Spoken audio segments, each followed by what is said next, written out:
After 3 years of grueling training in the mountains under the late master known as the defeated king, Unbai came down the mountain with one grand dream: find an easy job, earn a steady paycheck, and live peacefully for the rest of his life. Without hesitation, he applied for a gate guard position at the Martial Alliance branch in Sichuan. He thought being a guard meant an easy life, but reality hit Unbai with a brutal surprise. Trouble struck non-stop, and the higher his rank, the deadlier his missions became, with danger lurking everywhere. But the greatest feat was this: to survive in this brutal world, Unbai used his reckless philosophy to corrupt all his coworkers. He turned a group of righteous warriors preaching honor and virtue into practical war veterans willing to cheat, ambush, and fight dirty just to make it back alive. How will his journey unfold? Let's find out. The story begins with Unbai standing atop a mountain, looking down at the winding blue river below. He cursed in frustration. Damn it, what kind of martial art is this? Then Unbai gathered all his courage and bet his life on a crazy theory. Could it be that his current freefall speed was as fast as the wind? Unbai forced himself to stay calm and focused. While the fierce wind lashed painfully across his face, Unbai was now plunging toward the foot of the mountain at a terrifying speed. He relaxed his entire body to reduce air resistance as much as possible. Directly below lay a vast river. Its water looked clear and refreshing, but from this height it seemed like solid concrete. Realizing impact was moments away, Unbai squeezed his eyes shut and braced for the pain. He crashed into the river with a huge splash, sending water spraying everywhere. Unbai held his breath as his body slowly sank beneath the water. Hitting the water at such tremendous speed sent bone-deep pain through every cell, as if the impact had torn his body apart. Even now, Unbai couldn't understand why he had to go through all this. After finishing the underwater training, Unbai climbed back ashore and frowned at the next training ground with utter dread. As sunlight streamed onto Unbai's body, he cast aside his exhaustion and charged into the next trial. He picked up speed. Here we go. Unbai sprinted straight toward a tree stump ahead, accelerating with every step. Staring at the solid obstacle, he shut his eyes and accepted what was about to happen. The distance between him and the stump shrank to almost nothing. Unbai knew this was the moment to break through, so he accelerated again and put everything into the collision. A dull thud rang out as his hardened body slammed head-on into the tree stump. But the result was brutally disappointing, as the trunk merely shook and a few leaves drifted to the ground. The tree was perfectly fine, barely scratched, while Unbai felt as though every bone in his body had shattered. Unbai gritted his teeth and endured the agony tormenting his body. His strength gave out and he slowly collapsed backward. Unbai still couldn't understand it. Seriously, what was the point of all this? Unable to keep his balance any longer, his body collapsed onto the sandy ground. Sunlight filtered through the treetops and shone onto the exhausted young man's face. Lying motionless on the ground, Unbai grew discouraged as he looked back on the past 3 years. He had been doing this for all 3 of them. Lost in thought, Unbai noticed someone approaching, their shadow covering half his face. Sayep stood there with the sunlight behind him. Sayep reminded him, "You need to hit harder, hard enough to knock the leaves off the tree." Unbai got up and asked in frustration, "Is this really how true martial artists train?" Sayep sighed and replied more sternly, "How many times must I explain this? Our school's internal art doesn't store energy in the energy core during training. Instead, it flows directly through the bloodstream. To channel hidden energy from the blood vessels into the energy core, the body must be stimulated. That's how the energy core begins storing martial power, understand?" Unbai admitted, "Yes, I understand. But after 3 years of brutal training, all I've gained is less than a fingernail's worth." Sayep pointed out his problem. "You're too impatient. Keep training like this and it'll grow to the size of a fist, then eventually as big as a watermelon." Unbai wasn't convinced. Sayep asked directly, "What's with that look? You don't believe me?" Unbai answered honestly, "No, I don't." Furious, Sayep shouted, "Are you saying you're ignoring your master's words?" Unbai suddenly brought up Sayep's nickname, the defeated king. Sayep froze. "Where did you hear that?" Unbai explained, "Yesterday I went down the mountain to buy wine and overheard some swordsman saying the world's weakest martial artist was the defeated king, because he always lost his fights." Sayep quickly corrected him, "I didn't lose every fight, I won 3 of them." Unbai replied flatly, "How impressive." That only irritated Sayep even more. "You brat." Unbai then said seriously, "I was on my way home, but I came back because after 3 years together, I couldn't just leave like that." Sayep stroked his beard thoughtfully. Unbai asked curiously, "Why don't you come down the mountain now?" Lost in thought, Sayep realized that at least the boy was loyal, which was why he had chosen him as his disciple. Sayep asked one last time, "So you don't want to learn any more martial arts from your master?"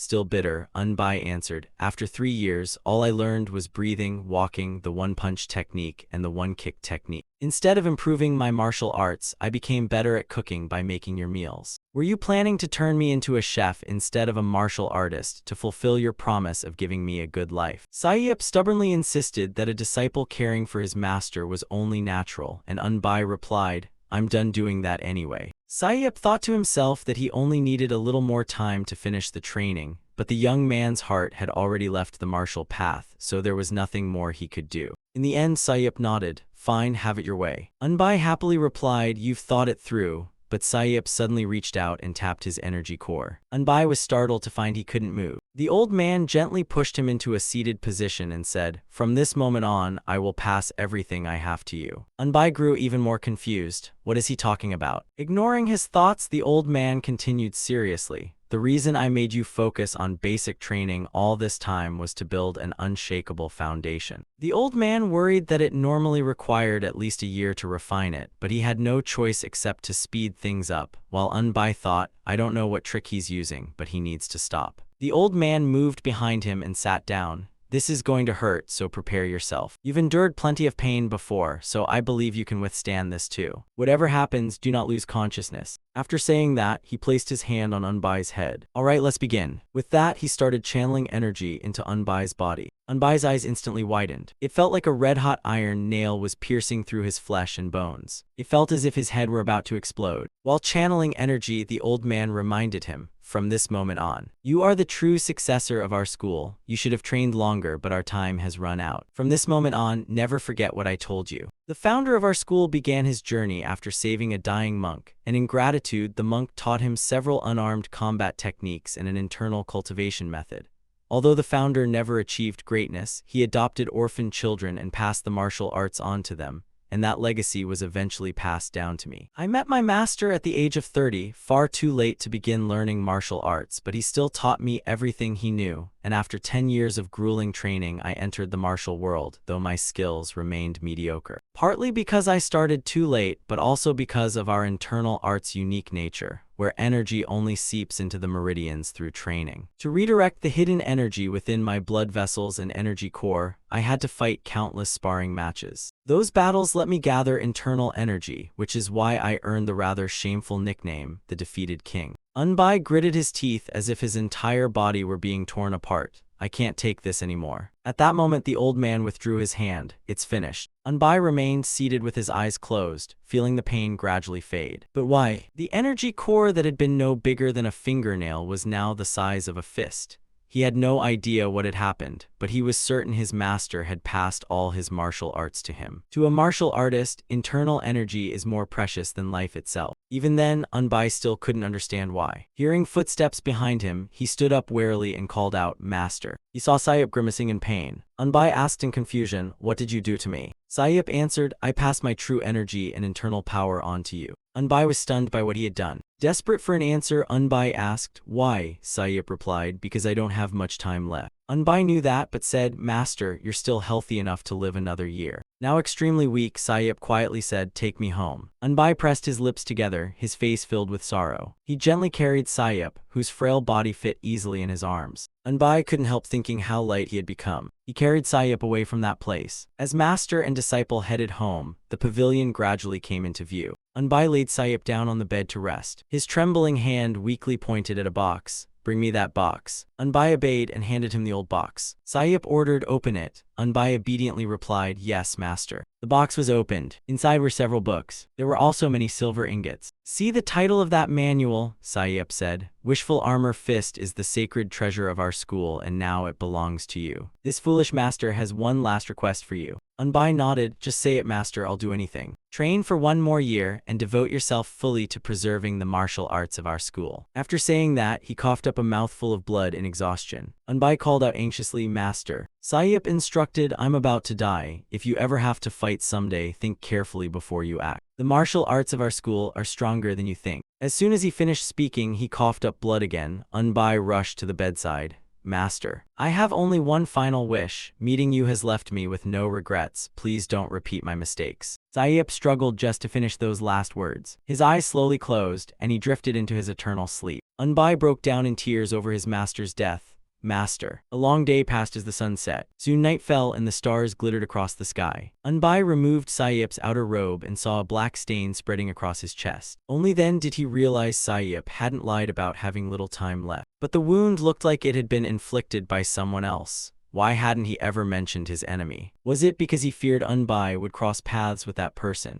Unbai dressed him again. I'll fulfill your wish, master, and train for one more year. Sayip's body remained on the bed until dawn. Unbai clasped his hands before the body and prayed for him to rest in peace, even in his next life. Time quietly passed as winter faded, with light snow falling around the small house beneath the mountain. Then spring arrived and fresh shoots began to sprout. A full year passed. Green grass had covered Sayip's grave. The gravestone bore the words Unbai had carved. Here rests Choi Sayip, successor of Gwon Dalmun. Kneeling before the grave, Unbai said, I've kept my promise for 1 year and now it's time to leave the mountain. He bowed one final time before Sayip's grave. Then Unbai slowly rose to his feet. He left the place filled with memories behind. As he walked away, Unbai said, Master, let me show you the techniques I've learned. He took a deep breath and quietly gathered his true energy. Power surged into Unbai's fist. Once he felt enough force had built up, he opened his eyes. Unbai raised his fist high with unwavering resolve. Then he threw a punch at the object before him. Seeing cracks spread across the huge boulder, Unbai sighed. I still have a long way to go. Even so, I think I can take care of myself now. Even after receiving everything from you, I'm still only a second-rate martial artist. Master, I know it's too late to say this, but did you know our school's martial arts are actually terrible? What kind of martial art requires getting beaten just to build internal energy? What a bizarre martial art. And out of everyone, why did I have to learn it? Still, after spending 20 years getting beaten to learn it, I really can't complain. At least as a second-rate martial artist, I won't get beaten up for no reason everywhere I go. Master, I'm heading back to my hometown now. I left with you without saying a word to my family. I wonder what mother and my younger brother are doing now. After Unbai left, only Sayip's lonely grave remained among the trees. Unbai had now returned to Gong village, a peaceful settlement nestled at the foot of the mountain. In a small garden, a woman was hard at work. She was pulling potatoes from the ground one by one. Then she gathered them into a basket as her aching back began to protest. She rubbed her aching back. My back hurts so much. Yun Seol happened to glance into the distance. She saw someone walking toward her. Yun Seol stood up and looked over with hopeful eyes. Squinting, she gradually recognized him. Unbai. Unbai was surprised to see his mother as soon as he returned. Mom. Yun Seol slowly walked toward the son she hadn't seen in years. She could hardly believe it. Is it really you, Unbai? Unbai asked awkwardly, have you been well, Mom? Instead of a welcome, Yun Seol smacked him repeatedly. Where have you been all this time without a single word, and now you come back asking if I've been well? Feeling guilty, Unbai replied, I'm sorry, but at least I came back safe. Yun Seol put her hands on her hips and snapped, and you don't look any different from 4 years ago. Unbai confidently replied, I've grown taller and stronger and now I can do anything. She asked, so what are you planning to do? Unbai immediately answered, I'm thinking about hunting. Yun Seol looked surprised. Hunting. Unbai added, I also know a little about herbs, so I can gather those too. Yun Seol wasn't pleased. Even so, you need to find a proper job. Changing the subject, Unbai asked, what is Woonsung doing now? She replied, he's working as a waiter at the Chinghua Inn and earns 2 silver coins a month. He says he's saving money to open his own inn someday. Unbai praised him. That's impressive. Yun Seol said, I'll head home after I'm done here, so you go back first and wait for me. Unbai eagerly walked toward the field. I'll help too. After pulling up a potato plant, he asked, by the way, whose field is this? It isn't ours, is it? Yun Seol answered, it belongs to Jin Nosa.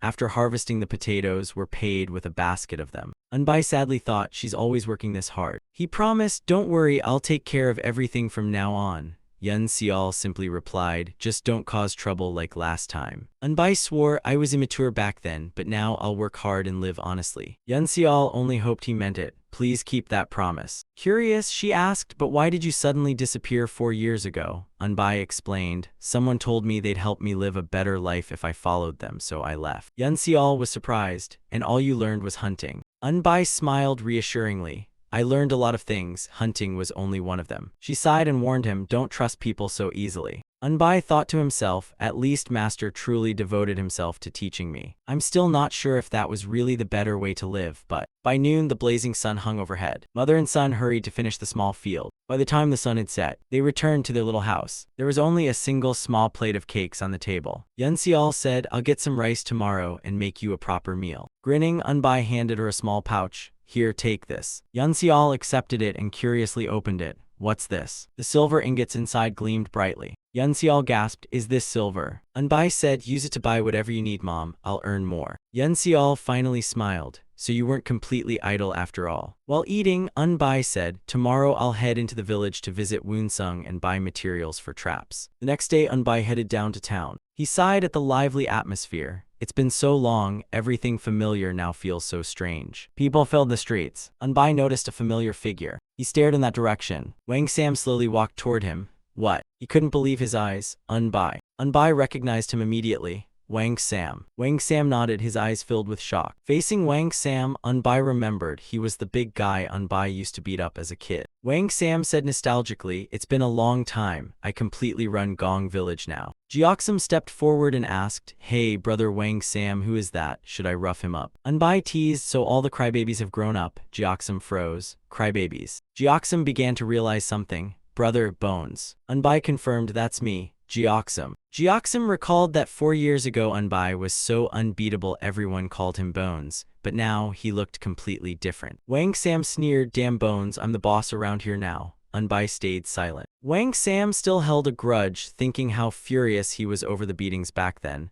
but now he believed he could knock Unbai down with one punch. Wang Sam declared, keep acting reckless and you'll get what's coming. Unbai calmly mocked him. Still trying to intimidate people with your size. Insulted, Wang Sam's veins bulged with anger. He clenched his fist, so you really want a beating. Furious, Wang Sam charged forward. Fine, I'll give you one. Unbai remained completely calm before the incoming punch. He recalled Sayep's advice, be careful with your punches. His feet quietly shifted. Just before the fist reached him, Unbai stepped back and avoided it. Wang Sam sneered, you think you can keep running like a rat? His punch shot forward again. Suddenly, Unbai's fist appeared right in front of him. Wang Sam was sent tumbling backward by a single punch. His lackeys panicked while Unbai scoffed. Someone who goes down in one punch is trying to act tough. Unbai let out a sigh. I'm leaving. The lackeys stood there stunned. Who was that? They called him Bones, and 4 years ago he ruled this whole area. Jioxum felt something was off. But isn't he left-handed? I thought he was right-handed. They watched Unbai walk away. The busy streets remained crowded with people. Unbai soon spotted the inn where Woonsung worked. Its signboard stood right in front of the entrance. Unbai walked inside. This inn is really clean. Woonsung was busy wiping tables when someone called out, hey. He froze and looked up. Senior brother Unbai. Unbai nodded, it's me. Woonsung hurried over. Is it really you? Unbai smiled, you've grown so much. Woonsung asked, you're finally back. Unbai simply replied, yeah. Woonsung explained, I have the day after tomorrow off, so I'll go home then. I haven't worked here long, so it's hard to get time off. The innkeeper noticed them and didn't look pleased. Unbai patted him on the shoulder. Got it. Without staying long, he left. See you later. Woonsung returned to his unfinished work while the innkeeper kept glaring at him. Once outside, Unbai went to buy what he needed. He blended into the crowd. The streets bustled with merchants and shoppers. Carrying a bag, Unbai thought, after buying trap materials, some pork, and daily necessities, I've already spent 3 silver coins. From now on, I have to take good care of Mom so she never has to struggle again. Just then, he saw Wang Sam and his group marching toward him. Unbai asked curiously, who are you people? The whole group suddenly knelt before him. Confused, Unbai asked, what are you all doing? Wang Sam spoke for everyone. Please let us join you. Unbai grew even more confused. What are you talking about? Wang Sam looked up and pleaded, please help us. Unbai asked, help with what? Explain. Wang Sam explained, the reason we gathered today is that the poison snake sect from the neighboring Willow village has declared its intention to take over Gong village. Unbai calmly replied, then just beat them. Wang Sam warned, their leader Doxa lives up to his nickname. He's a brutal man who slices his opponents apart with a knife. Unbai finally understood, so you want me to deal with him? Wang Sam replied, from now on, we'll recognize you as our leader. Unbai refused, I don't want to be your boss. Wang Sam persuaded him. If the poison snake sect takes Gong Village, they'll squeeze this poor place dry. Unbai thought if they're targeting a place with only a few small shops, they must have a lot of mouths to feed. More importantly, he was worried about Woonsung working at the inn. So Unbai agreed. When do we start? Wang Sam answered today. Unbai was surprised. Today. He scolded Wang Sam directly. Are you kidding me? Wang Sam stammered. I just remembered everything you used to do to me. Unbai remarked, you're still as reckless as ever. Wang Sam lowered his head. I'm sorry. Unbai urged him, let's go. Still confused, Wang Sam asked, go where? Unbai repeated, where else? We're going to crush this Doxa, whoever he is. Wang Sam and his followers lit up with excitement. You're serious? Unbai turned his back and asked, aren't you coming? The whole group happily rushed after him. We're coming. Wang Sam was convinced only Unbai could defeat Doxa. The two sides met at a quiet forest edge. Doxa, the leader of the poison snake sect, said, we'll finish this quickly, then head back to Gong Village for a few drinks. Unbai asked, are you Doxa? Seeing an unfamiliar face, Doxa asked, who the hell are you? Unbai declared proudly, I'm here to crush you. Furious, Doxa shouted, what did you just say? Kill that brat. His followers charged forward. Die. Doxa grinned smugly. Trash like this dares to act tough. When things didn't go as expected, Doxa stared in shock. What the hell? Unbai charged through the entire group with his fists alone. His punch shattered their wooden weapons. Their bodies were sent flying like toys. He defeated every one of them in moments. Wang Sam was still in shock. One punch and only with his left hand. After regaining his composure, Doxa said, not bad. Unbai calmly asked, are you planning to run? Doxa stubbornly drew his dagger. Don't talk nonsense. Unbai smiled and teased, are you scared? Doxa shut his eyes and lunged with his knife. Shut up. The stab struck only air, as Unbai had already moved behind him. Unbai punched him squarely in the waist. No, you're the one who should shut up. Doxa spat out a mouthful of blood. The force of the blow sent him flying onto the ground. Wang Sam realized the pattern. It always ended with one punch. Unbai sat on top of Doxa. Seeing Unbai about to strike again, Doxa hurriedly pleaded, that's enough. Unbai's powerful fist was about to come down. Doxa shut his eyes and accepted defeat.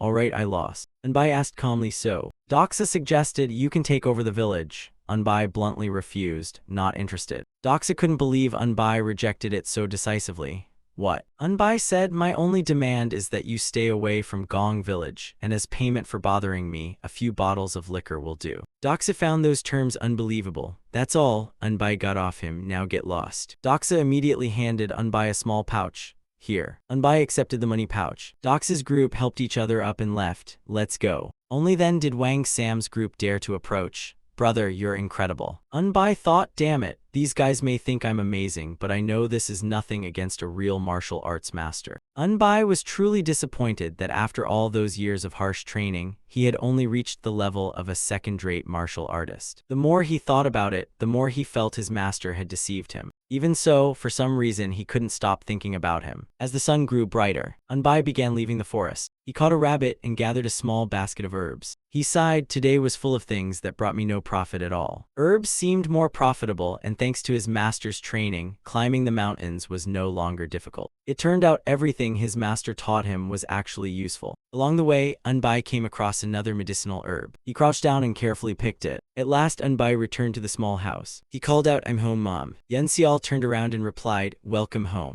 Unbai set his things on the table. I'm back. I didn't get much today, so tomorrow I'll go deeper into the mountains. Yunxial reminded him, don't push yourself too hard. Unbai promised, I won't. Yunxial still wasn't convinced. To me, they look like weeds, yet they sell for so much. That's amazing. Unbai revealed, if I find wild ginseng, I could even buy us a house. Yunxial was surprised. Really? Unbai smiled. Tomorrow I'll sell all the herbs I've gathered, so just tell me what you'd like to eat. Yunxial replied, we've been eating well lately, so I don't want anything else. Just come home early. Hearing that, Unbai simply answered, yes, Mom. A warm feeling filled Unbai's heart as thoughts of his family comforted him. The next day, Unbai left the small village. He sold all the herbs to a pharmacy. Unbai weighed the small money pouch in his hand. Satisfied, he tucked it into his robe. I made 23 silver coins today. I should stop by the inn where Woonsung works. On the way there, he saw two men strutting arrogantly down the street. Passers-by secretly glanced at them. Yangji barked, what are you looking at? Want me to gouge your eyes out? After being cursed at, no one dared say a word. Everyone looked at them warily. As Unbai passed by, he judged they looked like martial artists. Unbai entered the inn where Woonsung worked. Woonsung came over to greet him. Senior brother, you've ordered spring roasted black chicken and roasted duck. He quickly added, we don't have those dishes here. Unbai changed his order. I just wanted to treat myself, but I guess not.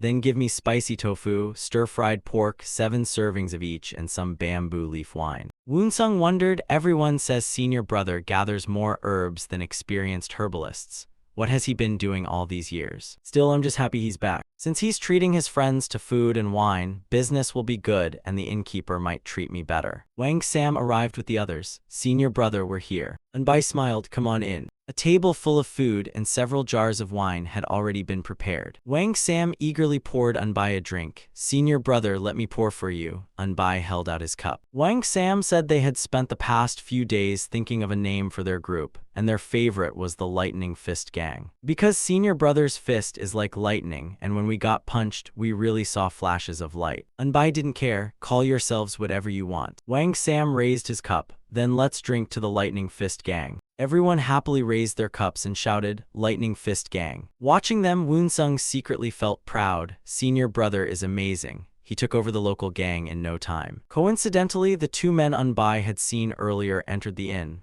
Yangji laughed. Even a tiny village like this has an inn. Unbai frowned inwardly. Why do I keep running into these guys? Woonsung stepped forward to greet them. Welcome. Yangji and Jinyu pulled out chairs and sat down. Yangji ordered, Kid, bring us 2 bottles of sohangju, 3 roast ducks, and a plate of crispy oysters now. Woonsung apologized. I'm sorry, sir, but we don't serve such expensive dishes here. Yangji frowned. You don't? Jinyu snapped. What kind of pathetic inn is this? You think saying no is enough? Their arrogant attitude caught Unbai's attention. Who are those guys? Wang Sam answered. They're from the Chilseong sect. Unbai wasn't familiar with them. The Chilseong sect. Wang Sam whispered, they're a large group that was recently established in East Town. Unbai still couldn't picture how large they were. Wang Sam estimated, I heard they have around 200 members and some are rumored to be martial artists. Unbai's face darkened. Martial artists? He secretly scoffed. Martial artists getting involved in petty gang disputes. Yangji demanded, so you're refusing the request of the mighty twin axes, Li Kaiyang. Afraid of offending him, Woonsung hurriedly explained, no, sir. We truly don't have so hangju or any expensive dishes at the Chenghua Inn. If you want those, you'd be better off visiting a larger inn in Willow Village. Yangji continued making trouble. Are you trying to throw me out? Woonsung panicked. No, sir, that's not what I meant. Yangji grabbed Woonsung by the collar. Words don't work, do they? Then let my fists do the talking. Unbai slammed the table and stood up. He couldn't take it anymore. Wang Sam grabbed his arm and urged, Senior brother, if you provoke the Chilseong sect. Unbai cut him off. How can I swallow this anger? That bastard picked on my junior brother first. Unbai brushed his hand aside and walked over. He was eager to settle the score with the man who had bullied his junior brother. Seeing him approach, Yangji frowned. What's this? Unbai said, I heard the Chilseong sect is a major organization. Yangji released Woonsung. Unbai sneered, looks like you're deliberately causing trouble. Has the Chilseong sect really fallen so low that it has to threaten a tiny inn like this? Jinyu froze. What did you just say? Wang Sam turned pale. Oh no, this is bad. Unbai laughed mockingly. Looks like the Chilseong sect has hearing problems. Let me repeat it clearly, the Chilseong sect. Furious, Yangji swung his fist. You're dead. Unbai drove a punch straight into his face. Yangji's heavy body crashed to the ground. Seeing his companion fall, Jinyu lashed out with a kick. Bastard. Unbai swiftly caught his ankle. He gathered internal energy into 2 fingertips and scoffed. Pathetic. His fingertip shot toward Jinyu's throat. Clutching his throat in agony, Jinyu staggered backward. After dealing with the 2 bullies, Unbai told his junior brother, Woonsung, don't tell mom about this. Woonsung obediently replied, understood, senior brother. Woonsung secretly admired him. I knew senior brother was strong, but I never imagined he was this incredible. Unbai placed 2 silver ingots on the table to pay for the meal. Then he grabbed both men by their collars. Unbai dragged the unconscious pair outside. He threw them out of the inn like 2 bags of garbage. The 2 struggled back to their feet, facing Unbai's group. Unbai questioned them, why did you come to our village just to cause trouble? Yangji still refused to back down. Brat, do you know we're from the Chilseong sect? You dare touch us, you think you'll get away with this. Unbai frowned, looks like you still haven't learned. He then ordered the others, teach them a lesson. Wang Sam hesitated, this should be all right, right? In the end, he turned back and ordered, get them. The whole group rushed in, punching and kicking the 2 men. Their faces were beaten black and blue as they could only scream, you bastards are finished. When senior brother Dokingwi gets here, you'll learn what real hell is. Hearing that only made the group hit even harder until the pair dropped to their knees begging for mercy. Please, I'm begging you, forgive us. Yangji silently swore revenge. These fools have picked the wrong enemy. Feeling it was enough, Unbai ordered stop. He warned them, we won't meet again. If I'm not satisfied with your answers, I'll beat you until you wish you were dead. Yang Ji felt this man looked like he truly meant it. Unbai repeated his question. Why are you in our village? Yang Ji hesitated because he noticed Wang Sam tapping a club against his palm as a warning. He confessed, we came to take control of Gong Village. His answer stunned everyone. Unbai asked, what's worth taking over in a place this small? Yang Ji explained, Gong Village is small, but it sits at the crossroads of several routes, making it a convenient transportation hub.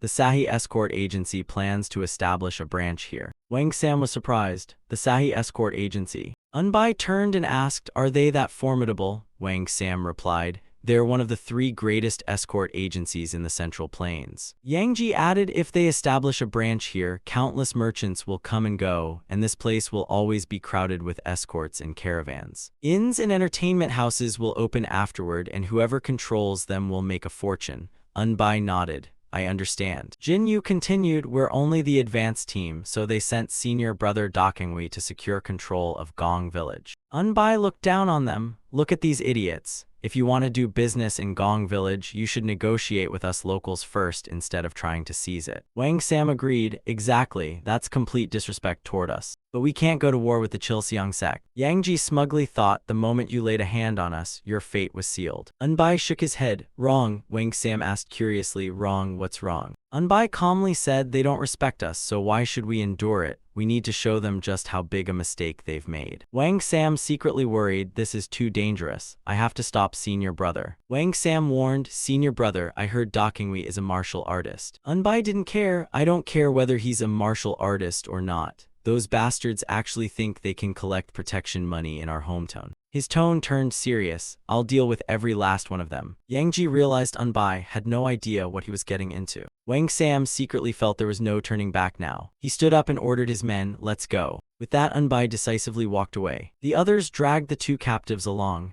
Damn it, we only die once anyway, let's do this. Wang Sam shouted passionately, let's wipe out every last bastard from the Chilseong sect. Yang Ji thought they were completely insane. Those fools will regret this soon enough. The group arrived at the enemy's hideout. Martial artists were standing guard outside. Seeing them approach, the guards immediately shouted, stop, who are you? Unbai drove a punch straight into one guard's face. Out of the way, brat. The guard was sent flying backward. Everyone inside panicked and stepped back. What? One man drew his sword. How dare you attack the Chilseong sect without warning? Unbai answered with another punch. You'd better step aside. Another man was knocked to the ground. Furious, everyone inside grabbed clubs and charged out. Kill them. Unbai clenched his fist. Let's see who dies first. He unleashed a powerful punch. The first man rushing forward was finished. His eyes widened as the punch closed in on his face. Unbai muttered, it's not the right hand. The man's face instantly changed. Unbai kicked his leg. Where are you looking? Clutching his ankle in pain, the man collapsed. Another attacker swung a club at Unbai from behind.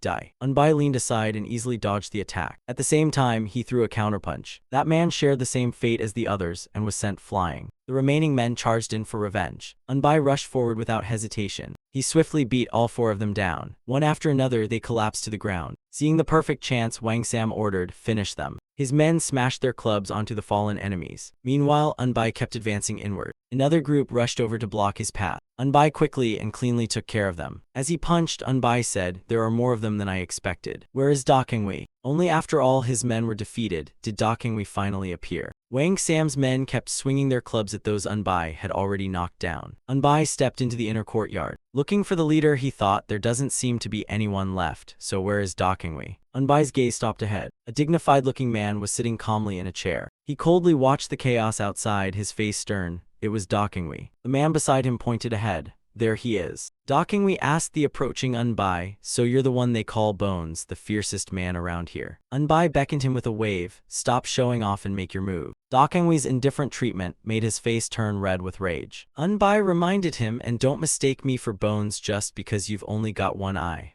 Open your remaining eye and look carefully. Dakengwi fumed, how dare you look down on me? Unbai warned, if you draw that weapon you're dead. Dakengwi asked in surprise, did you just call my personal weapon a worthless tool? He raised his saber, with this blade I'll cut you into pieces. Unbai's voice turned ice cold. I warned you, whatever happens next is your own fault. Dakengwi charged forward. I'll tear that arrogant mouth apart. Unbai readied his fist, prepared to face him head-on. Dakengwi mocked him. You really think that shabby armor can stop my blade? The slash struck Unbai's body and was instantly repelled by a powerful force. Dakengwi himself was thrown backward. Damn. Unbai repeated, didn't I tell you that drawing that weapon would get you killed? As he spoke, killing intent filled his face. Dokingwi froze, realizing something was terribly wrong. Unbai drove a powerful punch straight into his face. The impact blasted Dokingwi backward. He was stunned. What the hell is this? Unbai continued walking toward him. He landed another punch. You took that hit and you're still standing. The punch carried overwhelming force and struck him head-on. Dokingwi was helplessly sent flying. His body slammed onto the ground, and the sword he had been so proud of slipped from his grasp. As the blazing sunlight shone down, Unbai walked into the room and confidently sat in the chair, while Dokingwi still groaned in pain.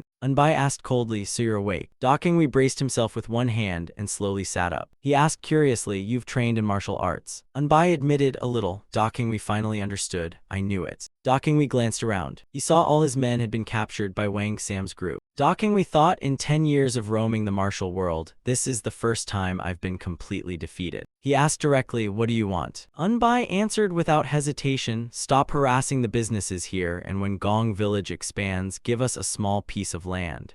In return, we'll regularly offer tribute to the Chilseong sect. Dokingwi was surprised. You're offering tribute? Unbai bluntly replied, endless greed only brings disaster. People like that rarely live long. We have no dream of ruling the world. We just want to live peacefully in our hometown. And if possible, a little more comfortably. Dokingwi thought it over. If this man became greedy, everything would spiral out of control and all the blame would fall on me, likely getting me expelled. But if I accept their tribute, my superiors will see it as winning over a local force and recognize them as an affiliated branch. He immediately decided, we accept. Unbai had already thought it through, but there's one condition. Dokingwi asked, what is it? Unbai took his time before answering. I've been busy all day and I'm starving, so buy me a meal first. Dokingwi never expected that to be the request. He burst into laughter. Deal. Time flew by and before long, another full year had passed. Deep within a dense forest, vast waves of true energy surged outward. They were emanating from where Unbai stood proudly. The force flowing from his fist had grown tremendously. It was far more powerful than before, its aura blazing like flames burning through the air. Unbai trained tirelessly day and night. His lightning-fast kicks had become completely different from before. Every kick unleashed an overwhelming surge of true energy that seemed to tear through the night. Unbai continuously launched deadly kicks into the air. He raised his leg once more. Then he stomped down with such force that the ground trembled. Unbai lightly stepped backward. His speed had increased to an astonishing level. He moved so fast that ordinary eyes could see only after images. Only after his footwork came to a steady stop did Unbai finally halt, breathing heavily. He sat down in meditation, circulated his energy, and devoted himself to mastering the divine sword dance art. Unbai began opening the 7 supreme acupoints. He frowned as he reached the stage of releasing the energy surging throughout his body. Finally, Unbai began learning to harmonize with and absorb the supreme essence of heaven and earth. Unbai frowned, his lips tightly pressed with determination. Streams of pure spiritual energy from the forest began gathering together. The mountains and Earth's thousand-year essence also rose into the air, all rushing toward Unbai's body. Unbai took a deep breath, completely absorbing the primal spiritual energy of heaven and earth. Absorbing the world's spiritual energy was extremely difficult. With every breath through his skin, it felt as though an invisible force slowly seeped into his body through every pore. The pure spiritual energy gradually gathered in his energy sea, creating an indescribably wondrous feeling. But cultivating this way risked death, forcing the energy channels through the blood vessels into the energy sea in a process no different from torture. As the streams of spiritual energy faded away, he ended his meditation. He slowly opened his eyes. Unbai sensed the change. It was like dropping a single drop of water into an empty jar. His martial power had barely increased, and the speed of accumulating internal energy was frustratingly slow. Worse still, the hidden energy within his bloodline had to be gathered into the energy core before it could be used, and he hated doing that. Unless the energy in his blood overflowed beyond control, he would never choose such a reckless method of cultivation. It was never something a normal person could endure. Reaching beyond the second-rate realm already seemed hopeless, so he decided to cultivate at his own pace. Unbai bent down, picked up his bow, arrows, and herb pouch. It's time to get to work. He headed into the forest to hunt. It wasn't until nightfall that Unbai returned home. Mother and son had dinner together at the table. Yun Xiao suddenly said, Unbai, I really hope you'll find a proper, respectable job. Unbai replied, but I'm making pretty good money. Yun Seol reminded him, that's only for now, what about winter? Only then did Unbai realize how important the issue was. Yun Seol advised, you saw it yourself last year. The mountains become snow-covered, freezing, and full of danger. Unbai smiled, now that you mention it, mother, you're right. He thought to himself, besides, wild animals are becoming scarcer, and herbs aren't as easy to find as before. Yun Seol continued, you should find a steady job with regular income. I've also been saving the money you've brought home to start a small business. Unbai was surprised. A business? She continued, I've saved about 300 silver coins, and I plan to open a small restaurant with Woonsung. Unbai asked, does that mean we'll have to move? Yun Seol replied, if we're opening a restaurant, we'll have to move into the village. Going back and forth like this is too exhausting. Unbai realized that climbing the mountain every day had worn his mother out. This would also give both her and Woonsung a more comfortable life. So he agreed, I'll find a job. Yun Seol smiled happily. That's good to hear. Since the Sahi escort agency is about to be established, I think we should decide before it's too late. Unbai smiled brightly. Sounds good. But inwardly he wondered, what kind of job should I take? The next day, Unbai headed down to Gong village. Seeing how much it had developed, he thought, it's only been a year, yet the village has changed so much. It must be thanks to the Sahi escort agency. Then someone called out from behind Unbai. Behind him, Dakingwi walked over. He asked curiously, where are you headed? Unbai replied, just wandering around thinking about a few things. What about you? How have you been lately? Dakingwi invited him, I've got nothing to do, so I'm just taking a walk too. How about a drink? Unbai gladly agreed. Sounds good. Unbai suggested, let's go to Yumi Tavern. The two of them headed toward the end of the street. The signboard of Yumi Tavern came into view. They went upstairs and ordered a table full of food. Dakingwi said, there's something I've been wondering for a long time. Unbai replied, what is it? Dakingwi asked, which school do you come from? Unbai answered, the Gwandalmun. I doubt you've ever heard of it. Dakingwi joked, Gwandalmun sounds like some back alley gang. Unbai explained, no, Gwandalmun means mastering the art of the fist. Inwardly, Unbai cursed, damn, what kind of ridiculous name is that? Truthfully, the school had never been a prestigious one to begin with. Dakingwi opened up, I also came from a small, unknown school, and after 5 years of training I entered the martial world, nearly dying countless times. I even lost an eye. In short, I endured endless suffering just to survive until today. Unbai sighed, I see, life really isn't easy. Unbai understood as well. If Master hadn't promised me a better future, I don't know what would have become of me. I'd probably still be a drifter living like a street thug. At least I wouldn't have tortured my body every day just to improve my strength. Seeing Unbai's gloomy expression, Dakingwi noticed immediately. Is something bothering you? You don't look very happy. Unbai explained, my mother wants me to give up hunting and find another path. Dakingwi immediately suggested, then why not come work with me? Unbai replied, my mother would never agree, she hates that kind of work. My father was beaten to death by gamblers, so she despises people from the martial world even more. Dakingwi finally understood. So that's why you handed the Lightning Fist gang over to Wang Sam. Then what are you planning to do? Unbai admitted, I still haven't figured it out. I've never really accomplished anything, so I don't even know what path suits me. Suddenly, Dakingwi asked, do you know how to use a staff? Unbai answered, more or less. My master had me try all kinds of weapons and taught me the basics step by step. Dakingwi made up his mind, then it's settled. Join the Martial Alliance. Unbai was surprised. What's the Martial Alliance? Dakingwi briefly explained, more specifically, the Daram branch is recruiting guards. They serve as gate guards stationed at the main entrance. Even third-rate martial artists are welcomed there, but most martial artists are too proud to take such a lowly job. Unbai sadly thought, I threw away my pride as a martial artist the moment I learned my master was called the defeated king, so that doesn't matter anymore.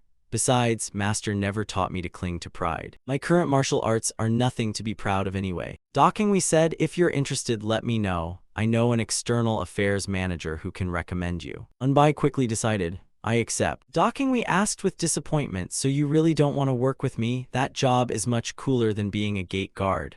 Unbai replied helplessly, I'd like to, but my mother would never allow it. Dakingwi stopped insisting. Then I'll write a recommendation letter to the Daram branch for you. Unbai quietly accepted the decision, his face filled with thought. The scene shifted to Daram. Unbai arrived at Daram's main gate. The man inside said, even with Dakingwi's recommendation, we won't accept you if you can't prove your ability. You must prove your skills. Unbai immediately replied, yes sir. Sun San handed him a staff. Use that staff and strike this log. A wooden post stood before him. Unbai gripped the staff, his face full of confidence. He aimed the tip of the staff at the wooden post. Sun San waited to see Unbai prove himself. Unbai gathered his internal energy and swung the staff. The tip drove deep into the wooden post. Sun San's face filled with surprise. He said happily, "Looks like Dakingwi wasn't exaggerating at all. It's been a long time since someone this capable showed up. He's the perfect person to fill that vacant position." Sun San hired him on the spot.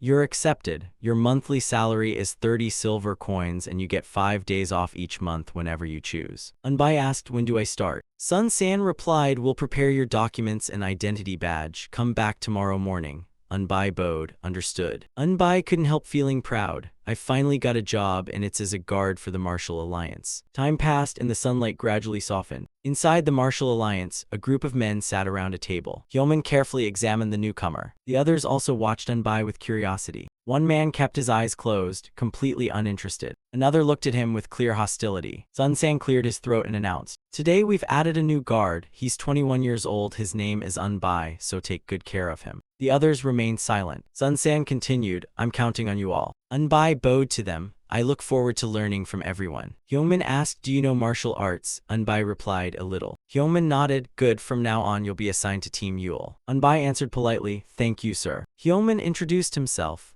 "I'm Guard Captain Choi Hyomin, and those three are Jin Chial, On Gang, and Wai Jaisang." Unbai silently memorized their names. Jin Chial, On Gang, and Wai Jaisang. Hyomin continued, "We're divided into 4 teams, Gap, Yule, Byung, and Jiang, and each team rotates guard shifts. You work 1 shift and rest for 3. At night, 2 people stand guard while 1 is excused. The guys sleeping over there will rotate in, so everyone gets a break from night duty and no one gets treated unfairly." After that, Unbai was taken to the guard post. Hyomin instructed, "You'll be on duty with On Gang and Wai Jaisang. Watch how they prepare and do the same." Unbai replied, "Yes, Guard Captain." On Gang introduced himself. "I'm On Gang." Wai Jaisang smiled casually. "I'm Wai Jaisang. You're younger, so just call me brother." Jaisang led the 3 of them out of the room. On Gang reminded him, "We're the face of the Martial Alliance, so pay close attention to your appearance." He demonstrated, "Hold the staff in your right hand over your shoulder, extend your left arm straight forward, then raise it sharply. Got it? And walk with confidence." Unbai nodded, "Yes, brother Wai Jaisang."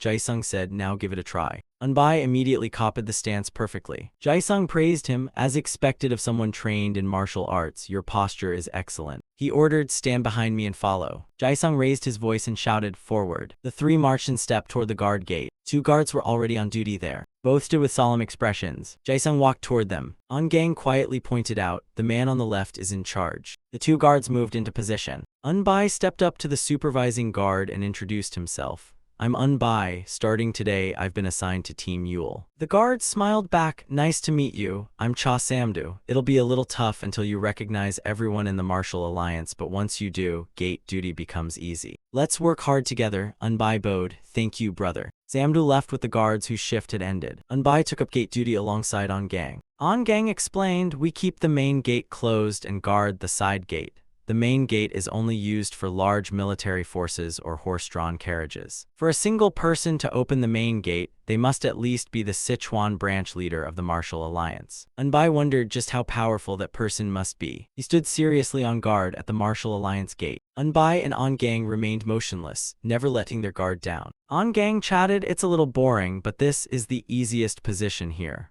Working as an external hall martial artist is basically being a human shield. Even if you live fast and die young, no one remembers a third-rate martial artist anyway." Suddenly a voice shouted from behind, "Open the main gate." A horse carriage came racing toward them. Unbai immediately ran to the main gate. He placed both hands on the massive doors. The heavy gate slowly swung open. Unbai thought, "This thing is unbelievably heavy. Now I understand why they require at least a third-rate martial artist. An ordinary person could never open it." The carriage sped inside. Unbai immediately closed the gate again. Then he asked, "What was that carriage?" On Gang explained, "That's for transporting martial artists on assignments.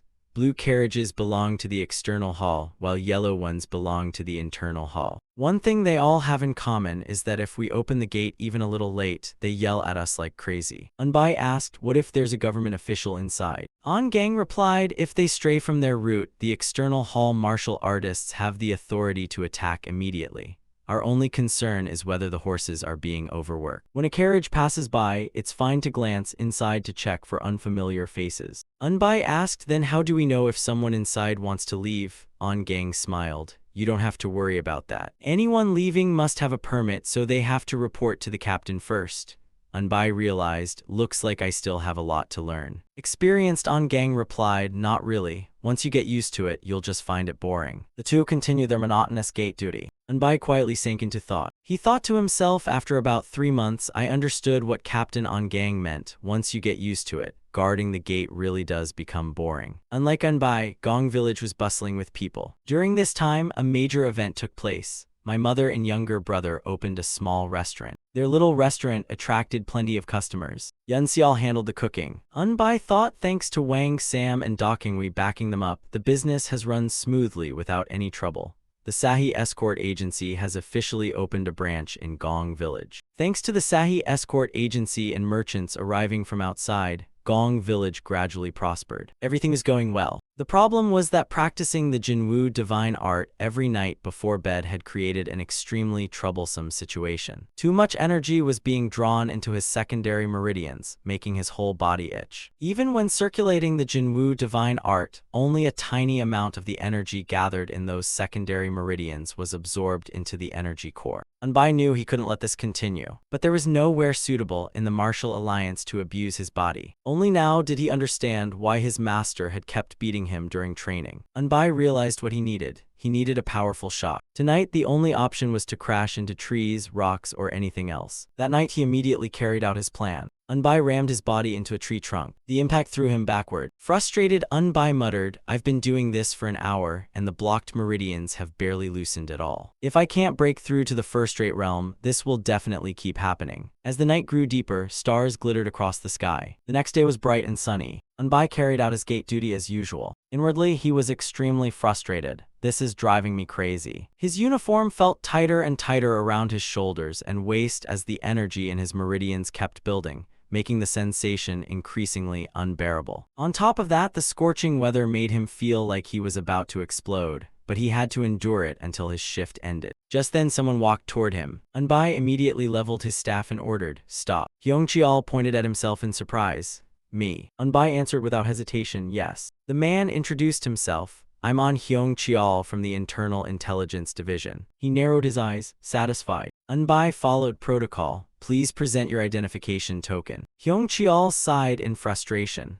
I already told you I'm from the Internal Intelligence Division. Didn't you hear me? Unbai remained impartial. We're only following regulations. Please cooperate and present your identification token. Annoyed, Hyung-Chial snapped, don't you know intelligence members don't carry identification tokens? How could we carry Martial Alliance identification while conducting undercover investigations? Unbai blocked the entrance. Without an identification token, you will not enter. Hyung-Chial thought, there's actually someone this stubborn. These two must be newcomers who joined while I was away on assignment, so they don't recognize me and keep getting in my way. When Hyung-Chial tried to step forward, Unbai pushed his staff against the man's chest. Please step back. Hyung-Chial finally lost his patience. Stop pushing me. The staff never left his body. Jae-sung stepped over and asked, what's going on? He recognized the man as An Hyung-Chial from the Internal Intelligence Division. Unbai reported he claims to be from the Internal Intelligence Division, but he won't present an identification token. Jae-sung replied, then we'd better check the return roster. He gestured politely, please come with me. Hyung-Chial sneered, you're just guards after all. Jae-sung frowned and turned around. Did you just say something? Hyung-Chial cleared his throat. I said nothing. Jae-sung was furious inside. This bastard treats us guards like watchdogs. He walked over to the records and picked up a ledger. Jae-sung found the entry. Internal Intelligence Division, member number 73, on Hyung-Chial. Identity confirmed, please enter. Hyung-Chial grumbled, what a bunch of incompetent fools. Hyung-Chial walked past Unbai. He shouted, did you hear that? Unbai calmly replied, I was only carrying out the duty assigned to me. Hyung-Chial secretly thought, I'll make you regret this so you never dare act so arrogantly again. He reached out toward Unbai, just wait. A blazing surge of energy spread from Unbai. Unbai smiled with complete satisfaction. Hyung-Chial froze. Unbai grinned in delight as the energy that had built up since morning was neutralized by Hyung-Chial's sinister force and quickly flowed into his energy core. This feels incredible. Hyung-Chial sensed something was wrong. After taking my devastating palm head-on, he should have been coughing blood. Why does he look like he's enjoying it? It was obvious the man was mocking him. Hyungcheol raised his fist. Then I'll teach you a lesson. This time he used the 8 stars technique. The punch landed squarely in Unbai's stomach. Unbai merely frowned at the second strike. Blood trickled from the corner of Unbai's mouth, yet he was delighted. The energy that had built up since morning was released by that single punch and rushed straight into his energy core. The oppressive discomfort that had filled his entire body suddenly vanished completely. The exhilaration was unlike anything he had ever felt. Even jumping off cliffs or crashing into trees couldn't compare. Unbai puffed out his chest and waited. Hit me again. That expression terrified Hyungcheol, this lunatic. He immediately fled. It's best to stay away from crazy people like him. Unbai calmly licked the blood from his lips. Ongang and Jaesung rushed over. Hey, are you alright? Unbai replied, I'm fine. I can't say much about anything else, but I was born with incredible endurance. Ongang pointed out, you're bleeding from your mouth. Unbai wiped the blood away. I'm fine. Only Unbai knew that, thanks to his circulating internal energy, his entire body was overflowing with vitality. It was far more effective than jumping off cliffs or crashing into things during his 4 years of training. The unbearable itching disappeared, leaving Unbai feeling completely refreshed. Jaesung said not every righteous martial artist is fair and honorable. In fact, there are probably more narrow-minded people than upright ones. If you learn to give in a little, life will be much easier. Do you understand what I mean? Unbai forced a smile. That's just how I am, so it's hard for me to let things slide. Sorry for making everyone worry. Jaesung turned around and left. Get ready for the next shift. Unbai grew impatient. I need to get into the forest and see if anything has changed. As the sunlight softened outside the Martial Alliance gate, Unbai headed into the forest. Looking down at himself, he realized that by dawn more than half of the dense energy had already been absorbed.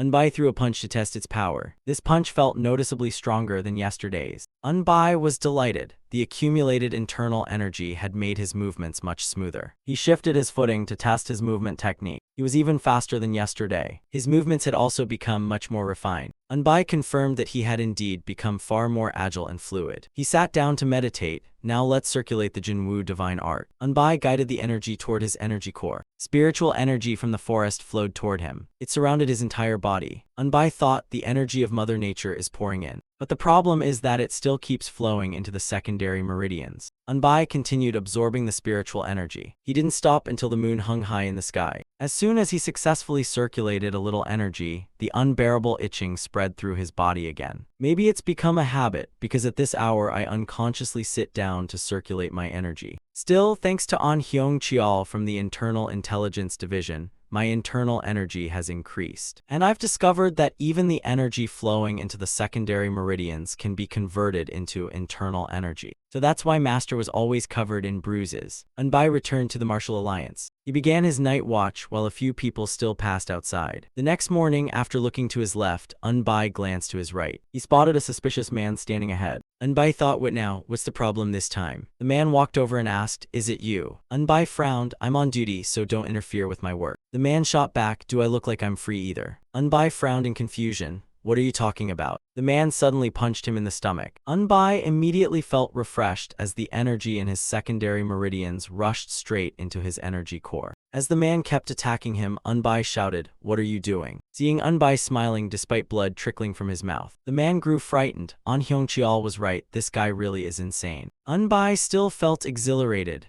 Every punch felt like it cleared all the blockages in his body, leaving him refreshed and invigorated. A moment later, Unbai asked, what exactly are you trying to do? The man ran off, what rotten luck, you freak. Unbai was puzzled. What was wrong with that guy who suddenly came and left? Ongang asked, are you alright? He thought, how is he still standing after taking that punch? Unbai casually replied, his punch was as light as a feather. Ongang grew even more suspicious. That punch clearly contained internal energy, yet he said it was light. He even noticed Unbai was smiling. Ongang stared at him. He looks like he actually enjoys getting beaten, and after that beating, his complexion looks even healthier. Unbai even looked completely satisfied. The more Ongang thought about it, the stranger it seemed. Is he some kind of masochist? How did someone like that end up on my team? Another person came over and punched Unbai. Unbai reminded him, assaulting a guard on duty is a punishable offense. The only reply was an uppercut aimed at his throat. Stepping back, Unbai continued, according to Article 2, Clause 3 of the Guard Regulations, attacking a guard is a clear violation. Another punch slammed into his stomach. Unbai wiped the blood from the corner of his mouth. This is violence and a violation of the Alliance's rules. The attacker was speechless. My punches can shatter boulders and you're still smiling. You're seriously a freak. Instead, Unbai felt incredibly refreshed. Thanks to that man, all the energy in his secondary meridians had flowed into his energy core, making him tremble with exhilaration. The man charged at him again. You lunatic. But the kick only made his own leg throb, and he hopped away in pain. Unbai sighed regretfully. I could have taken a few more hits. Ongang suddenly asked, Hey, do you know what people are saying about you? Unbai asked curiously, About me. Ongang revealed the rumor is that the more you're beat, the happier you get. They even say you cut yourself for fun and wander around Durham County every night looking to get beat. Unbai asked in confusion, who would spread such ridiculous rumors? Ongang replied, who knows, that's just what everyone's saying. Unbai thought maybe because it feels so good, like scratching the perfect itch, I unconsciously let out weird moans. Even if I explained it's because of my internal cultivation technique, nobody would believe me, so I'll just endure it. Still, thanks to it, my internal energy keeps growing and my body is getting stronger. After 5 months in the Martial Alliance, Unbai reviewed everything he had gained. In just 5 months, his internal energy had increased by 10 years. With a total of 30 years of internal energy now, I've already surpassed the second-rate realm. So the reason I can leave fist marks on stone now is because the internal division martial artists kept coming to beat me. Ongang chatted, the internal division martial artists even made a bet about you. Unbai was surprised. A bet. Ongang continued, they're betting on who can make you genuinely cry out in pain. The winner takes the prize money. Unbai finally understood. So that's why the internal division martial artists keep coming after me. Ongang added, you've even earned yourself a nickname. Curious, Unbai asked, what nickname? Ongang replied, since you only take hits no matter how much you're beat, they call you Punching Bag. Unbai thought Master was the defeated king, and the disciple is Punching Bag. Damn it, do I even have to inherit an embarrassing nickname too? Jaisung walked over with news. The guard captain wants to see you. Unbai asked, what's it about? Jaisung replied, he didn't say, you'll find out when you get there. Unbai left his post and headed inside. Ongang explained what had happened earlier. After the guard captain saw Unbai getting beaten, he went inside looking furious. Jaisung nodded. Seeing one of his guards beaten like that would upset anyone. Unbai entered the courtyard shaded by lush trees. Inside the room, he stood at attention and waited for Hyomin to speak. Hyomin finally said, why do you just stand there and take the beating? Are all our guards supposed to be punching bags? I can't ignore this any longer. Unbai explained, guard captain, the martial art I practice is a bit unusual. The attacks from the internal division martial artists help me tremendously. Hyomin cut him off. If you're trying to excuse the internal division martial artists, forget it. I've seen external arts that toughen the body through harsh training, but I've never seen or heard of a martial art that requires being struck with internal energy to cultivate. Unbai tried to explain, it's true, since becoming a guard, my internal energy has increased dramatically. It's all thanks to the internal division martial artists' help. Hyomin refused to believe him. Even now you're defending them. Why? Is it because of that rumor spreading through the internal division? Unbai hesitated. You mean that I'm a pervert? Hyomin replied awkwardly. Yes, that. Unbai sighed. I understand why people would misunderstand. Those sounds aren't intentional. They just come out naturally whenever the energy stored in my smaller meridians flows into my energy core, and I feel relieved. Hyomin thought that's still the same thing. Unbai thought the only way to clear up the misunderstanding is to prove it myself. Unbai picked up a staff. Seeing is believing. Let me show you. Hyomin asked curiously, show me what? Unbai replied seriously, words won't convince you since you don't believe me, so I'll prove it directly.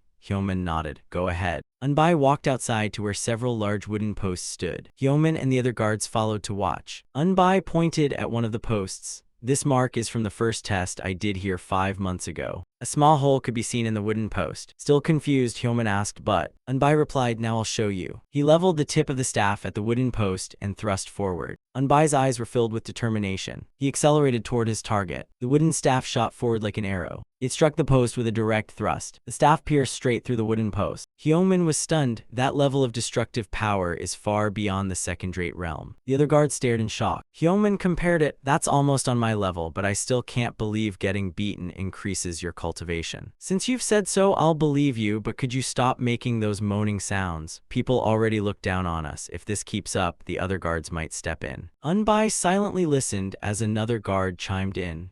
Exactly. The internal division martial artists already think we're a bunch of perverts. Unbai replied awkwardly, but I'm not doing it on purpose. I try to hold it back, but it just comes out from deep inside. Hyomin suggested, then laugh out loud instead. It's better than those creepy moans. Unbai nodded, I'll do my best. Unbai thought, yeah, laughing loudly really would be better. Holding it in is what makes those weird sounds come out. If I shout or laugh loudly, maybe those embarrassing moans won't come out anymore. Hyomin silently prayed, I just hope nothing else happens. But he still couldn't relax. The Daram branch martial artists were treating Unbai like a toy. Hyomin asked curiously, do you plan to become an official martial alliance martial artist? Unbai shook his head, absolutely not. I don't want to give up this safe, well-paid job just to do dangerous work. My mother wouldn't want that either. Hyomin realized he had guessed right. Just as I'd heard, this kid has no interest in becoming a martial artist and only wants a stable job. He asked, can you tell me which sect you're from? Unbai answered, Gwon Dalmun. Hyomin was surprised. Gwon Dalmun, Unbai replied, it's only a third-rate sect, so you've probably never heard of it. It was founded in Hanam based on Shaolin martial arts, and now it has become a single successor sect. Hyomin said apologetically, sorry for asking such a pointless question. Unbai replied casually, it's all right. Hyomin thought to himself, people love telling stories about mysterious single successor sects appearing to save the martial world from disaster, but it's all nonsense. It just means the sect has no home and doesn't even own a headquarters. Whenever times get tough, they simply appoint one successor to keep the lineage alive. Even the beggars sect wouldn't do something like that. In the end, it's a sect worse off than beggars. Hyomin dismissed Unbai, you may leave now. Unbai replied, yes sir. Hyomin still found him strange. He says he doesn't want to become a martial artist, yet he's incredibly devoted to martial arts. What an odd fellow. Maybe he really is a pervert after all. The scene shifted to another courtyard, where Ian Chung was waiting. Ian Chung was the eldest son of the Jinju Ian clan. The Jinju Ian clan had once been one of the greatest martial families, but after the martial world turmoil over 100 years ago, it declined and survived only on its remaining reputation. Ian Chung possessed the greatest talent among his generation and was the clan's hope for revival.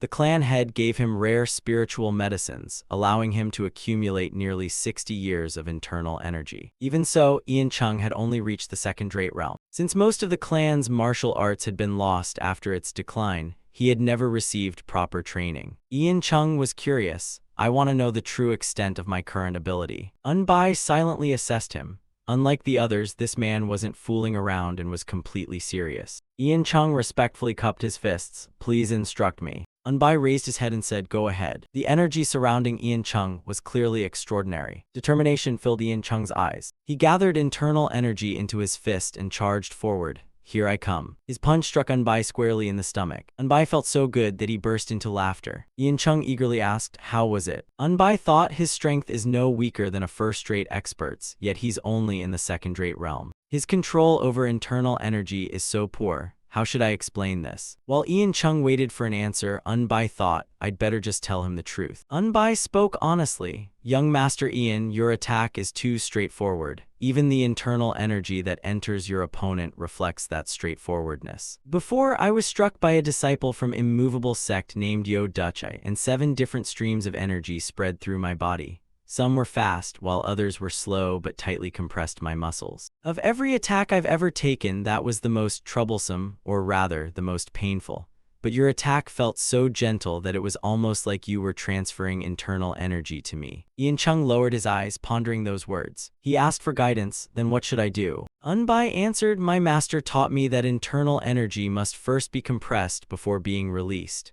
The methods written in martial arts manuals are cultivation methods, not actual combat techniques. Because martial arts manuals are designed for cultivation, my master taught me to change the way I use internal energy in real combat. It's hard to explain with words, so I'll demonstrate it directly. My martial art is only third-rate, so it may not interest you much, but it'll be faster than explaining. Ian Chung nodded. I'll watch carefully. Unbai prepared to demonstrate. I'll show you by striking that tree using the way internal energy is applied during cultivation. First, Unbai took a deep breath. Then he drove a powerful punch into the wooden post. He explained that punch used about 80% of my internal energy. This time I'll use the combat method by combining force release and extension with my fist technique. Unbai began circulating his internal energy again. His feet started to shift. Rings of energy coiled around Unbai's fist. They made the punch far more powerful. Ian Chung watched the demonstration in astonishment. The core of the wooden post had been completely destroyed. Ian Chung couldn't believe it. You're saying both punches used the same amount of force? He thought even among the internal division martial artists, it's rare to see power like this. At the very least, only a senior leader could unleash such force. Unbai explained, I used the same strength and the same amount of internal energy. If young Master Ian grasps the principle, you'll be able to unleash far greater power than this. Your internal energy is far deeper than mine, Ian Chung urged, explain it in more detail. Unbai replied, the martial art of Guan Dalman is only third-rate. Ian Chung instinctively doubted it. Impossible. Unbai explained, the fist art doesn't even have a name. It's just a few punching motions with barely any techniques worth calling techniques. If such a crude martial art isn't third-rate, then what is? Ian Chung said firmly, it doesn't matter, I want to learn, so teach me. Unbai replied sadly, there's really nothing special. Internal energy isn't just something you pull from the energy core and pour out until your opponent falls. If power only depended on how much internal energy you had, then storing it up and blasting it everywhere would be better than training the body. Internal energy isn't effective just because you release it. Let me show you a simple example. He picked up a small branch. Unbai flicked the branch with one finger, making it bend to one side. He continued, no matter how hard I try, I can't break this branch with just one finger. Ian Chung agreed, that's true. Unbai became more serious. Now I'll try again with far less strength than before. He prepared his finger for another flick. This single flick snapped the branch in half. Ian Chung stared in shock. It was as if he had suddenly grasped a profound truth. Unbai recalled that his master had once demonstrated this by flicking his forehead. Unbai explained, using internal energy works the same way. The key is to hold it back for an instant before releasing it. From the energy core to the fist, the internal energy passes through countless acupoints, and its power depends on how efficiently you control it. Ian Chung said happily, thank you so much. It feels like every doubt I had has finally been cleared. He admired Unbai inwardly. Such simple yet precise martial principles with no complicated metaphors or obscure theories, only straightforward examples and explanations. No one had ever answered my questions this clearly. Even famous masters had never made me understand. I thought they were teaching me, but all they gave were vague, mystical words that meant nothing, like chasing clouds. Action is not action. Stopping is not stopping. Ian Chung compared it to those martial artists who only spouted confusing nonsense like, when clouds meet the wind, they become a raging storm capable of tearing the earth apart. He cupped his fists and said, I will never forget today's priceless advice, and I will repay this kindness one day. Unbai replied, I'm glad I could help. Ian Chung eagerly prepared to leave. Before this insight fades, I must train immediately. I'll come back later and show you my progress. Unbai silently praised him. What an interesting person. He watched Ian Chung's departing figure. Unbai muttered he was moved just by hearing the most basic principles of using a fist. What an interesting man. It's strange that someone who doesn't even know the basics of using internal energy possesses such astonishing internal energy. Unbai returned outside to resume guarding the gate. On Gang asked, is your body really all right? Unbai replied, since they're just featherweight punches now, I don't even make those noises anymore. On Gang thought that if the internal division martial artists heard that, they'd probably lose their minds. Unbai thought, that's honestly how I feel these days. On Gang revealed, lately, people don't call you a pervert anymore. Probably because you stopped making those strange noises after getting beat. Now they call you Iron Rock. Unbai was surprised. Iron Rock. On Gang explained, it means you're just that tough. Unbai asked curiously, then who are those people over there? A group of people approached from the opposite side, and On Gang's expression changed. He hurried off, I have to inform the captain, you guard this place. The aura emanating from that group was extremely unusual. On Gang rushed over to Jaisung. Captain, look over there. Jaisung immediately noticed the group. What's this? He put the ledger on the table, grabbed his staff, and went to meet them. A commotion arose at the Martial Alliance gate. Everyone was startled. What's happening? They looked at the newcomers in confusion. Who are those people? The crowd scattered, unwilling to get involved. we'd better stay away. The entire group turned their attention toward Unbai. Guangsu remarked, "You've got pretty sharp eyes." Jaisung demanded, "State your identity." He thought irritably, "Just my luck. They had to show up while I'm on duty." Guangsu burst into laughter. "Not bad. Even the Martial Alliance's watchdogs know how to bark." The man behind him added, "Third young master, that's the only thing they're good at.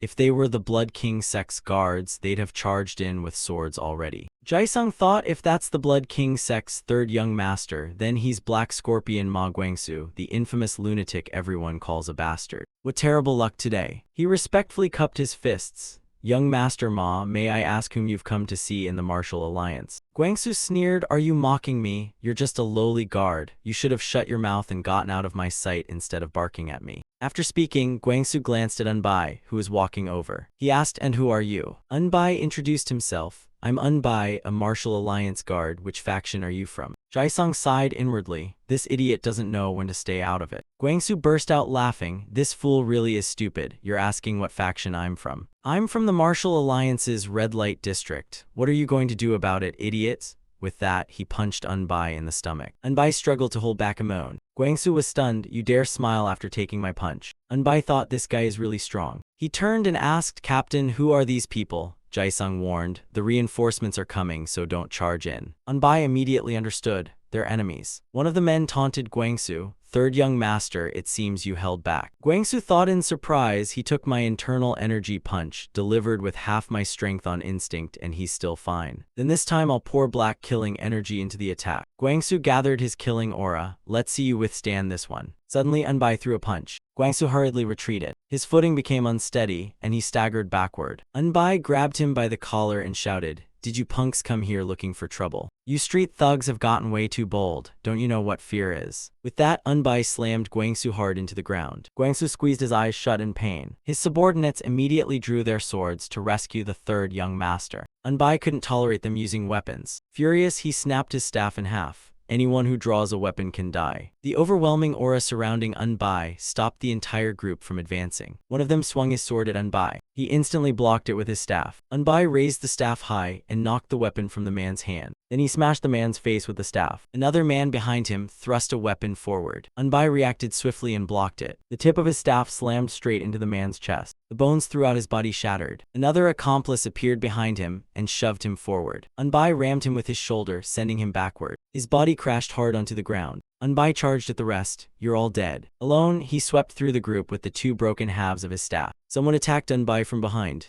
Die. Yet Unbai felt so exhilarated that he burst into laughter. The attacker was terrified. This lunatic. Unbai suppressed his delighted moan and turned around. Who's bold enough to do that? He swung the staff hard into the man's body. "You bastard too." The man was beaten until he begged for mercy. "Spare me." Only then did Unbai stop. The man's eyes shut tight as blood trickled from the corner of his mouth. All around them lay the people Unbai had defeated. Jaisung walked over and asked, "Guard Noong, are you all right?" Unbai replied, "I'm fine." The others marveled. Incredible, is he really just a guard? An ordinary guard crushed over a dozen enemies. I still can't believe what I saw. Someone said, "Leave the rest to us, you should go rest." The remaining enemies were all taken into custody. Unbai stopped them. "Wait," Sun San asked, "what is it?" Unbai said, "The weapons they brought belong to us." Sun San was surprised. "What?" Sun San realized, so the captives are bargaining chips, but the weapons are real money. He asked, "Don't you know those belong to the combat duty squad?" Unbai immediately said, "Then split them in half." Sun San agreed at once. "All right." He thought, this kid's skills are incredible.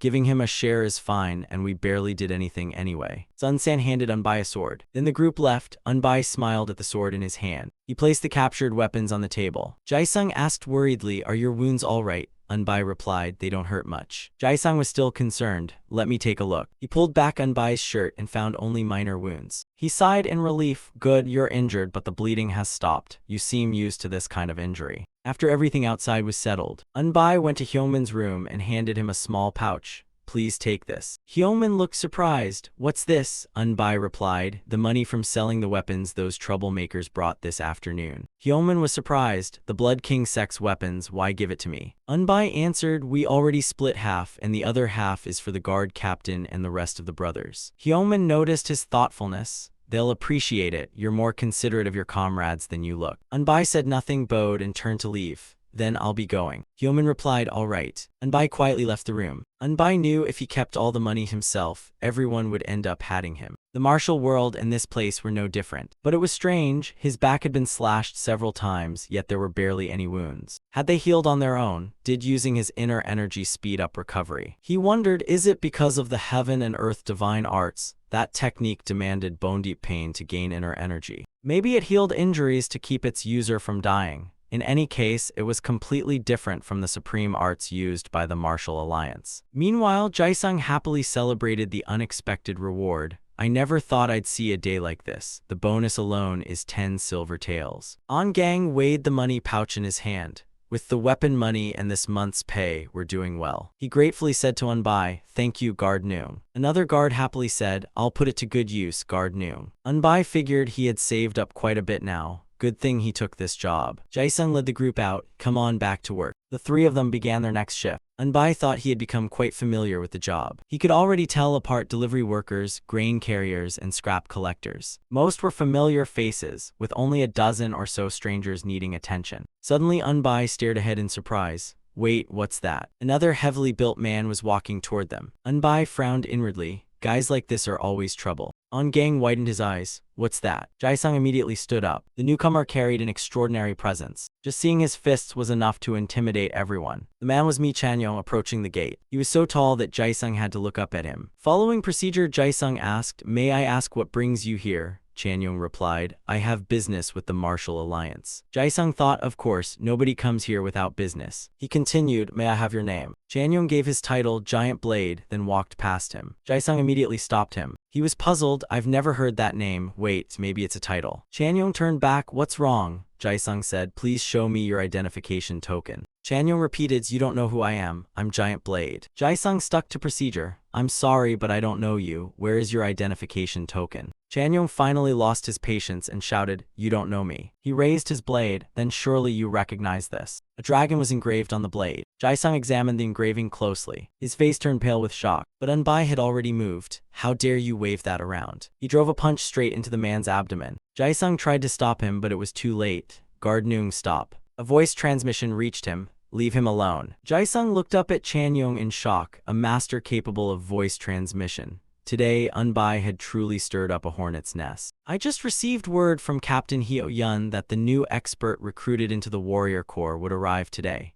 His name on the list is Mi Chanyong, and his signature weapon is the Black Dragon Blade, but no title was listed, so I didn't recognize him. Seeing Chanyong still standing, Unbai thought irritably, damn it, he took that hit and still didn't go down. The moment my punch landed, his chest hardened and a rebounding force erupted. He's definitely no ordinary opponent. Unbai fastened the armored sleeve around his fingers until the gauntlet fit snugly over his hand. He did the same with the other hand. His inner energy began flowing down from above. The skin on his hands looked as if it were covered in scales. At last, scales fully appeared across Unbai's hands. He clenched his fists. I have to use the wish armor. With it on, my striking power is much greater. Unbai warned his opponent, if you still want trouble, go back now. Chanyong said with interest, I didn't expect the Martial Alliance to be this impressive. I grew tired of wandering the martial world and wanted to settle down, so when the Martial Alliance invited me into the warrior corps, I accepted after much thought, but are even the guards here this strong? If he had thrust with a staff instead of punching, I couldn't have stopped it, but why does his stance seem so unorthodox? Unbai repeated, leave before I call the warriors. Chanyong replied, I've already taken a beating, I can't just back down now. Let me make a real mess of this place. Inner energy burst from Unbai's entire body. He gathered it into his fists, coating the scales and making them even harder. Unbai looked regretfully at his arm.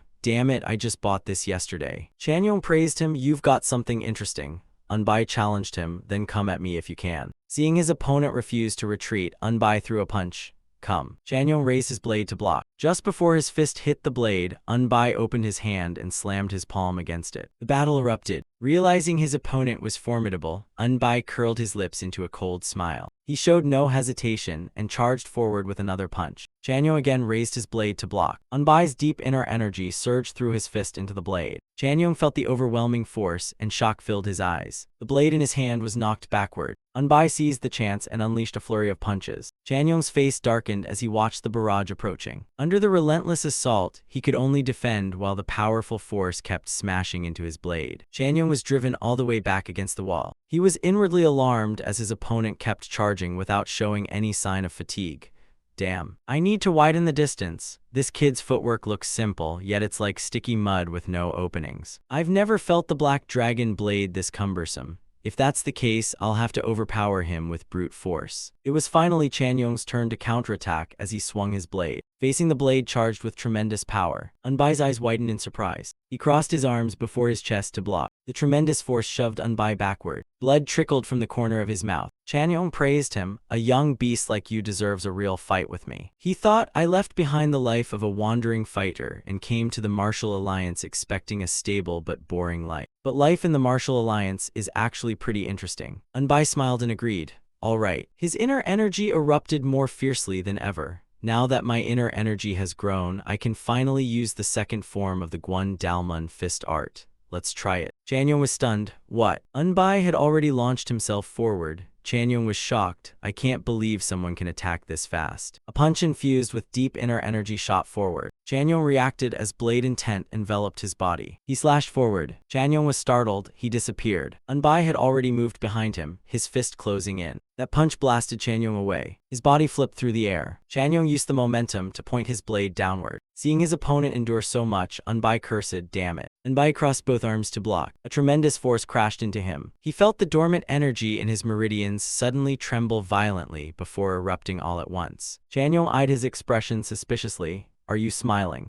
Unbai eagerly rushed forward. Here I come. He sprang forward as the inner energy around him surged even more powerfully than before. Chanyong spun and slashed with his blade. The two overwhelming forces collided, devastating the area. Dust billowed everywhere. The blade intent took the form of a gigantic dragon. A massive dragon rose from the dust. It fiercely charged at Unbai. Unbai shattered the energy with a punch, dispersing the giant dragon. At the same time, Unbai staggered backward. His body crashed heavily onto the ground. The pain forced his eyes shut as blood trickled from the corner of his mouth. Chanyong hurried over and asked, Hey, are you badly hurt? By then, Unbai had already lost consciousness. Chanyong checked his pulse. He sighed in relief. Thankfully, it isn't too serious. Jaisung stepped forward and asked, Is he really all right? Chanyong replied, I think I went a little too far. I'll take him to the medical hall first. Jaisung nodded. Yes, sir. Chanyong's voice echoed through the infirmary. When will he wake up? The physician replied, This isn't an internal injury. His blood and energy are surging, so he hasn't regained consciousness yet. Chanyong was surprised. His blood and energy are surging. Has he suffered cultivation deviation? The physician shook his head. No, his meridians aren't blocked, nor has his inner energy gone berserk. His pulse is simply unstable. These symptoms often appear after exhausting one's inner energy. He'll be fine after some rest. Chanyong said, This happened because of me, so please take good care of him. I'm me Chanyong, the warrior newly recruited this time. I'll cover all the medical expenses, so please don't hold back and use the best medicine. The physician reassured him, There's no need to worry, sir. Chanyong walked over to Unbai's bed. Wake up already. After an unknown amount of time, the sunlight outside grew dazzling. A groan echoed through the infirmary. Unbai thought, I exhausted all my inner energy from fighting too hard. My blood and energy are surging, but not because of the flow through my meridians. An unknown energy spread throughout his body and gathered in the 8 extraordinary meridians. As they came under pressure, the heaven and earth divine art rapidly drew external energy into his danshin. But unlike before when the energy always stagnated, this time it rushed straight into the danshin, quickly filling it to capacity. This was the inner energy his master had passed down, now in motion. Unbai's expression grew even worse. Thick veins bulged across his neck. Then they spread to his temples. He gritted his teeth through the pain. Even though his danshin was already full, inner energy kept pouring in, and unable to bear the mounting pressure, it slowly began to expand. The compressed inner energy broke through the Guanyuan acupoint and burst outward. It passed the Huiyan acupoint, traveled through the Changqiang acupoint, and surged into the governing vessel. It shattered the governing vessel in one breath, pierced the conception vessel, and reached the Beihui acupoint in an instant. His abdomen swelled as Unbai collapsed onto the bed. My head feels like it's about to explode. The bulging veins on his forehead disappeared. Unbai suddenly coughed up blood. His upper body was lifted again by the surging inner energy. Then Unbai felt relieved. Once the Beihui acupoint was pierced, the pain vanished. His eyes widened as he realized the inner energy was flowing back into his danshin like a rising tide. Unbai's body tensed as he groaned. Time passed until the dazzling sunlight outside finally faded. Only then did his condition begin to stabilize. Unbai still endured it. I've completed the 12 circulations, but the energy gathering in my danshin keeps increasing. Even venting it through the Guanyuan acupoint isn't enough. My danshin feels like it's about to explode. A violent explosion erupted inside his danshin. The pain forced his eyes wide open and twisted his face. As Unbai endured the indescribable agony, a previously blocked energy pathway finally opened. The escaping inner energy gathered in the space above his danshin. Isn't this the middle danshin master once mentioned? Unbai bit down hard to suppress another groan. Before he knew it, overwhelming drowsiness overtook him. Night fell and the full moon shone over the small courtyard. Unbai finally awoke from his unconscious state. He looked around in confusion. Where am I? Unbai guessed it was a medical clinic, so I really passed out. As he sat up, he noticed something strange. Why are my clothes completely soaked? The clinic door opened and a young woman walked in. She asked, "You're finally awake?" Unbai stared blankly at her. His stomach suddenly growled. Unbai frowned and looked down. The young woman kindly said, "I've already prepared some porridge. I was waiting for you to wake up." Unbai scooped up a spoonful of plain porridge and complained, "Couldn't you have made something tastier?" Surprise flashed across Unbai's face. The spoon in his hand had snapped. Unbai was bewildered. "I barely squeezed it. They should use better utensils." He picked up the bowl, ready to drink the porridge. The bowl shattered into pieces in an instant. Unbai was startled. What's going on? He placed the broken pieces on the tray. As he walked to the door, Unbai felt incredibly light. Still, a proper meal beats porridge, doesn't it? He reached for the door, but the handle snapped off. Unbai was bewildered. What the? Wait, my danshin is overflowing with incredible inner energy. It has to be at least 60 years worth. Come to think of it, my inner energy seemed to go berserk in my dream. I think the Ren and Du meridians were broken through. Unbai gasped in disbelief. It wasn't a dream. Not only has my inner energy increased, but my physical strength too. He felt power overflowing through his body. The veins on his arm bulged like thick cables. Unbai wondered, I was muscular before, but not like this. How did I end up like this? If I want to live normally, I'll have to learn to control my strength. Otherwise, I might blow my nose off just by picking it. The physician walked in from outside. He asked, "What's going on here?" Unbai apologized, "I'll pay for everything. I also seem fully recovered now, so I'll be leaving." The physician said, "Let me check your pulse first." He gently placed his fingers on Unbai's wrist. The physician's face turned pale. Impossible. He thought he was on the verge of death, so how is his pulse this strong now? The physician exclaimed, "Recovered this quickly, unbelievable." He felt Unbai was a medical miracle with unbelievable healing ability. The physician reassured him, "You don't have to pay for the broken items. The man who came with you already covered everything, so don't worry." Unbai's face brightened. "Really? Then I'll be on my way." The physician began doubting himself. Did I misdiagnose him in the first place? Unbai returned to the Martial Alliance. Inside the room, everyone asked, "Kid, are you alright? This morning we thought you were dead. Do you know how worried we were? Are you really alright now?" Unbai felt genuinely happy. It feels nice to have people worry about me. Jaisung walked in and reminded them, "It's time for guard duty." The three of them started the night shift. On Gang yawned, "This is so boring." Unbai asked, "What's with you?" He replied, "I don't know why, but the night shift always feels much longer." Unbai agreed, "That's true." On Gang suddenly asked, "Times like this make romance sound great. Unbai, have you ever dated a woman?" "Of course not." Unbai answered honestly, "No." On Gang was surprised. "You don't lack anything, so why haven't you found one?" Unbai smiled faintly. "That's just my fate." He thought, damn it, master tricked me into training that weird martial art, and I never even got to meet any girls. He suddenly remembered the first time he met his master. Back then, he looked quite respectable. He recalled the days when he ruled the streets. Even now, Unbai still missed the days when everyone called him Skeleton, when every day ended in a fight. Though he was tiny, his fighting spirit was unmatched. That day was truly a miserable one. I was beaten to a pulp and nearly died. Then Master appeared and crushed them with ease. It wasn't because of his promise of a better life, but because I admired him and begged to become his disciple. I spent 4 years deep in the mountains, so how could I ever meet a girl? On Gang asked in disbelief, "You're this old and you've never even held a girl's hand." Unbai replied, "I just have rotten luck." On Gang said like an expert, "You've earned so much money, so what's it for? Girls, of course." Unbai suddenly became alert, staring ahead. "Enemies." On Gang blurted out, "What enemies, girls?" He immediately realized, what enemies? Where? On Gang quickly scanned the surroundings. Unbai ordered, "Pull the red cord." Jae-sung also became alert. The red cord was only pulled when enemies invaded. A barrage of hidden weapons flew toward them. One hidden weapon shot straight at Gang's back. He fell, knocking over the table and chairs. Meanwhile, Unbai easily dodged the incoming projectiles. He tightened his grip on the staff. A flare shot into the night sky. Fireworks exploded, lighting up the entire sky. Unbai stood blocking the gate. Opposite him, a group dressed in black charged forward. He quickly counted about 40 of them. Jae-sung and Gang hurried inside the gate. Gang shouted, "Get inside now." A rain of throwing knives flew toward them. Unbai immediately retreated toward the gate. The knives struck straight at the gate. Unbai made it safely inside. Jae-sung slammed the gate shut. The attackers immediately leaped onto the high wall. Unbai cursed, "Damn it, another fight." Jae-sung sighed, "Why do they always attack when we're on duty?" Gang asked, "What should we do?" Unbai ordered, "Go wake the martial artists inside."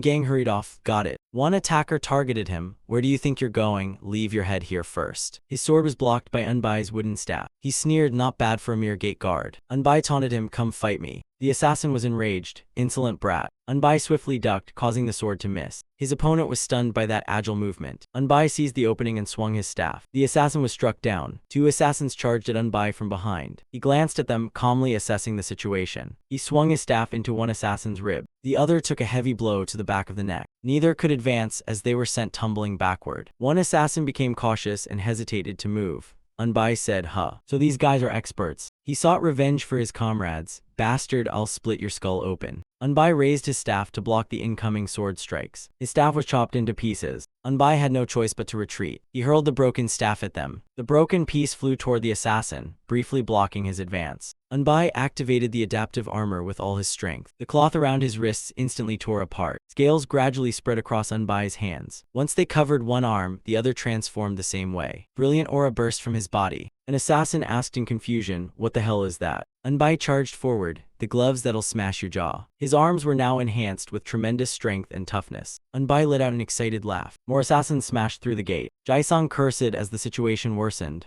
"Damn it." The assassins surrounded Unbai from every side. Their swords felt like toys against him. One asked in confusion, "Why's this lunatic laughing?" He grew serious and thrust his sword at Unbai. Unbai's scaled arm blocked every strike. Unbai thought the impacts were rapidly drawing the aura trapped in the three meridians into his energy center. Then Unbai counterattacked with a barrage of punches. Die. Crackling lightning wrapped around his fists. The blow caught his opponent completely off guard. The man's arm bones snapped in half. Unbai followed with another straight punch to his body. He kept laughing while striking with the same exhilarated grin. The assassin was beaten until he collapsed from exhaustion. Another tried to stab him from behind. Die. The sword pierced straight into Unbai's back. He remained unharmed and merely stepped back. Seeing that, the assassin frantically slashed again. His blade struck directly against Unbai's arm. Unbai raised his arm without a single scratch for him to see. Unbai's grin made the assassin's face darken as he stubbornly charged again. Surrounded from both front and back, Unbai finally lost his patience. "You filthy bastards." Unbai thought their non-stop attacks were making his inner power surge out of control, and his chest felt ready to explode. Unbai grimaced, "My ribs hurt too." The lead assassin ordered, "Fall back." The others obeyed at once. "Yes, boss." The assassin leader stepped forward. "I'll kill this one myself." Unbai quietly sized him up, "So he's the leader. Whoever takes down the leader wins." Thinking that, Unbai charged straight in. "Hit me first." The leader readied himself for battle. His sword pointed forward while Unbai's reinforced gauntlets prepared for the clash. The distance between fist and sword rapidly closed. The impact sent Unbai flying backward. Even the leader was forced back. He thought, "How is this possible? I used all my inner power, yet a mere guard matched me." He glared at Unbai. "You ruined the entire plan. You're the one I must kill." The assassins moved as if they had received an order. Unbai shouted, "You filthy thugs, do you think I came here to die?" The leader was stunned that Unbai called him a street thug. "What did you call me?" Unbai replied, "Real martial artists would never use such shameful sneak attacks, let alone strike before dawn.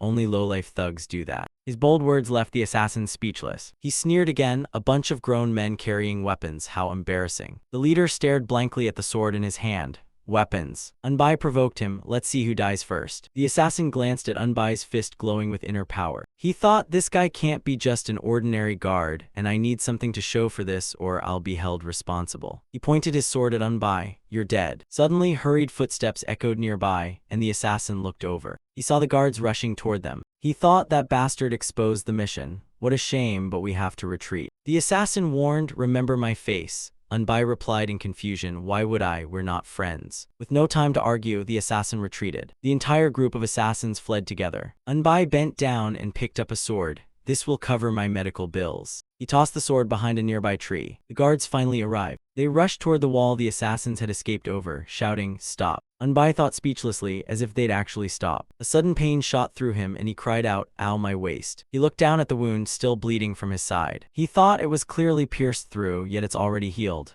So this technique can actually do that too. Yisu returned with his men to find Anbai. He asked directly, "Do you know where they came from?" Anbai replied, "Do you think they wore masks just for decoration?" Anbai seriously handed him the sword. "They dropped this." Yisu examined it, a rare fine sword made of refined steel. Anyone using a weapon like this must be far from ordinary. He wondered they used such high-grade weapons yet couldn't defeat a guard. Anbai replied, "Anyone using those swords is very strong." Yisu kept thinking they couldn't even beat a mere guard and you're calling them strong. Wait, the Gale sword isn't a weapon ordinary martial artists can wield. And anyone bold enough to attack a martial alliance branch certainly isn't some nobody. I know who they are. They're the blood slaughter swords of the Blood King sect, the ones who wield Gale swords. They must have attacked to rescue Ma Guangsu, the Blood King sect's third young master who was captured a few days ago. He asked directly, "Are you the guard called Iron Rock?" Anbai denied it. "I've never heard that name." Yisu rephrased, "I mean, you're the guard who captured Ma Guangsu, the Blood King sect's third disciple, right?"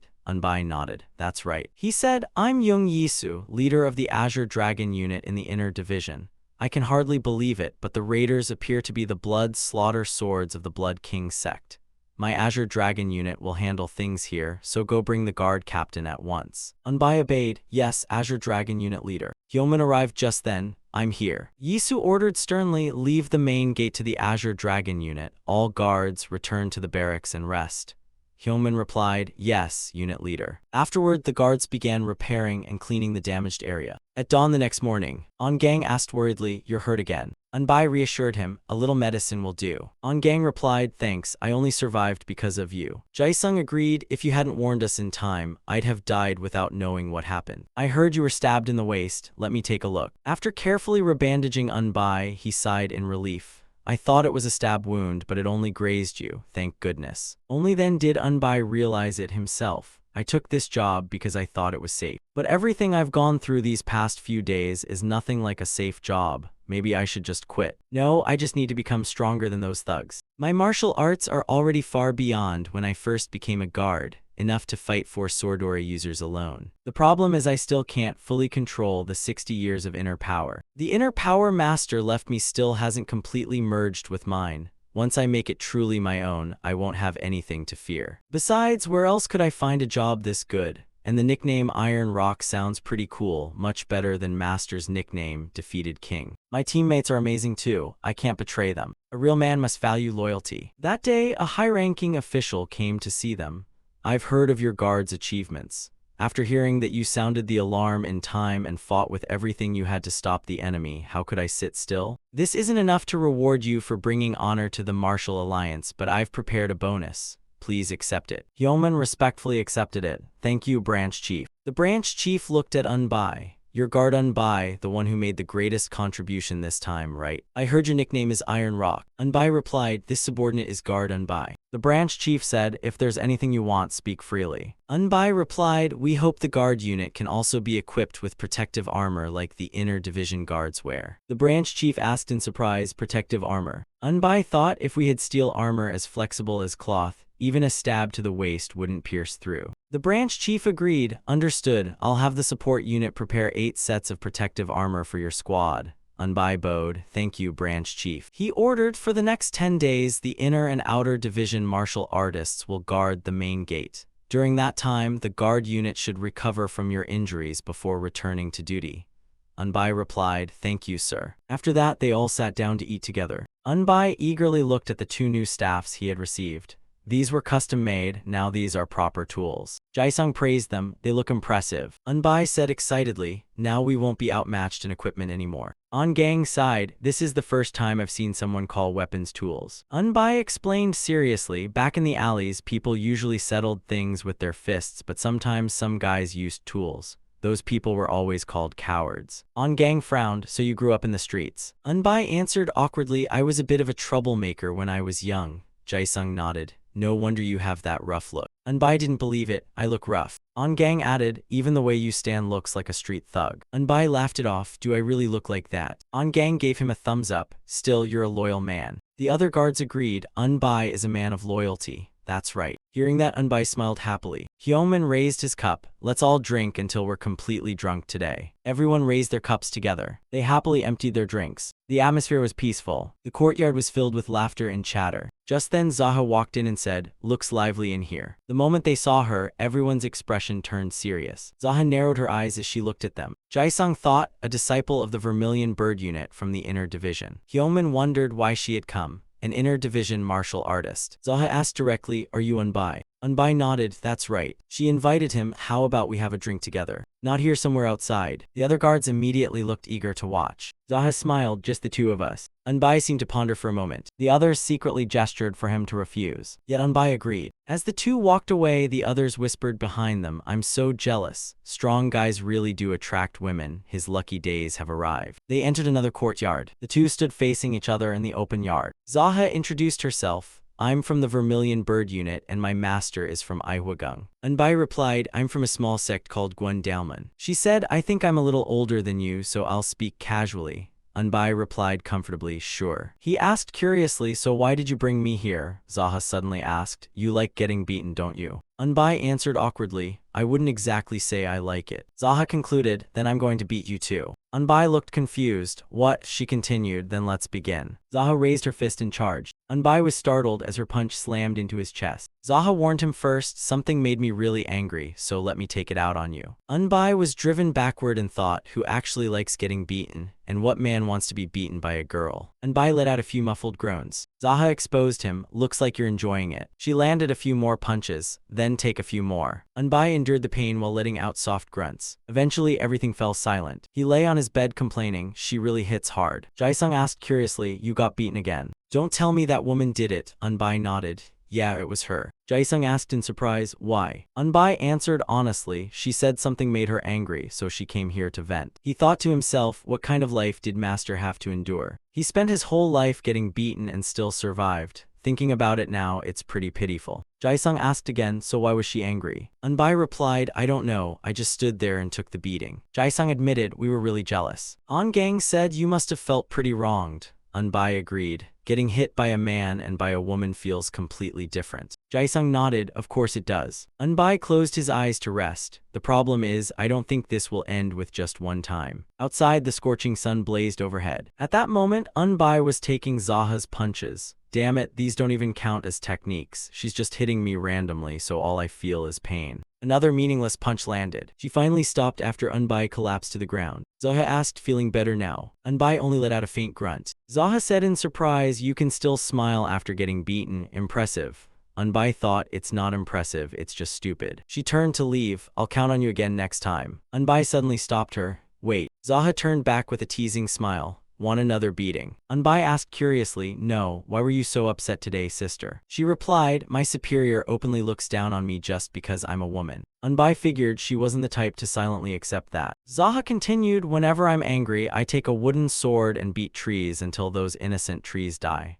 Unbai thought speechlessly, so you plan to kill me instead of the trees. She even smiled, luckily I have you now. Unbai grumbled inwardly, I can't even refuse. This is driving me crazy. When their shift began, the three of them resumed guarding the Martial Alliance gate. Jae-sung was carefully reading the duty register. Suddenly, a carriage came rumbling toward them. Unbai was surprised. I don't remember hearing a carriage was coming today. On-gang noticed something. Wait a second. Unbai hurried over and stopped it. Halt. The driver replied, we've come to request support from the Sichuan branch for an event. Unbai thought, according to procedure, they should first declare their sect and the identity of the people inside the carriage, yet he skipped all of that. Unbai performed his duty. My apologies, but my knowledge is limited, so I don't know who you are or where you come from. Please forgive my disrespect, and I would greatly appreciate your understanding. The man presented an identity token. We're from the Peng clan. Inside the carriage are the great hero Peng Muon, known as Tiger Saber, and Lady Peng Yesel, known as Martial Blossom. Unbai examined the token. It bore the emblem of the Hebei Peng clan. He returned it. Please wait a moment, sir. The heavy gate was pushed open. After the carriage entered, he closed the gate again. Unbai then returned to his post. Just then someone else arrived. It was Lady Siali. She politely asked, your guard Unbai, right? He nodded. Yes, who are you? She introduced herself. I'm Siali from the Inner Division, a disciple of the Sword Pavilion.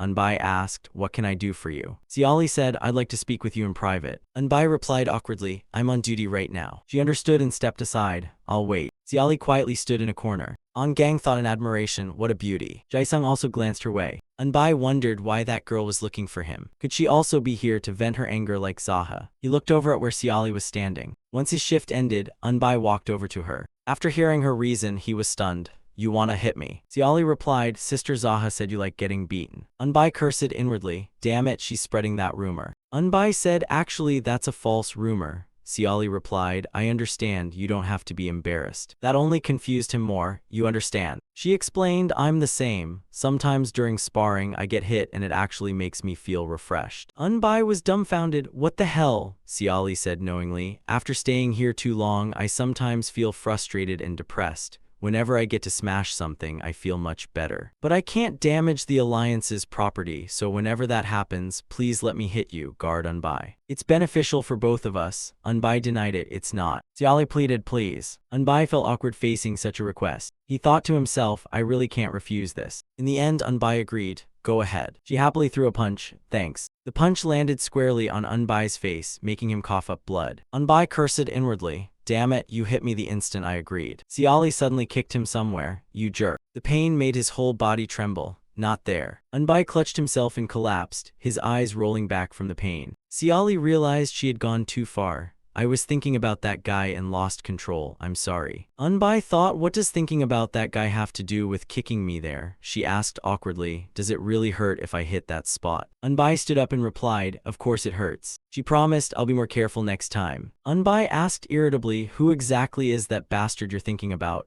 Siali answered casually, who knows? Unbai sighed inwardly, why do I keep meeting girls like this? As the sun grew hotter, he returned to his boring gate duty. Unbai grumbled that being a guard was a pretty satisfying life. The work was easy, the pay was steady, and there were even nice little bonuses now and then. If only those things didn't happen. Just then, the two women walked over. Zaha raised a hand and greeted him. Little brother, almost done with your shift. Siali invited him. Guard, come talk to me for a moment. Zaha snapped, why won't you get lost? She replied, at your age, you should know your place. Zaha said, so what if I'm older? Siali exposed that she was 28, 8 years older than Guard Noong. Zaha mocked back, and what about you, luring that innocent Guard Noong? I noticed him first. Siali stayed calm and sneered, but you two don't suit each other, so stop being stubborn. She proudly replied, why wouldn't we? Mine are bigger than yours. Siali answered, they just look sloppy, what's there to brag about? Zaha proudly said, everyone wants to touch them at least once. Standing in the distance, Jaisung thought, those beautiful women were fiercely fighting out of jealousy. Not long ago, he had been mocked because no woman paid him any attention. Seeing neither woman willing to back down as they glared at each other, he stepped forward and said, hey, you're disturbing my watch, so please argue somewhere else. Zaha replied, I'll come back later. Siali added, see you later. The two snorted and walked off in opposite directions. Unbai finally let out a sigh of relief. On Gang said, I'm so jealous, really jealous. Confused, he asked, they only came to vent at me, so what are you jealous of? He figured that at least beautiful women still came looking for him. Hearing that, Unbai sighed, maybe I should quit this job. On Gang immediately objected, no way, ever since you joined, our guard unit has become so lively. He forced a smile, I was just joking.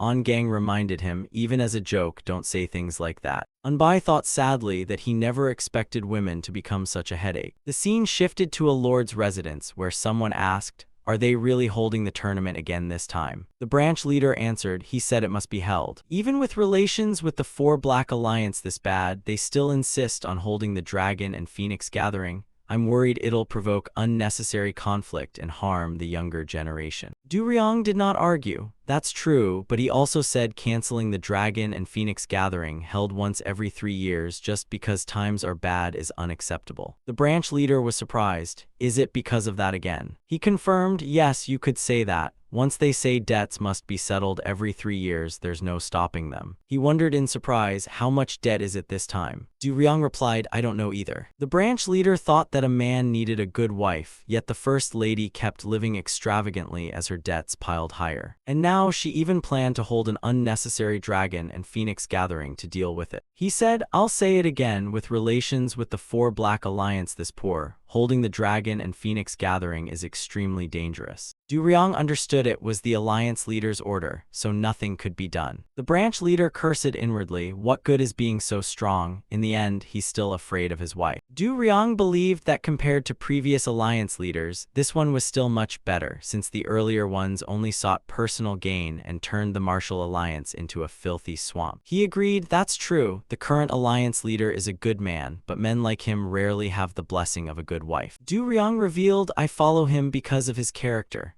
He replied, very well, the Sichuan branch will also gather the younger generation to attend the dragon and phoenix gathering. Du Ryong smiled in delight. Thank you, then the entry fee. The branch leader said, we'll send 20 people, 100 taels each, so prepare 2,000 taels. Du Ryong replied, the alliance leader will surely be pleased. He warned, if they ever force another event because of debt, tell them the Sichuan branch will withdraw from the alliance. Du Ryong nodded, understood. He stood up to leave, then I'll take my leave. Right after that, the branch leader summoned all squad leaders. He ordered each squad leader to choose 5 disciples for the dragon and phoenix gathering. None of them could be over 30. One man said, our Black Tortoise squad will send Ju Yongho, Ma Yachial, Hwa Murin, O Dongsu, and O Dongma. Next, the White Tiger squad named Gu Jihun, Choi Biko, Choi Chial, Ian Chung, and Ping Gaesip. The Azure Dragon squad would send Sun Wai, Sun Yong, Choi Wuxian, Choi Mujung, and Du Yup. The Vermilion Bird squad would send Zaha, Mi Hanseol, Ma Jinjin, Xiao Rai, and Shin Jiangmin, 5 in total. The branch leader changed the topic. Now let's discuss the schedule and expenses. The White Tiger squad leader said, first, we need someone capable to lead the younger disciples. The Vermilion Bird squad leader said, I recommend the martial instructors. They have vast experience in top-tier martial arts, so they're trustworthy. The branch leader praised him.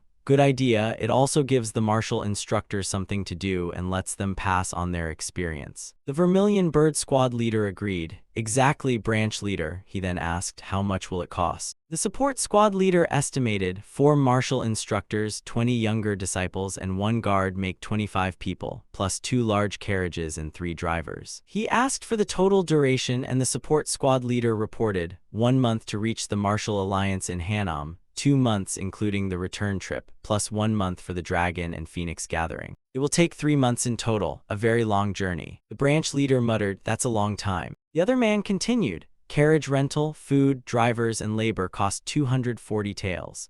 The martial alliance's dedicated drivers cost 150 taels including monthly wages.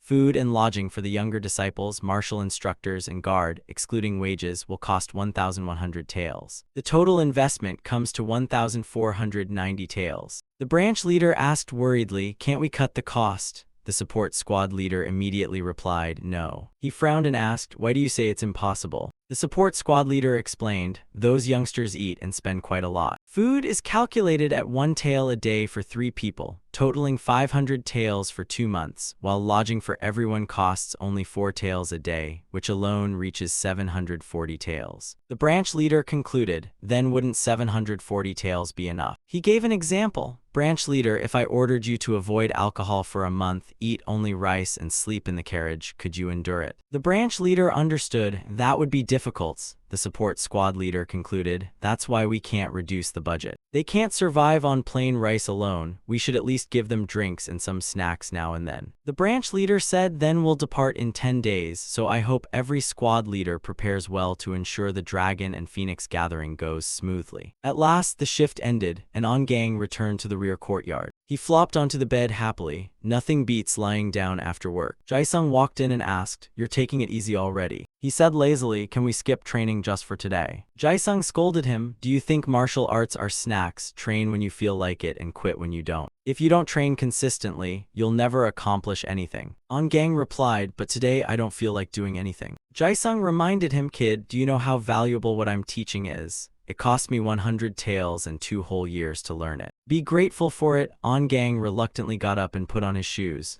Yes, yes. He had no choice but to follow Jae-sung outside. He thought to himself, why did I even bother learning martial arts back then? I started too late, so it's probably useless anyway. Unbai glanced at him, thinking he was making a fuss over nothing. Just then Ha Muon came looking for him. As soon as he entered, he saw Unbai standing in front of the locker. Muon said, you've been awfully quiet lately. Unbai replied, yes, senior. Unbai grew uneasy, wondering why Senior Ha Muon had come. Surely it wasn't to challenge him to a duel. Muon suddenly asked, are those beautiful women still coming to see you? Unbai frowned and answered, yes. Muon grimaced, I'm so jealous, really jealous. Unbai asked in confusion, what's there to envy about getting beaten by women? I'd rather be beaten by men. Muon confidently said, if they're beauties like that, I'd gladly let them beat me all they want.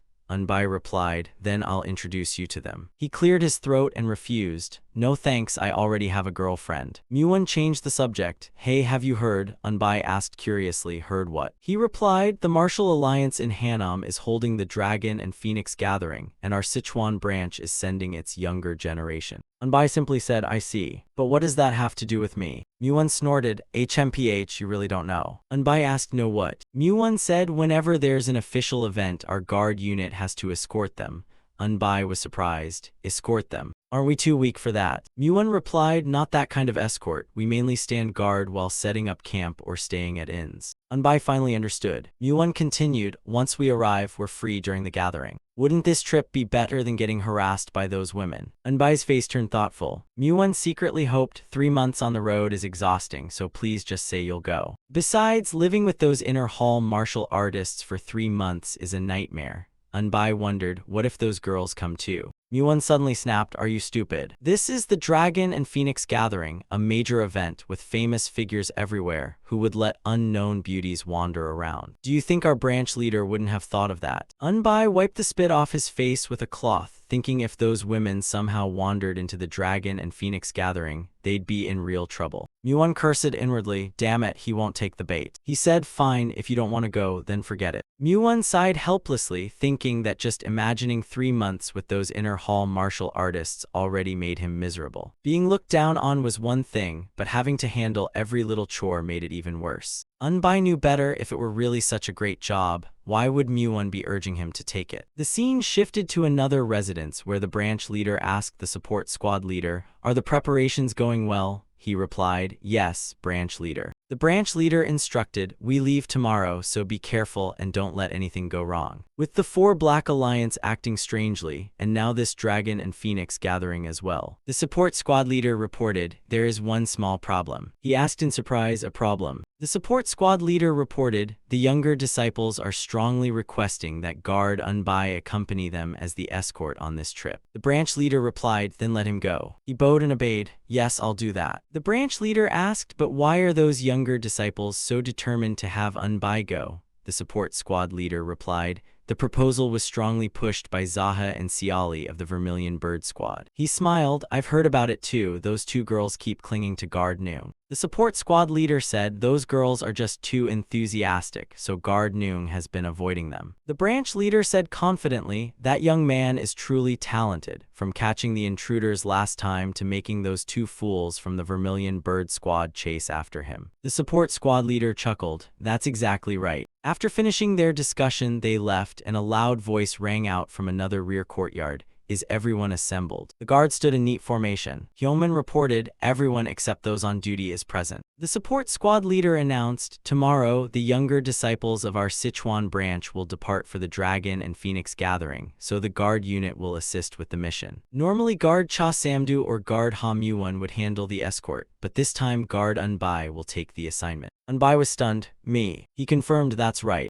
Muon was the happiest of all, secretly grinning. Unbai said, I've never handled an escort mission before, and I know nothing about escort work, so how can I do it? The support squad leader replied casually, it's fine, I'll just teach you. We'll talk in private later. Alright, now I have a few things to tell the guard unit. Everyone fell silent and waited for orders. The support squad leader instructed, for the next 3 months, Guard Unbai will handle the escort mission, and his position in the guard unit will be filled by the night watch, who will be reassigned to the Yule ship. From now on, 1 martial artist from the inner hall and 1 from the outer hall will assist the night duty as security has been reinforced to prevent another night raid like the one 3 months ago. Muon secretly rejoiced, thinking the workload would be much lighter. The support squad leader concluded, that's all. Guard Unbai, come speak with me privately. Everyone happily left, saying it would be much easier now. Only Unbai was annoyed. What is this? He shot Muon a look. Was this your doing? Muon understood and forced a smile. It wasn't me. The support squad leader told him, follow me. Anbai immediately followed him. Muan jumped with joy, thrilled beyond words. When they arrived at a residence, Anbai asked in confusion, "Why me?" The support squad leader replied, "Martial instructor Mi Chanyong strongly recommended you. It seems he's very pleased with you." Anbai cautiously asked, "By the way, are those women coming too?" He secretly shuddered, thinking that spending 3 months with those 2 terrifying women would be a living hell. The support squad leader froze for a moment. He cleared his throat and said, "I'm only in charge of support, so why would they give me the Dragon and Phoenix gathering roster? I'll probably find out tomorrow." Anbai replied, "I see." He reminded him, "Let's talk about work. I'll explain your duties, you only need to manage the travel funds." Anbai was surprised. The travel funds. He felt something was off. They called it an escort mission, but his real job was managing the travel budget, which seemed rather strange. The support squad leader said, "So the senior guards haven't told you anything yet, then I'll explain it now." He explained, "Those martial artists are hopeless at managing money, especially the younger disciples attending the Dragon and Phoenix gathering, since most come from wealthy sects and have never worried about spending." Anbai asked, "Aren't there already martial instructors?" The support squad leader replied, "The martial instructors. Their monthly salary is 160 taels, so if you hand the travel funds to people used to luxury, you can already imagine the outcome. That's why we entrust the travel budget to the guards, who know the value of money and how to save it." Anbai asked, "If that's the reason, why does it have to be a guard?"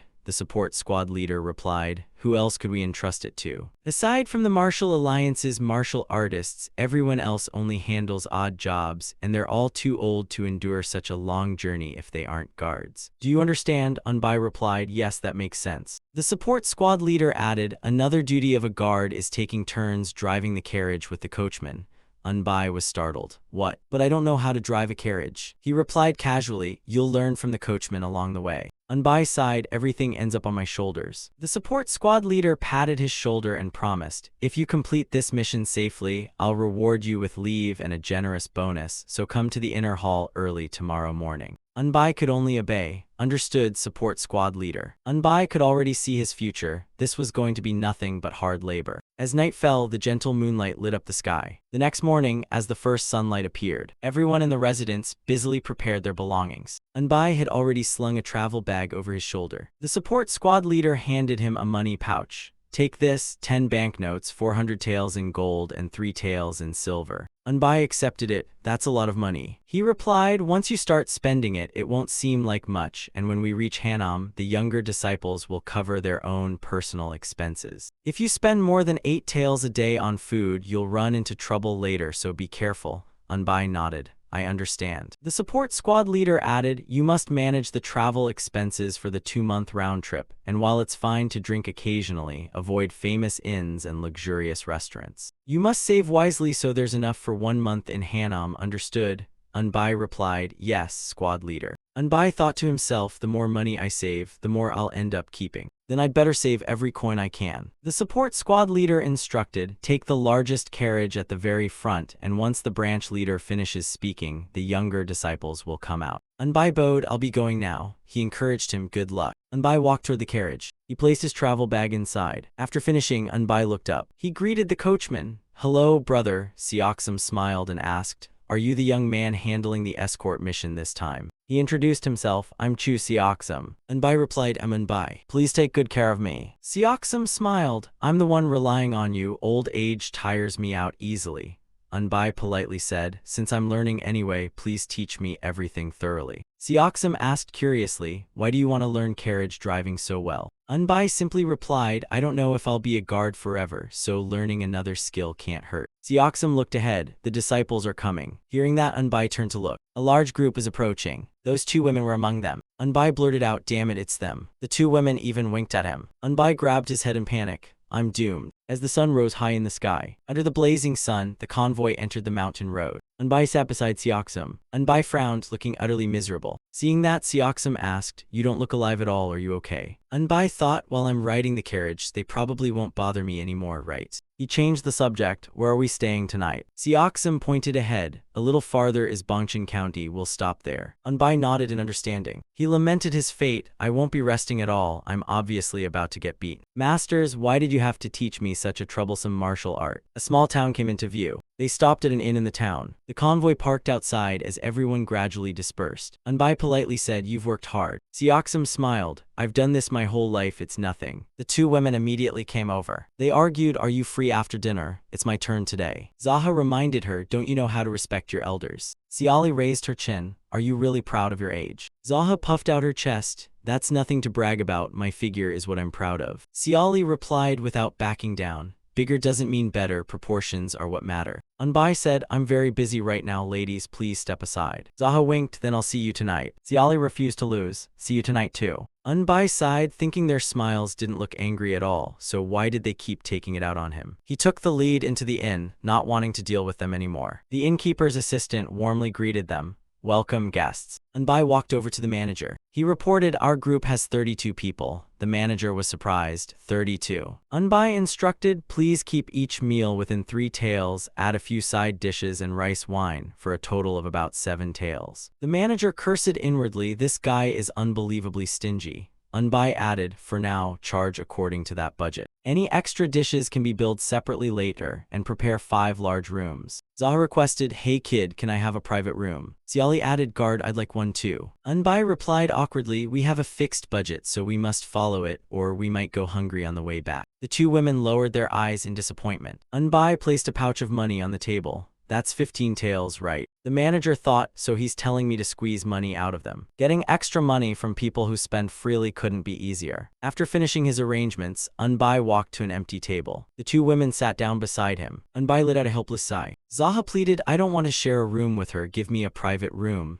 Siali added, "I don't want to either." Anbai refused. "Public funds must be used according to the rules, and if it's too inconvenient, please pay for another room yourselves." Zaha knew this wasn't just a 1 or 2 day trip, so it would cost too much. Anbai replied, "Then please share a room." Siali reluctantly agreed. "All right." Unable to persuade him, Zaha gave in. "Fine, I'll listen to you, kid." Someone walked over. "Guard, may I sit with you?" Anbai replied, "Please have a seat, young master Ian Chung." Ian Chung then sat down beside Siali. Anbai thought that throughout the journey, Ian Chung seemed to be shunned by the inner hall martial artists, which was probably why he came to eat with them instead of his companions. Were they really looking down on him just because his sect had declined? Zaha greeted him. "You look quite chubby." He replied, "I've been chubby since birth." She mocked him, "As long as you don't end up fat as a pig." Unable to listen anymore, Anbai said, "Young Master Ian Chung possesses extraordinary inner energy." Ian Chung expressed his gratitude. "Thanks to you, guard, I reached the first-rate realm, thank you." Zaha looked surprised. "Thanks to him? Then doesn't that mean Ian stole my little brother from us?" He quickly denied it. "That's not true. He was simply the guard who guided me." Siali spoke up. "Guard, you've always seemed like someone special to me. It's such a waste for you to stay a guard." Zaha agreed, "I think so too." Anbai was bewildered. "What are you two talking about?" "I'm satisfied with being a guard of the Martial Alliance." Zaha teased, "You're far too modest, little brother. Most people brag with a little talent, but you never praise yourself." Siali advised, "Being too humble isn't a virtue either, so have more confidence." He sighed inwardly. "I'm grateful to be recognized, but why do they treat me like a punching bag?" Anbai looked up at them and said, "I'm not anyone remarkable, nor was I born into a prestigious family. My martial arts aren't outstanding, I'm only good with words, and I'm truly satisfied with this guard job."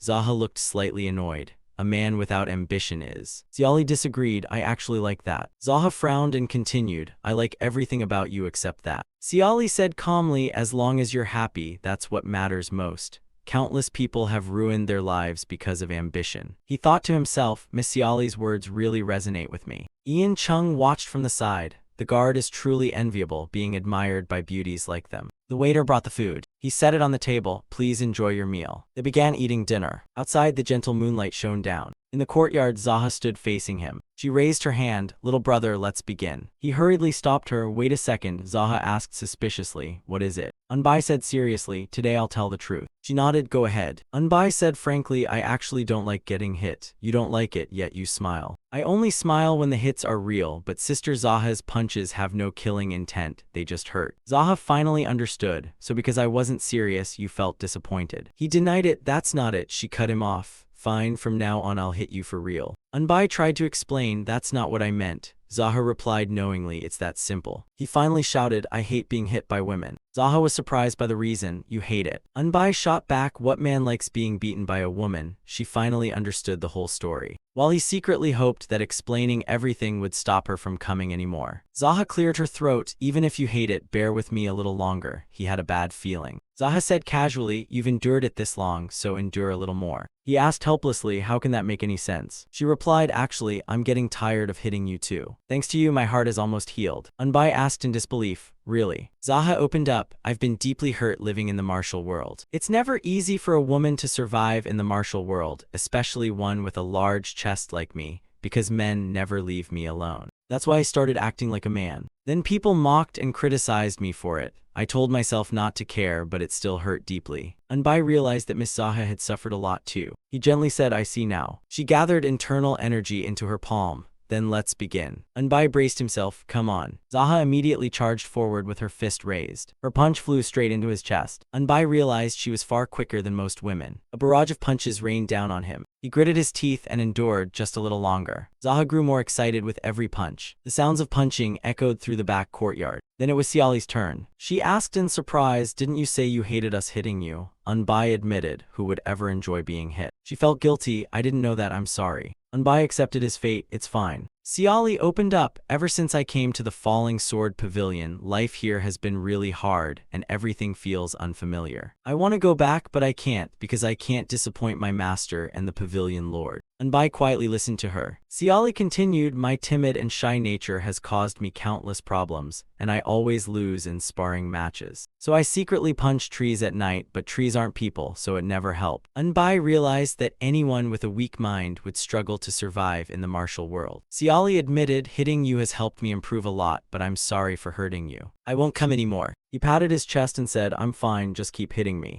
Only then did Unbai realize something was wrong. What am I even saying? Xiaoli immediately brightened. Thank you for understanding me. He thought bitterly, so I'm still going to get beaten. Xiaoli smiled and asked, then shall I begin? She rushed forward and threw powerful punches. He realized Miss Xiaoli was now using her full strength, making it hurt even more. I'm going crazy. The next day began beneath a perfectly clear sky. On the second day, the convoy resumed its journey. Unbai sat beside Xiaoxim. He praised him, you're really good at this. Unbai replied, it's actually pretty fun. Xiaoxim revealed, people who practice martial arts usually handle horse carriages more easily. Unbai was secretly pleased. The horse's movements travel through the reins, so masters martial arts really are useful sometimes. If only I didn't have the problem of getting beats. The convoy reached a deserted street. The carriages immediately sped up. By sunset, they arrived at a small town at the foot of the mountain. The carriages stopped in front of an inn. Unbai's group settled inside. The disciples had already started eating. They enjoyed their meal after the long journey, though a few looked exhausted as they ate. Zaha frowned, isn't this a bit too much? There's barely anything worth eating. He reminded her, we have to stay within the budget, or we might end up sleeping on the road and going hungry on the way back. She said they'd worry about that later. Right now, what's in front of us matters more. Ian Chung praised her. Miss Zaha's straightforward personality is truly admirable. Zaha mocked herself, admirable, people hate me for being too much like a man. Ian Chung replied with admiration, I could never have that kind of spirit. She answered, it takes a bit of effort.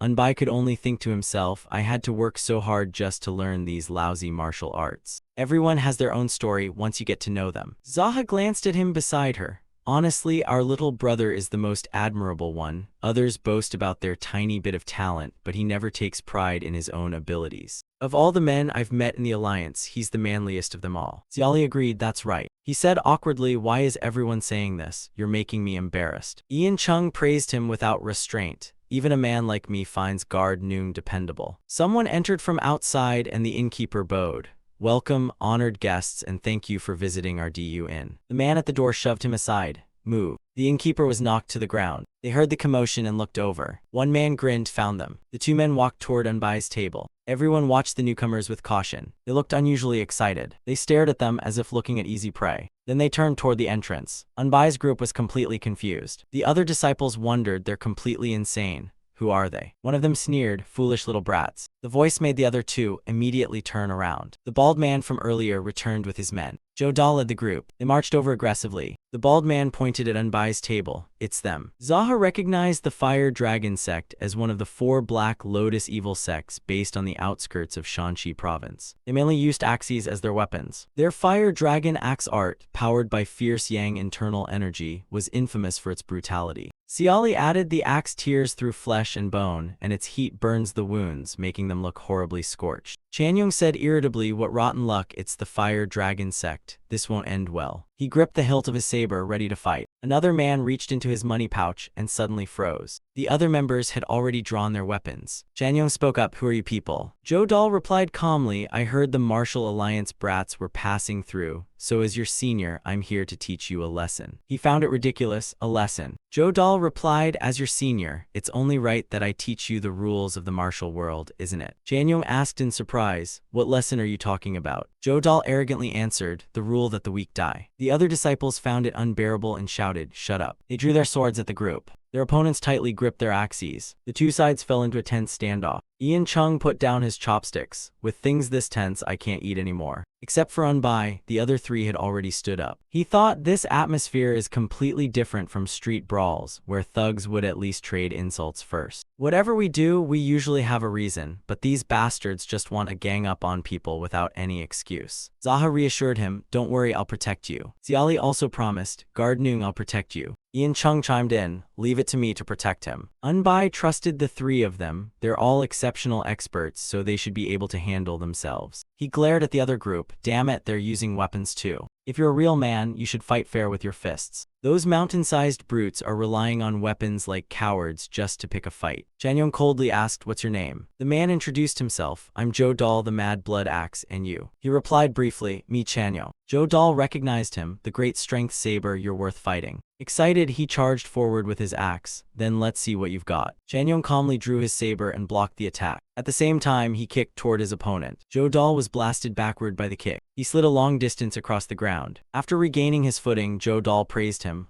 As expected. Chanyong sneered, I don't need praise from trash like you. Masters, it looks like they have no intention of backing down, so we must prepare. The other masters stepped forward. He thought, our group is full of junior disciples with little real combat experience, so only the masters can really hold the line. One master demanded, we were peacefully eating, so why did you come here looking for trouble? The 4 masters glared at the troublemakers. Behind them, the disciples stood ready. Anbai grew irritated. People don't even disturb a dog while it's eating, yet these bastards have gone this far. Ian Chung put on his gloves and said, if they knew any manners, they wouldn't be called an evil sect. Anbai wondered, you can even use those as weapons. Zaha, rich in experience, advised, little brother, the best weapon is the one that suits you best. Xiali also drew her sword. The enemies all raised their axes. The axes in their hands radiated killing intent. Zhou Dao gave the order, kill them all. His men charged forward, shouting, tear them apart. One master ordered, don't panic, just fight like you do in training. The two sides clashed, and the sound of blades rang loudly. Axes and swords collided, sending sparks flying. After the exchange, Chanyo and Zhou Dao both stepped back. Another master was being overwhelmed by his opponent. They used their superior numbers to surround the disciples. Lacking enough strength, the disciples were forced back. One disciple was knocked down as someone shouted, hold them back. The battle grew increasingly fierce. One man suddenly threw a flying knife. The throwing knives struck their pressure points, and the axes slipped from their hands. Anbai put his hands on his hips in disgust. Is this all you've got? Are these really the guys who always strut around so proudly? Damn it, I swore I wouldn't get involved in weapon fights. Zaha exclaimed, I've already been as careful as I could. Xiali and Ian Chung stepped forward. Looks like we have to join in too. Anbai thought, damn it, I've got over 1,000 taels of silver, and if I get caught, I'll lose it all.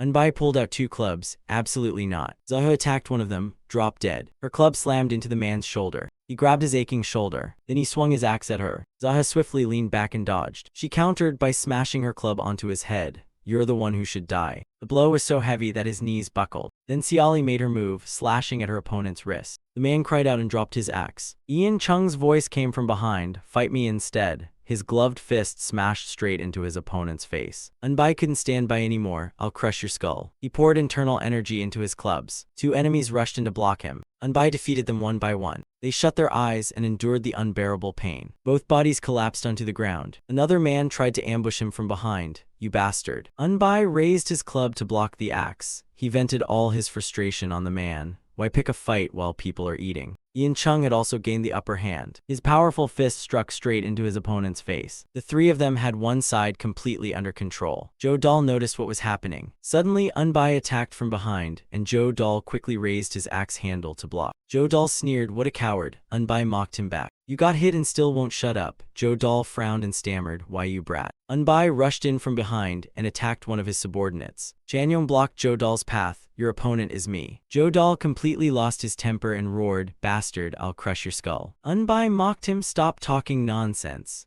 Zhou Dal shouted angrily, "Despicable coward, and you still dare call yourself a martial artist?" Unbai snorted. "Do I look like a martial artist to you?" Zhou Dal froze. "Huh." Unbai scolded him. "Even thugs don't attack people while they're eating. Everyone has to make a living." Zhou Dal asked warily, "Who exactly are you?" Unbai answered calmly, "Can't you tell I'm a guard?" "A guard?" Zhou Dal was stunned. "A gate guard," Unbai corrected him irritably. "A guard." Zhou Dal sneered, "Just a worthless guard." Unbai shot back, "So what if I'm a guard? Is protecting the Alliance's safety and order a crime? At least we don't rob people like you do." "We guards." Enraged, Zhou Dal charged at him. "Shut up, you guard." Unbai blocked the attack while correcting him. "A guard." As he was forced back, he realized, damn it, this strength is just like Master Mi Chanyong's. He launched a relentless assault. Dai, his axe, filled with powerful internal energy, came crashing down. Unbai leaped high to dodge. The axe split the floor while Unbai spun through the air. Powerful true energy burst from him. He landed safely. Then Unbai dashed forward, each step crashing down like it weighed 1,000 pounds. Zhou Dal froze at the sight. Unbai steadily closed in on him. Zhou Dal instinctively raised his axe to block. The wooden clubs kept forcing the axe blade downward.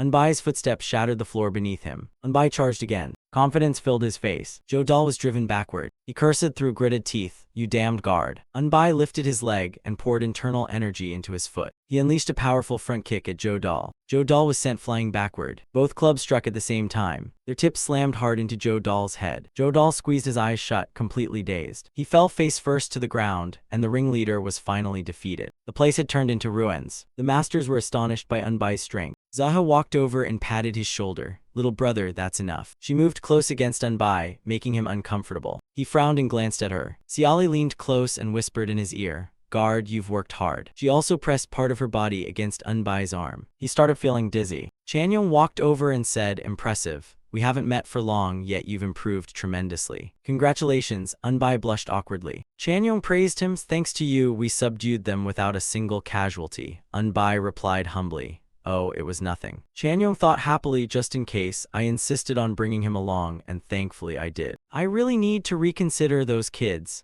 I thought they were troublesome disciples because the others avoided them, but they're actually more outstanding than the rest of the juniors." Chanyong turned to the masters. "Just to be safe, let's keep an eye on them." The pressure points of the unconscious men were released. A strong strike landed on the pressure point on each of their backs. They were released one by one. Chanyong went to release the last man's pressure point. Meanwhile, Unbai collected all the axes. He carried a pile of axes in his arms. Then Unbai dumped the entire pile into one spot. Xiali walked over and asked, "Guard, what are you doing?" He replied, "I'm going to sell them." She asked curiously, "Sell them? Why?" Unbai pointed around. "Just look at this inn, it's completely wrecked." Just as he said, the place had been destroyed. He said, "Before we left, the relief unit leader told me that after you ladies caused trouble, I had to clean up the aftermath properly." Chanyong warned, "Hey, Guard Noong, I think that's going a bit too far." Unbai asked, "Why? Could you tell me the reason?" He replied, "A weapon is a martial artist's life, and a true martial artist would rather die than be disgraced." Unbai glanced at the troublemaker. "Then we should ask him how he plans to pay for the damage." Zhou Dal was wrapping the wound on his forehead. Unbai walked away. "First, I need to find out the repair costs by talking to the innkeeper." The people inside were hiding behind the counter in fear.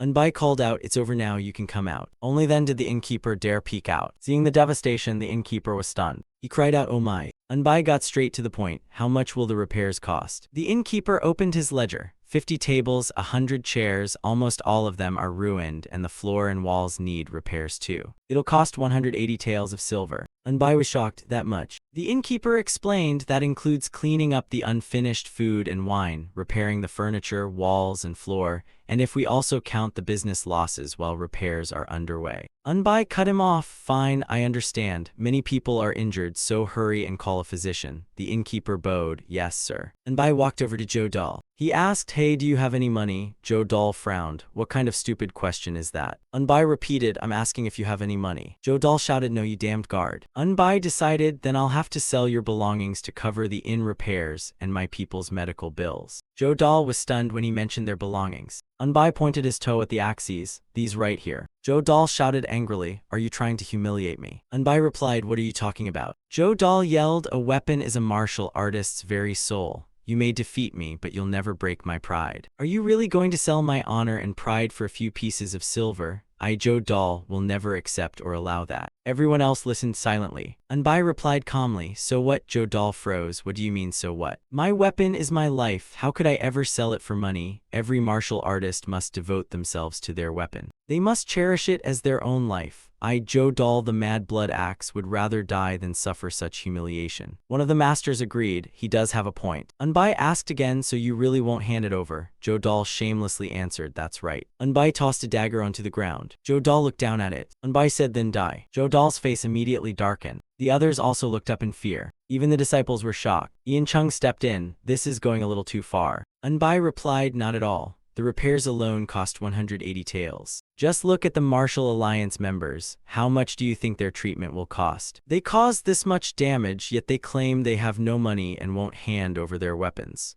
Isn't that how they've been acting all along? They said they'd rather die than give up their weapons, so let them die. Ian Chung argued, but that's the spirit of a martial artist. A martial artist would never accept humiliation. Unbai replied, then stop enduring it and just die. Unbai turned to Joe Dahl. Hey, if you want to die, hurry up. I can't rest until this is over. Joe Dahl cursed inwardly. This bastard. He finally gave in. Take them. Enduring humiliation is also a virtue of a true warrior. Unbai looked at the others. What about the rest of you? If anyone still wants to lecture me about a martial artist's honor and stop me from taking these, speak now. I'm busy, so I'll slit your throat myself. They looked at each other, but no one dared say a word. Unbai sneered, acting all tough for nothing. You're lucky I'm kind enough to let it slide, because if it were someone else, you'd have been stabbed the moment you opened your mouths. You're broke, yet you still act so arrogant. If you don't want to lose your weapons, then pay up. They could only sit there silently and take the scolding. After receiving the money, the innkeeper said happily, thank you so much, sir. He thought usually martial artists just leave after a fight, but these people even paid for the repairs. How strange. Unbai went to the physician. How much are the medical expenses? The old physician replied, the consultation alone is costly, and with the wound medicine and all the herbs I've used, it'll be about 45 taels of silver. Unbai sighed inwardly, what a ripoff. He handed over the money pouch, 2 taels of gold and 5 taels of silver. Unbai sighed in relief. Even so, I still have about 500 taels left. If this keeps happening, I can actually make some money. Chanyong reported this was orchestrated by the 4 Black Lotus. They apparently promised to teach the Fire Dragon sect an internal cultivation method to enhance their Fire Dragon divine art, then ordered them to ambush us. They even made capturing us a condition, so there must be a bigger scheme behind it. Unbai worried to himself. When 2 factions clash, all kinds of trouble are bound to happen. As long as no one messes with me, I'm happy just making a little profit. He asked, so what about those guys? Chanyong stroked his chin. We can't kill them and we can't take them with us either. Unbai thought to himself, then let's just leave them here and go. Chanyong asked, by the way, are you okay? Unbai blinked. About what? He reminded him, you made enemies out of them. Unbai looked confused. Enemies. Chanyong explained, didn't you take their weapons? To martial artists, that's the greatest humiliation and they'll definitely seek revenge. Unbai replied, I doubt it'll go that far. If only one person loses his weapon, he'll be humiliated, but if everyone loses theirs, they'll all keep quiet. Chanyong nodded, I hope you're right, that could be true. Unbai believed that any man who held a grudge over being embarrassed once was simply a fool. But if more of them come, can we really stop them? Chanyong glanced at his people. They all looked utterly exhausted. He thought irritably, what a useless bunch. Ian Chung stood firmly nearby. Chanyong realized it was their first truly bloody battle, so they were mentally shaken. In that state, they wouldn't be of much use. He urged the masters, I think we'd better leave now. That's right. One master asked, then what about them? Chanyong replied, we'll leave them behind. They can't even move right now anyway. He glanced at Unbai, signaling him to get ready. That night they left the inn. Everyone was already waiting outside. Unbai handed a small pouch to Chanyong. Please take this. Chanyong asked in surprise, what the hell is this? Unbai explained, these are caltrops. Chanyong accepted them eagerly. When did you prepare these? What kind of person are you and what have you been through to end up here? Unbai replied modestly, I'm just a wanderer who knows a little about gathering herbs and hunting animals. The masters examined the hidden weapon. He explained, caltrops are hidden weapons made of scrap iron with 4 spikes. In an emergency, you can throw them by hand, but their true value is scattering them on the ground. Once scattered, one spike always points upward. That's what makes caltrops so effective at delaying or stopping pursuers. Unbai thought to himself, this was my favorite trick back when I was a street kid. Chanyong promised, I'll use them carefully. He turned toward the carriages, then let's move out. Unbai was the last to leave. He called to Seoksum, let's get going. As the carriage rolled forward, Seoksum guessed, this is going to be a long night. Unbai's expression turned serious. Yes, sir. The convoy set off that very night. Moonlight lit the road ahead. Meanwhile, the captured men were rescued. A group of masked men came to free Joe Dahl's group. Jin-hyuk stepped forward and questioned Joe Dahl. He asked unhappily what happened. Joe Dahl lowered his head. We failed. Jin-hyuk roared. 3 elite fighters from the Fire Dragon sect still failed against those Martial Alliance brats. Joe Dahl admitted they weren't weak and we rushed in carelessly, so we ended up like this. Those martial artists were far stronger than the intelligence you gave us. Jin-hyuk criticized him. This plan was meant to warn the Martial Alliance, yet it ended in total failure. What a disappointment. Joe Dahl objected it wasn't a complete failure. More than half of their elite juniors were seriously wounded, and those martial artists couldn't have escaped unscathed either. If even our Fire Dragon sect elites ended up like this, what chance would the others have? Jin-hyuk nodded. Fine. Jin-hyuk ordered the 4 Black Lotus also dispatched the Black Horse unit in case something went wrong. Order them to pursue those people. Even though the mission failed, I'll still give you the secret manual I promised. He handed over the promised manual. Joe Dahl accepted it eagerly. Thank you, sir. He thought, the more I cultivate the Fire Dragon divine art, the hotter my temper becomes until I eventually lose my mind. To overcome that side effect, I must suppress the fire energy and balance it with yin, and this cold moon mental art can do exactly that. I've suffered for so long. The deeper my internal energy grew, the worse my temper became, and I kept losing control over trivial things, causing endless trouble until everyone avoided us. Now we can finally live like normal people. Meanwhile, Unbai's convoy entered a mountain trail.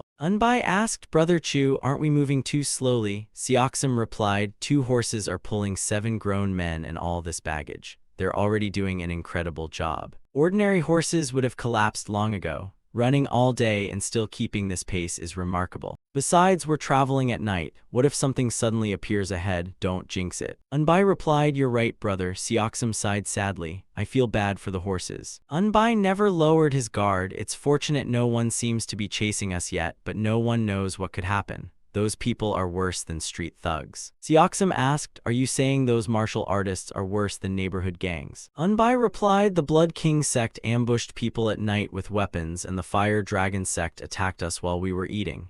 Even street gangs don't do things like that. Seoksum agreed, now that you mention it, you're right. Unbai scoffed, they call themselves martial artists and put on airs, yet they don't even know what it means to be a real man. Seoksum warned, that's enough, someone might hear you. Unbai replied, I'm only saying what I think. Seoksum warned, don't say everything on your mind. Words can bring disaster. Unbai smiled and stopped arguing, I understand. Suddenly he heard an unusual sound. Seeing Unbai look back, Seoksum asked, what is it? Unbai replied, I hear horses. Seoksum sighed, I can't believe they're still chasing us. Unbai reported, they're on our tail. I'll speed up. One of the masters immediately acknowledged. Worry spread across his face. Another master was also stunned. Unbai urged, Brother Chu, please go faster. Seoksum replied, we're in serious trouble now. Unbai's hand rested on the whip at his waist. He thought, I've never used a whip before. Meanwhile, Seoksum raised the long whip. He cracked it across the horses' backs, and the 2 horses immediately sped up. Their hooves thundered across the ground. A mounted group was chasing from behind. It was the masked men who had rescued Joe Dahl's group. Chanyong shouted, "Use the caltrops." Those inside the carriage leaned out and accurately threw them toward the pursuers. Several hidden weapons scattered across the ground. The mounted pursuers kept charging forward. The masked men showed no sign of slowing down. Their leader shouted, "We're almost on them, keep going." The horses continued galloping at full speed. Suddenly, one horse let out a loud neigh, and its rider was thrown backward. The horse crashed to the ground. The man looked at the caltrop embedded in the ground. The masked assassin narrowed his eyes. He ordered his men stop their hidden weapons.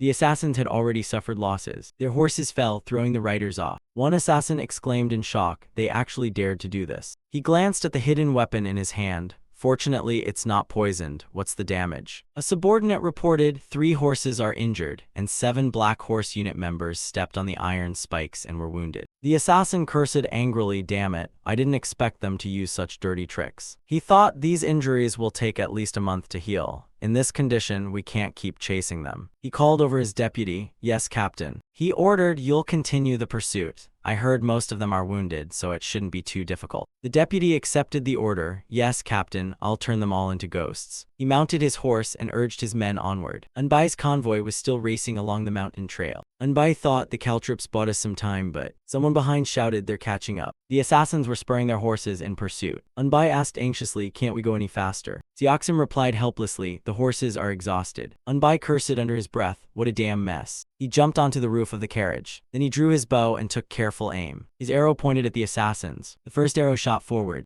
Anbai reassured him, "Don't worry, just stop the carriage." Xiaoxim immediately pulled the reins. Whoa, whoa. The 2 horses came to a stop. The convoy halted in the middle of the mountain road. Someone asked curiously, "Why are we stopping?" Anbai climbed down and answered, "There aren't many of them, so I think it's better to deal with them and rest afterward." Chanyong objected, "Whether we fight or not should be decided by the martial masters leading us." Anbai advised, "The horses are exhausted anyway and will be caught sooner or later, so it's better to catch our breath and wait for them." He thought, that makes sense. Chanyong told one of the masters, "There aren't many of them, so we're better off facing them than running." Anbai suggested, "Maybe we should send the wounded ahead first." Chanyong agreed, "Good idea." The wounded were loaded onto the carriage. The first carriage drove off. The rest stayed behind to wait for the assassins. The assassins charged toward them. Chanyong shouted, "State your identity." Yugang introduced himself. "We are the Black Horse unit of the 4 Black Lotus. I am Ha Yugang, the Black Horse unit's 3rd deputy commander." Chanyong asked directly, "Why are you pursuing us?" Yugang replied, "I was ordered to deliver the 4 Black Lotus message to the Martial Alliance." Chanyong asked curiously, "What message?" Yugang answered, "A Martial Alliance warrior from the Divine Moon sect attacked a warrior from the Harmony Wheel sect of the 4 Black Lotus.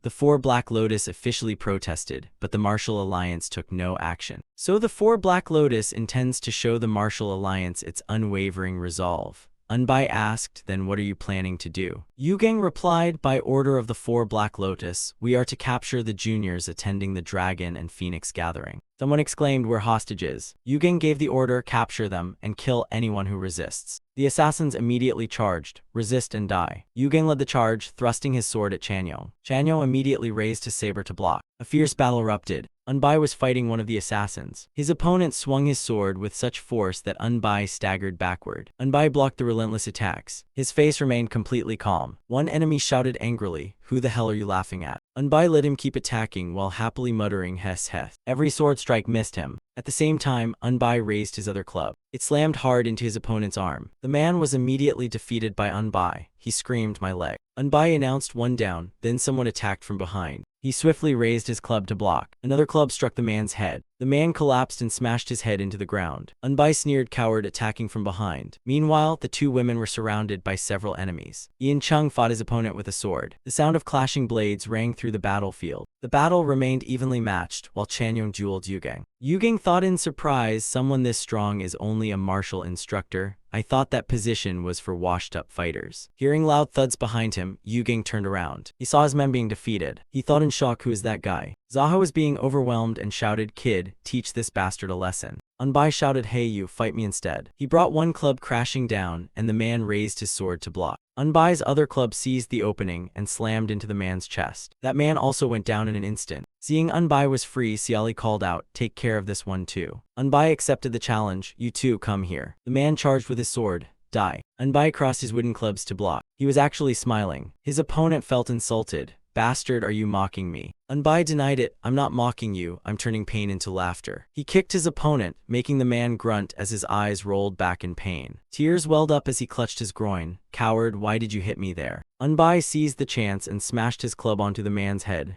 Shut up. Another enemy went down. Yugeng stared at that guy in shock. While distracted, he nearly took a slash from Chanyo. Their duel became even fiercer. Chanyo swung his massive saber. His sharp blade swept toward Yugeng's neck. Yugeng froze, not daring to move. Chanyo held the saber at his neck and said, "It's over." Yugeng looked back and saw all his men had been captured. Yugeng removed his face covering and asked, "Why did you stop? Kill me." Chanyo sheathed his saber and replied, "Forget it, step back." Feeling humiliated, Yugeng demanded, "Kill me." Chanyo refused. "We don't kill people without reason." Yugeng's face turned red with rage. "Shut up with that nonsense. You righteous hypocrites." Hearing that, Unbai rushed over with his club and shouted, "Shut up." He smashed the club onto Yugeng's head. Yugeng reeled from the blow. His body swayed and he dropped to his knees. Chanyong said, "Wasn't that a bit much?" Unbai replied, "Sorry for interrupting. But these people came for our lives, and listening to them whine is just a waste of time." Yugeng stubbornly sneered, "Filthy righteous sect dog." Annoyed, Unbai hit him with another club. "Shut up." Yugeng felt utterly humiliated. "Kill me." Unbai said, "Shut up and answer my question. How many more are chasing us?" Yugeng smirked coldly. "You think I'll tell you?" Unbai replied calmly, "Is that so?" He gave the stubborn man another blow. "Then don't talk." Yugeng collapsed face first onto the ground. Chanyong couldn't stand it anymore and called out, "Hey." Unbai cut him off. "Now isn't the time to argue." Chanyong understood. That's true.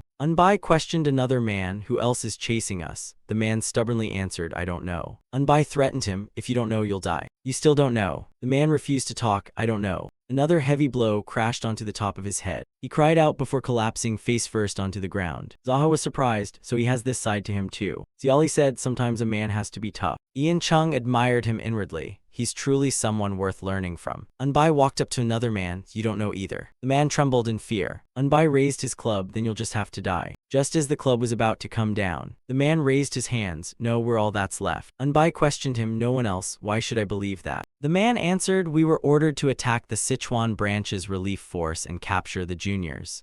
We were only following orders." Unbai didn't believe him. "They only sent weaklings like you. Come up with something more believable." The man replied, "Our commander was here too, but he stepped on a caltrop during the pursuit, got injured, and retreated with the others. The mission was handed over to the deputy commander. It's true, please believe me." Unbai turned to Chanyong. "Looks like those caltrops I worked so hard to make really paid off." Chanyong smiled. "So that's what happened." He thought to himself, "The more I watch him, the more extraordinary he seems. How is someone like this only a guard?" Unbai asked, "What should we do with them?" Chanyong replied, "They're useless for now, so just let them go." Unbai ordered them, "Get out of here. By the way, if you return to your sect, they probably won't spare you, will they?" "Well, that's none of my business. Now get lost." They helped each other up and left. Unbai asked his group, "Is anyone hurt?" Xiali spoke up, "Ian was injured protecting me." Unbai immediately went over to check. Zaha touched Ian Chung's wound. She said apologetically, "He got hurt trying to save me." Unbai called out, "Master Dang, please take a look at him." Master Dang walked over to examine Ian Chung, seeing the worry written all over Zaha's face. Unbai found it refreshing. She's different than usual. She really is a woman after all. Yongjung sprinkled medicine onto the wound. He carefully stitched it closed. Yongjung passed the needle through the wound. Ian Chung clenched his lips, letting out a faint groan. Yongjung carefully wrapped the wound. All done. Zaha asked anxiously, "How was his injury?" He replied, "Fortunately, his internal organs weren't damaged." Everyone looked exhausted. Chanyong said, "After everything that happened today, I think each of you has learned something. You should now realize the martial world is nothing like the romantic fantasy you imagine. It may be painful now, but in time, today's experience will help you grow." No one replied. Chanyong thought these kids grew up sheltered in comfort, so it's no surprise they're fragile when facing hardship. Meanwhile, that kid must have done everything imaginable just to survive since childhood. Chanyong raised his voice. "How can you survive the ruthless martial world like this? If you can't overcome the insecurity and inferiority eating away at you, you'll never move forward." He asked coldly, "Do you have a problem with that?" One of them spoke up, "Honestly, I think that guard went a bit too far." Chanyong asked directly, "Too far? In what way?" Unbai looked at them coldly. The man replied, "Both at the inn and here. That's nothing like how a martial alliance warrior should act." Chanyo asked Unbai, "What do you think?"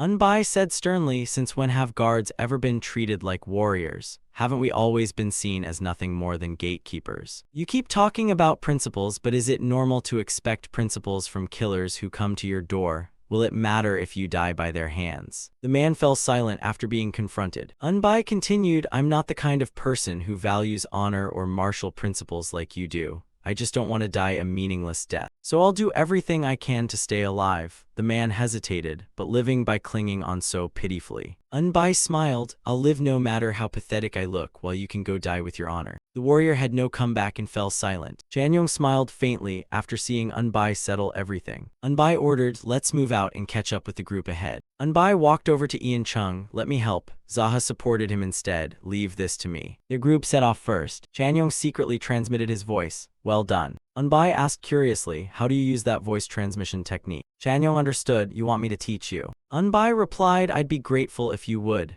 Chanyong said, it's nothing special. When I used voice transmission, did you feel anything around your ear? Unbai answered, it felt like something was surrounding my ear. Chanyong explained the key. Think of it as using internal energy to create an energy membrane. When sending your voice, wrap that membrane around the other person's ear to form a path. Imagine a tube-shaped energy membrane connecting your mouth to the other person's ear, then speak softly and calmly so no one notices. Unbai replied, that's actually a very simple method. Chanyong continued, even so, creating that energy path requires at least 40 years of internal energy, and anyone with poor control can't even attempt it. Unbai asked, then are those martial artists who can transmit their voices over 1,000 miles even human? Chanyong shook his head, that's impossible. When I was a wanderer, I met a supreme master, and even he couldn't transmit his voice beyond 100 paces. By the way, have you heard of the 100-step divine fist? Unbai replied, I've heard it's a terrifying martial art of the Shaolin sect. Isn't it the Shaolin fist art that can unleash devastating power from over 100 paces away? Chanyong estimated at most it's around 200 paces.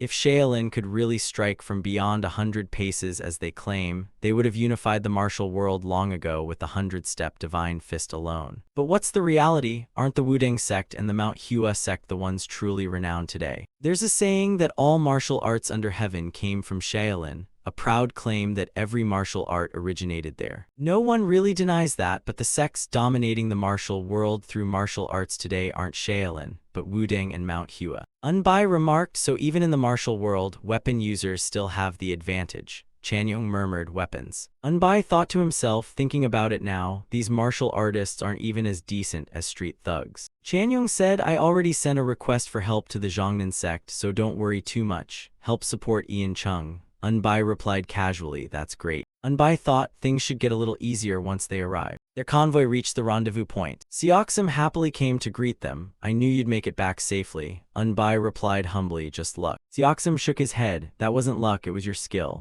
Unbai replied, it wasn't my skill. I only survived because those useless fools were the ones chasing us. Seoksum thought he really has no idea how capable he is. Chanyong looked out from the carriage and said, Juksan County is just ahead.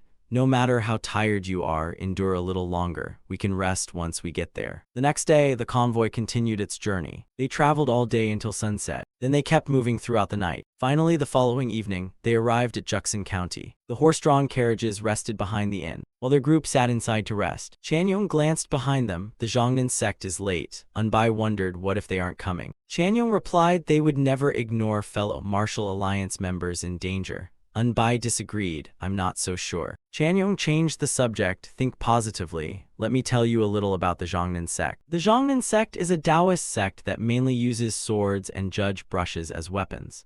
Their famous martial arts include the 36 Heavenly Swords, Sun-Shooting Sword Art, and Great Heavenly Gang Sword Art. There was once a time when the Zhongnan sect stood at the height of its glory alongside the 9 sects and 1 gang, and even today it still has many renowned experts. Unbai replied, I just hope someone who can actually help arrives. Just then the inn door opened. Chanyong turned around happily. Have they arrived? The masters all stood up. The man in front introduced himself. I am Chiok Jeong, the sword breaker of the Zhongnan sect. Chanyong cupped his fists in greeting. It's an honor to meet you. I am Mi Chanyong, the great strength saber. The other masters introduced themselves. I'm Dang Yongjung, the deadly physician. I'm Ju Zhongwan, the unyielding one. I'm Hong Inpyo, the swift absolute sword. Thank you for coming. Yongjung was surprised. Sword Breaker is one of the Zhongnan 10 heroes. I didn't expect such an expert to come. Jeong said, I heard your group suffered considerable losses. Chanyong replied, we're fortunate no one died. Now that Hero Chiok Jeong is here, I can finally relax. He quietly examined their uniforms.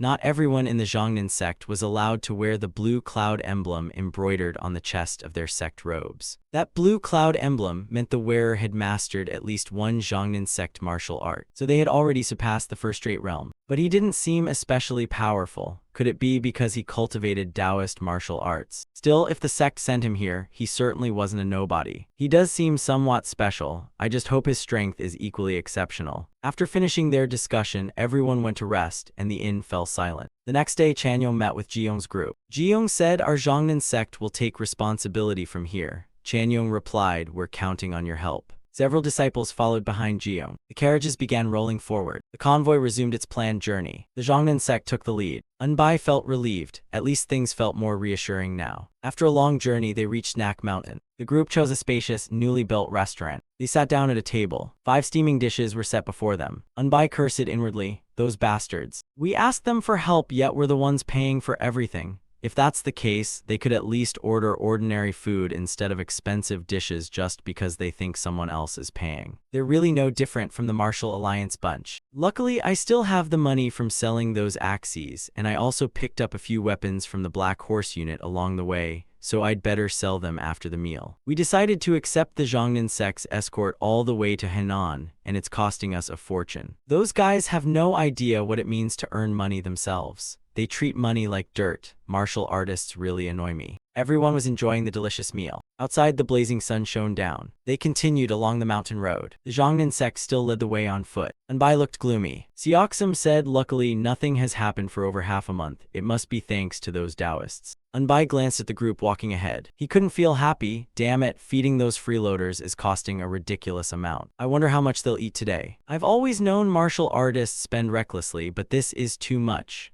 Those Zhongnan bastards must have been starving before coming down the mountain. They eat like pigs. Even beggars from the beggars gang don't eat this much. What a troublesome bunch. Seeing his gloomy face, Seoksum asked, "What's wrong with you lately?" Unbai replied, "What do you mean?" Seoksum said, "I mean those girls who used to like you and always followed you around." Unbai replied, "I guess they've gotten tired of me." He thought, ever since that day, Sister Zaha has been sticking close to Brother Ian Chung, so she clearly has feelings for him. She's also become much gentler lately. Thinking about it, Brother Ian Chung really is an impressive man. But why does Xiali keep avoiding me? Is it because I acted too recklessly, or because I only care about money? Those troublesome girls suddenly turned away from me. I feel relieved, yet strangely empty. I even used to think that kind of thing was cool. Seoksum suddenly scolded him, "You should have treated them better while they were still around." Unbai replied, "I thought I treated them well enough." Seoksum said wisely, "After living this long, I've learned that every result has a cause." Unbai replied, "So there really was a reason." Seoksum reminded him, "Nothing changes faster than a person's heart." Unbai agreed, "That's true. Tonight I'll ask them why." That night, the town at the foot of the mountain lit up. Everyone was enjoying dinner. The 2 women were eating with Ian Chung. Unbai walked over and asked, "Brother Ian, how are your injuries?" Ian Chung replied, "Thanks to Miss Zaha taking care of me, I've recovered quite a bit." Unbai noticed, "Sister, you look much healthier now." She replied politely, "You've worked hard, Guard Nu." Unbai noticed she'd gone from calling him little brother to Guard. Even her tone had become calmer. They really say a woman's heart bends like a reed. Ian Chung invited him, "Have a seat." Unbai pulled out a chair beside Xiali and sat down. Ian Chung said, "Miss Zaha has found peace of mind, so things are different now." She replied, "It's all thanks to Brother Ian." Unbai was surprised by the way she addressed him. "Brother." Zaha revealed, "He promised he'd avenge us at this dragon and phoenix gathering." Unbai thought in shock, "Avenge?" Ian Chung said, "There's a man named Mok Chenia. He's handsome and highly skilled. So many female martial artists admire him. Yet he was dating both Miss Zaha and Miss Xiali at the same time. His two-timing was exposed long ago, yet instead of repenting, that bastard even made both of them drink green snail spring wine." Unbai agreed, "What a despicable bastard." Zaha added, "We forced the poison to our fingertips and cut ourselves with a knife to drain it out, but before we could expel it all, our companions arrived. Mok Chinia tore his own clothes and pretended we had attacked him, claiming we had harmed him." Siali continued, our bodies were flushed bright red then, and we looked anything but normal. Zaha added, from then on, everyone saw us as strange women, so we just acted that way, and no man dared approach us anymore. Unbai asked curiously, so what happened to Mok Chinya afterward? Ian Chung replied, I was there too, but I was too insignificant for anyone to notice, so I witnessed everything. Since Mok Chinya's friends testified in his favor, Miss Zaha and Miss Siali were branded as strange women. The truth eventually came out and Mok Chinya was transferred to another branch. Anyone else would have been expelled, but because of his family's influence, he was only reassigned. I heard he'll compete in this tournament, so I'll defeat him and avenge them. Zaha said confidently, with brother Ian's strength, he can definitely beat him. Ian Chung declared, I can't let someone like him keep walking around with his head held high. Unbai hesitated. By the way, it feels like you two have been avoiding me. Zaha answered frankly, the other disciples have been avoiding Guard Noon. Unbai looked puzzled, that's nothing new. She shook her head, it's different from when we were at the branch. Back then, they ignored you because you were a guard. Now they're avoiding you because a guard saved their lives and hurt their pride. Unbai protested, I never wanted that. I was only trying to save my own life. I never meant to save them. Zaha replied awkwardly, even so, we're still junior disciples. We may not be close to them, but we're still fellow disciples. Unbai nodded, I understand. People should have that kind of loyalty. She said gratefully, you quietly endured our anger. Thank you. Unbai asked, so you two won't pick fights with me anymore, right? They both answered, right, we won't. Unbai sighed, I feel both relieved and a little disappointed.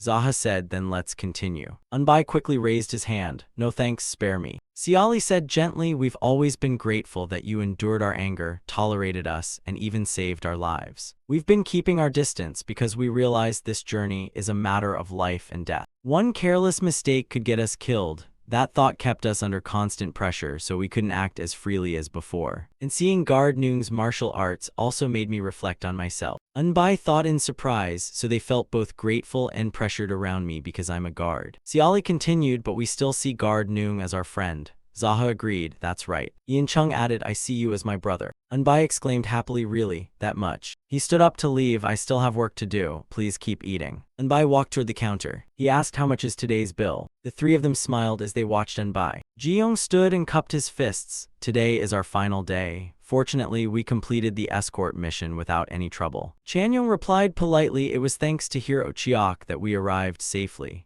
On behalf of the Sichuan branch of the Martial Alliance, I sincerely thank you. All the masters bowed toward him, thank you very much. As Unbai paid the silver, he cursed inwardly, damn freeloaders. Ji-young said, we've received word that the Martial Alliance has sent another escort team, so we'll continue escorting you until they arrive. Chanyong asked worriedly, have you heard anything else? I don't think only the Sichuan branch juniors were attacked. Ji-young replied, that's right, the 4 Black Lotus has been acting unusually.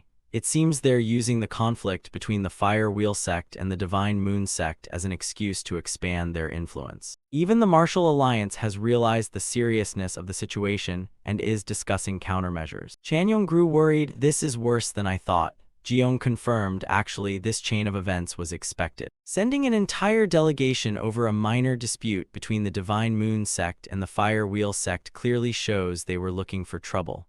In the past, a simple apology would have settled it, but now they're deliberately blowing it out of proportion. Something is definitely wrong. The 50 years of peace may finally come to an end. Chanyong regretted it inwardly. Was joining the Martial Alliance's Martial Instructor Division a mistake? In troubled times, lying low is the surest way to survive. Just then, someone rushed in from outside and reported, a group is approaching from afar. It looks like the Martial Alliance's guard unit. Ji-young said happily, it seems our replacements have arrived. Meeting everyone from the Sichuan branch has truly broadened my perspective. Chanyong replied, we're the ones honored to meet someone like Hero Chiok. Ji-young gestured toward the entrance, then let's be on our way. The whole group headed outside. Another group was approaching from the opposite side. Unbai cursed inwardly. Damn it, we're only 3 days from the Martial Alliance, yet another crowd of freeloaders shows up. They're probably planning to eat us out of house and home too. Ji-young greeted them first. I am Chiok Ji-young, Zhongnan Sect's special envoy. May I ask which hero the Martial Alliance has sent? The man leading the group stepped forward. A tiger was embroidered on his chest. His sword also bore a distinctive emblem. Jiyoung thought if that's the twin crest sword, he must be a disciple of the Wuding sect. Suddenly, the man raised his sword. Before Jiyoung could react, he was stabbed. His whole body trembled in pain. Chanyeong froze in shock.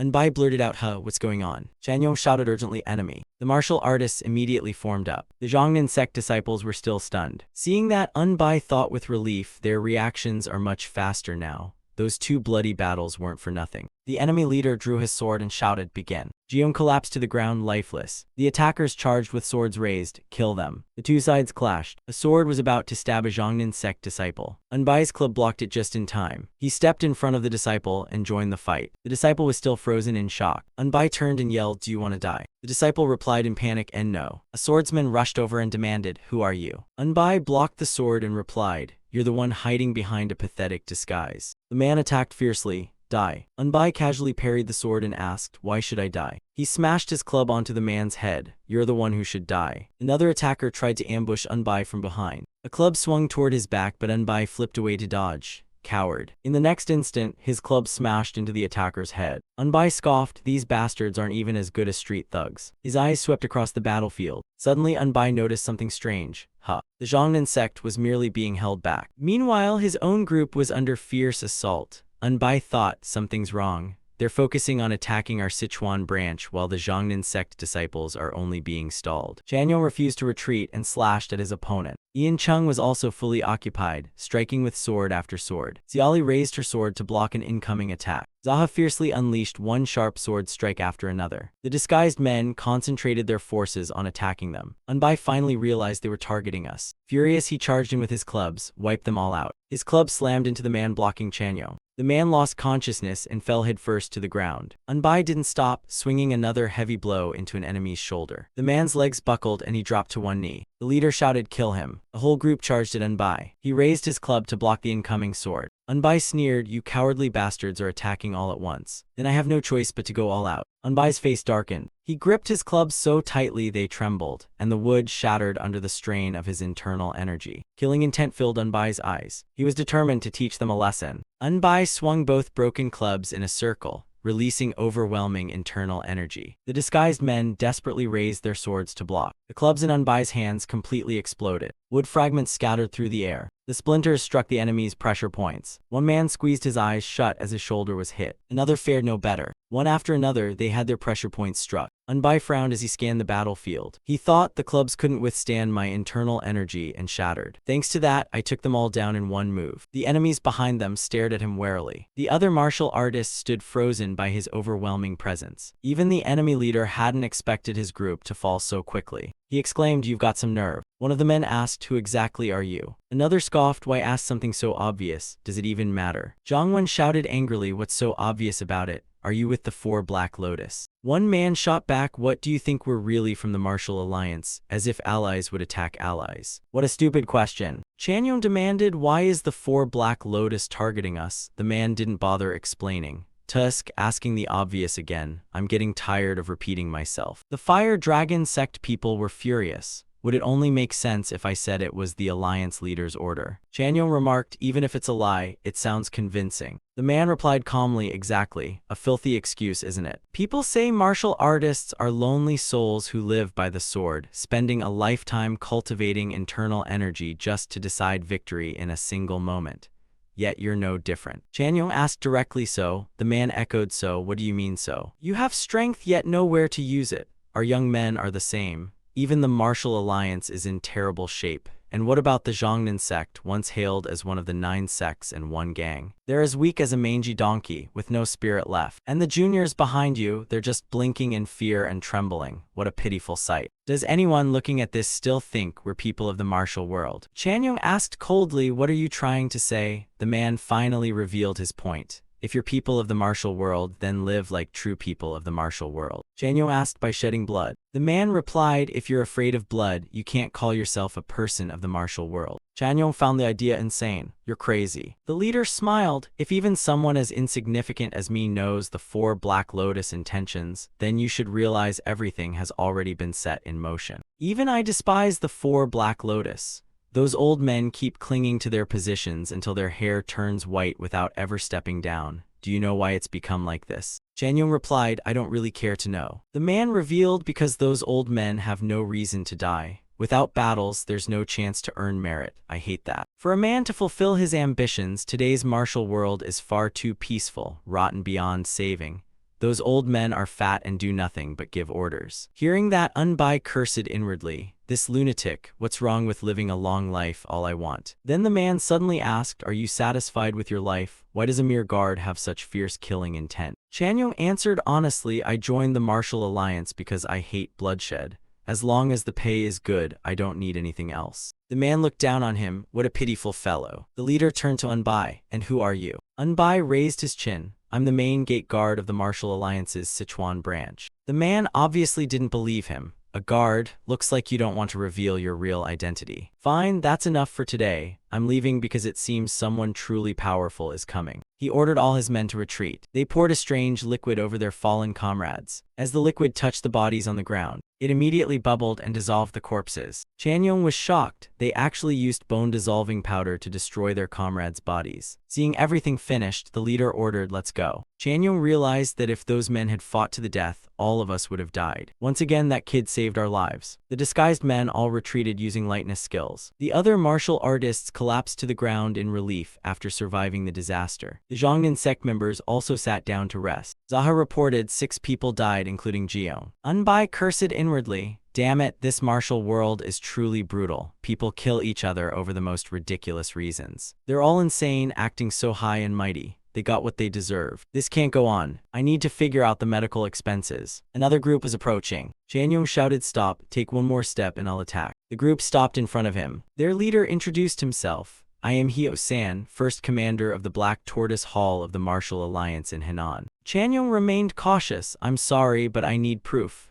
We were just attacked by people disguised as Martial Alliance warriors, so we can't trust anyone so easily. Please understand. He threw over a token. This is the Black Tortoise Hall token. Chanyong caught it and examined it carefully. The front of the token was engraved with a tiger. Yongjung checked it as well. It's indeed a Martial Alliance token. Hyo-san raised his sword. If you still don't believe me. He displayed his sect's signature sword art. Chanyong immediately recognized the plum blossom sword aura. So you're an expert from the Mount Hua sect. I am Mi Chanyong, the great strength saber of the Martial Alliance's Sichuan branch. Hyo-san sheathed his sword and asked, so what exactly happened? Chanyong replied, we were just attacked by members of the 4 Black Lotus disguised as Martial Alliance warriors. He glanced at the wounded warriors and thought, what a terrible situation. Hyo-san revealed it wasn't just the Sichuan branch that was attacked. Many other branches were hit with devastating losses, though compared to them, the Sichuan branch got off relatively lightly. Chanyong glanced at Unbai and thought, without Gardnung, we would have been wiped out. Thankfully we had him. Hyo-san walked over to the Zhongnan sect disciples and asked, you've all worked hard. What will you do now? One of them answered, we'll return our elder's body to our sect. Hyo-san was shocked. Grand Hero Chiak has fallen. Please be careful on your way back. The disciple replied yes. He urged Chanyong we should get moving too. 3 more days and we'll reach the Martial Alliance. Chanyong ordered Unbai, prepare to depart. Unbai instructed, put the bodies on the wagons first, then everyone else can sit on the driver's seat or any empty space. The man said, thank you. Unbai replied casually, I'm only doing this to stay alive, so don't worry about it. Unbai urged everyone, come on, let's go. Chanyong felt it was a waste. Someone like you shouldn't be just a guard. After getting on the wagon, Unbai humbly told Seoksum, I'm just a gate guard, not a martial artist.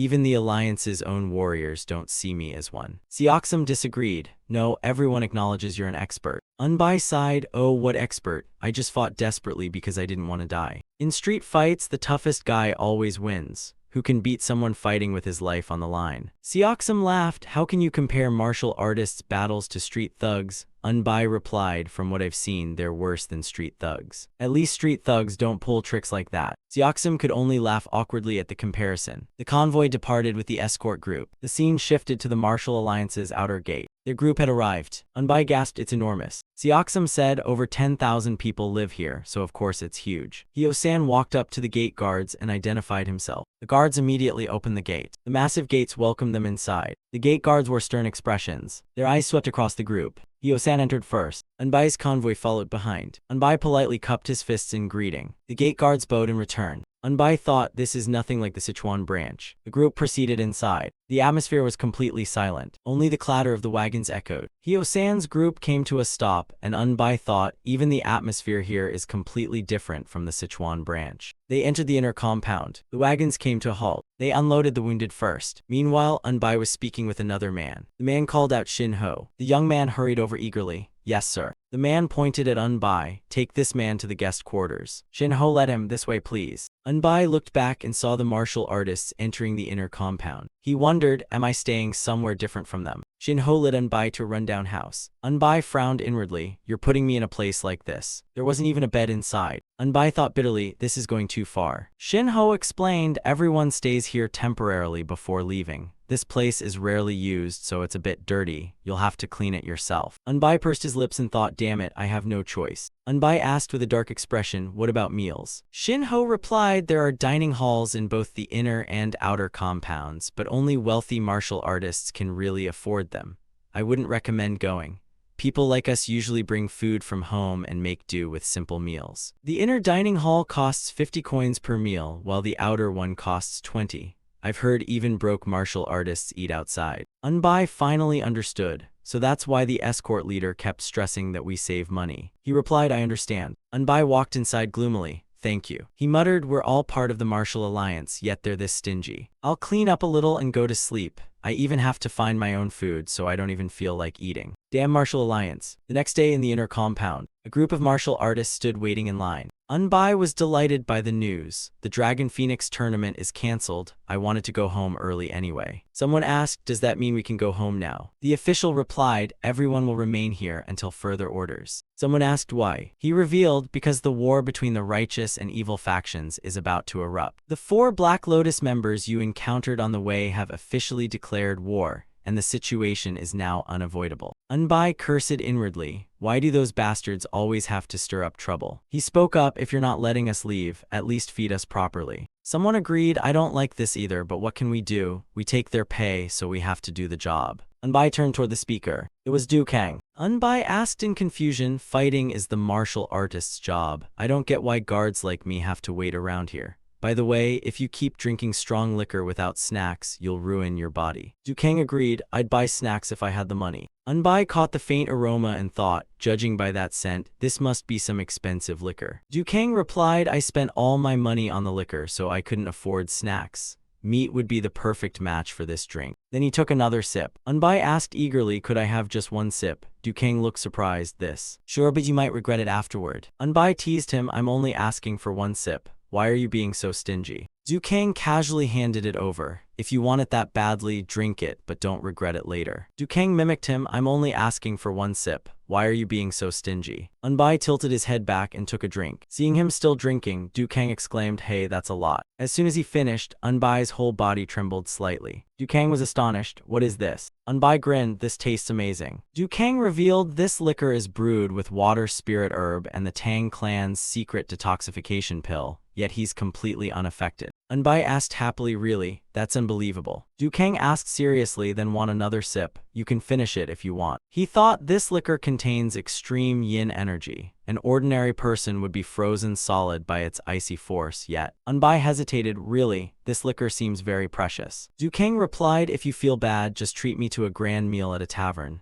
Unbai agreed, of course. Unbai tilted his head back and took another drink. The refreshing sensation made his whole body tremble. Unbai realized the energy trapped in his tiny meridians was gradually melting away. It felt completely different from having someone beat the energy out of them. It was as if the energy in his tiny meridians was merging with the liquor's energy. Unbai exclaimed, what incredible liquor. Then he kept drinking. Unbai thought, all this time, whenever I cultivated the heaven-drying divine art, I couldn't completely remove the impure energy from my minor meridians, but now it's all gone. The impure energy has been expelled, leaving only the healthy body art's energy settling into my danshan. Unbai let out a satisfied sigh. This truly is exceptional liquor. Du Kang was surprised. Is it really that sweet? An ordinary person would be terrified after just one cup. Unbai admitted, this is the best liquor I've ever tasted. Du Kang reminded him, then keep your promise and treat me well. Unbai agreed without hesitation.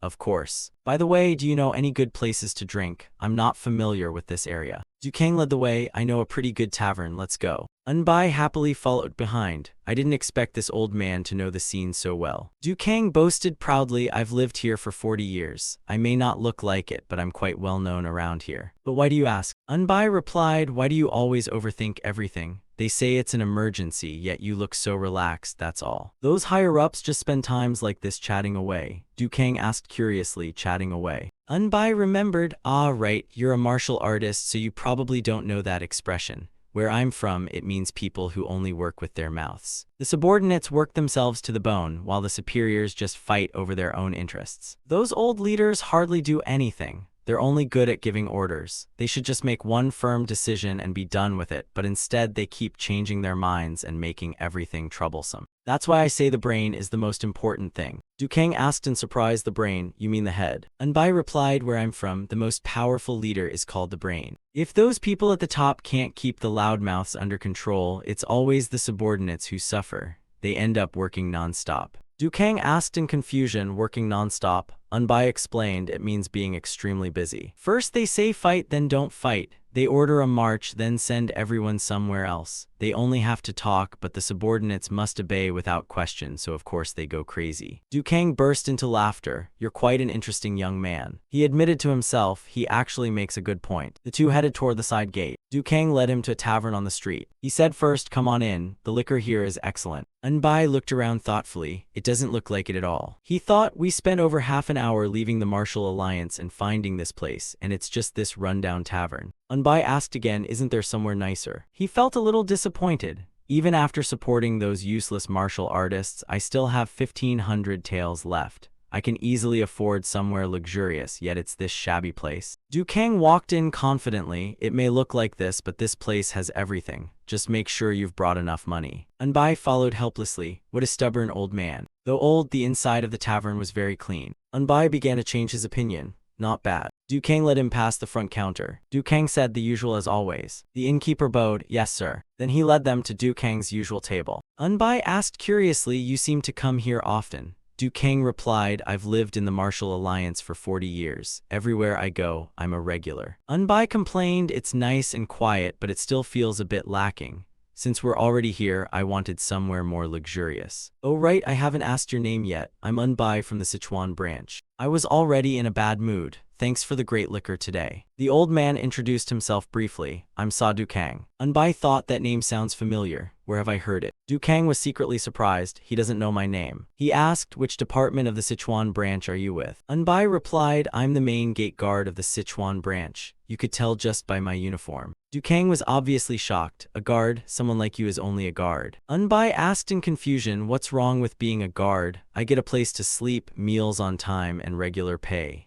It's a great job. Dukang hesitated, but if you're part of the armed division, Unbai shook his head.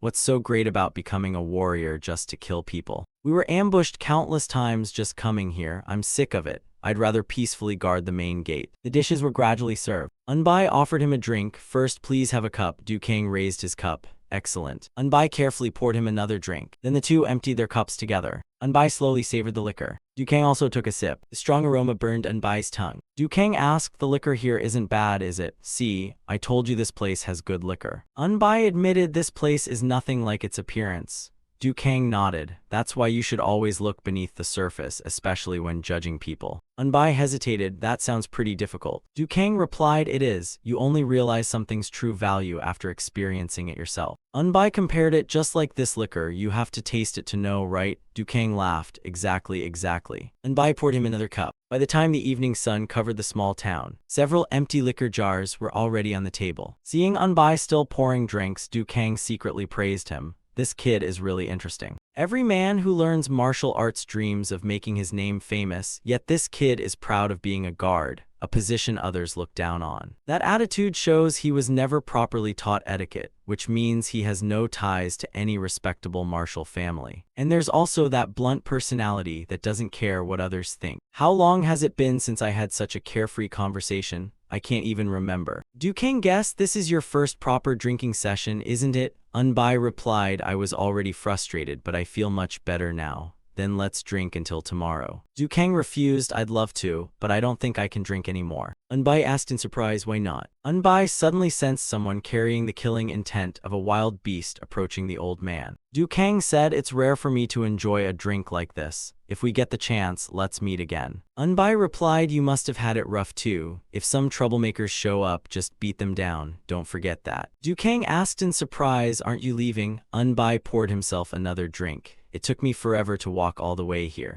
It'd be a waste to leave after just a little. The liquor hasn't even reached my liver yet. I'll have a few more drinks before heading back. You go on ahead. Du Kang stood up and gave one last reminder. Don't overdo it just because you're young and end up dead drunk. Take care of yourself while you're young so you'll still have the strength to enjoy drinks when you're old. Unbai smiled, don't worry, sir. After saying that, the old man left the small tavern. Unbai kept pouring himself drink after drink. He happily raised another cup to his lips. Meanwhile, Du Kang met someone outside. His subordinate urged, Alliance leader, do you know how long I've been searching for you? If you keep drinking in places like this, people will start talking. Du Kang laughed proudly. That's the point. It makes me harder to find. The subordinate reported, the hall masters and corps leaders are waiting for you. Du Kang replied, let's go. Today I'll teach those fools a lesson. He suddenly stopped walking. Du Kang looked back toward the tavern and thought, that young man is truly interesting. Even with the 4 Black Lotus provoking us, the hall masters and corps leaders only wasted time arguing, so I slipped away. I never expected to learn something valuable from that young man. I've spoiled those people for far too long. The tavern owner ordered, he's gone. Hurry up and clean everything. The waiters muttered, hurry and clean up. We'd better move somewhere else too. They hurried off to tidy the place. Unbai wondered, why is everyone suddenly acting like this? The owner came over and asked, don't you know who you were drinking with? Unbai replied, what do you mean? The owner revealed, the man you were drinking with was the Alliance leader. He's always approachable and sometimes drinks with young people like you, so you don't need to be so shocked. Unbai was stunned. That old man is the Alliance leader. The owner asked in surprise, you really didn't know? Whenever the Alliance leader comes here, we even put up a closed sign outside. The Alliance leader always disappears whenever there's a meeting, so we have no choice. This Fierce Tiger Tavern was built because of the Alliance leader. There are several other places like this as well. Since the Alliance leader likes disguising himself and avoiding people, the Martial Alliance runs these places itself. Unbai frowned. Is all that really necessary? The owner replied, finding the Alliance leader when he's constantly disguised and hiding everywhere is troublesome. This is much more convenient. Unbai exclaimed, good grief, that old man really is something else. The owner was speechless. Even after learning he's the Alliance leader, that's still his reaction. He asked, aren't you surprised? Unbai replied, what's there to be surprised about? It doesn't put a single extra coin in my pocket. So what if he's the Alliance leader, and so what if he isn't? Unbai thought regretfully, wait, that old man really was the Alliance leader. If I'd known, I would have asked to go home. The owner boasted proudly, the food here is outstanding. Even the Alliance leader comes here sometimes, so you won't regret eating here. Unbai said, then bring me a few dishes. The owner smiled, that's the right choice. The owner then walked away. A group of people entered the tavern. Among them was Miss Yoon Young. Next came Ha Chwi, who looked around as soon as he entered. Yu Bam entered after him. Then came Hwang Sun Wai with a thoughtful expression. The fifth was Ha T1. Finally came the white-bearded elder Ha One. Yu Bam said apologetically, since the Martial Alliance is holding a major event, nearly every inn and tavern is full. We had no choice but to bring you to this humble place. Please forgive us. T1 replied casually, that's just how things are. It couldn't be helped, so don't overthink it. Unbai looked at their clothes in confusion. It's not even cold, so why are they wearing fur coats? Unbai took another sip of liquor. He thought, come to think of it, after all those bloody battles with the evil factions, my internal energy has grown considerably, and I've earned quite a bit of money too. But killing people and beating others is never enjoyable. The more I think about it, the more disgusting it feels. Unbai stopped overthinking and drank his wine. He tilted his head back and emptied the cup. Ha Chwi carefully watched Yoon Young's expression. She murmured, he actually looks pretty decent. Ha Chwi asked curiously, senior sister Ha, what's wrong? She replied, what do you mean? She pointed straight at Unbai. You just said he looked pretty decent. Yoon Young denied it. It's nothing, don't worry about it. Ha Chwi insisted, no, that's not it. Senior sister Ha rarely speaks, so why would she care about something so trivial? Were you talking about him? She admitted, yes, I meant that guy. Doesn't he have quite an aura? Ha Chwi asked in confusion. he looks pretty ordinary to me. Unbai sensed trouble coming and thought, if luck runs out, it'd be best to leave before getting dragged into trouble. As he turned around, he saw Yu Bayam behind him. Yu Bayam shot Unbai a scornful glance. Annoyed, he thought, this bastard actually dares to look down on me. But I don't want any trouble, so I'll just ignore him. Unbai walked to the owner. How much is it? 5 taels of silver. He sadly reached into his robe. What a ripoff. I'll just treat it as paying back that old man's expensive drink. He placed 5 taels of silver on the table. As he headed for the door, Yu Bayam blocked him. Hold it, look at me. Unbai asked coldly, what is it? Yu Bayam sneered, what is it? Judging by your clothes, you're just a guard, and you dare drink around here. He took a deep breath and held himself back. He forced a smile. I'm sorry, I was assigned here from another region, so I didn't know. I won't come here again. His humble attitude secretly pleased Yu Bayam. Miss Ha, you ignore us, yet you praise this fool. He's just an ordinary guard. He raised his fist. A man must pay for his mistakes. Unbai moved with incredible speed and dodged by sidestepping. Unbai finally lost his patience and struck back. His rising punch slammed straight into the man's throat. Ha Chihui's whole body was knocked backward. Still not satisfied, Unbai grabbed his collar. Bastard, you talk too much. If I want to leave, then let me leave. Why do you keep pestering me? Unbai punched him again. What exactly do you want? Yu Bayam cried out in pain. His knees buckled and he fell to his knees before Unbai. The others stared at the scene in shock. Sunwai was equally stunned. Unbai looked at them and said, your side started this, I hope it ends here. Sunwai refused. I'm afraid not, this concerns the honor of our Teachin sect. He thought, I can't let us lose face before the Northern Sea Ice Palace. Sunwai said politely, I admit my junior acted recklessly, but no matter how wrong he was, it's my duty as his senior brother to discipline him.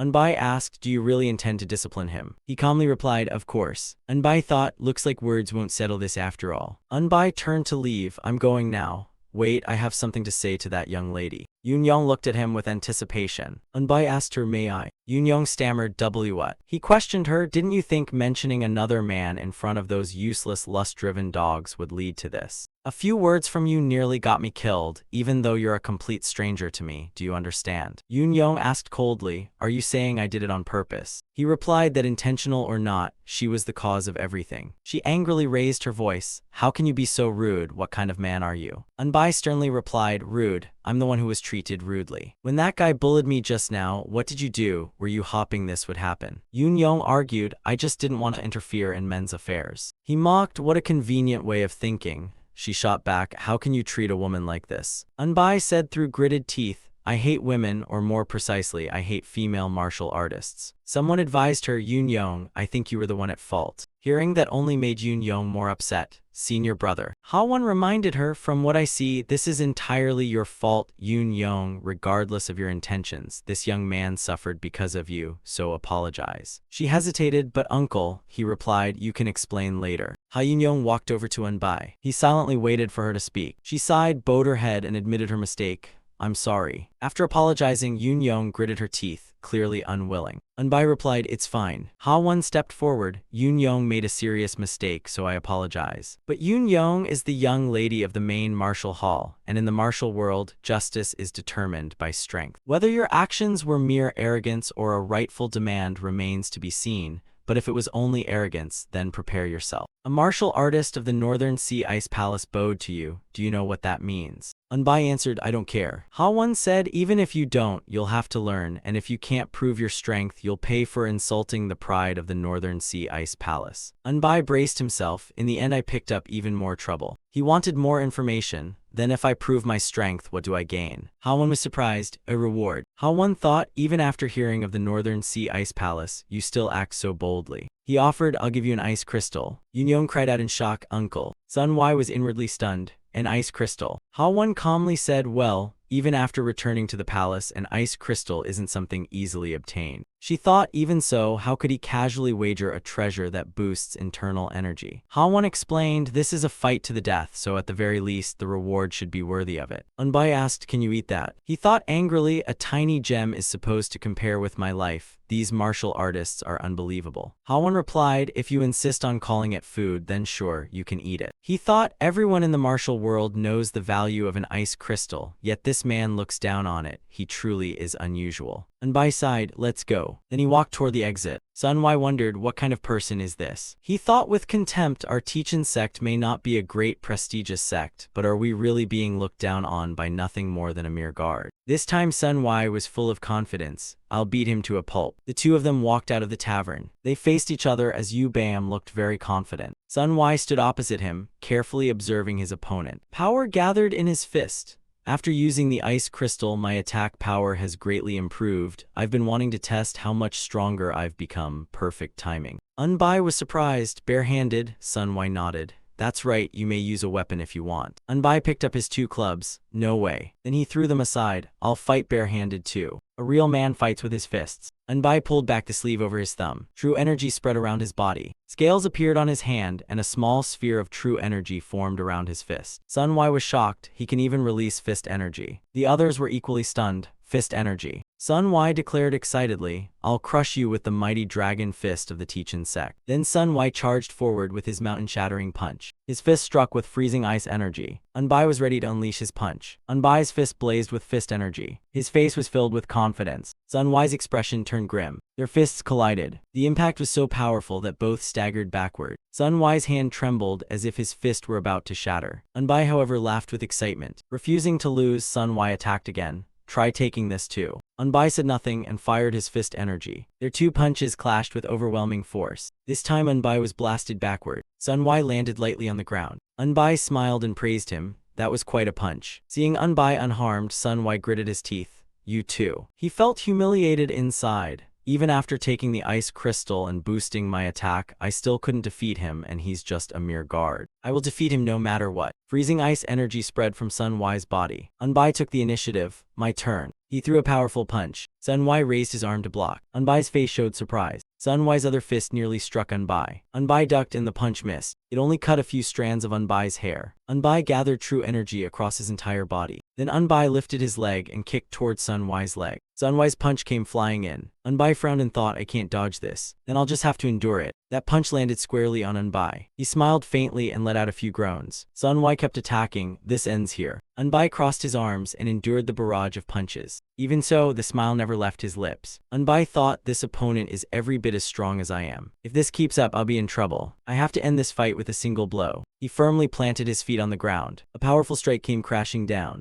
The ground beneath him shattered. Sunwai stared in shock as Anbai remained completely unharmed. Anbai thought with relief, if not for that old man's liquor forcing all the power I'd built up since dawn into my energy core, I never could have endured this. Sunwai fought even harder and unleashed a punch filled with surging true energy. Anbai again crossed his arms to block it. Powerful fist energy erupted where they stood. Sunwai was blasted backward by the impact. At the same time, Anbai burst forward. He rushed ahead with wind-splitting speed. Anbai slammed his head straight into Sunwai. Sunwai staggered back and cursed, you uncultured brute. Anbai paid no attention to the insult. He charged at Sunwai again. Sunwai threw a punch, but Anbai predicted it and ducked. Anbai placed both hands on the ground. He flipped through the air, then drove a powerful kick into Sunwai's chest. Sunwai's body lost balance and fell backward. Anbai landed firmly on his feet. He unleashed a powerful burst of fist energy. Sunwai accepted his fate and shut his eyes. The punch stopped right in front of his face. Sunwai froze in shock and opened his eyes. Anbai's face was filled with confidence, in sharp contrast to Sunwai's stunned expression. Hawan exclaimed, this is no ordinary man. Yoon realized her judgment had been right all along. Yu Bam thought in disbelief, even senior brother lost. Is that guy really just a guard, and I actually picked a fight with him? Sunwai watched Anbai withdraw his fist. He lowered his head and admitted, I lost. Anbai replied, I'm no amateur either. But you fought with nothing but your fists to the very end. That's the mark of a true man, and I had to rely on a risky move at the end. You were too strong for me to win normally, but a loss is still a loss. Sunwai asked curiously, what's your name? He introduced himself, I'm Anbai. He replied, I'm Hwang Sunwai. Thanks to you, I was able to broaden my horizons, thank you. Sunwai thought, this man is completely different from anyone I've fought before. He's like a wild beast charging at me. That attitude earned Anbai's respect. Despite his appearance, he's actually not a bad guy. They returned to the tavern.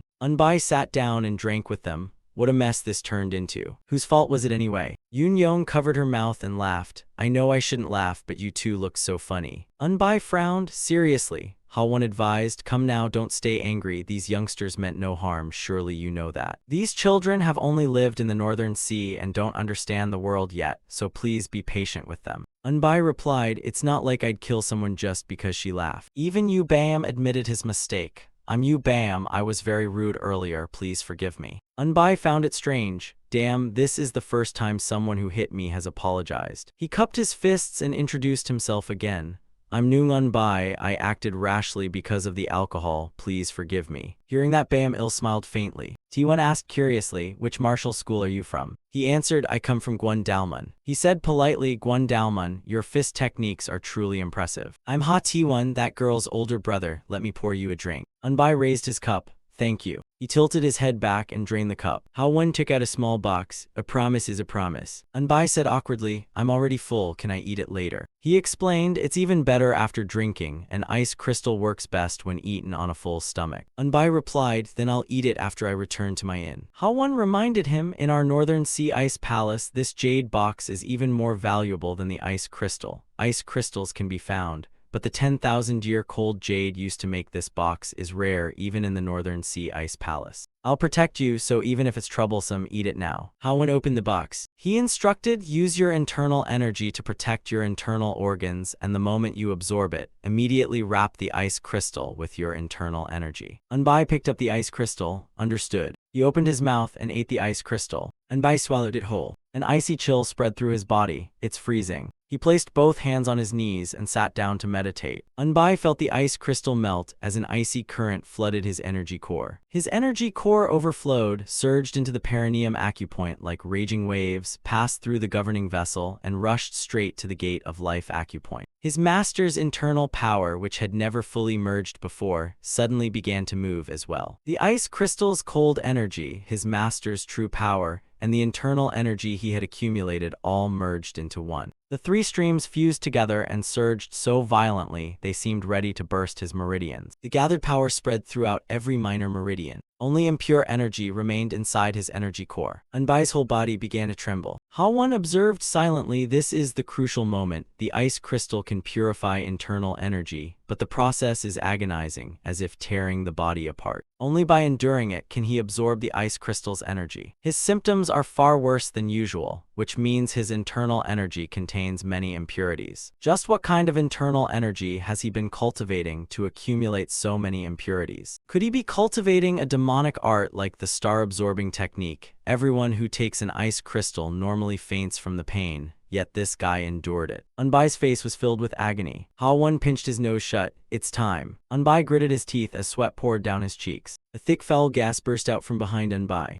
Everyone covered their noses. It stinks. Unbai let out a sigh. All the impure energy escaped with a single fart. Moreover, his master's scattered internal energy had now been completely absorbed and fused into one. Only then did Unbai open his eyes. He waved his hand and said, that stinks. Hao-won happily explained, but by expelling that cold impurity, your internal energy has been purified, and naturally your attack power has greatly increased. Unbai glanced awkwardly at Yoon Young. This is so embarrassing in front of a girl. Couldn't martial arts breakthroughs be a little cooler instead of getting beaten up and farting? He said politely, anyway, thank you. Hao-won thought, this is the first time anyone has thanked me like that after receiving an ice crystal. Hao-won smiled, as long as you're grateful, I'm happy. He thought in surprise that ice crystal is worth 400 taels of silver, yet this kid's attitude feels like a slap in my face. Hao-won remarked, you truly are an extraordinary person. Unbai replied, I've been hearing that a lot lately. Hao-won asked curiously, how old are you this year? Unbai answered honestly, 21. Hao-won was shocked. 21. Unbai nodded. Yes. He thought Hwang's son Y is 26 and was personally taught by Tichin's sect master Yu Junseok since childhood, and he even consumed an ice crystal, yet you still fought him to a standstill. It's hard to believe. Hao-won invited him. Would you like to join the Northern Sea Ice Palace? I guarantee you'll be treated generously. Yu Bayam couldn't believe it, an offer like that to a mere guard. Without hesitation, Unbai answered, I refuse. Hao-won stared in shock. Refuse. Even T1 was stunned. Who would have thought anyone would reject an invitation from the Northern Sea Ice Palace, the greatest sect beyond the frontier, especially a mere guard? Hao-won asked, why don't you want to join? The reason is simple, I absolutely hate the cold. Hao-won relaxed, you really are a strange person. Unbai replied, I hear that all the time. Ha-won said. If the person involved doesn't want it, then so be it. I suppose it's time for us to part ways. Perhaps we'll meet again someday. Ha-won stood up. Let's go. The whole group got up and left. Yoon glanced back. Sun-wai said to Un-bai, until we meet again. Un-bai replied, I doubt that day will come. Sun-wai was certain they would meet again. Un-bai said casually, I just hope we never do. Hearing that, Sun-wai smiled faintly without taking offense. They left while Un-bai kept pouring himself more wine. He called to the owner, bring me more wine. The scene shifted to the martial alliance. A meeting was underway inside. White Tiger Hall Master Seung-woo was present. Vermilion Bird Hall Master Choi Seung-gi. Flying Pavilion Master Hyo Jeongmo. Azure Dragon Hall Master Hyung-do. And the strategist Sama Yeong. Lastly was Reinforcement Hall Leader and Doya. Seung-gi spoke up, we must deploy our forces now or we'll suffer a crushing defeat if we don't prepare in advance. Seung-woo replied, so Vermilion Bird Hall Master believes a full-scale war won't break out under the current situation. He retorted, who said a full-scale war won't happen? But if we rush out and get ambushed, who will bear those losses? Seung-woo demanded, then what? Are you saying we should just sit here and watch? Seung-gi shot back, who said we should just watch? Deploying troops requires the right timing. White Tiger Hall Master keeps insisting on blindly sending troops, so I had to speak out, and Seung-woo pressed, then when does Vermilion Bird Hall Master think the right time is? Hearing that, he hesitated. Well, Jeongmu stepped in to mediate. Please calm down and discuss a strategy first. Seung-woo's veins bulged with anger as he shouted, shut up. Seung-gi immediately shouted back, know your place. Seeing them clash so fiercely, Jeongmu looked troubled. Hyung-do interrupted, do you think this is your own house? At a time like this, you're still wasting time on pointless arguments. Seung-woo was stunned. What did you just say? I heard Azure Dragon Hall has become extremely powerful lately, and it seems you've grown arrogant indeed. Seung-gi added, Azure Dragon Hall Master is so terrifying that I'm almost too scared to attend this meeting. Seung-woo growled, Azure Dragon Hall Master, how dare you? Someone slammed a hand onto the table in fury. Everyone arguing froze and turned around. Du Kang sat in the head seat with a grim expression. He demanded, what exactly are you all doing? You know war has already begun, yet you're still acting like this. Seung-woo thought, wait, doesn't he usually sit through meetings looking bored before sneaking away? Why is he acting like this today? Du Kang continued angrily, we've gone through life and death together, so I've overlooked your flaws even when I disliked them, yet now you completely disregard me. Du Kang demanded, do you all think I'm just an old man past his prime? Hyung-do wondered, why is he suddenly acting like this? Du Kang slammed his hand down, shattering the table. The others were thrown backward. One of them was hurled straight toward the window. Splinters of wood flew everywhere. Du Kang asked grimly, do you take me for a puppet? Seung-woo cried out in shock, Alliance Leader. Du Kang scolded him, you are the comrades who shared life and death with me. That's why I tolerated your misconduct. I thought you'd mature with age. But instead you've only gotten worse. Even when the martial world stands on the brink of destruction, you're still busy tearing each other apart. He called out Seo Seung-woo. Then even the old arguer was called out, Choi Seung-gi. Seung-woo lowered his head. Yes, Alliance Leader. Seung-gi also answered, yes, Alliance Leader. Du Kang lectured them. You two are friends, so why does every meeting turn into a fight like you want to tear each other apart? Did getting a taste of embezzled money make you forget what friendship looks like? The two of them froze upon hearing that. Du Kang continues, the rest of you are no different. Don't think I don't know. I simply looked the other way because none of you dared profit openly. In which bastard spread the rumor that I owe 30,000 taels for wine. Even joking should have limits. I'm not deaf. Did you think I knew nothing, so you could spread such ridiculous rumors? He called out, Reinforcement Hall Leader. Yes, Alliance Leader. Du Kang scolded him. Did you think staying silent would fool me once I spoke? You should have confessed instead of pretending not to know. You're the one who spread that rumor. Doyak lowered his head. Well, about that. Du Kang scolded them. I told you to use the Dragon Phoenix Gathering Fund to help the youngsters, so who spread that ridiculous rumor? It was enough just to tell them to join the Dragon Phoenix Gathering. Why spread such nonsense? 30,000 taels in wine bills. Even if I soaked in wine all year, I couldn't spend that much. Doyak stammered, I only meant that good deeds matter more if they aren't made public.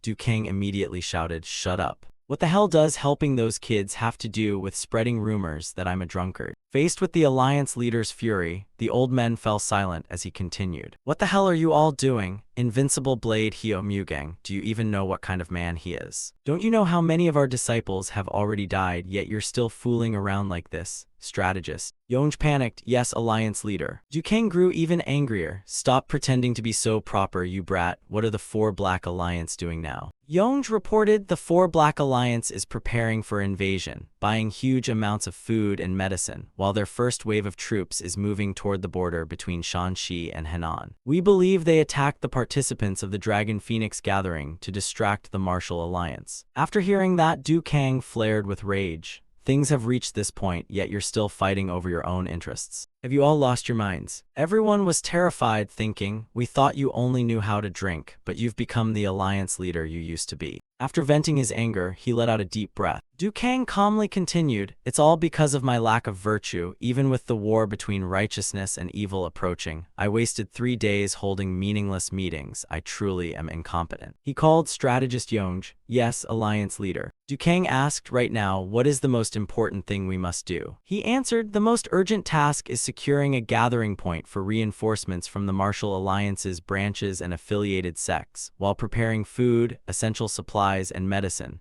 then deploying the main force toward Shanxi. After the deployment is complete, we must both contain the 4 Black Alliance and reinforce our forces, while also strengthening the Martial Alliance's defenses. Du Kang ordered, I'll entrust all preparations to the strategist. I'm counting on you. Seung Woo immediately objected. No, such an important matter can't be entrusted to someone so casually. Du Kang stomped heavily on the ground. Cracks instantly spread across the floor. His overwhelming pressure spread out, leaving the old men frozen. Du Kang asked coldly, the alliance leader's decision is something you call careless. His immense internal energy shook everyone present. Du Kang ordered, if you have a better idea, speak now, and if it's reasonable, I'll accept it. Seung Woo and Hyundu fell silent. The other two also kept their mouths shut. Du Kang said, gentlemen, if you have any opinions, don't hesitate to speak. They replied, no, we'll follow the alliance leader's decision. Seung Woo thought saying anything now is pointless. Once things develop, I'll persuade him then. Seung-gi stayed on guard. We can't let that strategist with no achievements manipulate us. Du Kang warned them, I'll say this one last time. Anyone who disobeys the strategist's orders will be stripped of their position immediately. Remember that. Seung Woo wondered, what did he eat? Why has he suddenly become so firm? Du Kang felt refreshed inside. This feels so liberating. How did I waste so many years letting these fools lead me around? He couldn't help thinking of Unbai. Meeting that kid was truly the right choice. The scene shifted to the rear courtyard where Unbai was staying. Someone called out, hey, Brother Noong, where are you? Unbai was awakened from his sleep as the voice kept calling, Brother Noong. He recognized the voice, Brother Ian Chung.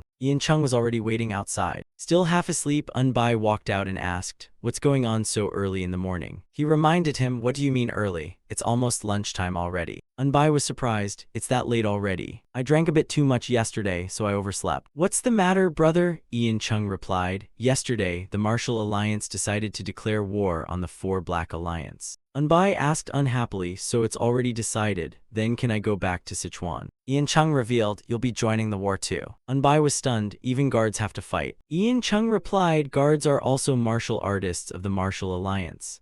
Unbai asked in confusion, since when were guards considered martial artists? Ian Chung nodded, I understand how you feel, but guards really are part of the Martial Alliance. Unbai cursed, damn it, I hated this assignment from the start. Ian Chung spoke with fear, I'm afraid of this war too. Unbai immediately suggested, then let's run away. Ian Chung replied, I'm a member of the Jinju Ian clan. If someone like me runs away, it'll be the same as the Jinju Ian clan fleeing. How could I do that? Unbai said admiringly, you're truly a real man. Ian Chung said, I won't run because I can't, but you should do what you think is right. Unbai replied, at this point I can't be the only one to back out. Ian Chung agreed, that would be dishonorable. Ian Chung looked at him with complete trust. Unbai started walking. Let's go. Ian Chung followed him toward the gate. A large crowd had gathered outside the inner courtyard. Everyone was busy carrying supplies. Unbai put his hands on his hips and cursed, those bastards. They're actually using guards as porters. Ian Chung explained, everything is urgent, so we just have to endure it. It seems the Martial Alliance's leaders made an unusually quick decision this time. Unbai opened a crate and asked in surprise, they're making guards carry emergency food supplies. Unbai flared up, so now we're not gate guards anymore, we're food guards instead. Ian Chung shared some good news. I've been promoted to captain of our team. Unbai replied flatly, congratulations. Ian Chung instructed, let's split up and carry these supplies. Unbai knew they wouldn't refuse. Ian Chung believed they all owe you a favor, so they won't turn you down. Smiling, Ian Chung picked up a crate. Let's go. Unbai carried another crate and followed Ian Chung. Zahe's group stood with the martial artists opposite them. Ian Chung set down the crate and announced, these are dried rations and medical supplies for the journey to Yeongjun County. everyone should carry their own. The martial artists thought, we even have to carry all this ourselves. Ian Chung added, this morning, the Martial Alliance's 4 main combat divisions departed for Yeongjun County, and all the younger generation gathered for the Dragon Phoenix gathering has been assigned to the Vanguard unit. The unit will move in teams, so please help one another. Everyone slung their packs over their shoulders, ready to depart. Unbai bit into a dry ration and grumbled, how are we supposed to fight after eating this? The Martial Alliance really knows how to work people to death. Hearing that, Siali warned, don't say what's on your mind like that. What if someone overhears? Unbai didn't care. Do you think they'd pay attention to a guard like me? She cautioned, the higher their rank, the less tolerant they are of criticism from those below them. Unbai replied casually, if they don't like me, they can fire me. I don't want this job anymore anyway. Siali laughed, for guards, the Martial Alliance is a place they can leave anytime, but not for us. Unbai asked curiously, why not? She explained, to us, the Martial Alliance is something precious. It's a place that raises our sex status and allows us to fulfill our ideal. Unbai was surprised, so that's what the Martial Alliance is like. Siali said firmly, it's my duty, I must protect my sword pavilion's honor even with my life. Unbai thought in surprise, so the pressure is really that great, even disciples of prestigious sects don't have it easy. She continued, that's why I sometimes envy Guard Noong, you can act and speak however you want. Unbai mocked, do you know how many bastards look down on guards? Siali replied firmly, Guard Noong is different from other guards. Unbai disagreed, even so I'm still just a guard, there's no difference. Walking beside him, Siali said, you can quit being a guard anytime, and if you want, you can always join a combat division. Unbai refused, I don't want to be a martial artist anymore. She replied, but guards are martial artists in the end. Unbai asked curiously, then why do they look down on them? She explained, because most guards have weak martial arts, and in the martial world, the weak are naturally looked down upon. That's just how life is. Unbai pondered, the weak are looked down on. She replied calmly, that's life, having nothing is looked down on, being weak is looked down on, being a woman is looked down on, and belonging to a small sect is looked down on. Unbai understood, you're right, that's life. Siali advised, if you don't want to be looked down on, just become strong, so strong that no one dares look down on you. Unbai murmured, no one dares look down on me anymore. Unbai made up his mind, but that's not easy. Once I return to Sichuan, I'll definitely refuse any more assignments. Guarding the gate really is the best job. The group reached a mountain path. They slowly continued along the road. Siali walked beside him. Every martial artist wore a serious expression. Some others looked gloomy and unhappy. Unbai cursed, damn it, we've been walking for 6 straight days since we left. We're not even soldiers. Siali encouraged him, hang in there a little longer, just 2 more days and we'll arrive. Unbai asked, you look exhausted, are you okay? She replied, even if it's hard, I have to keep going. Unbai kindly said, give that to me, I'll carry it for you. Siali immediately refused. It's all right, if I keep accepting favors, I'll end up depending on others and becoming a burden. At the very least, I don't want to become that kind of person. Unbai didn't insist. If you're that determined, then all right. He secretly admired her, not bad. Zaha and Ian Chung were walking ahead. They were holding hands affectionately. Their eyes were full of affection for each other. Unbai thought those two seemed so mismatched, yet they fit each other perfectly. I wonder when I'll finally get to go home. They arrived at an open area and quickly set up camp. Unbai sat down to rest. He complained, we finally got here, but nothing's been prepared. These guys really can't do anything right. Siali admitted, the Martial Alliance really isn't the right place for you. Unbai replied, the Martial Alliance headquarters is like that, but the Sichuan branch is different. It's a place worth working at. Siali praised him, you're truly an extraordinary guard. Unbai replied, extraordinary? I just want to eat well, dress well, and live a comfortable life. But the problem is that it's far from easy. Siali smiled faintly after hearing that. Unbai asked curiously, why are you smiling? She replied calmly, because I find it interesting. Unbai frowned in confusion. What's so interesting? She replied meaningfully, watching you. Unbai thought awkwardly, what is she talking about? Why is she watching me? Siali smiled with narrowed eyes, her cheeks slightly flushed. A voice suddenly announced, all guards gather immediately. The other guards stood up and walked over. Some looked confused while others looked exhausted. The guards gathered together. Someone asked curiously, what is it? The other man said, guards, please lend us a hand. The guards were surprised. Help, what are you talking about? The man said bluntly, as you can see, we've only set up temporary tents, but we can't stay in them forever. We need to build a proper camp so everyone can rest in better conditions. A guard asked coldly, so you want us to do all the heavy labor now? The martial artist replied, that's right. We need a camp for 4,000 people. All you have to do is carry the piles of lumber over there. You only need to help for about 5 days, then other workers will arrive. This is the strategist's order. The guards immediately protested. Damn it, so they dragged us here just to do this, bastards, it's disgusting. Someone cursed, if it weren't for my wife and kids, I would have quit long ago, damn it. Another guard shouted angrily, this is outrageous, absolutely outrageous. Even Unbai was furious. Damn it. The guards angrily headed toward the camp. Unbai asked blankly, do we really have no choice but to obey? Someone beside Unbai whispered, it's better this way, otherwise they'll send you to the front lines as cannon fodder. The more Unbai thought about it, the angrier he became. Seriously, maybe I should just quit. But doing that would leave a bitter taste. Forget it, I'll endure a little longer. The man instructed the guards, form teams of 2 and carry these logs. It'll be tough, but please endure it for just 5 days. Someone introduced himself, I'm Manduk from Shandong, let's work together. Unbai replied, I'm Unbai from Sichuan. The guards worked together carrying the huge logs. Unbai and Manduk coordinated smoothly. They hauled the lumber to the construction site. They worked until the evening glow covered the mountains. The guards were still busy working. Unbai dropped the log onto the ground. Manduk let out a sigh, today's work is finally over. Unbai said politely, you've worked hard. Manduk invited him, want to grab a drink? Meeting like this is fate. It's not easy for someone from Shandong to meet someone from Sichuan. Unbai immediately replied, I'd be glad to. Manduk laughed, then let's go. How ridiculous, the first thing built here was a tavern. Somehow the merchants got the news, and before the camp was even finished, a shabby tavern had already appeared outside.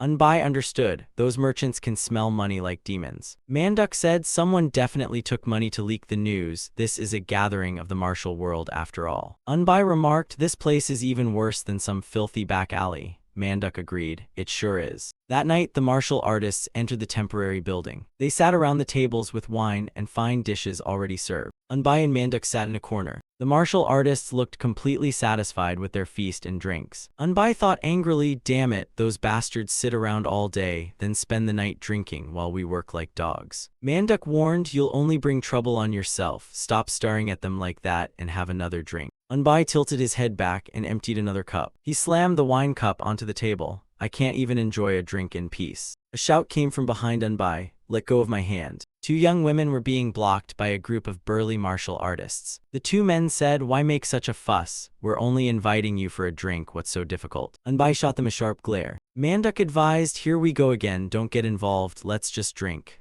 Unbai replied, I was planning to. Then the young woman's voice reached his ears. I already said I'm not interested. Unbai thought, people like them dare talk about fighting for justice. He slammed his cup onto the table. Unbai stood up, I don't want to drink in a place like this anymore, I'm leaving.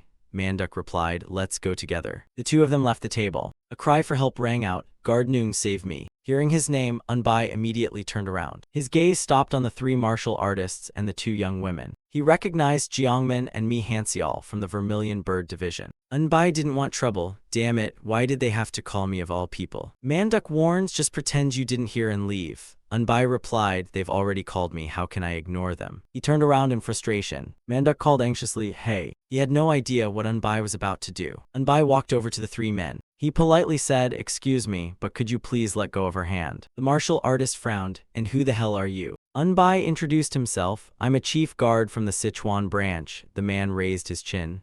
So, Unbai remained polite. These ladies are deputy envoys of the Sichuan branch's Vermilion Bird Division. The man still sneered. So what's that got to do with me? Unbai advised, it seems you've had too much to drink, you'd better stop and get some rest. The man refused, you bastard, you're hilarious. Who the hell are you to interfere with the affairs of us 3 heroes of Yunnan? Another man warned, are you tired of living? The bald man drew his sword, guys like him should just be killed. Unbai snapped, these damn dogs are completely out of control. Hearing himself cursed, the bald man froze. What? Unbai warned, stop pulling this filthy stunt here. Aren't you martial artists of the Martial Alliance? Those words left the other 2 speechless. One of them suddenly realized, damn, this isn't Yunnan where we used to fool around. They worried, what do we do now? If this gets out, we're finished. Unbai ordered, let her go now. The man thought, if we obey this bastard, we'll be branded as losers defeated by a mere guard. We'll never hold our heads high again. The only way is to crush him. The man finally released her hand.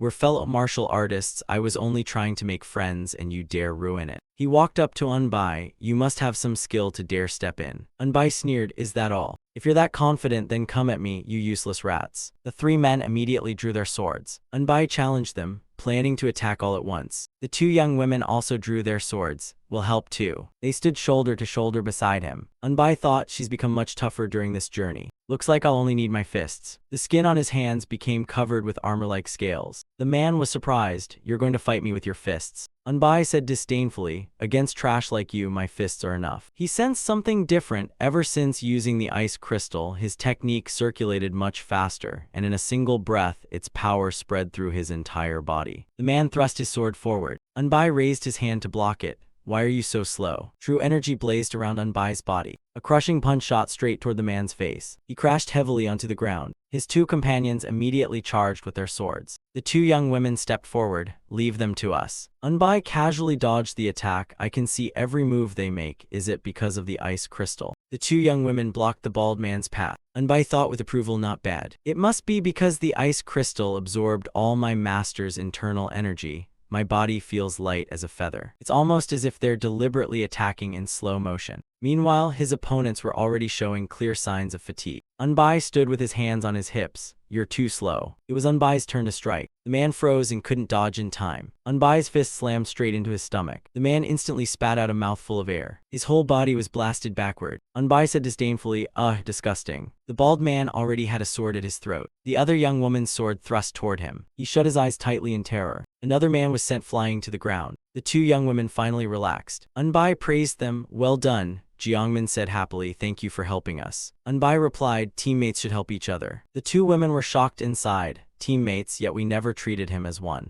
Unbai added, besides, if we let these guys go, they'll go crazy trying to get revenge.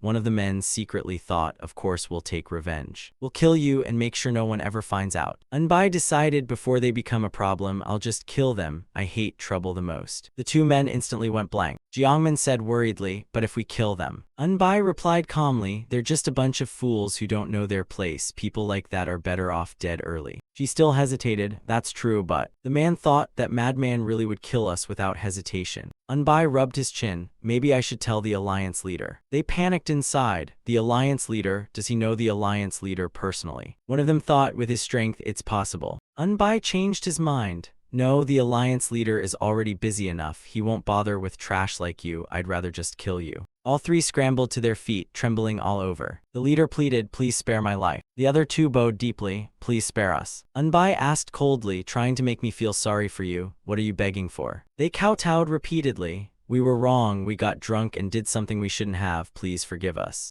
Unbai frowned, do you really mean that? One of them swore, if we ever drink again after this, we'll be dogs. Unbai reminded them, there are plenty of witnesses here. They lowered their heads, thinking, how can we ever hold our heads high again, but it's still better than dying. Unbai asked the two women, what do you think, should we spare them? Jiangmin replied, I don't think there's any need to kill them. Unbai nodded. All right, then I'll let them go. They sighed in relief, we're alive. The man stood up, then we'll be leaving now. Unbai asked unhappily, you're just leaving like that. If you make others suffer, you have to pay the price. The man froze, not expecting that question. He took out a money pouch. Here. Unbai happily accepted it before waving them off. The three men supported each other as they staggered away. Unbai immediately opened the money pouch. His face brightened, not bad at all. The two young women looked at him sadly. Manduk walked over and asked, your skills are impressive, how much did you get? Unbai replied happily, a whole 100 taels of silver. Manduk laughed, then you owe us a proper feast. Unbai tucked the silver into his robe. Of course, this place is ruined now, let's go somewhere else. The two of them left together. Seeing Unbai pay them no attention, the two young women stood there in a daze. Unbai's back gradually disappeared into the distance, until both men were completely out of sight. Jiangmin was surprised. What, he just left? Hanseol nodded. Yes, sister. Jiangmin thought unwillingly. He just left us behind without another word. The two women looked at each other in disappointment. Time flew by and 20 days passed. The guards continued doing the same work.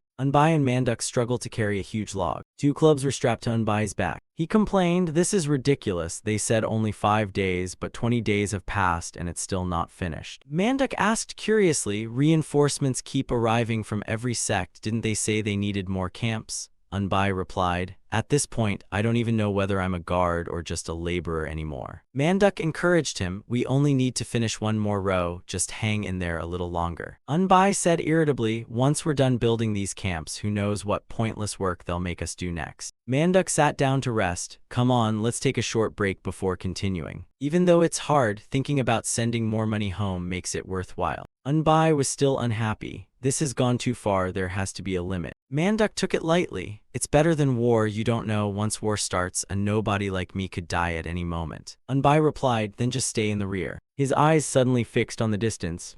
Huh. Unbai pointed toward the mountains. What's that? Manduk looked over. What are you talking about? I don't see anything. Unbai warned, someone's moving over there. Manduk strained his eyes. I still don't see anything. Something flashed from the mountainside. Unbai reported, something metallic just reflected the sunlight. The glint grew brighter and brighter. Unbai narrowed his eyes. Those are weapons. He jumped to his feet and shouted, enemy. The enemy is here, while Manduk was still frozen in shock. Unbai ran through the camp shouting, enemy, the enemy is here. The enemy is on the southwestern mountainside. The martial artists looked at Unbai in confusion. One of them said irritably, what's that lunatic doing? Another muttered, did he eat something strange? Has that idiot been drinking in broad daylight? Unbai suddenly stopped running. He cursed, damn it, just as I thought, they're treating my words like air. There's no choice now, I'll just have to watch them charge in. He kept watching the mountainside. Unbai saw a group of people moving. A force hiding beneath the trees was slowly advancing, led by tiger-faced Asura. A subordinate reported, squad leader, there's no cover there, we should circle around and launch a surprise attack. Asura replied, no, vice squad leader. He asked, why not? Asura answered, people are prejudiced into thinking the unorthodox faction is cowardly and evil. But in truth, the martial alliance is the one that's truly cowardly and deceitful. The vice squad leader lowered his gaze and listened silently. Asura continued, through this battle, we must show everyone how hypocritical the martial alliance really is. So how can we begin with a sneak attack? The vice squad leader answered, we can't. Asura ordered, we've already resolved to sacrifice ourselves for the 4 Black Alliance, so what is there to fear? Charge head-on. Everyone shouted in unison, yes sir. Asura roared, prepare. His subordinates immediately drew their sword. He shouted with overwhelming spirit, advance. Asura led the group as they burst forward. They used lightness skills to race across the mountainside, straight toward the martial alliance's temporary camp. Beneath the watchtower roof, 2 martial artists were chatting. There are quite a few pretty newcomers this time. So what, can that face do anything? The other mocked, you think you're handsome or something. The 2 argued, what are you talking about? Girls say I'm cute. You actually believe that? Suddenly one of them fell silent and looked into the distance. Huh, what's that? The other guard still couldn't see clearly. What is it? Both froze at the sight before them. The enemy raiding force was already close. One of them still hadn't recovered. The enemy. The other came to his senses and shouted, enemy. The enemy force charged straight into the temporary camp. The martial artist shouted, enemy. The warning spread through the camp. We're under attack, enemy. Asura ordered, kill them all. His subordinates roared, kill them, kill them. Watching the scene, Unbai said, what a pitiful sight. The 2 martial artists were surrounded by the enemy. Sword after sword slashed into their bodies. Ian Chung led a group of martial artists forward. He shouted, we have to stop them now. Unbai stopped them. No. Seeing Unbai hold back, Ian Chung asked anxiously, can't you see how many people are dying? Unbai replied, going alone is just throwing your life away. Ian Chung shot back, so if you're afraid of dying, we just stand here and watch. Unbai replied, I said don't go alone, go as a group. Ian Chung looked doubtful, as a group. Unbai analyzed the situation. They're going all out now, it'll take at least 30 men to stop them. Yoon Yong realized, I see, and Zaha declared, I'll follow you until I die. He shouted, follow guard Noong, let's gather and fight them together. Unbai froze, what, why me? All of Yoon Yong's warriors united. Attack together. He led the group forward. United as one, they formed a single force with soaring morale. Unbai was pushed to the front and froze. What's going on, not me. The other warrior groups also joined the united formation. Their fighting spirit surged. The enemies roared with killing intent, kill them, spare no martial alliance warrior. Yoon also shouted, kill. Both sides charged, blades clashing with deafening force. A brutal fight to the death erupted. Unbai cursed, damn it, after hauling logs all day, now this. Damn it, I'll have to use the short staff I just made. An enemy tried to ambush him from behind. Die. The blade slashed down. Unbai blocked it with his short staff. Damn it. He smashed the man and yelled, you think I'm here because I want to die. The man collapsed. Unbai snapped, let's see who dies. He vented his anger by striking the enemy hard. Zora stared at the scene. Yoon Yong rushed over to block his path. He staggered backward from the impact. Unbai turned and saw Ian Chung struggling. He asked, brother, are you alright? He replied, I'm fine. Zora lunged toward them. The short staff blocked the fatal sword strike. The force drove even Unbai backward. The hand gripping the short staff trembled. Sura demanded, "Who are you?" Unbai taunted, "Why do you want to know?" His attitude enraged Sura. "What a rude fool." Unbai continued, "If that's all, it's easy enough. Manners." "Oh, sorry, but we're really no match for you. Could you fight someone stronger instead? We're still inexperienced, so facing a warrior like you is beyond us. Please show us mercy." Sura was stunned. "You think that nonsense will work?" Unbai cursed, "Then screw you. Being polite wouldn't change a thing. If you don't want kids insulting you, pick fights with old men your age. Do you enjoy bullying children?" Sura stood frozen after being cursed so harshly. Unbai challenged him, "You came after us because we're easy targets, didn't you? What kind of manners is that? So you think your strength lets you grant honorable deaths? Is that what this became?" A surge of inner energy slammed toward his head. Sura regained his senses and raised his sword to block it. His sword crashed against the solid short staff. The hand gripping the sword trembled. Sura thought, "This brat's attack is terrifying. Someone like him must be eliminated. For the future of the Four Black Alliance." Unbai raised his short staff to block, his face turning grim. He stepped back. What the hell did this old man eat to be this strong? Is he just old? Humiliated by a youngster, Sura grew even more furious.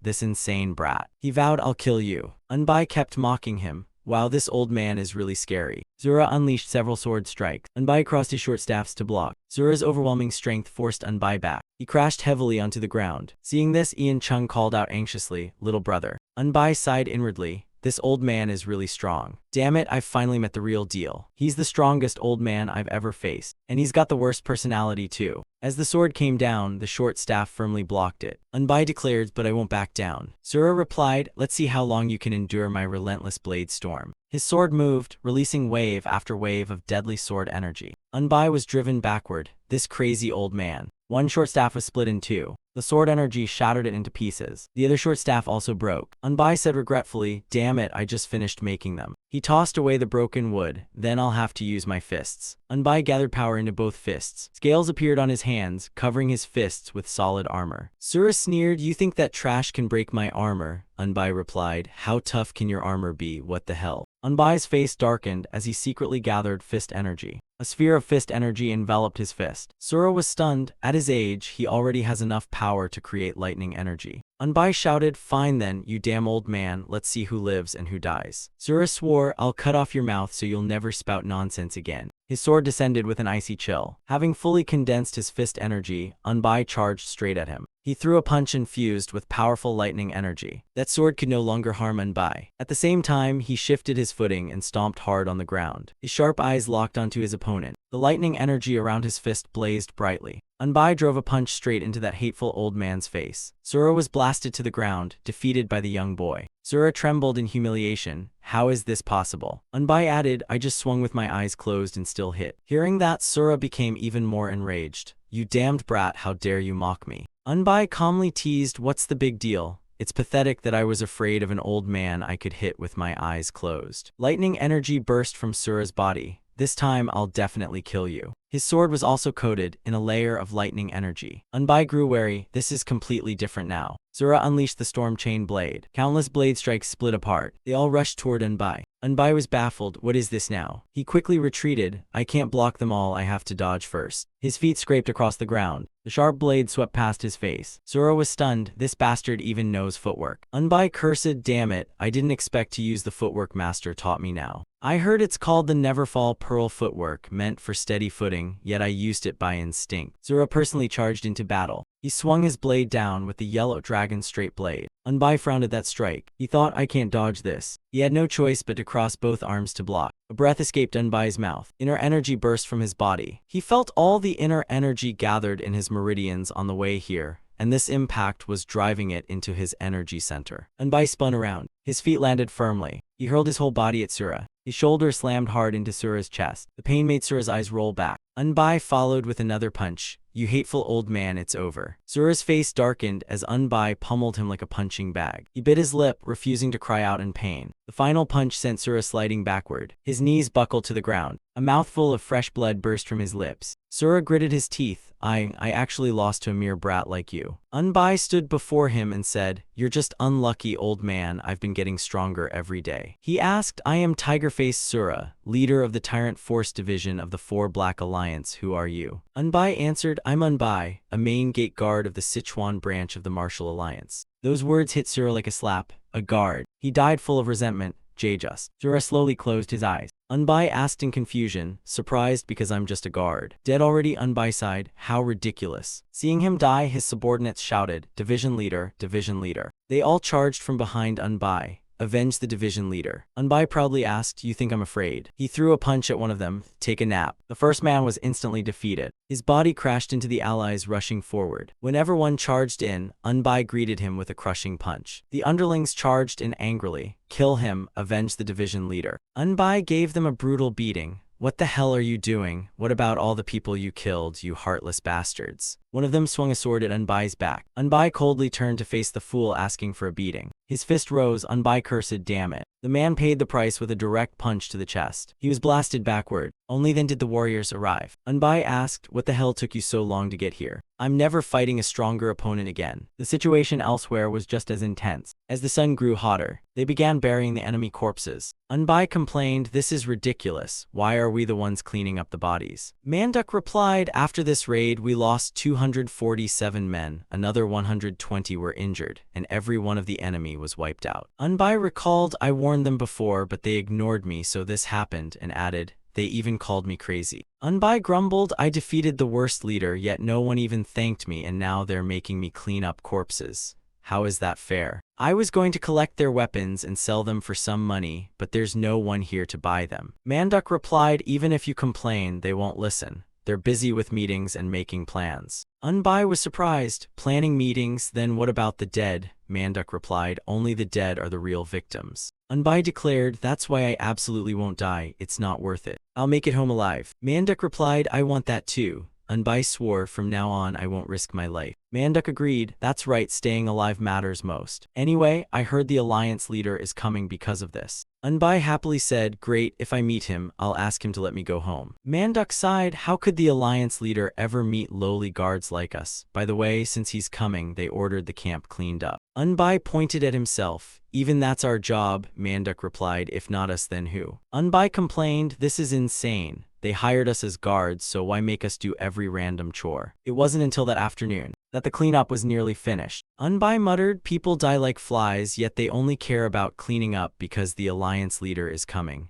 What a bunch of lunatics. That old alliance leader must have constant headaches dealing with those people. We drink because of hard labor, he drinks because of headaches. Either way, it's no joyful drink. A shout came from the watchtower, the alliance leader has arrived. The lookout blew the horn hard as a signal. The warriors inside immediately heard it. A convoy of horse-drawn carriages thundered in. Leading them was Du Kang. The guard ordered, move aside. The guards, including Unbai, quickly stepped aside. Du Kang spurred his horse into the camp. As he rode past Unbai, Unbai studied the man's face. He thought, so that old man really is the alliance leader. Du Kang rode straight inside. A warrior announced, everyone stand down. Unbai and Manduk quickly left. Finally, a break, I'm heading back to the barracks to rest. Unbai headed back to his usual spot. I'll rest over there, Manduk replied, all right. Unbai tossed the broom onto the ground. He thought, wandering around is pointless. If the reinforcements see me, it'll only bring trouble, so it's best to hide. Unbai lay down on the grass to rest. The sky was exceptionally clear that day. He closed his eyes, I'm so sleepy. The wind rustled through the bushes. Footsteps approached. An insect on a blade of grass flew away. The footsteps stopped beside Unbai. He was drifting into a light sleep. Hearing the footsteps, Unbai woke up. Du Kang bent down to look at him. He asked, awake now?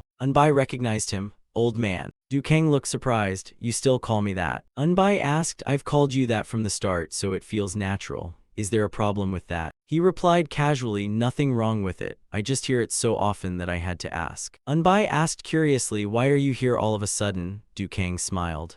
Want to grab a drink? Unbai grins, your treat today, he nodded. Yeah. Du Kang took a small pouch from inside his robe. Then he changed into another outfit. He tossed his old clothes to a subordinate. Take these. The subordinate caught them. Du Kang put on different clothes. This way they won't recognize me. Unbai remarked, now you look like an ordinary old man. Du Kang laughed. Let's drink until we drop. They walked to a temporary tent. The two chose a table in the corner. A table full of food and wine was served. They each took a sip of wine. Dukang raised his cup. Drink. Unbai replied, I'm going all out today. Dukang said casually, I'll buy as much as you want until you can't drink anymore. Hearing that, Unbai stopped holding back and emptied his cup. Dukang brought it up. I've heard about your achievements. Unbai replied, it was all by chance, I never wanted any of it. Dukang wondered, I was curious how you'd react after learning I'm the alliance leader. At the very least, I thought you'd act respectfully like the others, but you just treat me like an ordinary old man. You're not fussy, yet you're not rude either. Anyone else with your achievements would be arrogant, but you act as if nothing happened. Those bastards made you clean up, Unbai complained. Not just cleaning, they made me do every odd job. Dukang asked, why didn't you mention my name? Unbai pointed at his head.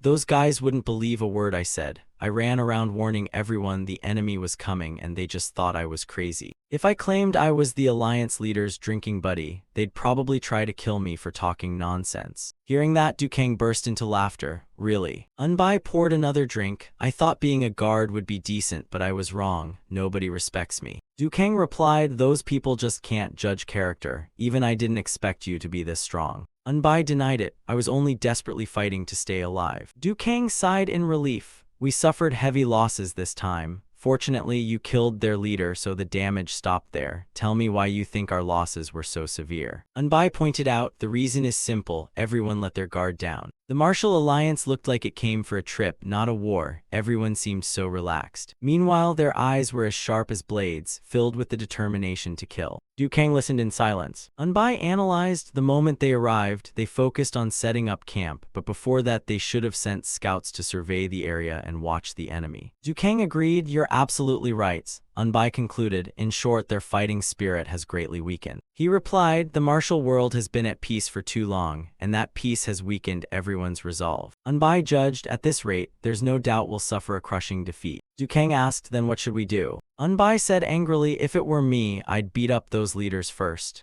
Dukang asked in disbelief, would that really be enough? Unbai answered as if it were obvious, once the head is crushed, the ones below will naturally fall apart.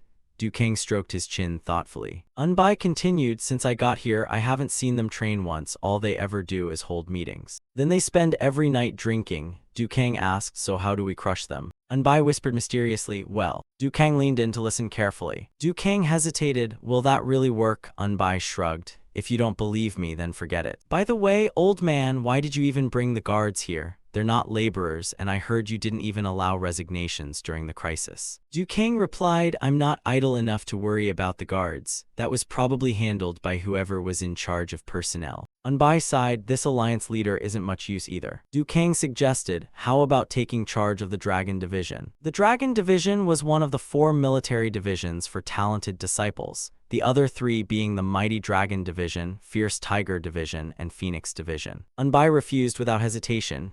No. Dukang was surprised. Why not? Unbai replied, too much trouble, I don't want more work. Dukang froze. Do you even know how honorable it is to lead a division? Unbai flinched when he raised his voice. Why are you getting mad? A voice came from behind. It's him. It was the 3 men who had fought with Unbai before. Unbai was surprised. You still haven't learned your lesson. One of them, his face still bruised, shouted, shut up. Unbai muttered irritably, I should have buried those bastards alive in the mountains. Jijin shouted, hey, you think having strength lets you do whatever you want? Has justice in the martial world sunk that low? Unbai sneered, who the hell are you? Grown men interfering in a fight between youngsters, aren't you ashamed? He introduced himself. I am Y Jijin of the Discipline Court. Surrender peacefully and come with us. Unbai asked suspiciously, what crime? He pointed at the 3 men. Do they look normal to you? It's been days and their bruises are still there. One lost teeth. Another suffered severe internal injuries. And this one's body is covered in bruises. Unbai replied, they were harassing women that evening, and this happened when I stopped them. No matter how corrupt the martial world becomes, was I supposed to stand by and watch them harass women? Jijin glanced at the 3. What? All 3 fell silent, not daring to say a word. He thought, so this brat is telling the truth. But if I back down after drawing my sword, I'll become a laughingstock. Jijin stubbornly demanded, do you have proof? They're all from prestigious families, so without evidence you can't slander them. Unbai realized, so now you're just picking a fight. Jijin ordered, we need to investigate this, so come with us to the temporary discipline court. Unbai replied, do it properly tomorrow, because I'll bring the women those bastards harassed. Jijin demanded, and if you run away, who's responsible? Tie him up and drag him away. Unbai angrily asked, tie me up. He slammed the table and stood, so the discipline court can just tie up anyone they want. Jijin was shocked, you dare resist. Unbai walked up to him. After acting this outrageously, why should I keep tolerating it? Jijin drew his sword. You dare defy the authority of the discipline court. Unbai said coldly, I've already worked myself to the bone and suffered enough injustice, and now you want to bind me and drag me away, yet expect me to endure it. Go ahead and try. Speechless, Jijin thrust his sword forward. You. Unbai's fist was already waiting. His punch smashed straight into the sword. Jijin cried out in pain and dropped his sword. He clutched his bleeding hand. Jijin trembled. Why you? Unbai mocked, you've got no real skill yet still act tough. Jijin suddenly realized, wait, they said a guard killed tiger-faced Sura. Could it be this guy? Unbai's face flushed with anger. Looks like you're connected to those three, so you came to help them. If they were truly innocent, helping them would be understandable, but defending men who tried to molest women is unforgivable, especially for someone claiming to uphold the law. Jijin shook with rage. A mere guard dares lecture me. Unbai shouted back, what's wrong with being a guard? Why look down on guards? You've seen how badly they treat guards, haven't you? Dukang could no longer watch. This is truly shameful. Jijin noticed him. Who's this old man now? Once he saw his face clearly, his jaw dropped. Alliance leader. Dukang calmly asked, so you recognize me as the Alliance leader? The other three froze. Alliance leader. Jijin cupped his fists. Greetings, Alliance leader. The other three also bowed. Greetings, Alliance leader. Jijin panicked inwardly. It really is the Alliance leader. What the hell is happening? Unbai demanded, Alliance leader, is this the righteous alliance that claims to uphold justice? They're worse than beasts, yet they use their prestigious backgrounds to trample innocent people. Is this what the righteous path is? And you still expect us to fight the evil factions alongside these bastards? Dukang replied, I have no excuse. The four of you will report to the temporary conference hall tomorrow and explain today's events in full. Jijin obeyed, yes, Alliance leader. He then ordered them to leave. Jijin left with the other three. The ringleader thought, that guy is actually close to the Alliance leader. We're finished. Jijin cursed inwardly. Damn it, those useless brats ruined everything. Once they were alone, Dukang asked, you may not look it, but you've got quite a temper. Unbai replied, they were unlucky enough to mess with people from our Sichuan branch. How could I ignore people I know? Dukang set the matter aside. All right, let's leave that for later and continue the conversation we were having. Unbai asked, what are you talking about? Dukang replied, about you becoming the Dragon Division leader. Unbai asked in confusion, I already said no, didn't we settle this? Why bring it up again? He then took another sip of wine. Dukang wondered, everyone else desperately wants a position from me, yet this brat finds it troublesome. The alliance leader thought, the martial alliance's discipline has fallen into chaos because I trusted the hall masters and division leaders too much and left everything to them. Now I must take control myself. Giving authority to strategist Sama Yonj, who has long been wasted, while firmly preventing the hall masters and division leaders from abusing power, is part of that plan. The problem is the forces made up of young disciples because they're the hardest to control. If this brat accepts, I'll finally be able to keep those youngsters in line. He persuaded, won't you regret it? Is your decision final? Unbai felt a prestigious position like division leader didn't suit him.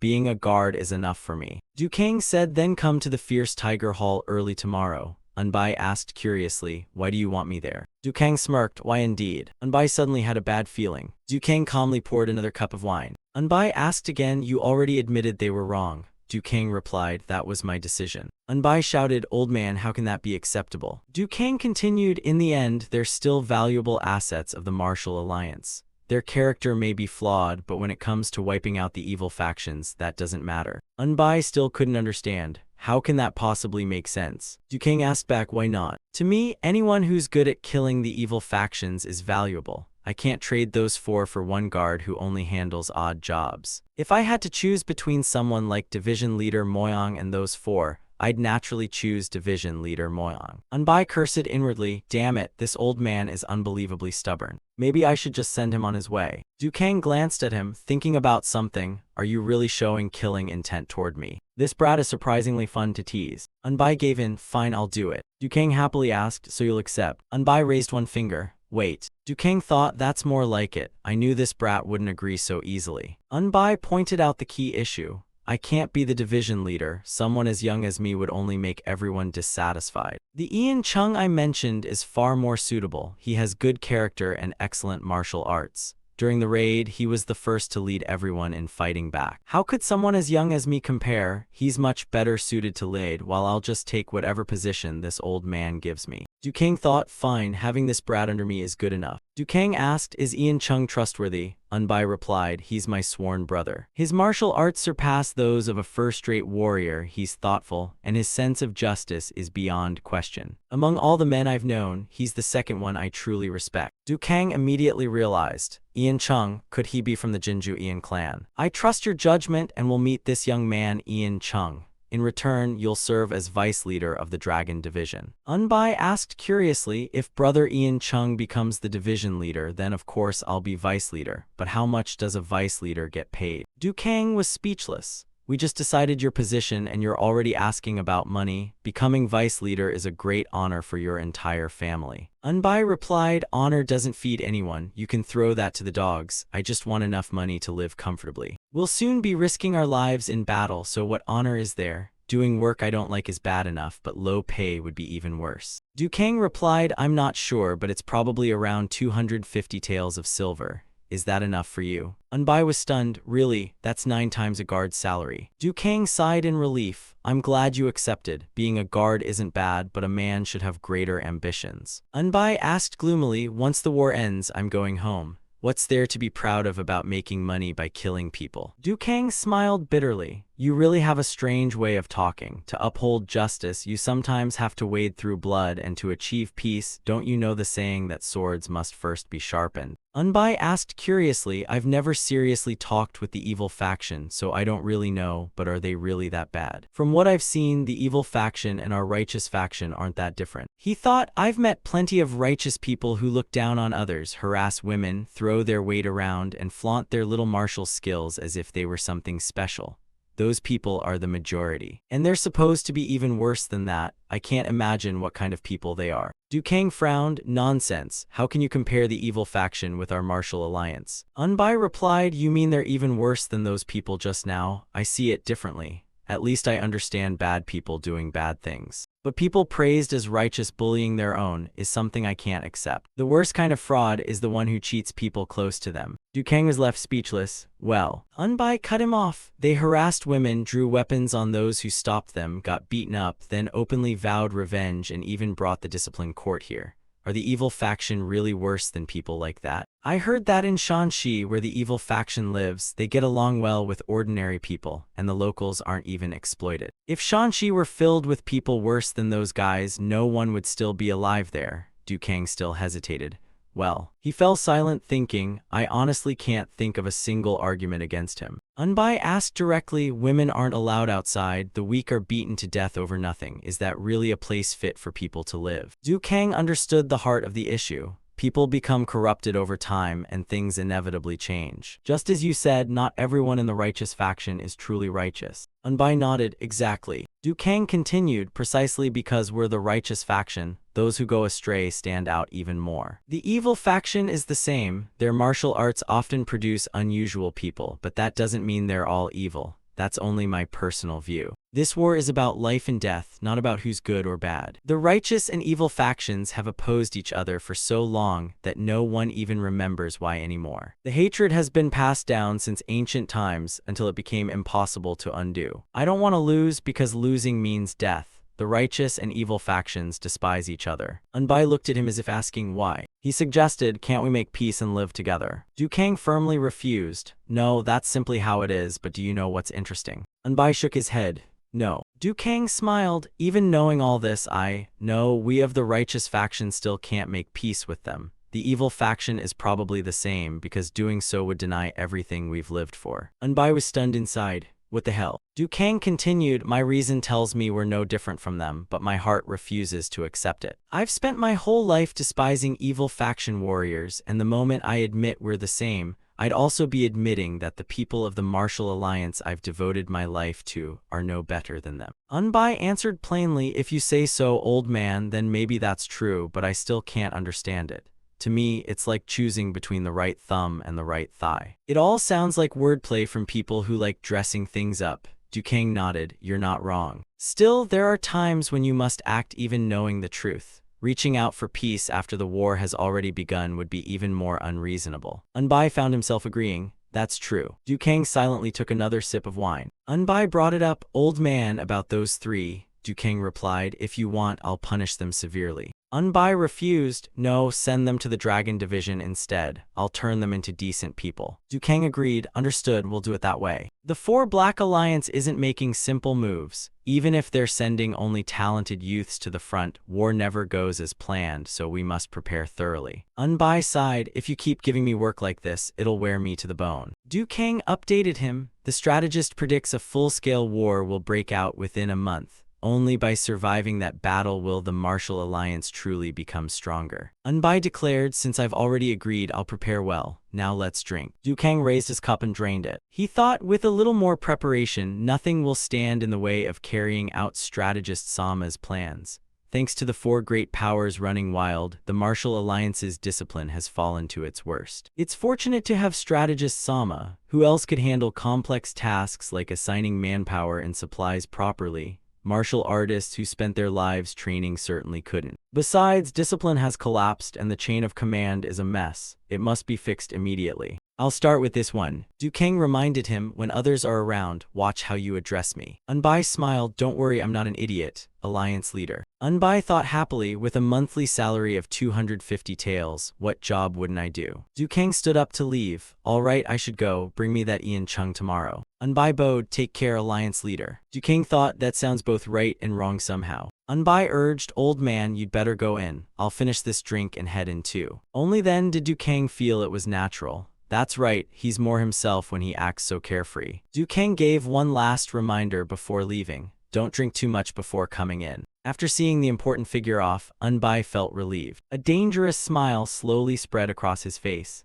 Those damn youngsters are finished starting tomorrow. Once I teach those arrogant brats the basics of our Guandalman, they'll be scared to death. Then Unbai realized something was off. Wait, that old man just left. He shouted angrily, damn it, that old man skipped out without paying for the drinks again. That night in Ian Chung's room, he was surprised. The Alliance leader wants to see me. Unbai confirmed, that's right. Ian Chung asked, why would the Alliance leader want to meet someone like me? Unbai revealed, I recommended you. Ian Chung froze, what? Ian Chung obviously didn't believe it. A guard recommending someone to the Alliance leader? Impossible. Someone like Brother Noong isn't the type to make things up. Early the next morning, a group arrived at the Alliance leader's room. His quarters were in a quiet, secluded area. Dukang looked at the four who had come to receive punishment. He spoke abuse of authority, threats, and unlawful detention. Do you admit it? Jijin lowered his head. Please show mercy. Dukang replied, your actions were despicable, but I'll give you one chance. 6 months' pay will be cut, and you'll be demoted 1 rank. Jijin immediately said, thank you, Alliance leader. He sighed inwardly, I thought I'd lose my position, at least I got lucky. Dukang turned to the other three. From this moment on, the 3 of you belong to the Dragon Division.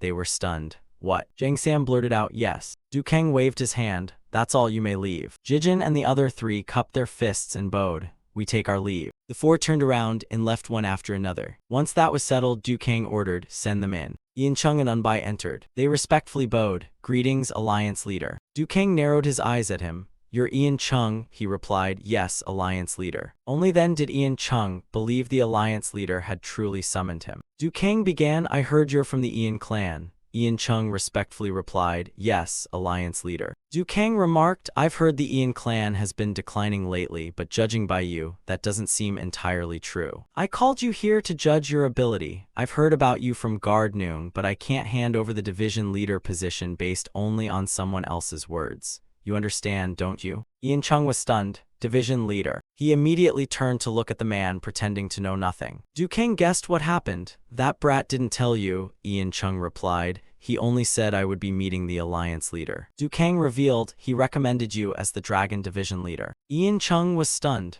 A mere guard dared recommend me to the Alliance leader, and he actually accepted. Dukang said, I want to see your ability, make your move. Ian Chung was surprised. What? Unbai encouraged him from behind. Facing the Alliance leader isn't easy, just give it a try. Ian Chung understood this was his chance. He stopped hesitating and stepped before Dukang. The two faced each other. Killing intent flashed across Dukang's eyes. An overwhelming pressure crashed down and Ian Chung gritted his teeth against it. It's like a mountain. Ian Chung clenched his fist. I am the eldest son of the Ian clan. He threw a punch, the pride of the Ian clan. Du Kang casually leaned aside and dodged it. Ian Chung unleashed punch after punch. Du Kang praised him, fast, powerful, excellent. Ian Chung never backed down and attacked fiercely. Du Kang never counterattacked, only retreated before the rain of punches. As a powerful punch came, Du Kang calmly raised a hand and blocked it. Ian Chung, still full of fighting spirit, prepared another punch. Having seen enough, Du Kang called out, "That's enough." Ian Chung immediately stopped. His breathing had become heavy. Du Kang thought his ability is at least on par with a division leader. He's more than worthy of leading the Dragon Division. That brat really has an eye for talent. Du Kang asked curiously, "Excellent, what's this fist technique called?" Ian Chung smiled, "It doesn't have a name yet." He thought, "I created it by combining what I learned from my younger brother with the Ian clan's inherited fist art, so I never gave it a name." Du Kang asked, "May I name it?" Ian Chung agreed. "Thank you, Alliance Leader." Du Kang immediately said, "I want to call your fist technique Zombie Fist." Ian Chung was surprised. Zombie Fist. Du Kang explained, "It means a fist art with an overwhelmingly powerful beginning." Ian Chung replied, "Yes." Ian Chung thought, "But won't people mistake it for a fist art used by zombies?" Du Kang explained carefully, "Your movements are completely different from ordinary fist arts, yet they're incredibly powerful and unbelievably fast. You may not realize it, but every punch and kick you throw looks exactly like a zombie's movements. This is the fist art that can revive the declining Jinju Ian clan. Besides, if you want to restore its former glory, a unique name will attract far more attention." Ian Chung was astonished by the explanation. Du Kang continued, "The Ian clan is barely preserving its bloodline now, but with the zombie fist you're practicing, I believe countless martial artists will come begging to learn it. Rebirth, doesn't zombie fist perfectly fit that meaning? Through Zombie Fist, the Ian clan will be reborn once again." Hearing those words, Ian Chung's eyes filled with tears. Ian Chung cupped his fists. "Thank you, Alliance Leader. From this day on, this fist technique shall be called Zombie Fist." Du Kang made his decision. "I look forward to your performance. I officially appoint you as the Dragon Division Leader, remember that. And you, as promised, will serve as the Vice Leader." Unbai cupped his fists. "Yes, Alliance Leader, but..." Du Kang asked in confusion, "What is it?" Unbai said, "Alliance Leader, shouldn't you treat us guards to a drink?" Du Kang agreed. "Next time, I'll treat you both to a grand feast at a fine place." Unbai continued, "Then I'll trust you, Alliance Leader. We'll take our leave." Du Kang gestured for them to leave. "All right." They both cupped their fists. "We'll take our leave." Watching them go, Du Kang thought, "They'll be quite useful." Outside, Ian Chung gratefully said, "Thank you. Without you, I never would have had this chance." Only Unbai knew the truth. "I'm the one who should be thankful. I almost ended up with the troublesome job of division leader." The temporary camp at the foot of the mountain settled into a peaceful atmosphere. Meanwhile, back in Du Kang's room, a meeting was underway. The White Tiger Hall Master, Seo Seung-woo, was present. Naturally, the Vermilion Bird Hall Master, Choi Seung-gi, was there as well. The third was the Azure Dragon Hall Master, Woo Hyung-do. Finally came the Black Tortoise Hall Master, Shin Ho. Du Kang ordered, "From today on, any Hall Master who dares fight internally will be stripped of the position and sent home immediately." Seung-woo could tell he wasn't making an empty threat. Du Kang continued, "While we acted carelessly, countless young disciples lost their lives." The other two lowered their heads in shame. Du Kang declared, "From now on, I will no longer tolerate such behavior." Seung-woo knew the Alliance Leader had made up his mind. Du Kang continued, "What we need now is unity. To achieve that, we'll begin joint training." Hyungdu was shocked. "Joint training?" Du Kang added, "Before that, a new combat force has been formed, centered around the newly gathered younger generation." They were surprised. Only young disciples, shouldn't they be paired with experienced seniors? Du Kang coldly replied, "Do not question my orders." The three immediately fell silent. Du Kang instructed, "I've divided them into 4 divisions: Fierce Tiger, Mighty Dragon, Phoenix, and Dragon. Each will have a division leader and a vice leader." Seung-gi cursed inwardly. "Damn it, he didn't discuss any of this with us." Du Kang exposed their thoughts. "You think I made this decision without asking your opinions, don't you? But if I waited for every one of your opinions, we'd never decide anything. So I made the decision myself. Accept it." Hyungdu remained silent, not daring to speak. Jinho also kept his mouth shut. Even the usually talkative Seung-woo stayed silent, and old Seung-gi wasn't any different. Du Kang continued, "Fierce Tiger Division Leader Song Hyosok, Vice Leader Choryong, Mighty Dragon Division Leader Hwang Sun-wai, Vice Leader Ha T1, Phoenix Division Leader Pyo Hyasian, Vice Leader Yang Jeol, Dragon Division Leader Ian Chung, Vice Leader Unbai. The assignments are complete." Hyungdu blurted out, "What?" Seung-woo added, "Choryong, Hwang Sun-wai, Ian Chung, and Unbai. Even the hall masters have probably never heard those names. Du Kang replied, there are always talented people unknown to the hall masters. Being known by you isn't what makes someone talented. He praised them. These 8 are outstanding young talents and the pillars who will lead the martial alliance's future.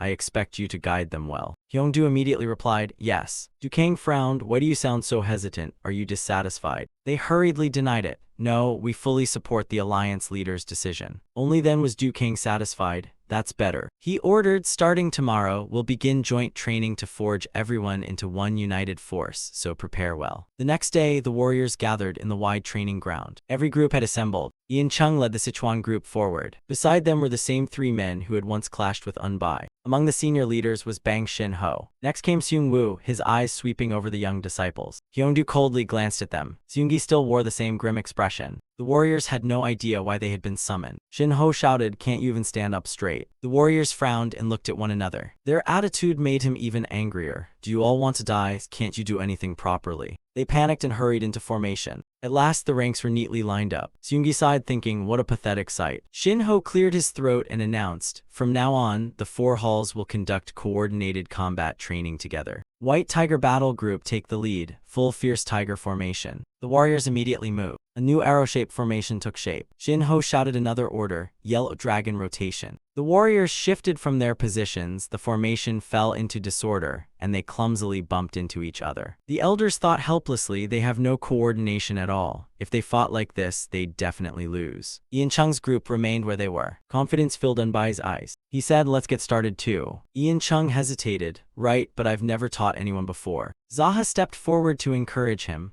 Wow, brother, you look so cool as the division leader. Just do it your way. Ian Chung still hesitated. That's true, but Unbai stepped in. Leave today's training to me. Brother, just watch carefully and pick about 20 promising people. Ian Chung agreed. All right, we'll do as Brother Noong says for now. Unbai announced, the division leader has decided today's training will be full contact sparring. The warriors were surprised. Full contact sparring. Unbai ordered, split into 2 groups and take your positions. Seeing them move so sluggishly irritated him. These guys, they showed no fighting spirit at all. They looked completely unmotivated. Unbai shouted, this isn't just training, it's also to decide the division captains and vice captains of the Dragon Division. The top 20 will take those positions. Their hearts stirred. Even if we can't become division leader or vice leader, we can at least become a captain or vice captain. Their faces still showed hesitation, but their dull eyes quickly filled with determination. Seeing that, Unbai announced, good, let's begin. When I count to 3, start. The losers step back. They listened as he counted 1, 2. Unbai shouted 3, begin. Both sides charged at each other with great momentum. A fierce fistfight broke out. Every pair fought with all their strength. Punches landed on faces with loud smack. Seeing the result, Ian Chung happily exclaimed, this is actually pretty good.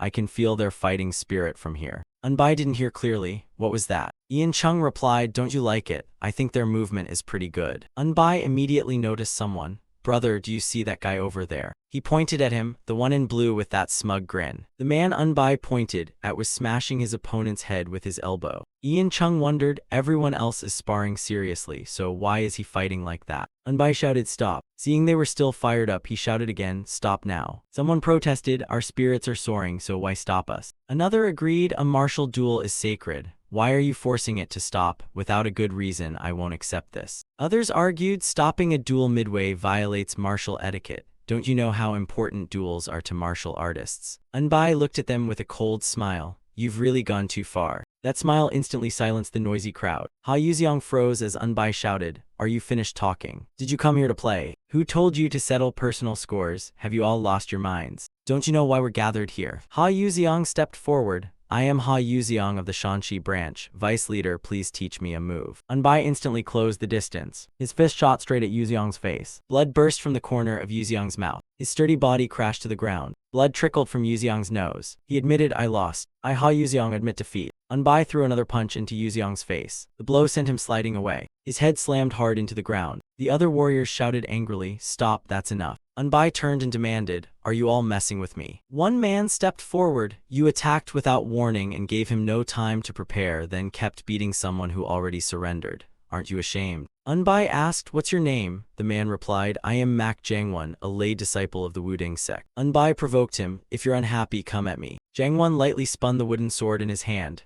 Fine. Jangwon confidently charged forward. Unbai raised one hand and blocked the wooden sword. At the same time, his other fist struck. The punch landed squarely on Jangwon's face. Jangwon gritted his teeth and endured every blow. He raised both hands to cover his face. I surrender. Unbai kicked him hard. He shouted, "You're still playing around at a time like this. That's right, you lost miserably, and now you're dead. Go be a pig instead." Jangwon was knocked backward. The other warriors thought angrily. Beating someone after they surrender goes against a martial artist's honor. Ian Chung stepped in. "Stop, why are you so angry?" Unbai coldly rebuked them. "These people still don't get it. Lost, surrendered. Did we gather here to play war games? Damn it, you idiots." The warriors fell silent after being scolded. Unbai decided to make them understand. "Looks like you still don't get it, so let me explain." Ian Chung nodded. "Go ahead." Unbai said clearly, "We're training here to fight the Four Black Alliance. Not long ago, you experienced firsthand how ruthless they are. If you lose to them, do you think saying, 'I lost, I surrender,' will make them say, 'All right, you've suffered enough'? They'll cut off your heads with a single slash." That terrifying truth made the warrior's face turn pale. The others looked as if they had finally awakened. Everyone realized they had overlooked this. No one dared argue anymore. Unbai continued, "When the Four Black Alliance attacked last time, did any of you see them cry after losing an arm or a leg? Even crawling on the ground, they kept swinging their blades. Yet after taking just one hit, you're already saying, 'We surrender.' Soon, an enemy force many times larger will come." They realized, "That's right, we're about to face monsters." Unbai scolded them directly. "The Four Black Alliance is ruthless and incredibly relentless. To survive against them, you must be even crueler and more stubborn than they are. I intend to return alive, but at your current level, you'll all die." Ian Chung also understood more clearly. "That's right. As Brother Noong said, we're standing at the crossroads between life and death." The warriors who had kept preaching etiquette all fell silent. Unbai stood with his hands on his hips. "I don't want to die alongside you, so anyone who wants to leave may leave." Ian Chung looked at them with concern. Unbai said, "We'll dismiss for now. Only those determined to train should return this afternoon." The warriors dispersed in every direction. Ian Chung worriedly said, "What if even more people leave? Are you really letting them go?" Unbai didn't care. "If they stay, they'll only become more corpses. It's better they leave." Ian Chung replied, "Even so, that doesn't seem right." Unbai said, "Let's wait until this afternoon and see." Ian Chung nodded. "All right." While the sun still blazed overhead, a group of warriors returned. They came before Unbai. Ian Chung exclaimed, "More than half have left, but everyone from the Sichuan branch stayed." Unbai decided, "I need to see the alliance leader." He headed to Du Kang's residence. Unbai now sat across from him. Du Kang asked curiously, "Hey, brat, you should have been keeping them, so why did you tell them to leave?" Unbai answered bluntly, "Old man, I don't want to babysit those stubborn fools. People's lives aren't a joke. Keeping people like that would only weigh us down. If you cook rice with half grain and half stones, can anyone eat it? You remove the stones first." Du Kang disagreed. "Even so, you should have persuaded them to stay. Aren't you good at that?" Unbai pointed out the problem. Brother Ian Chung used to be looked down on, yet now he's the division leader, and someone who was just a guard became the vice leader. Du Kang realized, compared to the other divisions, the Dragon Division's leaders do seem one step below in reputation. Du Kang stayed out of it. "I've already entrusted the Dragon Division to you, so handle it yourself." Unbai reassured him, "Don't worry, old man, I have a plan." Unbai thought, "Now I need to discuss it with Brother Ian Chung." He returned to his quarters. Unbai looked at the warriors standing before him. He announced, "The division leader will now discuss the upcoming plan." Ian Chung spoke with determination. "The vice leader and I survived countless hardships on our journey from Sichuan and will survive this as well. So trust us and follow the training." Everyone answered together, "Yes." Ian Chung continued, "Since our numbers have decreased, we'll select 8 captains and vice captains, so I hope everyone gives it their all." The warriors replied in unison, "Understood." Every face was filled with determination. Ian Chung thought with satisfaction, "Their eyes are completely different from this morning." He pointed toward Unbai. "Vice leader Unbai will oversee the sparring, so everyone follow his instructions." Unbai announced, "Your combat training will be divided into 2 teams. Treat the other side as the enemy and fight as if it were a real battle." This time, the warriors remained silent without objection. Unbai declared, "We're not here to spar, we're fighting the Four Black Alliance. Even if you must fight dirty, do whatever it takes to survive." They understood his point and listened, their expressions changing. Everyone became serious. He continued, "Your bodies aren't used to this yet, so it'll be hard at first. The purpose of this training is to get you accustomed to it, so fight like mad." Everyone listened silently as he continued. Unbai asked directly, "If you die honorably and only return home as a corpse, do you think your parents will be happy? will they proudly say their son or daughter died with honor. Even if you're dirty, cowardly, or despicable, your parents and siblings will rejoice if you come home alive. Fight for justice. No, we fight simply so we don't die. Whether you're cowardly or not can be judged later. Don't you miss your families? The warrior's determination flared. I'll survive and return home. Unbai shouted, the 4 Black Alliance warriors you'll face are incredibly strong and ruthless. Calling them cowards won't help at all. We must be even more ruthless and dirtier than they are if we want to survive. I have only one goal, not to die meaninglessly at the hands of those damned 4 Black Alliance bastards, but to make it home alive. Someone thought, I must survive and return home too. Unbai raised his hand. Then let's begin training, combat training so we don't die. Everyone got ready. They waited only for his signal. Begin. Both sides charged with blazing determination. Their fighting spirit soared as they crossed blades this time. Some gathered inner energy into their fists. A punch flew straight into an opponent's face without mercy. They fought as though their opponents were real enemies. The clash of blades rang out sharply. Unbai thought, now this is more like it. By late afternoon, the blazing sun had begun to fade. The exhausted warriors sat down to rest. The women were also aching all over. Every face bore marks of battle, some badly swollen. Others, thanks to superior martial arts, were completely unharmed. Seeing the wounds on one warrior's face, Unbai decided they couldn't continue training. At this point, they needed to strengthen their resolve. So he shouted, everyone follow me. The sore warriors struggled just to stand. Ian Chung asked curiously, Vice Leader, where are we going? Unbai replied, to the temporary mortuary for those who died in the last raid. Ian Chung was surprised. Why go there? Unbai answered, I want to see with my own eyes how they died. Ian Chung asked doubtfully, why would you do that? As Unbai walked away, he said, my master once told me that sometimes the dead tell more than the living, so I want to see what they have to say. As soon as they entered the mortuary, someone covered their nose. The foul stench forced them to hold their breath. Inside lay mangled bodies with missing arms and legs. The brutal sight left one young woman speechless. Unbai carefully looked around. Not this one.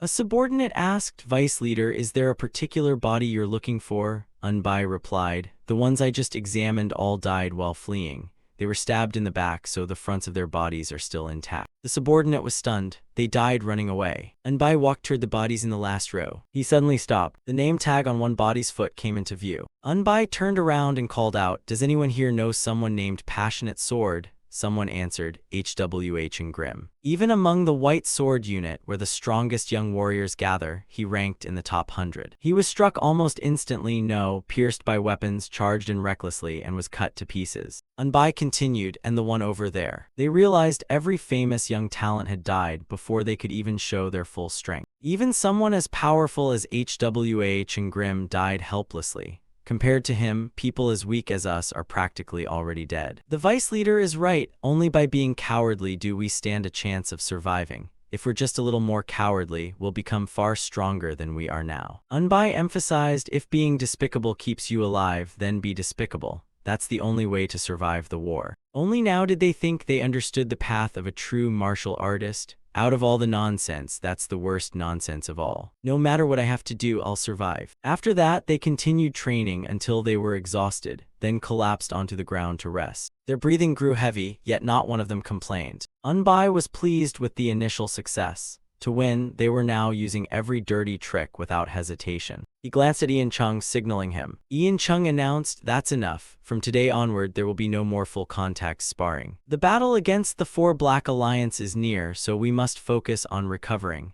This afternoon we'll begin simple formation training, so get ready. Someone objected, no, there's still time. I want to spar with the Vice Leader one more time. Unbai thought, I've beaten him countless times already, and he still wants another challenge. Before Unbai could finish saying, fine, if you want, I'll. The opponent's sword had already struck, smashing into Unbai's head. Instead of getting angry, Unbai smiled. A surprise attack too, impressive. As he dodged another strike, Unbai thought, he used to be rigidly honorable, yet now he's become this crafty. That's how he'll survive. His armored hand rose and blocked the sword. Every slash failed to reach him. The opponent decisively changed tactics. I can't stay on the defensive. A volley of caltrip hidden weapons flew toward Unbai. Unbai was surprised. Mak Jangwon always insisted on using only a sword, and now he's using hidden weapons. Instead of dodging, Unbai charged straight through. The The opponent laughed smugly. A small pouch flew toward Unbai. Unbai hesitated. Should I blow this thing up or not? He caught the pouch. Here, take it back. Unbai threw the pouch back at its owner. A cloud of poison spread before the man. The poisonous mist engulfed his face. His eyes went blank at the completely unexpected attack. He immediately collapsed. Unbai thought so it was poison powder. The man's body trembled as he struggled to breathe. Everyone else merely watched. No one talked about honor or morality anymore. The man still clutched his throat, gasping for air. Unbai walked over. You've got an incredible competitive spirit. He reached out to help him. It's all right. The man's eyes suddenly turned dangerous. Jangwon threw a pouch of powder at Unbai. The pouch burst apart, scattering powder everywhere. Unbai froze as the cloud spread around him. He quickly came to his senses and waved the dust away. Jangwon laughed. Vice leader, how does it smell? Unbai's eyes burned. So all of that was an act. Jangwon fired another hidden weapon. Take this too. Unbai couldn't dodge before the hidden weapon struck. Jangwon shouted triumphantly, I win. Unbai retreated while avoiding the incoming hidden weapons. Another pouch of poison was thrown at him. Unbai couldn't react in time. The poison pouch burst right in front of him. Unbai puffed his cheeks, desperately holding his breath. Then he started vomiting violently. Unbai felt it was the most disgusting stench he had ever smelled. The caltrip struck Unbai in the back and arm. The two hidden weapons then fell to the ground. He finally begged, I surrender, stop. Unbai couldn't take it anymore. What kind of horrible smell is this? Jangwon refused to waste the chance and threw more hidden weapons. Who said you could stop? He thought, I've waited so long for this chance. I can't let him surrender so easily. Unbai held his breath until tears filled his eyes.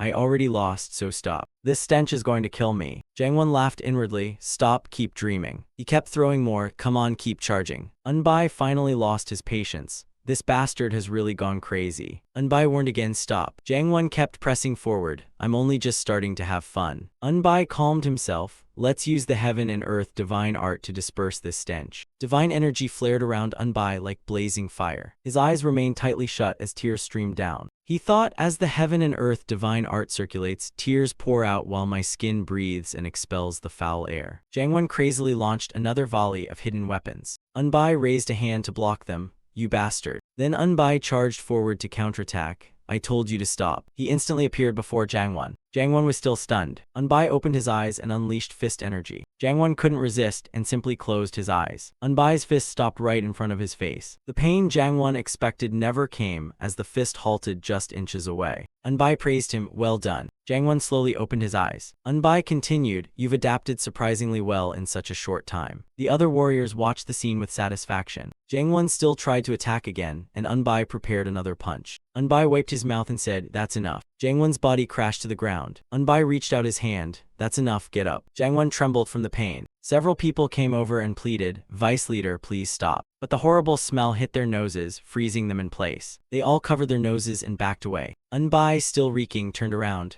What's wrong with everyone? Some even vomited on the spot. Everyone kept their distance from Unbai. Seeing them avoid him, Unbai grew annoyed. Seriously. Even Ian Chung couldn't stand the smell. Please go take a bath. Only then did Unbai look at himself. The stench poured off his body. Unbai realized, so using the heaven and earth divine art to breathe through the skin is what caused this horrible smell. He had no idea where the odor came from, but it truly was a stench that should never exist in this world. Unbai immediately used his movement technique and left. He found a clear stream. Unbai jumped straight into the water. The fish in the stream were overwhelmed by the horrible smell and floated up dead. Unbai muttered, at least it was proper training. After washing himself clean, Unbai returned to the training ground. Hearing the explanation, Unbai was surprised. That sounds incredibly complicated. Ian Chung replied, before teaching the members battle formations, the leader has to master them first. You can't teach what you don't know. Unbai sighed helplessly. My head almost exploded trying to memorize all of it.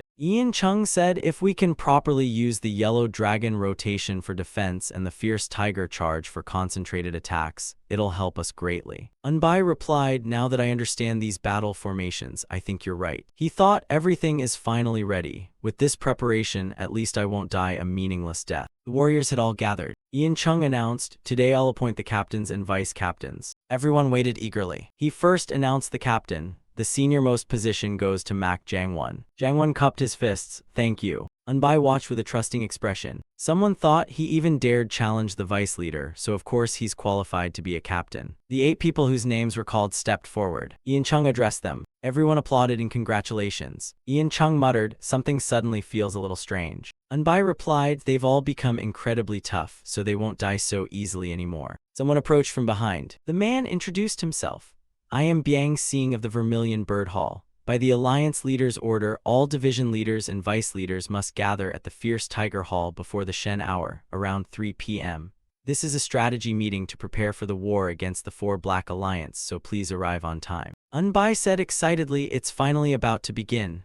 Ian Chung, however, worried, I really don't know if we'll do well, I'm so anxious. He thought, I must distinguish myself in this war to restore the Jinju Ian clan, but now that it's truly here, I'm nervous. Unbai said casually, will worrying change anything? The smart people will figure out all the preparations. They headed to Du Kang's residence. The two of them walked in side by side. Inside stood a long table. Du Kang sat in the seat of honor. The two of them took their seats. He began, our latest report says the Four Black Alliance army is 5 days away on foot. We'll discuss the details after hearing strategist Sama's report. A large map was hung up. Yonj pointed to a location. This is Yongjung County Camp, where we're stationed. The Four Black Alliance's main force is believed to have reached Namyong. From Yongjung Camp to Namyong takes about 5 days on foot for an ordinary person, and even martial artists would need considerable time.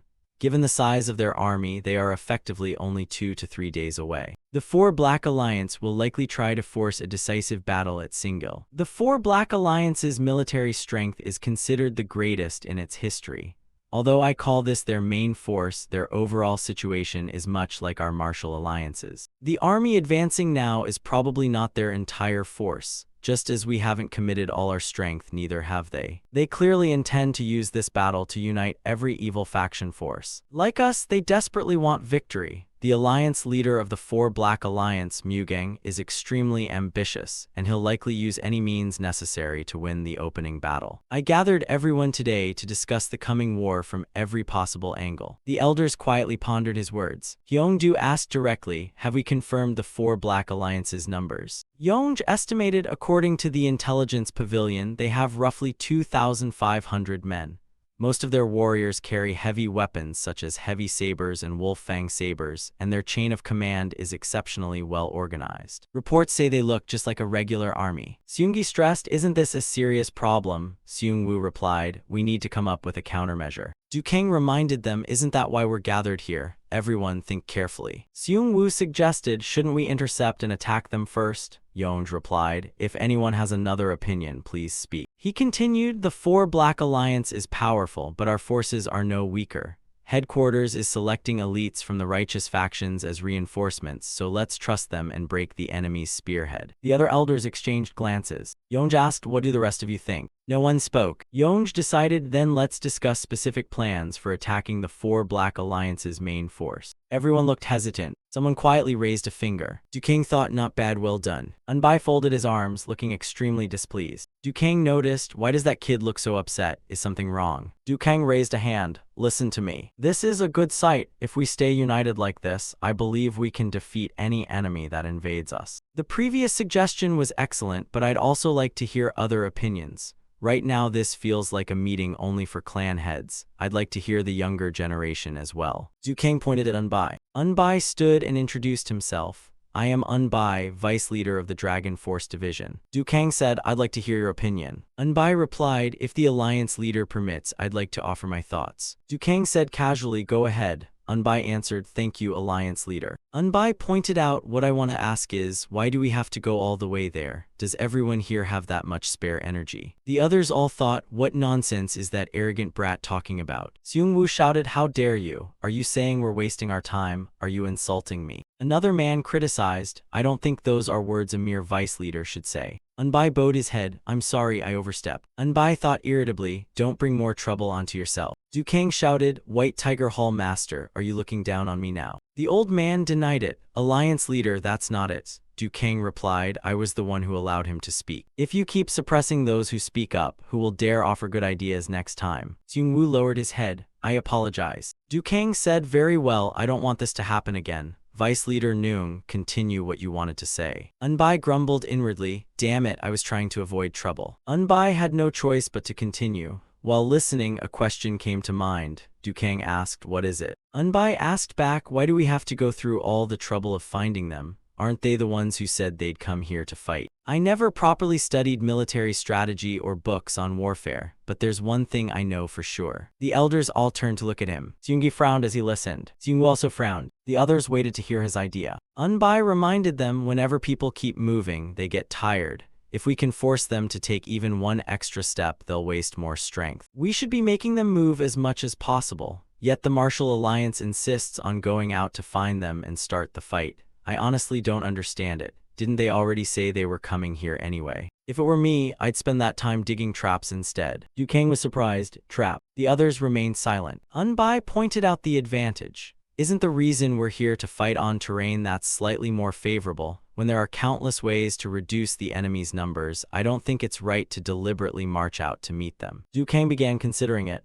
Traps. Seunggi insisted, using such underhanded traps. I don't think that's something an honorable member of the righteous faction should do. Du Kang calmed everyone. I understand, but let's hear him out first. We can discuss it afterward. Vice Leader Noong, why do you think that way? Unbai answered frankly, whether you die by a sword or an arrow, you're still dead. There's only miserable and unjust death. There's no such thing as a noble death. Has anyone here ever experienced death? None of them dared say a word. Unbai exposed the truth. It's because you've never died that you think death is so simple. If we don't want to die, we have to kill. Unbai said firmly, even if we must dig traps or throw rocks, we have to defeat the enemy because we don't fight for pride. We fight to win, and we fight because we don't want to die. Seungwoo shot back, so you've died before. Unbai replied, how could I have died before? Seungwoo snapped, you've never even been through it, so what gives you the right to question us, and you dare joke like this before the alliance leader and all the elders? Unbai thought in disgust, I did exactly what they wanted, so why is he suddenly yelling at me? This is revolting. I can't stand it anymore. He repeated, what I mean is we should make plans with a more open mindset because the current plan feels too rigid. Seungwoo asked coldly, too rigid, why do you think that? He answered calmly, anyone who wants a glorious death is free to die gloriously because I don't want to die. I have no intention of stopping anyone who wants to die as a glorious, righteous martial artist. They argued back, when did we ever say that? He replied, didn't you all say we should fight with honor? Then why force everyone else? If digging traps raises our survival rate, what's wrong with that, and what's wrong with being a little cowardly? Is the purpose of this battle really to die gloriously? Du Kang thought, now that he mentions it, we've only kept saying what can't be done, yet we've offered no way to improve our side's survival. He agreed, I think so too, because the survivors reap the rewards, so this way of thinking is extremely selfish. Blood will be shed regardless, so what's the point of arguing over which method is right? Unbai waited for the others to share their opinions. They all fell silent and lowered their heads. Du Kang asked sternly, everyone values their life, so have you thought about how many will die in this battle? Leave the accusations of cowardice to me and prepare every mechanism and trap possible to minimize our soldiers' losses. One person's expression turned grim. Another immediately nodded in agreement. After thinking it over, another leader also nodded. A branch leader agreed with his words. Yonj spoke up, however, there is one thing that concerns me. Du Kang allowed him to continue, and he replied, it's the morale of the martial artists. We accepted the White Tiger Hall Master's plan without objection because we believed it would restore the martial alliance's morale. He nodded, we can't ignore that either. Yonj continued, we've just suffered a crushing defeat. Being completely overwhelmed has severely damaged the martial artists' morale. If we now dig traps and use underhanded tactics, their morale will sink even lower.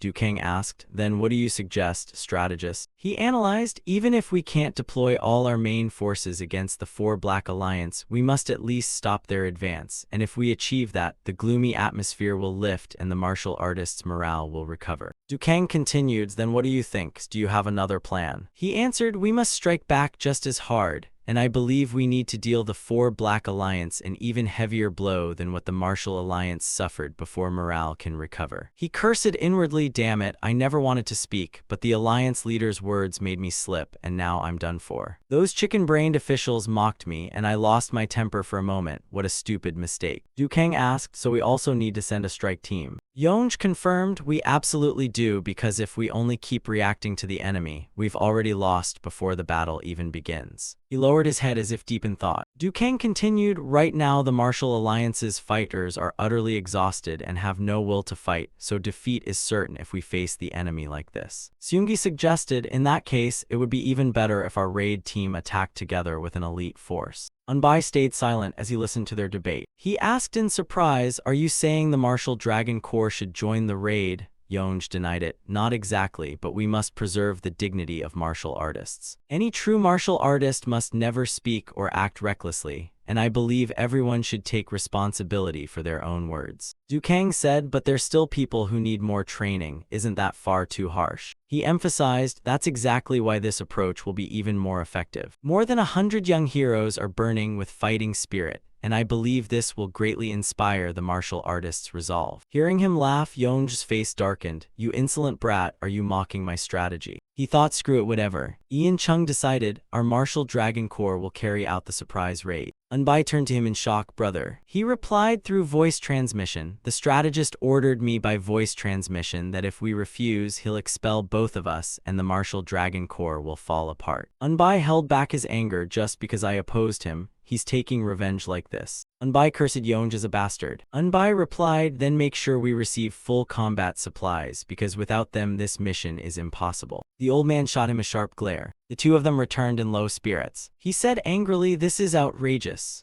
Ian Chung replied, we have to endure it, or the martial dragon corps will be broken up and scattered among other units. Then all our hard work until now will be wasted. Unbai gritted his teeth. I've tried to hold back, but he held a grudge. That damn old man forced me to speak, and now this happened. That old man is useless anyway. Ian Chung guessed, since the alliance leader agreed with your opinion, he probably used us to restrain him, so we're just the ones caught in the middle. Unbai remarked, this is truly pathetic. He's that old and still plays these games. Ian Chung sighed, we're nothing more than convenient scapegoats. Most members of our martial dragon corps come from ordinary backgrounds, all disciples of minor sects with no real standing, even Zaha and Siali. Though they have good backgrounds, they were merely sent by the Sword Pavilion and Blossom Palace, and the only one with a decent background is Mak Jangwon, a lay disciple of Wudang. It looks like a coincidence, but something feels suspicious, as if everyone except the alliance leader secretly worked together to make this happen. He kept cursing, damn it, these bastards are even dirtier than street thugs. After the meeting, Ian Chung was shocked that the leaders of the martial alliance, the pillars of the righteous faction, could be this selfish and narrow-minded. Unbai wasn't surprised. That's just life. People fight over benefits everywhere. Ian Chung sighed. Sometimes you seem more mature than I am, Brother Noong.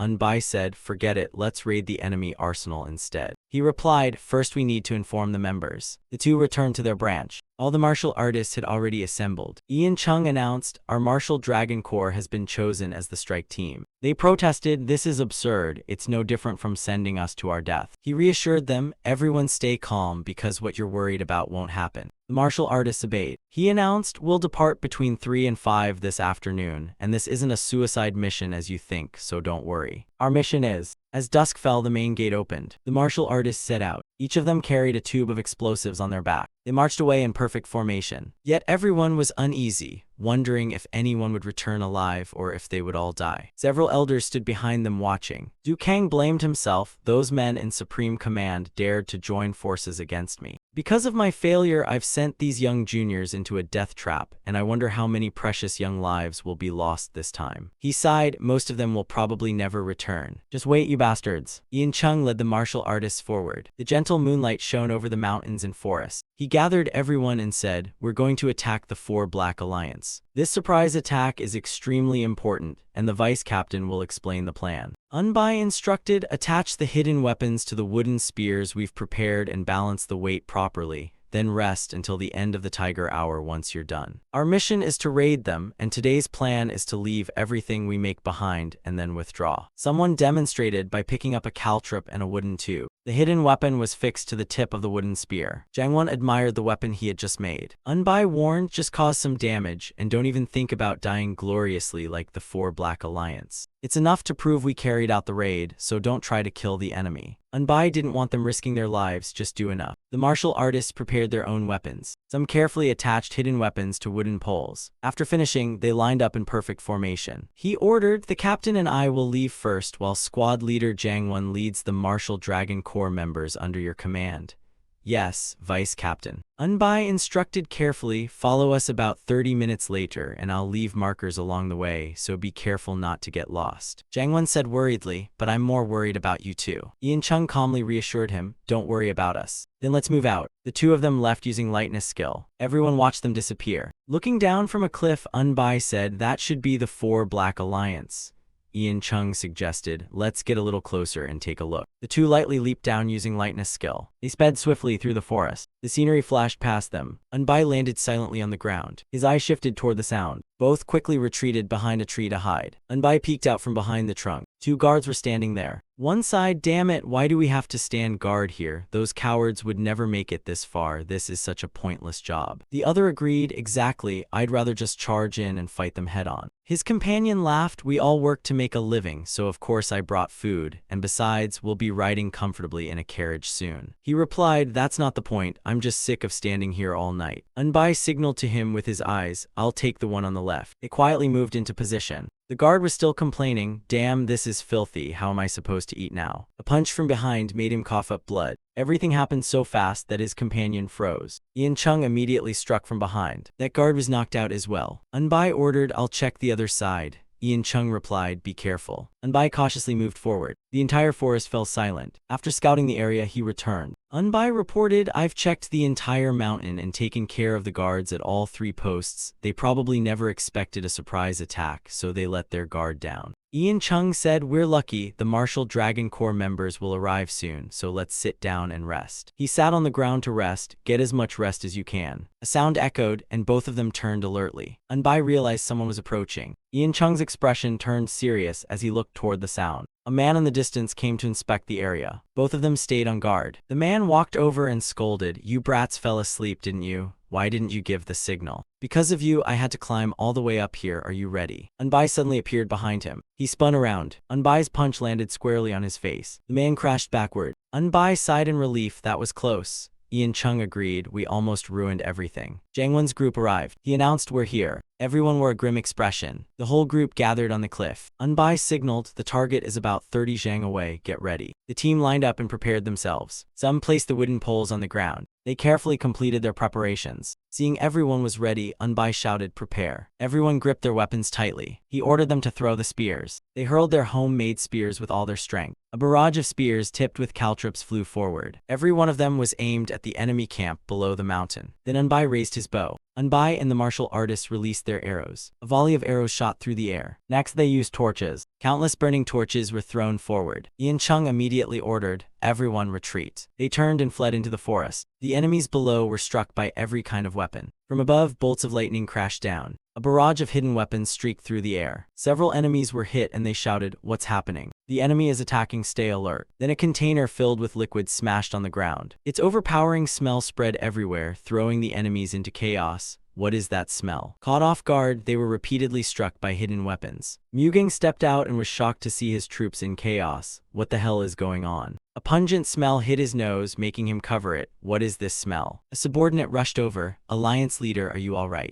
Mugang demanded a report at once, and the man answered, it seems to be the Martial Alliance. He asked in surprise, what have they done? The subordinate reported, the Blazing Fire Unit leader on guard duty today has already led 200 martial artists out. Mugang ordered, send more reinforcements in case something happens, and get away from this damn smell first. He hurried away with his subordinates. Mugang swore revenge, I'll make those pieces of trash repay this 100-fold. Unbai's group sped away at full speed. He sensed they were being pursued. Unbai told him, let's deal with them before they catch us. Ian Chung agreed, let's do it. He called out, everyone stop. They all turned and lined up for orders. Unbai announced, prepare the hidden weapons. They took out the caltrops they had prepared. One of them showed no fear and even smiled faintly. Others quickly pulled hidden weapons from inside their clothes. Everyone was ready to face the enemy. The first enemy squad charged in. Their figures gradually became clear. Unbai raised his bow and took aim. The enemies frowned as they looked ahead. He released the arrow. The arrow shot forward. The other martial artists hurled their caltrops with full force. The arrow struck the enemy leader head-on. The followers behind him were hit by the caltrops. They panicked and searched for cover. Hidden weapons, take cover.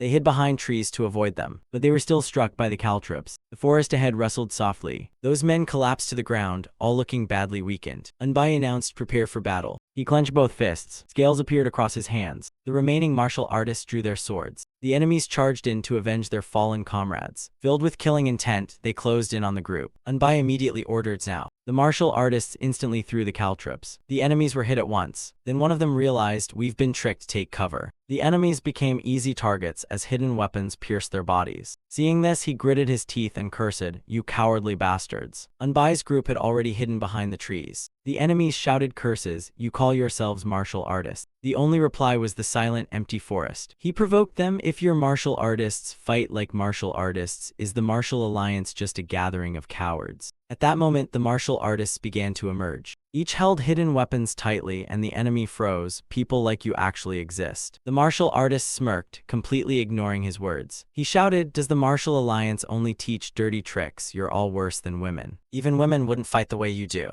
Another wave of hidden weapons flew at them before they could react. One of them realized the group had moved during the attack. The enemies were hit again and again, and the leader yelled, "Dodge, take cover." Across from them, the martial artists rushed out and hurled hidden weapons. The enemies could only grit their teeth and endure the pain. The leader immediately ordered a retreat. They withdrew at once. Unbai's group was finally safe for the moment. He turned to look at his people. He thought, "Those damn old men won't dare complain anymore after this." Ian Chung urged everyone move quickly. They wasted no time and immediately moved out. Dawn was breaking on the horizon. The first light spread across the foot of the mountain. They never slowed down, with Ian Chung and Unbai leading the way. Unbai suddenly stopped. "This is bad." Ian Chung was surprised. "They're chasing us this fast?" It seems the rumors that their elite troops were true, and perhaps the evil spirit unit the Four Black Alliance prides itself on is here. Unbai looked back at the pursuers. Unbai cursed, "Damn it, we'll have to face them head on." Ian Chung ordered all members form the returning dragon rotation. The martial artists moved into their assigned positions. They formed an arrow formation in 2 ranks to face the enemy. Ian Chung recognized them as the evil spirit unit, the Four Black Alliance's famed pursuit force. The enemy leader ordered, "Come here and offer your necks." They carried themselves completely differently from the previous group. Unbai reminded them, "Fight exactly as you were taught, no matter how dirty or underhanded it is." Everyone nodded and obeyed. He gritted his teeth and swore, "I'll kill every one of those bastards." He ordered his men to attack. The enemies charged forward with overwhelming killing intent. The leader shouted, "Don't let a single one escape." He pointed at Unbai, "I'll kill you myself." Unbai steeled himself, "I have to subdue them quickly to minimize our losses." Fist energy gathered around his clenched fist. Unbai charged forward at full speed. The enemy's sword thrust straight at his face. Unbai raised his hand and punched the sword away. He then landed a devastating punch squarely on the enemy leader's face. His whole body was sent flying backward. Unbai fought 3 enemies alone. Before long, he had knocked them all flying. Unbai greeted the next one with a kick. He followed up by smashing his elbow onto the man's head. Against another, Unbai used a headbutt. An enemy tried to ambush him from behind. Unbai turned around and shot him a deadly glare.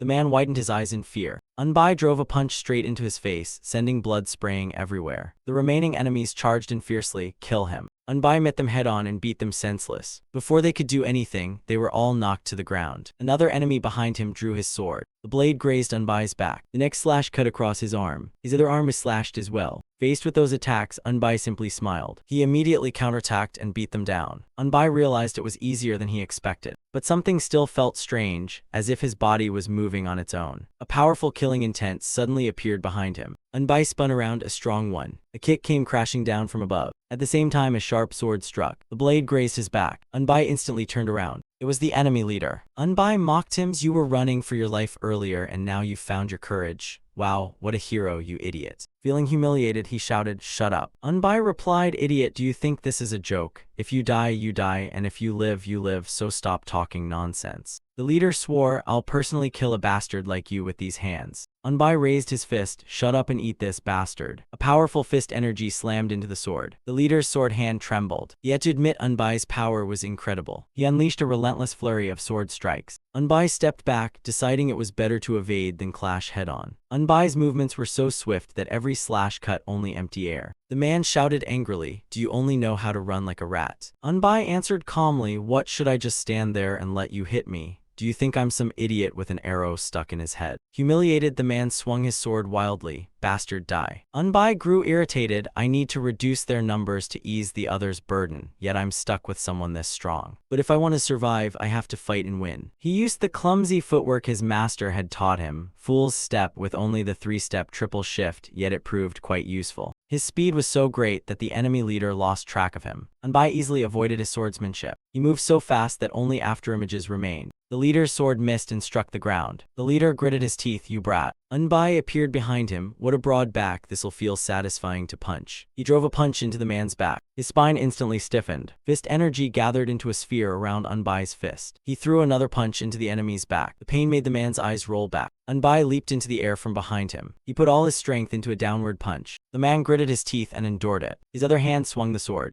Unbai was startled by the sudden attack. He immediately flipped backward to dodge. Unbai was stunned. What the hell? The leader cursed. Damn it, it's been so long since I fought someone as slippery as a rat that I was a little slow. Unbai was shocked. It doesn't look like he's hurt at all. Did my punches turn soft? He revealed, the body technique I cultivated maximizes my body's flexibility, letting me bend my joints at impossible angles and move in unimaginable ways. Simply put, even if I'm hit, this body absorbs and disperses all the impact. So your punches are completely useless against me. Unbai cursed inwardly. Damn it, I ran into one unlucky bastard. He raised his sword. You'll pay for humiliating me. Unbai instantly moved. First I need to use full step to distract him. The leader thrust his sword forward. It was so fast that Unbai barely avoided it. He quickly jumped back. I almost ran straight into his sword and got my neck cut off. The man sneered. It might have worked once, but I've already seen through your tricks. Enough with these cheap moves. Just thinking about earlier makes my blood boil. Unbai mocked him. Bastard. After a few thrown weapons, the coward who ran for his life is acting so tough now. He sneered. Keep barking, you're all dead anyway. Unbai cursed inwardly. Damn it, this is bad. The leader provoked him. Come on. Unbai fired back. Bastard, if you want to die, come here. Internal energy surged around the leader as he declared, I'll fight you to the death. Seeing that, Unbai's expression turned serious. This isn't a joke. But this was a fight he couldn't avoid. As the enemy charged with his sword, Unbai regained his focus. Fine, let's finish this. The leader's smug look vanished as he cried out in pain. Unbai had driven a punch straight into his chest. The man was shocked. This brat skipped the 3-step feint and charged straight in. Unbai revealed that move was both a dodge and a counterattack. He unleashed a flurry of punches, and this move is for breaking through head-on. The man was rammed by Unbai's head, then took the chance to stab his sword into Unbai's back. Unbai frowned and let out a low groan. He stomped heavily on the ground. A tear had opened across his back. Unbai grumbled, this is driving me crazy. The enemy leader stood before him. Unbai calmed himself. Stay calm. Use heaven and earth divine art to steady my mind. The man sneered. Now you understand, rat. Your punches can't do anything to me. Unbai mocked him. You're really an idiot, aren't you? I was only thinking about how to kill you. Unbai sighed inwardly. Using heaven and earth divine art, the wound on my back is slowly healing. This beggar martial art really is useful sometimes. The wound on his flesh slowly closed, until it was completely healed. He decided, my internal energy is full again. Now I'll properly use the fist art master taught me. The enemy leader gathered his internal energy. He stretched his arm and charged. You're finished, bastard.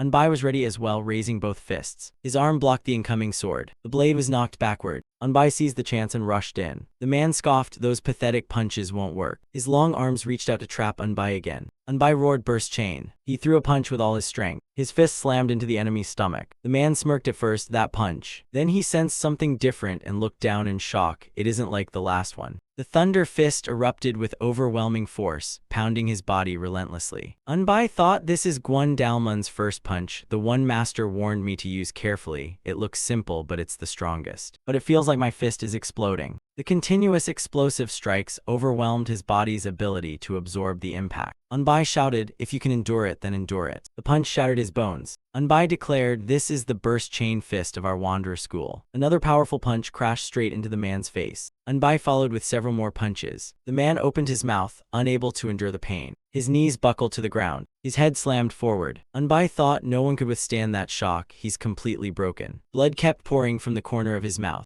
Unbai himself coughed up blood. He cursed, what a damn martial art. Why does using it harder make me suffer even more? He had suffered internal injuries from overexertion. But I still can't rest. Behind him, his fellow brothers were being overwhelmed. Seeing that, Unbai's blood boiled. You bastards, you're all dead. A group charged at him. That bastard killed our unit leader. Avenge him. Their killing intent soared as they shouted, kill them all. Unbai feared none of them and charged forward. Come on, let's fight. He threw a punch straight into one man's face. One after another, they fell to his fist energy. As they surrounded Unbai, someone gave the order, throw it. A large net dropped over him and several teammates. Unbai was startled by the sudden trap. Trapped inside the net, they were like fish on a chopping block. A sword slashed across his back from behind, die. Unbai seized the moment and punched back at his attacker. The men outside quickly pulled the net tight. They attacked Unbai from outside the net. A whole group rushed in with swords, shouting, die, die, you bastard. Unbai struggled backward, damn it. As he tried to escape, the net tangled around his face. They kept tightening the net, putting him in grave danger. He closed his eyes tightly. Only heaven and earth divine art can save me now. At the same time, swords pierced the men in the outer ring. Unbai gritted his teeth and secretly gathered his divine art. Powerful divine energy erupted from Unbai's body. Ian Chung noticed what was happening. He shouted anxiously, brother Noong. His opponent attacked at once, you dare lose focus. Ian Chung threw a punch, unwilling to waste time, move. The man hurriedly raised his sword to block. Meanwhile, Unbai was still gathering his divine art. Ian Chung grew even more anxious, I have to save him. Fiery energy burst from around his body. His opponent froze in shock, that guy. Ian Chung unleashed a lightning-wreathed punch, move.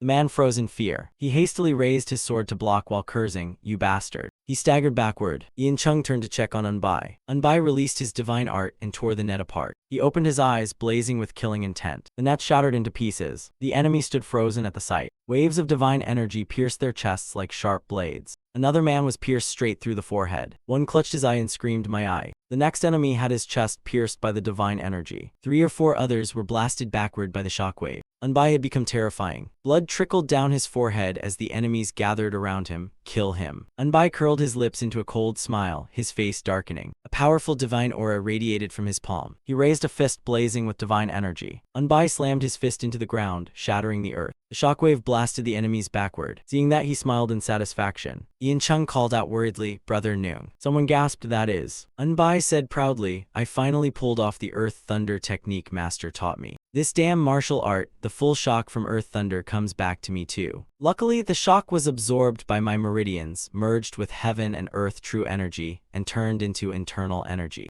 Another group charged in, kill him. Unbai readied himself, fine, let's all die together. Divine power blazed around both of Unbai's fists again. He threw a punch wrapped in radiant divine energy. The enemies couldn't even touch a hair on Unbai before being blasted away. The aura around his fists shifted into icy cold energy. That group became nothing more than practice dummies for him. The harder Unbai fought, the more blood he coughed up. It feels amazing, but it hurts like hell. The others trembled in fear. He's gone insane. Unbai declared, I'll kill every last one of you. Terrified by his bloodthirsty appearance, they fled in panic. He's not human. They wanted only to escape, retreat now. Unbai chased after them, stop. Don't run away like cowards, come fight. They disappeared into the forest ahead. None of them dared stop for even a second. The whole group fled for their lives. Just then, a sword light slashed past the face of the leading man. A subordinate asked curiously, Commander, even if we die, we should never retreat, so why? He revealed, the disciple of the defeated king has appeared. The subordinate froze in shock, what? He urged, run with everything you've got. Meanwhile, Unbai gathered the martial artists together. One member said, we should pursue them. Unbai had no desire to chase, stop talking nonsense and let's leave. Jangwon hesitated, but at that moment Unbai spat out a mouthful of blood. Ian Chung called anxiously, brother Noong. Jangwon thought in surprise, he's badly injured but still acting tough. Unbai thought, if I'm going to die anyway, I might as well go all out. So Unbai said, should we just sit here and die? Ian Chung looked at the others, look at them, they can barely even move now. They sat on the ground, utterly exhausted. Unbai changed his tone, then all we can do is pray they don't come after us. Unbai glanced over the group of martial artists. He estimated about 60 survived, so 40 must have died. I thought even half surviving would be impossible, so this is already fortunate. We escaped the terrifying 4 Black Alliance and this many survived, it's almost a miracle, but I still have a bad feeling. Why did they suddenly retreat? First, I should regulate my breathing. If this turns out to be a trap, we're in serious trouble. The other 2 silently watched him meditating. After some time, the forest remained quiet. The martial artist took the chance to rest. Unbai frowned, thinking natural energy is steadily healing my internal injuries. Heaven and earth divine art really does have its hidden uses. If only it didn't hurt so much, why did I create a martial art that grows stronger only by enduring pain? After finishing, Unbai stood up. Ian Chung was also sitting cross-legged, regulating his breathing. Unbai stayed cautious, the enemy doesn't seem to be chasing us, but we can't stay here forever. Ian Chung finished and opened his eyes. Then he slowly stood up. Unbai walked over and said, it's time to leave. Ian Chung nodded, all right. Zaha and Xiali silently agreed. He urged, all right, let's move. The martial artists helped each other to their feet. Unbai thought to himself, this is true brotherhood. They headed back, carrying the wounded on their backs. The forest was left completely deserted. Meanwhile, at the Martial Alliance camp, guards stood watch around the wooden walls. One guard froze and pointed ahead. Look. The young martial artists entered one after another. Everyone stared in shock. It's the Martial Dragon Corps. I thought they were all dead, but watching them return alive left everyone stunned. Those who had survived a battle to the death realized one thing: honor, pride, and a martial artist's dignity meant nothing. The only thing that mattered was surviving. The scene shifted to Du Kang's quarters. The two of them were summoned. He said apologetically, "Sorry for calling you here without letting you rest." Ian Chung replied, "Please don't worry about it, Alliance leader." Du Kang said, "I summoned you to discuss this surprise attack, and although you already know what happened, I've received reports through the intelligence pavilion. Your first spear assault killed over 60 enemies and wounded 80. And the intelligence pavilion chief also reported that you eliminated another 150 elite martial artists during your retreat. An unbelievable achievement." Ian Chung bowed his head. "Thank you, Alliance leader." He rewarded them. "Therefore, I'll grant you 2 9-dragon elixirs, and every Martial Dragon Corps member will receive a Dragon Phoenix pill." The other elders hurriedly objected. "You can't, Alliance leader, that hasn't been decided yet." Seung Woo said an excessive reward could become poison. Du Kang replied, "I intended to do so, but as you can see, they strongly opposed it, so I summoned you here myself." Ian Chung thought the Dragon Phoenix pill contains many rare herbs, including 100-year-old fleeciflower root, making it excellent for healing external injuries, while the 9-dragon pill is refined from the 9 great sex medicines and greatly boosts internal energy. Unbai immediately figured it out. Judging by Brother Ian's face, those must be expensive. "If you make people risk their lives, you should pay them, you stingy old men." He asked, "Alliance leader, may I know why the others oppose it?" One man said, "You still have to ask. Even if you achieved great merit, wasn't your method too despicable and cowardly?" Unbai was irritated. "Cowardly? You miserable bastard." Unbai replied, "I'm sorry, but may I ask who you are? My knowledge is limited, so I don't know the title of such a distinguished senior." The man introduced himself. "I am Hwa Munsu, a lay disciple of Kunlun known as the Revolving Sword, and first commander of the Fierce Tiger Corps under the White Tiger Hall." Unbai frowned. "So you're hero Hwa, but what exactly do you mean by despicable?" Munsu froze. "You really don't know." Unbai replied sarcastically, "I'm not bold enough to make baseless claims here, so please enlighten me." Munsu answered, "I acknowledge the Martial Dragon Corps achieved great merit, but your methods were clearly wrong because you attacked the 4 Black Alliance while they slept and even threw filth on them." Unbai replied calmly, "So what?" Munsu said proudly, "Is that something the Martial Alliance, the pillar of the righteous faction, should do? I acknowledge your achievements while fighting the pursuing 4 Black Alliance during your retreat." He continued passionately, "But that disgraceful surprise attack damaged the Martial Alliance's reputation, so I believe the merit and fault cancel each other out." Unbai bit his lip, thinking angrily, "What nonsense." He asked everyone present, "Do the rest of you think the same?" Hyongdu nodded in agreement. Shinho also nodded firmly. 2 others agreed with him as well. The old man Seunggi naturally nodded too. Unbai looked around and said, "Our Martial Dragon Corps used every ounce of our strength to complete this surprise attack. And as the Alliance leader said, we killed and wounded nearly 404 Black Alliance martial artists. Unlike the 4 Black Alliance's strike force, 74 of our members returned alive, so did you want our entire Martial Dragon Corps wiped out?" Ian Chung sent a voice transmission, "You're going too far." Unbai refused to back down. "Those old men are far worse." The old men froze after being called out. Seung Woo was the first to shout, "What outrageous nonsense is that? Have you lost your mind?" Unbai replied, "White Tiger Hall Master, if I've offended you, I apologize, but what the Martial Alliance needs now is whether we've taken revenge. How did we do it? Just like the 4 Black Alliance, and what matters is that around 100 of their martial artists were killed." Seung Woo was about to argue, but Unbai cut him off. "Isn't the damage we inflict more important than how we inflict it?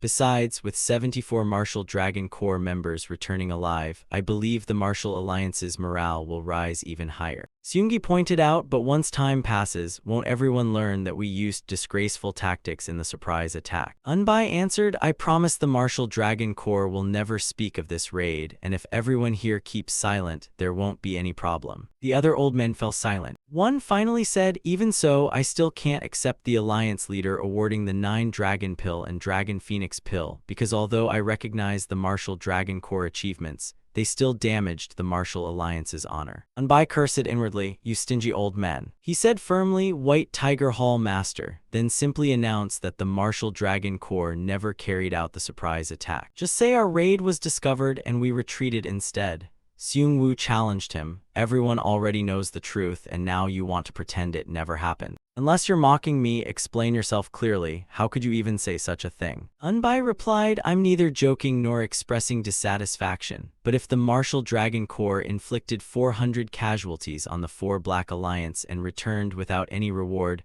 what will the other martial artists think? I don't know what report you've received, but only a handful of the Martial Dragon Corps returned uninjured. Even the captain and I suffered internal injuries, so if those who risked their lives to complete the mission receive no reward, who will dare fight with everything they have next time?" He glanced at Yonge, the one who had pushed them out to die. "Strategist, I'm sure you understand these basic principles better than anyone." Yonge admitted, "Exactly, if great achievements aren't rewarded properly, it's hard to expect the martial artists to fight wholeheartedly, and considering both their morale and the Martial Dragon Corps condition, I believe the Alliance leader's proposed reward is justified." Yonge thought angrily, this is just the lower ranks trying to oppose the Alliance leader's will. They never had any logic from the start. They're opposing just for the sake of opposing, so I can't defend them. Dukang finally spoke. "Indeed, it was fortunate the Martial Dragon Corps captain and vice captain came, or we might have destroyed the martial artists' morale. Wouldn't you agree, strategist?" Yonge lowered his head. "Yes, Alliance leader." Dukang put on a stern expression. Yonge immediately realized the Alliance leader had discovered his alliance with the 4 Great Force Hall Masters. Yonge panicked inwardly. "My life is in danger now." Dukang declared, "Then the matter of the rewards is settled, and in addition, the Martial Dragon Corps captain and vice captain will each receive a Dragon Tiger token,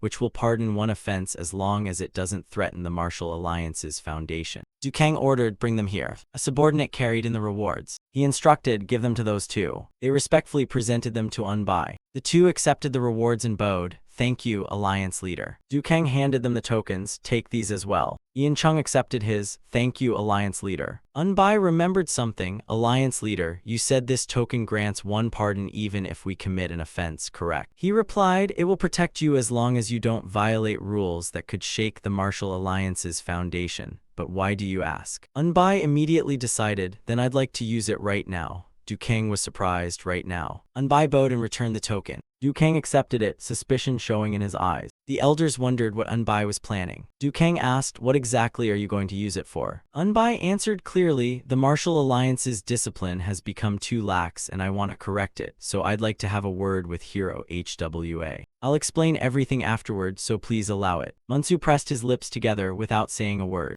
Dukang nodded. "Go ahead." Unbai secretly sent a voice transmission. "Alliance leader, please don't let anyone leave." He agreed, "I will." Unbai turned to him. "Hero HWA Munsu, I have something to discuss with you. Let's step outside for a moment." Munsu agreed immediately. "Fine." The 2 walked outside the room. Dukang wondered, what on earth is he planning, though he wouldn't do something pointless. Unbai walking ahead came to a stop. Munsu put his hands on his hips and asked impatiently, "All right, what is it?" Unbai cracked his knuckles and replied, "I'm going to beat you up." Munsu couldn't believe his ears. "What?" Unbai drove a punch straight into his chest. Munsu shouted, "What the hell are you doing?" Unbai finally vented his anger. "Bastard, I'm beating you up." He smashed another punch into Munsu's face and asked, "Are your ears full of crap?" Blood poured from Munsu's nose as he demanded, "Do you think you'll get away with this?" Unbai asked coldly, "Are you worried about me? I didn't know you were so thoughtful. You're the one who needs that Dragon Phoenix pill or whatever, so don't worry about me." Munsu was speechless and yelled, "You." Unbai's fist immediately shut him up. A flurry of punches drove Munsu backward.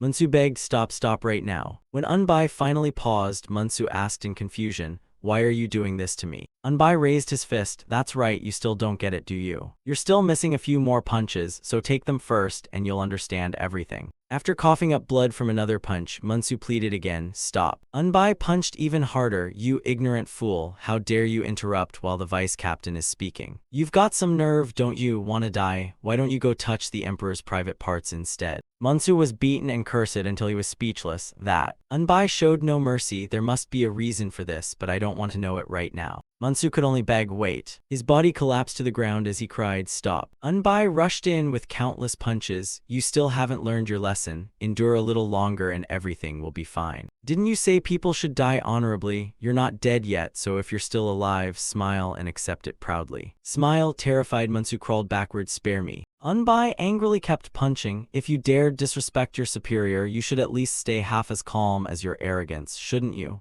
After challenging your superior, you even acted like you were the superior. You even looked ready to challenge the alliance leader. Don't you know disrespecting your superior can get you executed on the spot?" Munsu was beaten until he collapsed face first from exhaustion. Unbai sneered, "You weakling, you're already dizzy after just this much. Didn't you know defying your superior means risking your life?" Unbai grabbed him by the collar. Then he threw him backward. "Are you an idiot?" Munsu's head slammed hard into the ground. Unbai dusted off his hands in disgust. What a disrespectful brat who knows nothing about hierarchy. Then Unbai pushed the door open and walked back inside. The old men's expressions toward him had changed. Du Kang maintained a stern expression. Unbai smiled awkwardly. "So you've all found out." Seungwoo glared coldly at Unbai. He asked why. Unbai replied, "This was clearly a high-level meeting." It was surprising enough that a mere unit commander attended the leadership meeting, but even more shocking was that he didn't know his place, so when he dared raise his voice before his superior, I simply taught him a lesson. Seungwoo felt indirectly insulted. "Are you mocking me?" Unbai pretended to be confused. "I truly don't understand how that could insult White Tiger Hall Master." Furious, Seungwoo cursed, "You bastard, are you seriously pretending not to know?" Unbai still acted innocent. "I simply educated someone who didn't know his place, and since I feared White Tiger Hall Master would be displeased if I disciplined his subordinate, I used the Dragon Tiger token I was awarded." That attitude made Seungwoo tremble with rage. "This lunatic." Unbai continued, "Using the Dragon Tiger token just to discipline someone below my rank was already a major decision. And forgive my bluntness, but once one exception is allowed, more exceptions will inevitably follow." Seungwoo argued, "Every rule has exceptions." Unbai pointed out, "What surprised me more was that, although he openly disrespected his superior, none of you spoke up, so if people dare look down on their superiors like that, do you think they'll obey orders?" Seungwoo frowned, "What does that have to do with this?" Unbai replied, "If everyone thinks they're the smartest, ignores their superiors, and speaks however they want, then orders become meaningless, and an organization like that will lose every battle against another." Seungwoo said, "So what does that have to do with the current situation?" Unbai answered seriously, "Obeying superiors is the most essential virtue the martial alliance's martial artists need right now." Even though the order was extremely difficult, Captain Ian and I obeyed it without complaint and completed the mission perfectly. Seungwoo fell silent, thinking, "Damn it, I walked right into his trap. If I keep insisting now, I'll only embarrass myself." Unbai criticized Munsu, "We must obey our superiors absolutely, and since that man dared challenge me, his superior, I merely punished him physically. Under normal circumstances, executing him on the spot wouldn't even have been excessive because we're at war." Seungwoo clenched his fists, trembling with rage. "I'll be watching you." Unbai answered inwardly, "Suit yourself." Du Kang spoke. "After hearing all that, Vice Captain Noong, you've indeed made a serious mistake this time." Seungwoo secretly rejoiced. The alliance leader is finally going to punish him. Du Kang continued, "Using the Dragon Tiger token merely because the one who broke the chain of command belonged to your superior was far too polite. So I hope you understand that the Dragon Tiger token is no ordinary object." Du Kang handed it back. "Keep it." Unbai accepted it with both hands. Seungwoo cursed inwardly, "Damn it." Du Kang questioned him, "White Tiger Hall Master, why did you bring HWA Munsu, merely a unit commander, to a meeting reserved for senior leaders?" Seungwoo hesitated. "Well, he's a talent I'm cultivating, so I've been broadening his perspective early." Du Kang reprimanded him, "White Tiger Hall Master, principles cannot be ignored, and if someone in your position creates exceptions, what will your subordinates think?" "What do you think they'll think?" Seungwoo lowered his head. "I apologize, alliance leader." He shot Unbai a sidelong glare. Unbai glared back, silently cursing, "Bastard. I'm weaker for now, so I'll endure it, but if I want a peaceful life, I'll have to get rid of him someday." Du Kang announced, "Today's meeting is over, but Vice Captain Noong, stay behind for a moment." Everyone began leaving. Ian Chung struggled to carry a large chest. Unbai frowned, wondering, "Why am I being kept behind?" Du Kang sat majestically in his chair and said, "I've just received a strange report from an intelligence pavilion member. Unbai replied, "May I ask which report you mean?" Du Kang looked directly at the young man. "It's about your martial art. I've heard you're using the martial emperor's martial art." Unbai's expression changed. "The martial emperor's martial art? I don't understand what you mean." Unbai stood frozen in the hall as countless thoughts flooded his mind. The martial emperor was the strongest man under heaven, the greatest among the one emperor, 2 kings, and 5 emperors, the mightiest figures in the martial world, whose martial art belonged to the legendary warrior who alone defeated the heavenly demon Yang Qinji, the demon cult leader, and 108 demons during the demon cult invasion over 10 years ago. And now he's saying I learned that martial art. Du Kang continued, "Can you tell me your master's name?" Unbai answered without hesitation, "My master is Choi Sayip, and I heard he's called the defeated king because he lost every battle." Du Kang narrowed his eyes as if realizing something. "So that's it." Then he solemnly revealed a shocking truth. "The martial emperor and the defeated king are the same person." Unbai's eyes widened in shock. "What are you talking about?" Du Kang said firmly, "Exactly as I said, your master is both the defeated king and the martial emperor. And people believed he came from the mysterious divine mystery sect only because they never knew the martial emperor's true master." Unbai asked skeptically. "He said he only won 3 fights in his entire life, so he must have been mistaken." Du Kang shocked him again. "That's right, those 3 victories were against the invincible blade emperor Hyo Mugang, against me, and against the heavenly demon." Hearing that astonishing claim, Unbai stared in disbelief. Could that old man really have done that? Du Kang replied patiently, "Judging by your reaction, you wouldn't have believed it even if Sayep himself told you. Perhaps that's why he never did." Du Kang smiled knowingly. "Choi Sayep never wanted to be bound by anything, and you, his disciple, keep refusing to become an official martial alliance martial artist. You're surprisingly alike." He continued, "I attacked your master with the essence of Kunlun's supreme clear sword art, sword aura bullet, yet he didn't dodge and instead took it head-on with his bare body." Unbai listened silently. He still couldn't believe it as Du Kang continued,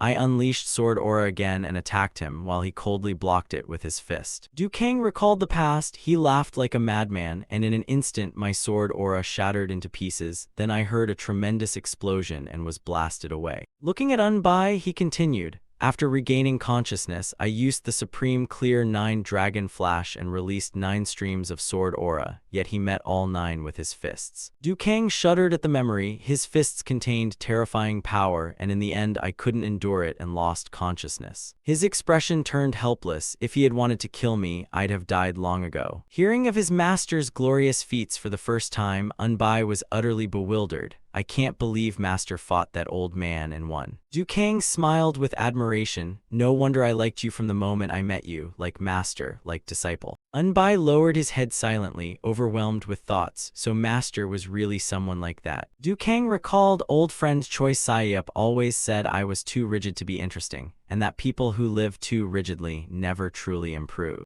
Unbai remembered, right, master would definitely say something like that, but what does that have to do with drinking? Du Kang continued, "When I asked how to get rid of that rigidity, he told me to drink, make a scene, and enjoy myself because living too properly only chains you down and leaves no joy." Unbai tilted his head with an awkward smile. "That really does sound like something master would say." Then he suddenly remembered something. "But why is master's title the defeated king?" Du Kang raised a finger and explained, "Because of the selfishness and jealousy of other martial artists, and because it was something old friend Choi Sayep personally asked of me." Unbai frowned in confusion. "Asked of you?" Du Kang answered honestly. "He said that unless he created the heavenly body, his martial art would remain incomplete, and that his fate was to keep challenging others until he perfected it." Unbai gritted his teeth in frustration. That damn heavenly body. He fell into deep thought. Not the mortal body but the heavenly body, a realm that could endure thousands of blows without falling. That was the true meaning of the heavenly body, the perfect realm Gwen Dalman always spoke of. Only then did Unbai realize his master had kept the shameful title of defeated king just to seek opponents who could defeat him instead of chasing fame. And even in life his obsession with martial arts was truly unmatched. He sighed at his own miserable fate. "It's tragic that I inherited such a depressing martial art." Then he shut his eyes and burst into tears. Who in the world creates a martial art that only grows stronger by getting beaten? Unbai stepped forward and asked Du Kang, "Do you know why my master was injured? You said he won 3 battles, right?" Unbai nodded slightly. "Yes." Du Kang continued, "Then that injury was probably from the last battle." Du Kang recounted the earth-shattering fight. He fought the heavenly demon Yang Qinji, the demon cult leader, along with the 108 demons who followed him, and your master earned the title of martial emperor in that battle. He narrowed his eyes sharply. The martial art he used then was the earth thunder technique you used not long ago. Unbai froze, recalling how he had used that martial art for the first time in a desperate moment. He closed his eyes and clenched his fists. Since I never truly trusted that martial art, I only gambled on it when I could no longer move. Du Kang analyzed sadly. His injury was probably caused by the heavenly demon's heavenly calamity demonic hand. He sighed helplessly. Both sides suffered devastating losses, stopping the demon cult's invasion, but your master passed away while the heavenly demon Yang Qinji remained demon cult leader. The more Du Kang thought about it, the more he hated it. The demon cult worships only strength, and since your master fought only the heavenly demon in the final battle, he had to be the one responsible. Unbai clenched his fist and muttered, "Heavenly demon." Then he said thoughtfully, "He must have been incredibly strong because even covered in blood, my master kept smiling and fought to the very end." Du Kang frowned. "I'm afraid your master's heavenly body wasn't complete yet, which is why he suffered such severe injuries." Unbai nodded, finally understanding everything. So that's how it was. He narrowed his eyes into the distance, remembering his master's words. Master once said that once the heavenly body was complete, there would be nothing left to fear, and I thought it was just boasting. Yet it turns out only a perfected heavenly body could face someone like him. Unbai shrugged indifferently. Well, the seniors can handle the revenge themselves. Hearing that, Du Kang felt disappointed. Even so, that's still your master's enemy. Don't you think you're giving up too easily? Unbai replied, "He's too strong." Unbai didn't seem obsessed. "I'll wait until that old man gets even older before I go find him, and if someone like you kills him first, even better." After hearing that decisive answer, Du Kang realized, as expected, that's exactly the kind of answer he'd give. Unbai gritted his teeth in frustration. Only a fool charges in without enough strength, but damn it, it's still infuriating. He looked up with hatred in his eyes. "Yang Qinji." Du Kang explained slowly, "After that battle, your master became both the martial emperor and the defeated king, while the evil factions and demon cult refused to acknowledge it and kept calling him the defeated king." Then his expression grew serious. "Only a handful of people know the truth, and although the Martial Alliance recognizes the martial emperor, it has kept his true identity secret." Unbai frowned and asked, "Why?" Du Kang gave a cold smile. "Why else? The demon cult was driven back by a single man, and the shame was too great for them to accept." Sitting firmly in his chair, he slowly recalled the past. At that time, the Martial Alliance and the Four Black Alliance were temporarily cooperating against the demon cult invasion. His eyes turned thoughtful. "When your master declared he would challenge the heavenly demon, only the highest-ranking martial artists came to watch, and because the Four Black Alliance knew your master and I were close, they apparently ordered everyone to keep it secret." Du Kang sighed at the endless power struggles. "Isn't the Martial Alliance the same? Those who look down on the alliance leader would never be happy seeing my influence grow." Unbai lowered his eyes and nodded. "That's true." Du Kang revealed sadly, "I stayed silent because of a promise to your master, while everyone else hid the truth out of shame because it would have looked ridiculous to acknowledge the man they mocked as the defeated king as the strongest under heaven." He looked up and continued, "So they even spread the rumor that the martial emperor and the defeated king were two completely different people." Unbai sighed. "People really are petty, and now that the man himself is gone, who would believe the truth even if it came out?" He nodded in agreement. "You're right." Du Kang suddenly changed the subject. "Let's go have a drink." Unbai shook his head. "I didn't bring any money." Du Kang replied, "I'll pay." Unbai turned and looked at him suspiciously. "You expect me to believe that I'm not getting tricked a second time?" Du Kang decisively pulled out a heavy pouch and tossed it over. "Take this money." Unbai quickly caught it with both hands and eagerly urged, "Let's go, Alliance leader." Du Kang stood up from the large wooden chair without hesitation. "All right." The two walked out side by side. The star-filled night sky gradually gave way to the first light of dawn. The entire headquarters slowly emerged beneath the clear blue morning sky. Inside, everyone was focused on recovering from their injuries. Ian Chung spoke loudly. "Has everyone rested well?" "Yes, Captain." He smiled in relief. "Thanks to the Dragon Phoenix pills, everyone has recovered, and surviving that brutal battle has lit a fire in their eyes." Ian Chung narrowed his eyes, thinking, "Our numbers have dropped, but our unity will only grow stronger." He stood proudly and encouraged them. "You've all worked hard, greater battles still await us, but with the martial Dragon Core unity, we'll survive." Everyone's gaze grew solemn. Suddenly, the door was pushed open by Unbai. The subordinates immediately stood and shouted, "Vice Captain." Ian Chung turned around. "Vice Captain, you're only getting here now." Unbai staggered in with a grin. The old alliance leader and I had a few drinks. Ian Chung immediately wrinkled his nose and recoiled. The smell of alcohol. Unbai casually raised one finger and laughed proudly. The old alliance leader paid, so I drank a little more. Ian Chung flared up, "You're injured, so why are you drinking?" And what was the alliance leader thinking, drinking with an injured man? Unbai then turned and looked around as if searching for something. Suddenly he froze and asked, "Damn it, heavenly demon Yang Chenji, where are Jin Xiang and So Chial?" "Ah, they're dead." Unbai lowered his head, choking up. "They died before even dating a girl, those poor bastards. I should have saved them, damn it." He looked up and blamed himself. "I should have trained them even harder." Tears finally streamed down his face. Then they wouldn't have died. Perhaps because he was too drunk, Unbai staggered and collapsed onto the floor. A hand suddenly reached from behind to support his swaying body. Xiali firmly caught him by both shoulders as everyone watched in surprise. She laid him on the bed and watched him fall asleep with his eyes closed. Her eyes filled with tears. "Vice Captain, I understand your heart. Please get some rest." Everyone in the room had different thoughts. He's younger than all of us, yet stronger than any of us. I thought he was despicable, cowardly, and ruthless,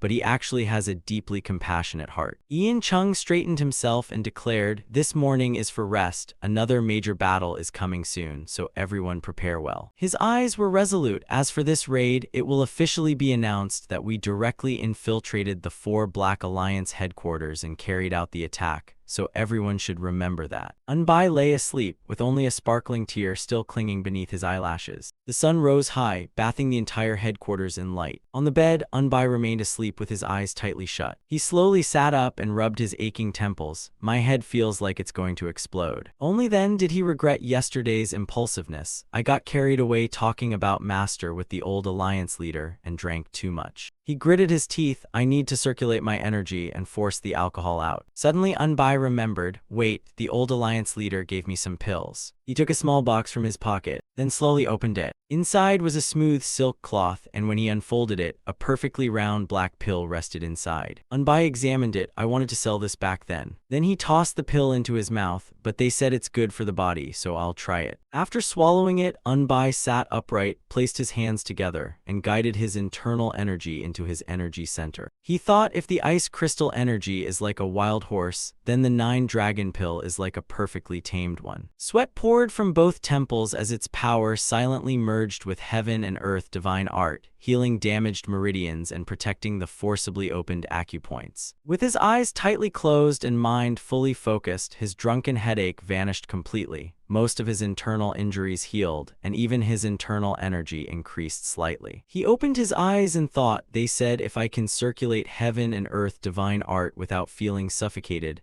I've surpassed the 100 body realm and reached the 500 body realm." Unbai realized that after taking the ice crystal and enduring the full body shock from earth thunder in the last battle, his body had changed. He slipped on his shoes, stepped off the bed, and thought, enduring 500 strikes with the middle defense technique without injury is the 500 body realm. Unbai looked up with determined eyes. "Now I can laugh off attacks from first-rate masters, and maybe I can even withstand blows from those who have just reached the supreme realm, though I still can't absorb sword aura like Master." Then he slowly walked outside thinking, "I thought this martial art was useless, but it actually has its uses." Outside, the disciples were training together. Ian Chung walked over from behind and asked, "Vice Captain, has your body recovered?" Unbai scratched his head with an awkward smile. "Besides this tough body, what else do I have to be proud of? Have the others recovered too?" Ian Chung answered honestly, "After taking the Dragon Phoenix pill, they've improved a lot." The two brothers smiled and sighed in relief. "It's a good thing we insisted on getting those pills."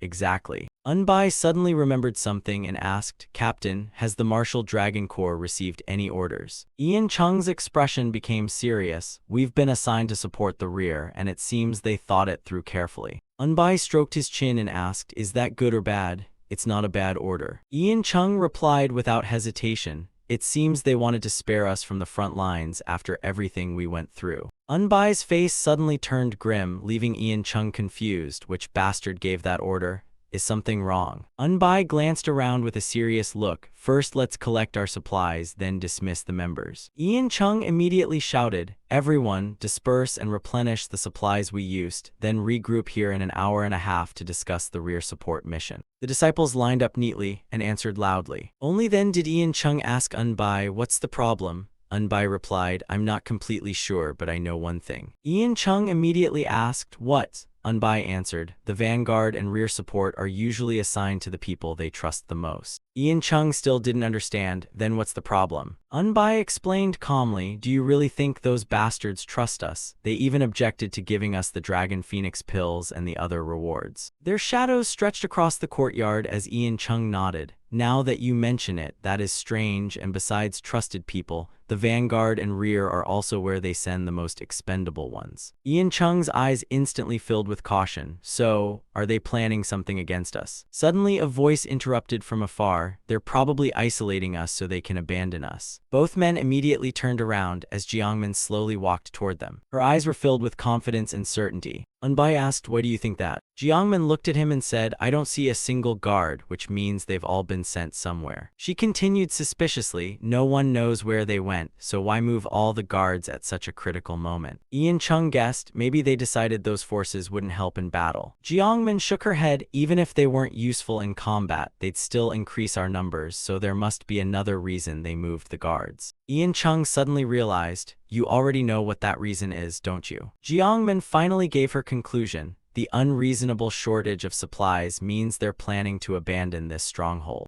Ian Chung still doubted, but what does that have to do with the missing guards? Unbai immediately thought most supplies are bulky, and with only about 70 guards, they couldn't carry much even if they all helped. Understanding his doubt, she explained, but they could easily carry the Dragon Phoenix pills given to the Martial Dragon Corps yesterday, military funds, and other valuables. And since they deliberately stopped sending supplies here, it means there's nothing valuable left to protect. Hearing that, Ian Chung was stunned. Then that means. Jiangmin closed her eyes and said bitterly, they've abandoned our Martial Dragon Corps. Unbai couldn't hide his anger. Those bastards, they have no loyalty left at all. Ian Chung also realized the painful truth. Allies we can't trust. What a terrible disaster. Unbai could no longer stand still. I'm going to tell the old alliance leader we won't support the rear. But Jiangmin's words hit him like cold water. While Vice Captain Noong was asleep, every other martial artist had already marched out, and only the Martial Dragon Corps remains here. Hearing that, Unbai froze. They've already left. Ian Chung spoke up. The master of the Four Black Alliance has led his entire force to the foot of the mountain. Unbai cursed bitterly, damn it. At the foot of the mountain, a massive crowd of black-clad warriors had gathered. The leader stepped forward with firm, steady strides. Among them, the man in the crimson cloak was the invincible Blade Emperor Hyo Mugang. On his back rested a saber engraved with a majestic coiling azure dragon. His fierce face was filled with killing intent as he roared, Radiant Sword saw Du Kang, come out and fight me. Across from him, Du Kang stepped forward. His sharp sword-like brows radiated dignity. He looked calmly at his imposing opponent as the wind swept fallen leaves through the air and made both men's robes flutter. Mugang mocked first, I thought you'd still be bedridden, yet you've still got quite the spirit. Du Kang replied calmly, it's been a long time. Mugang recalled, it's been 10 years since we last met during the demon cult invasion, hasn't it? 10 whole years. Standing as immovable as a mountain, Mugang sneered. People say 10 years can change the world, but you've changed even more by resorting to such cowardly surprise attacks. Du Kang showed no fear before the overwhelming pressure. Everyone changes eventually, so what's the problem? Mugang scoffed, why not just cover your face with iron while you're at it? His eyes burned with resentment as he recalled, I don't know what tricks you used, but that disgusting stench made our camp uninhabitable, and that filthy liquid even contaminated our drinking water and food, forcing us to throw everything away. He glanced at Du Kang. Because of that, we had to stop at Single County for supplies, delaying our march and causing enormous losses. Du Kang had no interest in arguing further and drew his sword. Aren't the Four Black Alliance and we enemies? At this point, what's the point of asking? Hearing that, Mugang closed his eyes briefly and nodded. True, words are pointless between us, so let's settle this with strength. He then decisively drew his saber. The saber shot high into the air. Then it landed perfectly back into Mugang's hand. He immediately pointed the blade straight at Du Kang. On the other side, Du Kang remained unfazed and stared back with unwavering resolve. Neither side yielded as the tension became overwhelming. The disciples on both sides seemed to stop breathing, and not one dared relax. They silently marveled at witnessing the duel between the two strongest martial artists alive. Suddenly, Du Kang struck first with his sword. Mugang instantly rushed forward to meet him. A deafening metallic clash rang out as their blades collided. The blinding flash forced everyone to shut their eyes. Before the stunned disciples, the two martial artists charged again. Their blades collided once more before instantly separating. Du Kang leaped forward and unleashed another strike. The disciples immediately recognized sword aura and blade aura. The ground trembled violently before shattering apart. Someone shouted, "Get down!" Yet several of Mugang's disciples were still struck and cried out in pain. Du Kang unleashed another series of attacks. Mugang showed no fear at all. He blocked them and sneered, "Looks like you're in a hurry." Du Kang answered without hesitation, "Of course I am, because I have no intention of dragging this battle out." Mugang roared, "On that we think alike, so die." Amid flashing lights, his attacks were both swift and ruthless. His eyes turned fierce. Du Kang sneered, "Too bad, I already have a drinking appointment tonight, so that wish won't come true." Veins bulged on Mugang's forehead as he shouted, "From now on, you'll probably have a drinking date in your grave every year on this day." Du Kang raised his sword to block and said, "Sorry, but I've had enough of your nonsense, and you're hardly the only loudmouth around me." The two swords clashed, sending sparks flying. The force crashed into the ground, causing a violent tremor. Hovering in the air, Du Kang said, "This won't end easily, and if I'd known you were this strong, I'd have chosen another plan." Mugang replied, "Same here, I thought you'd spent all this time drinking and enjoying yourself, but you never neglected your training." Du Kang said, "It's been a lifelong habit, but damn it, I never meant to put on a show for them." The enemy group looked up at the battle in the sky. The martial artists stared upward with eager eyes. Mugang said irritably, "I've completely lost interest now." Du Kang said, "Goodbye, that's enough for today, we'll meet again another time." After they landed, Mugang provoked him, "Go on then, but next time we meet, have your neck ready." Mugang then ordered his men to withdraw. His subordinates lined up behind him. Du Kang's side had already turned to leave. They headed back to the camp. Du Kang returned to his room to rest. Sitting on the bed circulating his energy, the elders asked, "Alliance leader, are you all right?" Du Kang replied, "There's no need to worry about me." Yonge reported, "Alliance leader, a full-scale assault is coming soon, so I've ordered the rear support team to guard you while you recover." He waved his hand and ordered, "I need some rest, go take care of your duties." Yonge bowed, "Understood, please have a good rest." The elders left one after another. Du Kang worried that if this dragged on, things would become troublesome. Of course, Hyo Mugang had also suffered internal injuries, which was why he withdrew so easily. "I need to heal my internal injuries first." He closed his eyes and quietly regulated the energy within his body. Outside, Ian Chung was waiting. Worry showed on his face. An hour passed. Only then did Du Kang finish his treatment. He opened his eyes, his breathing steady again. Du Kang got off the bed, having recovered considerably. He then walked outside. Ian Chung reported, "Alliance leader, did Du Kang realize you were the rear support team?" He replied, "On the strategist's orders, we came to protect the Alliance leader." He then asked, "How is the battle outside?" Ian Chung answered, "It hasn't started yet." Not seeing him, Du Kang asked, "Where's that deputy captain?" Looking worried, Ian Chung replied, "He'll be back soon." At last, Unbai arrived with several others. Carrying a pouch, he stepped forward and asked, "You're awake, sir?" Du Kang replied, "Anyone hearing that would think I passed out." "What are you holding in your hand?" Unbai revealed, "It's fasting pills." Hearing that, he was stunned. "Fasting pills?" Unbai realized and said, "Captain, haven't you told the Alliance leader yet?" Ian Chung explained, "He just finished healing his injuries." Unbai delivered the bad news. "Then I'll explain, Alliance leader, we've been abandoned." Du Kang was stunned. "Abandoned?" Unbai held up the pouch. "If we were the rear support at this outpost, our main duty should have been guarding supplies against enemy raids, so even without any report, we checked the warehouses, and these fasting pills were all that remained. There wasn't even a single guard at the armory or the granary, so the Dragon Warrior unit has nothing left to do here." Du Kang thought, "I never received any report about relocating supplies, so are the higher-ups plotting something behind my back?"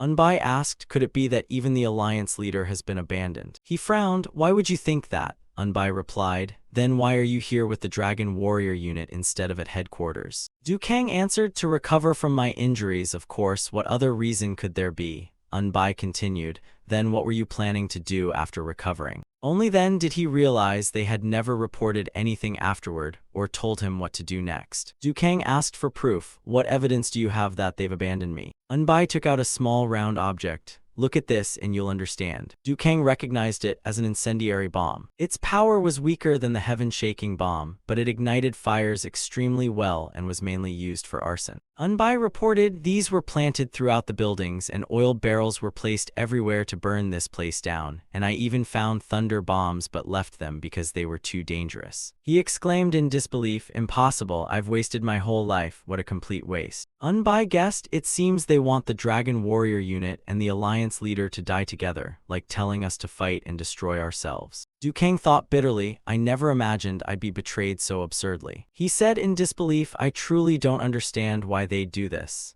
Unbai calmly replied, probably because you never obeyed them. The Dragon Warrior unit was already a thorn in their side, and you often treated them rather forcefully, so they probably hated that. Hearing that, he cursed angrily, those bastards. What do they even gain from this? Unbai analyzed. First, they get rid of a troublesome superior and a group of insubordinate subordinates. That's quite an achievement. Du Kang's face darkened. I have to deal with them right now. Unbai immediately blocked him. It's useless, don't do it. He was stunned.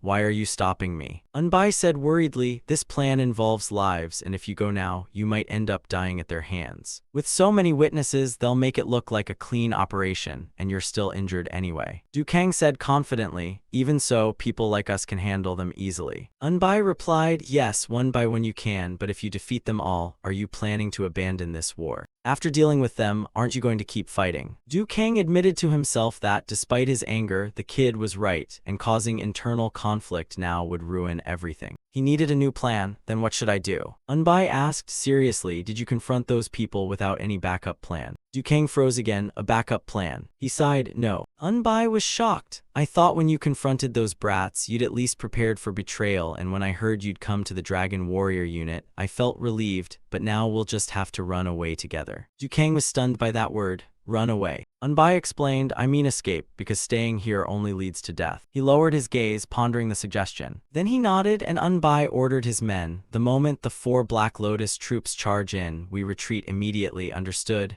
They acknowledged the order. Seeing that, Du Kang was astonished that no one objected to Unbai's decision to retreat. Yet the funny part was that even he couldn't argue against it. At that moment, a group of martial artists rushed in. They reported, Captain, the Black Horse unit of the 4 Black Lotus is charging this way. Du Kang turned and asked, has our defensive line been breached? The warrior reported, our forces were locked in fierce combat, but the enemy suddenly launched a surprise attack from both flanks. Yan Chung urgently ordered, retreat immediately. The martial artists hurriedly ran off. Unbai urged, Alliance leader, let's go. Du Kang accepted the truth, let's move. The martial artists sprinted ahead while he ran in a daze. They really dared to abandon me. I truly wasted my life. They ran toward the mountain path. Du Kang's group followed behind. Suddenly, a massive explosion erupted. Unbai stopped and glanced back. The martial artists turned around in panic. Behind them, the camp was engulfed in flames. Du Kang couldn't believe his eyes. Those bastards. Yan Chung felt that staying there meant certain death. Unbai urged everyone to hurry. They left the camp behind. Someone thought sadly, have we really been abandoned? One of them said, honestly, I doubted the deputy captain's conclusion at first, but he was right again. Du Kang felt deeply ashamed. I truly wasted my life. Without that kid, I would have surely fallen into their trap. Unbai walked ahead of the other two. Du Kang finally asked, where are we going now? Unbai replied, first we'll head to Yangpyeong, the nearest temporary outpost, and most importantly, the Alliance leader must recover quickly. Du Kang asked, after I heal my internal injuries, what should I do next? Unbai replied in confusion, shouldn't you decide that yourself, Alliance leader? His eyes turned resolute. You're right, but I'm asking what you'd do if you were in my position. Unbai sighed inwardly, this old Alliance leader is such a hassle. Rubbing his chin, he answered, I'd find a safe place to recover my martial arts first, then stay at the Yangpyeong outpost until the Martial Alliance headquarters arrive. Unbai answered seriously, after that I'd cut off every one of those higher-ups' heads. Du Kang asked, you mean kill them all? Unbai replied without hesitation, of course they tried to kill you. Frowning, he continued, the dirtiest and most dangerous battle is fighting beside allies you can't trust, so have you ever fought while worrying about being stabbed in the back? He asked doubtfully, but if I do that, won't it become difficult to lead the Martial Alliance? Unbai immediately replied, do you think the Martial Alliance will collapse just because you're absent? Unbai said firmly, likewise, it won't collapse just because those people disappear. Unbai asked back, do you really think they're doing anything that important? Du Kang replied, of course. Unbai let out a sigh. but in reality, you could put almost anyone in those positions and everything would still run fine. He continued, most of the work is already done by their subordinates anyway. Some people may suit the role better, but no one is indispensable. Unbai said firmly, just throw anyone into the position and keep pushing them until they do the job properly, and they'll eventually get it done. Du Kang hesitated. We've known each other for years and I've always valued them, so wouldn't that be too heartless? Unbai looked at him firmly. You valued them enough to entrust them with those responsibilities. Facing Du Kang, he said firmly, but if you only value them without making them work, from that moment they become dogs, biting at your pants and fouling everywhere. Tilting his head, he asked, didn't you just experience that? Du Kang nodded in agreement. Unbai began pointing out his flaws. If the alliance leader had always given orders and maintained authority, none of this would have happened, but you spoiled them for too long and suddenly started giving orders, so they resisted. Unbai explained, it's like a dog that's always been pampered, then suddenly its owner whips it, it'll naturally bare its fangs. Du Kang nodded in understanding. So they've already become dogs. Unbai continued, whenever I leave a meeting, I always mutter, those damn dogs. Du Kang asked doubtfully, does that include me too? Unbai immediately denied it. No, you're just the owner of those dogs. Hearing that, he burst into hearty laughter. The owner of those dogs. His eyes became resolute. I understand now. I'll focus on recovering first, because only after I'm fully healed can I discipline those mangy dogs. Du Kang took a pouch from inside his robe. Inside were dried medicinal herbs. Unbai peeked inside and admired them. They look expensive. Du Kang chuckled. Expensive doesn't even begin to describe them. He asked, is there any liquor here? Unbai smiled helplessly. Of course not. Du Kang carefully tied the pouch shut and said, then bring me some clean water. He glanced at everyone. I'll mix these in and let everyone drink it. Hearing that, Unbai shouted, does anyone have water? One man quickly ran over. Here. Unbai took it and slowly opened the flask. Du Kang then poured the herbs into it. He infused it with a stream of internal energy. Unbai eagerly watched the whole process. Smelling the aroma, Unbai began to drool. It smells amazing. Du Kang replied, they're all incredibly precious ingredients. Unbai's eyes lit up. So the jar of liquor you gave me when we first met was made this way too. Du Kang slowly sealed the flask and replied, that's right, you can drink while strengthening your internal energy.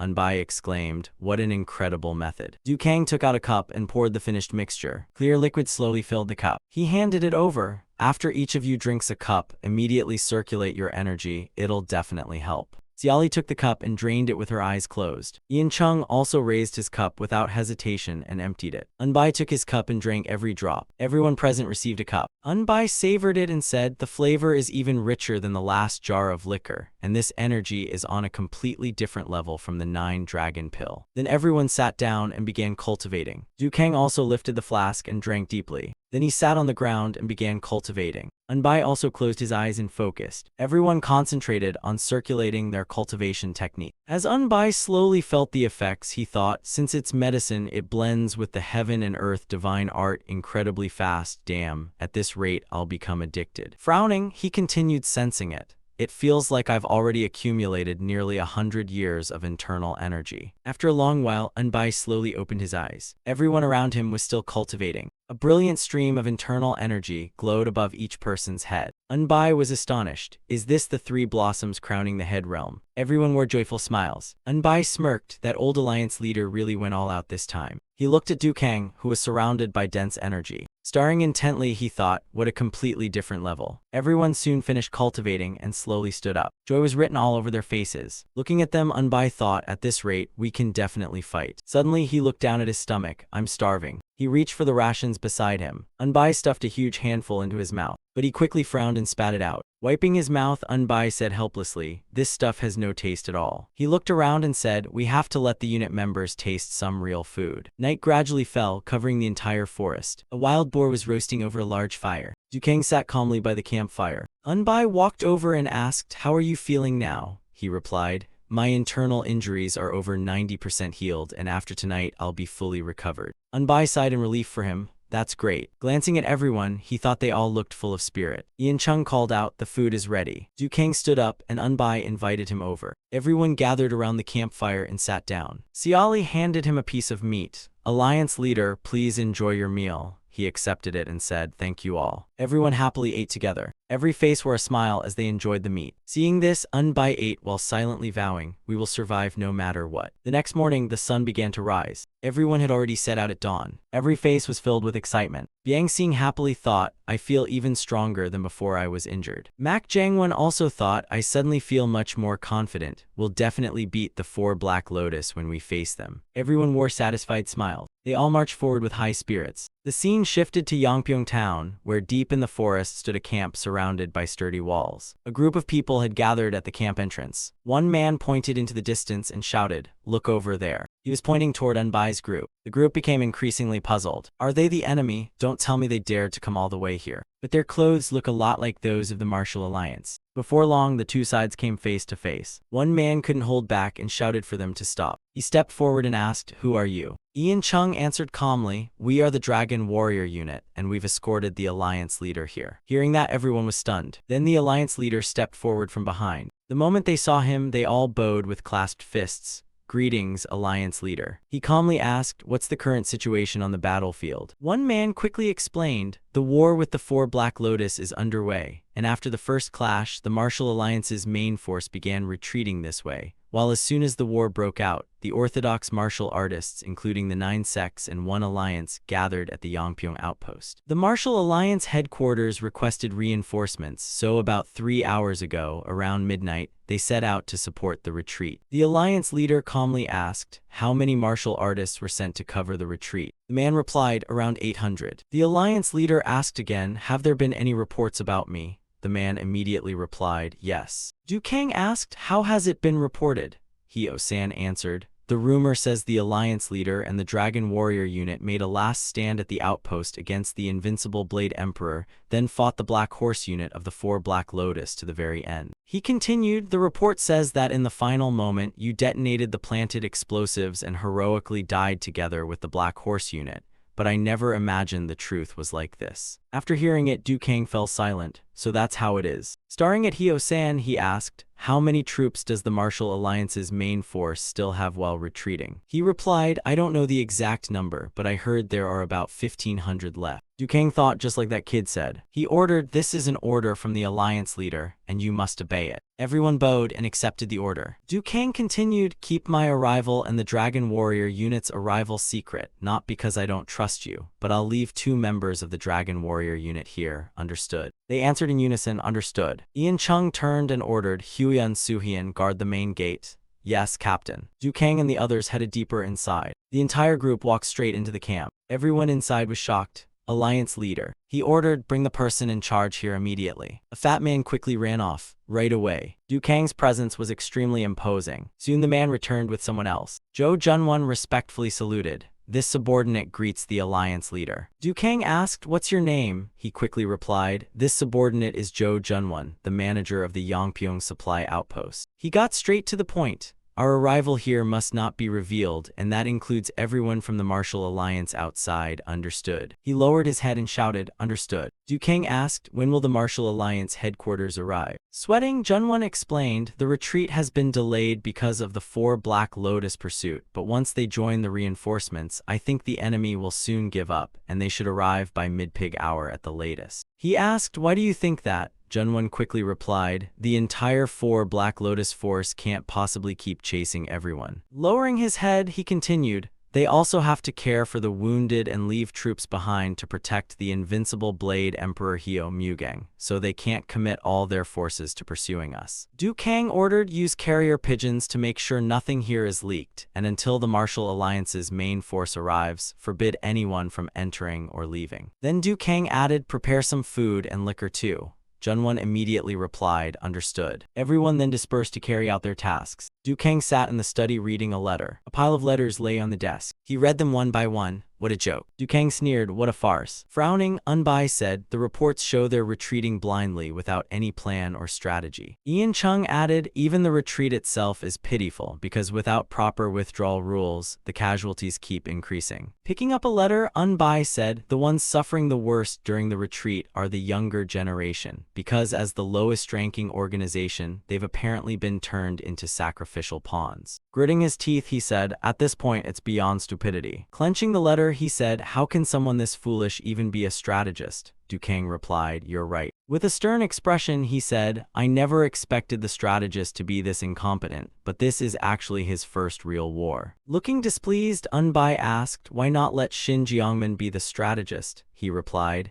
"She's still too young and she's a woman, so I'm afraid no one would obey her." Unbai analyzed, during the surprise raids and even the demolition operation, Jiangmen's advice was invaluable, while an incompetent person only increases casualties. Hearing that, Dukang asked, "Speaking of ability, I think you're more suited to being the strategist. Would you like to try?" Unbai was stunned. "Me?" Dukang answered seriously, "Yes, you." Unbai replied cautiously, "I only know a few tricks, it's just that the current strategist is so incompetent that I end up looking smart." Unbai said firmly, "Grab anyone off the street and put them in the strategist's seat, and they'd do 1,000 times better than the current one, so if the current strategist were even a little competent, would you even notice me?" Unbai said firmly, "To run an organization this large, you need someone professionally trained, and I don't have that ability." Unbai thought, "That position is obviously a headache. Why would I accept it? I'd rather die than take it." After hearing that, Dukang fell silent and stopped persuading him. The scene shifted to night at the camp. A group of people was approaching from afar. Seung-woo, leading the group, complained the cost was too great.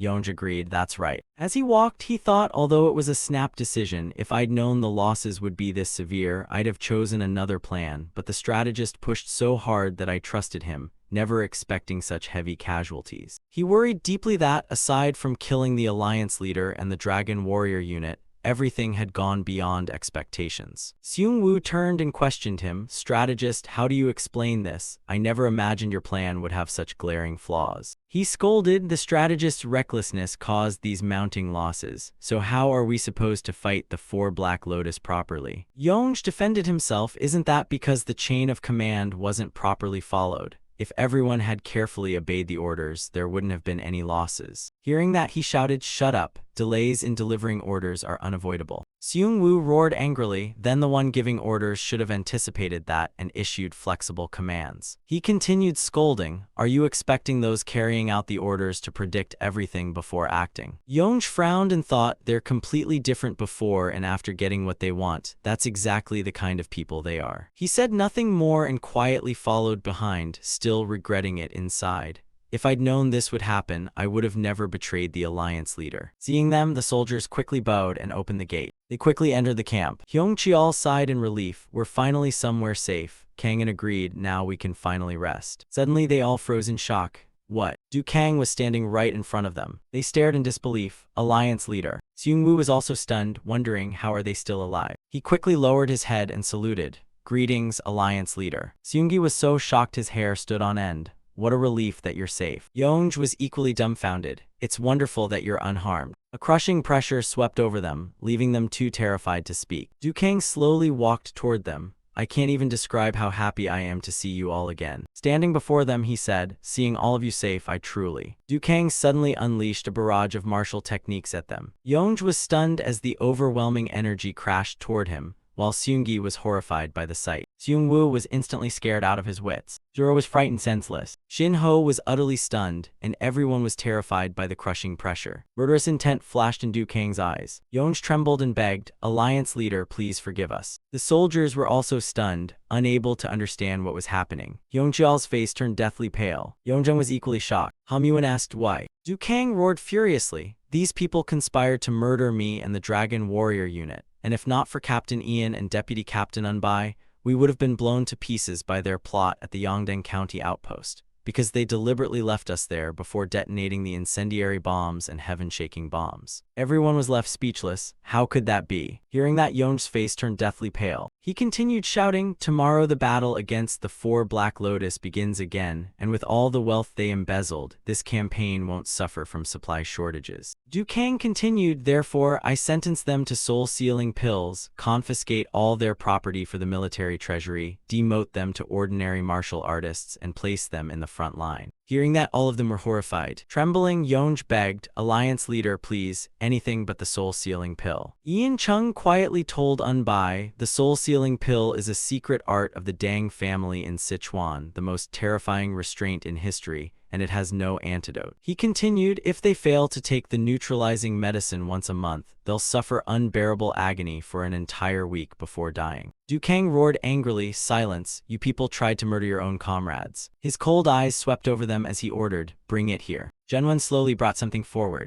Anbai glanced at it and thought, so that's the soul-sealing pill. Seungwoo had one forced into his mouth. His eyes widened in horror. Seunggi begged in panic, but it was still shoved into his mouth. Please show mercy. Hyungdu couldn't resist and was forced to swallow one as well. Jinho wasn't spared either. Yeonj also begged, but it was useless. Please. Du Kang said, if you truly repent and redeem yourselves through merit, I'll allow you to receive the monthly medicine, but if you show no remorse, I'll cut off your supply. Hearing that, they trembled in silence. Gong Hyo stepped forward and said, Amitabha, Alliance leader, don't you think this punishment is too severe? He glanced at him, Master Gong Hyo, what exactly do you mean by too severe? Gong Hyo replied, after all, they've led the martial alliance for the past 10 years, so casting them into the abyss in an instant seems rather cruel to this humble monk. Amitabha. Standing nearby, Anbai thought, typical monk, completely ignorant of the real world, what a wasted life. Du Kang replied, if they had used the outpost as a shield and directed the battle properly, we wouldn't have suffered such a humiliating defeat. But because they wanted to eliminate me and the Dragon Warrior unit, they forced an absurd retreat. During that retreat, the Martial Alliance suffered devastating losses, sacrificing its young talents merely to cover the withdrawal. Gong Hyo was speechless. Amitabha, Du Kang cut him off. And you still think I should forgive them? Bowing his head, he replied, Amitabha, this humble monk never imagined their sins were so grave. Du Kang shouted, the wounded will receive treatment and rest, while the Vermilion Bird Hall Master will oversee security, and the Vermilion Bird Deputy Hall Master will establish the perimeter and closely monitor the 4 Black Lotus. He declared, we will elect new leaders for the 4 great forces and a new strategist through a council meeting, and all martial artists ranked captain or above will gather at the temporary headquarters. Du Kang turned to Gong Hyo. Master Gong Hyo, please accompany the commanders to headquarters. These matters must be handled immediately. Raising his hand and bowing, he replied, this humble monk understands, Alliance leader. Amitabha. Anbai watched the two of them leave together. He then turned back and reminded everyone, let's get some rest too. Hearing that, everyone happily thought, thanks to the deputy captain, we've escaped death several times already. The wounded soldiers also began sitting down to rest. Every face was covered in dirt and wounds. They gathered together to treat their injuries, looking utterly exhausted. The others looked at the soldiers and thought, the main force looks utterly miserable now. Anbai looked at the sword-wielding warriors and heard that during the retreat they had used the younger generation as shields, which was why their numbers had dropped so drastically. Every face showed exhaustion and fatigue. Sun Wai walked over and said, young hero Noong, it's been a long time. Anbai happily replied, brother Sun Wai, it's been far too long. Suddenly Anbai noticed something, but Sun Wai turned around wearily. I got this wound during the retreat, and Deputy Captain Ha Ti-won was gravely injured and is now on the brink of death. Anbai replied respectfully, it seems the battle was truly brutal, you've all worked hard. Sun Wai sighed, if we'd lost in a fierce battle, it wouldn't feel this humiliating, but fewer than 30% of the mighty dragon unit survived. He forced a smile, after what those bastards did, their current punishment is still too light. Anbai replied, those people aren't even human anymore, and I know it's painful to bring up, but do you know how far the 4 Black Lotus has advanced? He answered, we were too busy escaping to gather any information, but I guess they're only about half a day's march away. He continued, as soon as they saw the Martial Alliance reinforcements arrive, the 4 Black Lotus pursuit force withdrew, so that estimate should be accurate. And by tomorrow morning, the invincible Blade Emperor and his trusted forces will probably gather here. Anbai listened with complete focus. He frowned uneasily. This is bad. Sun Wai said goodbye. I have to go now. I need to look after my unit members. Anbai nodded. Go ahead, brother. Looking into the distance, he wondered when the meeting would finally end. Night gradually fell and covered everything. The soldiers gathered around several campfires. Everyone gathered around Anbai. Sitting in the middle of the crowd, he remained deep in thought. Ian Chung slowly walked over to them. With a meaningful look, he said, it's gotten pretty late, hasn't it? Looking at the waiting soldiers, he said, I'll briefly explain what was decided. Ian Chung said seriously, first, our Dragon Warrior unit will merge with the mighty Dragon unit, and young hero Hwang Sun Wai, the former captain, will serve alongside me. He stepped before Anbai. As for the commander of the great force, we've agreed to name the 800-man reinforcement unit the Iron Glory Hall. Looking annoyed, he added, we spent half a watch just arguing over the name Iron Glory Hall. That's why we're so late. Unbai found it hard to understand. Seriously, everyone makes such a big deal over pointless things. Ian Chung summarized, in short, Master Gong Hyo, Hero Chwi San Du Bao, Heroine Nan Hwa So Yong Ryong, and the jade-faced sword demon Wonju will each become the leaders of the 4 great forces. Unbai asked, none of that matters, what's our Dragon Warrior unit's assignment? Ian Chung replied, the Dragon Warrior unit will fight on the far right flank against the 4 Black Lotus. The signals remain the same. 1 long continuous gong means await orders, 3 short strikes mean attack, and repeated short strikes mean retreat. Hearing that, Unbai smiled. Simple is good. But inwardly he was furious. Are we seriously relying on gong signals alone? They call that warfare. Ian Chung walked over to Jiangmen.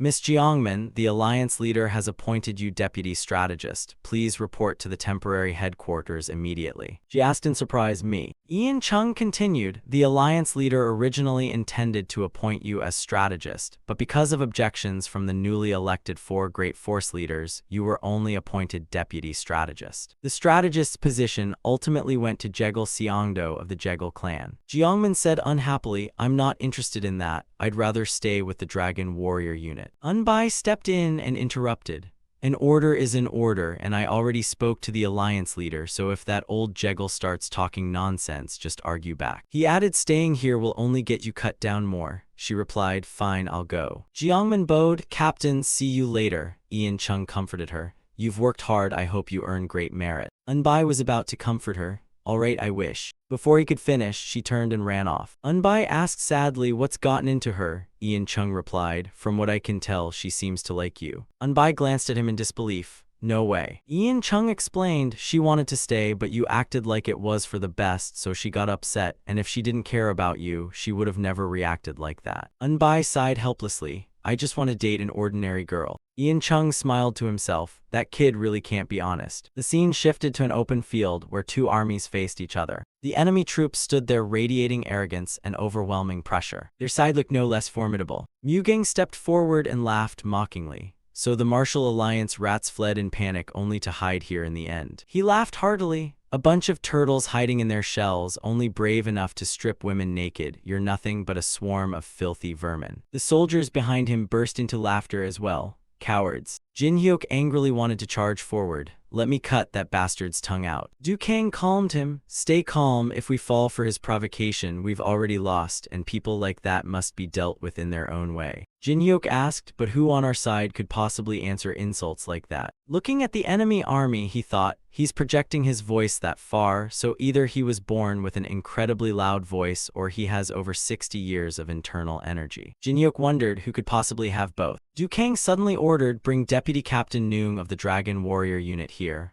A soldier replied, yes, alliance leader. The soldier rushed toward the nearby group. Du Kang smiled to himself. That kid really is useful in all sorts of ways. Zununbai returned with the soldier. Bowing with clasped fists, he said, Alliance leader, did you need me? Du Kang replied, there's something only you can do, so I called you. Pointing at the enemy, he asked, do you see that man? Unbai answered, yes. Du Kang explained, our martial alliance warriors aren't good at trading insults. Could you go show them how it's done? Scratching his head with a grin, Unbai replied, that's easy, but my words are pretty harsh, so they might offend your ears. Du Kang answered firmly, this is exactly the time for that. Can you do it? Unbai respectfully clasped his fists. Yes, alliance leader. He happily trotted to the front. Hearing that guy bark was already driving me crazy. Now it's my turn to deal with him. Planting his hands on his hips, Unbai shouted, hey, you loudmouth mutt, want me to deep fry that filthy mouth of yours and eat it?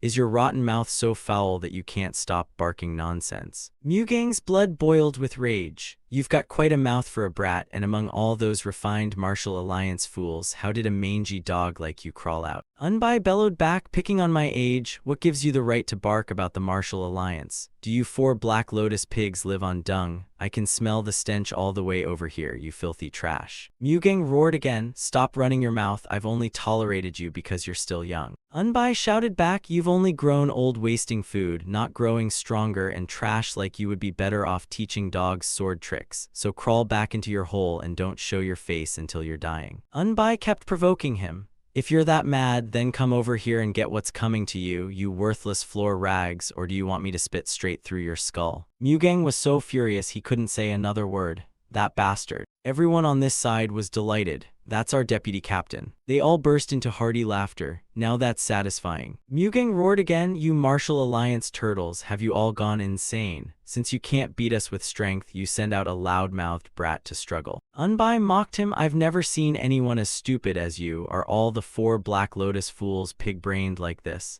If you've got something to say, spit it out instead of stammering. Unbai sighed wearily. You 4 Black Lotus birds, I'm sparing you out of pity. Now get lost. You're so pathetic I've lost all interest in fighting, damn it. Hearing that, Mugang snapped back. You little bastard, your guts. Before he could finish, he suddenly coughed up a huge mouthful of blood. The soldiers on this side grew slightly worried. Damn, he doesn't have enough internal energy left. Unbai shouted one final time, get lost already, I don't have time to chat. The soldiers behind him laughed in satisfaction. The enemy soldiers ground their teeth. That damn bastard. Unbai shouted again without hesitation, Invincible Blade Emperor, is there something here worth slurping up, old man, that you came all this way just to bark nonsense? The other side suddenly fell completely silent. Unbai wondered, why did it suddenly get so quiet? Both armies glared at each other with surging fighting spirit. Standing behind him, Dukang transmitted his voice. Are you confident? Unbai replied through voice transmission. Confident about what? Dukang answered through voice transmission. Didn't you just challenge the Invincible Blade Emperor Mugang to a duel? Keeping a straight face, he asked. Don't tell me you did it without realizing what you were doing. Sweating nervously, Unbai glanced back. Me. Dukang calmly transmitted back. Insulting the 4 Black Lotus as a whole to boost morale is one thing, but singling out one person means you're challenging them to a duel. Unbai started to panic. You never told me that. Dukang replied grimly. I thought you already knew. Sweat poured down Unbai's face. Can I run away now? Dukang reassured him through voice transmission.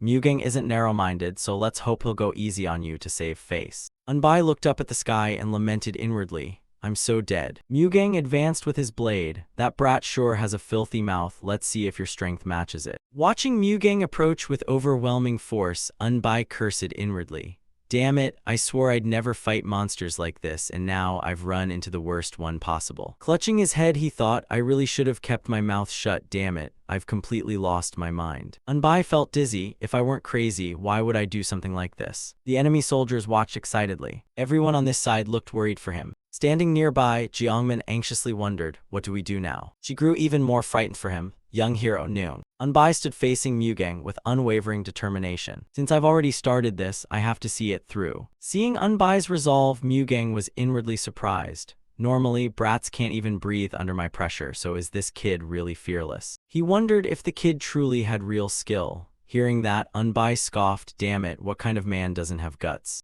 Mugang angrily asked, what nonsense did you just mutter? Unbai mocked him, what, pretending you didn't hear? Are your old ears failing you? Mugang roared angrily, you insolent brat, I was going to go easy on you because you're young. Unbai's eyes turned icy. Who asked you to go easy on me? Mugang unleashed his aura, you little brat. Unbai showed no fear. If I have to fight, I might as well give it everything. One of his hands transformed, becoming covered in golden scales. His other hand slowly transformed the same way. Mugang's overwhelming aura engulfed the battlefield. Unbai's expression became deadly serious. At worst, I'll just run. Mugang erupted with internal energy and shouted, have your guts grown outside your body? Unbai shouted back, if I weren't crazy, I would have never bothered with an old fossil like you, and I was already in a rotten mood. Murderous intent flashed in Mugang's eyes. You're truly reckless, just another brat who won't cry until he sees the coffin. Unbai fiercely replied, that's right, that's exactly who I am, so what? Mugang roared in fury. I only meant to teach you some manners before letting you go, but now I'll make you regret this, you're courting death. Unbai shot back, stop barking nonsense and have some shame, old man. A kid says one thing and you come running over acting like some elder. He spat on the ground. Even guys only a year or two older than me aren't as pathetic as you, so who exactly are you trying to set an example for? The more Unbai spoke, the angrier Mugang became.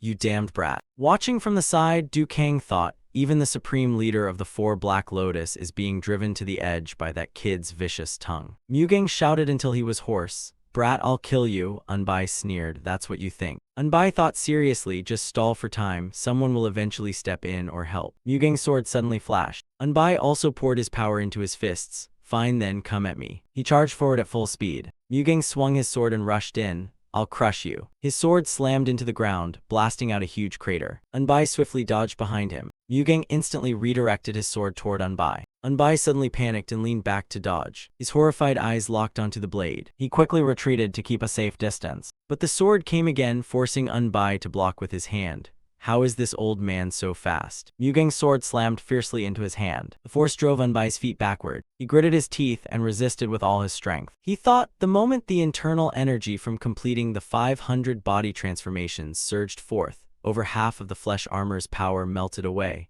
And with every clash, the energy flowing through my meridians turns into internal energy, bringing an indescribable sense of exhilaration. Unbai clenched his fist. Focus all my strength into my right hand. He slowly pushed Mugang's sword upward. His fist erupted with astonishing power. More and more internal energy gathered within it. Suddenly, his fist shot straight toward Mugang's face. Mugang's eyes widened in surprise. He quickly raised his blade to block. Internal energy rapidly gathered in his hand as well. Blocking the punch, he thought, he not only stopped my heavenly dragon blade, but even counterattacked. Unbai's expression remained unwavering. His fist continued pressing against the blade. Mugang's sword was suddenly knocked upward. He was forced backward, unable to hold his ground. Mugang's eyes filled with shock. The internal energy in that punch is no joke. This brat is far tougher than he looks. After that exchange, Unbai shook his arm and thought, damn, that hurts like hell. He told himself that punch was just to stall for time. If I keep dodging long enough, maybe the old man will get bored and stop. Mugang asked in surprise, you're pretty good, kid, what's your name? Unbai answered firmly, Unbai. Mugang asked again, do you have a title? Unbai frowned, just stop being so curious, old man.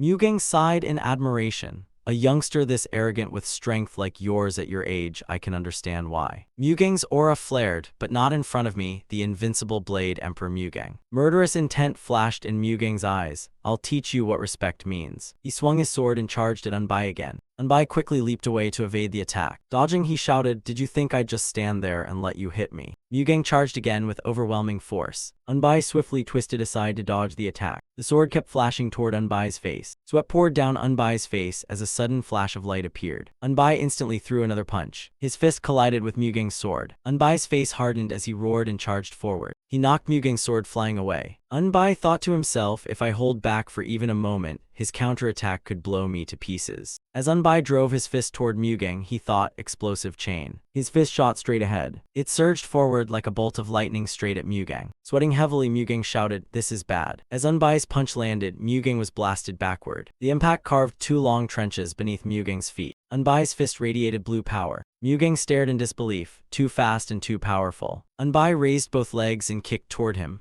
Die, old man. Mugang quickly drew his blade in front of him. You little brat. Unbai's feet slammed directly into the blade. The force made Mugang lose his footing and stagger backward. Mugang thought in shock, what monstrous strength, what kind of freak is this? Unbai frowned, I have to finish this. Unbai thrust his fist forward again and shouted, another explosive chain. His fist shot forward again and again. Mugang swiftly dodged the punch. He angrily thrust his blade forward. Sweating, Unbai thought, there's nowhere left to dodge. As the blade closed in, Unbai caught it with both hands. His eyes widened in alarm as they glowed golden. He blocked the blade, but a streak of golden internal energy burst from it into his hands, and blood began to spray. Suddenly, he felt an enormous surge of internal energy spreading throughout his body. Furious, Mugang shouted, you insolent brat, you're smiling while blocking my attack. Unbai felt the pressure on both arms growing heavier. Mugang shouted again, you bastard. Dripping with sweat, Unbai thought, damn it, at this rate I'm really done for. Lowering his head, his eyes filled with defiance. I can't let it end like this. Unbai swung both arms upward with all his strength and roared. His vision darkened, and blood flowed from his nose. Unbai's eyes flashed, now's the time. He slammed both hands into the ground with all his might. His fists erupted with astonishing power.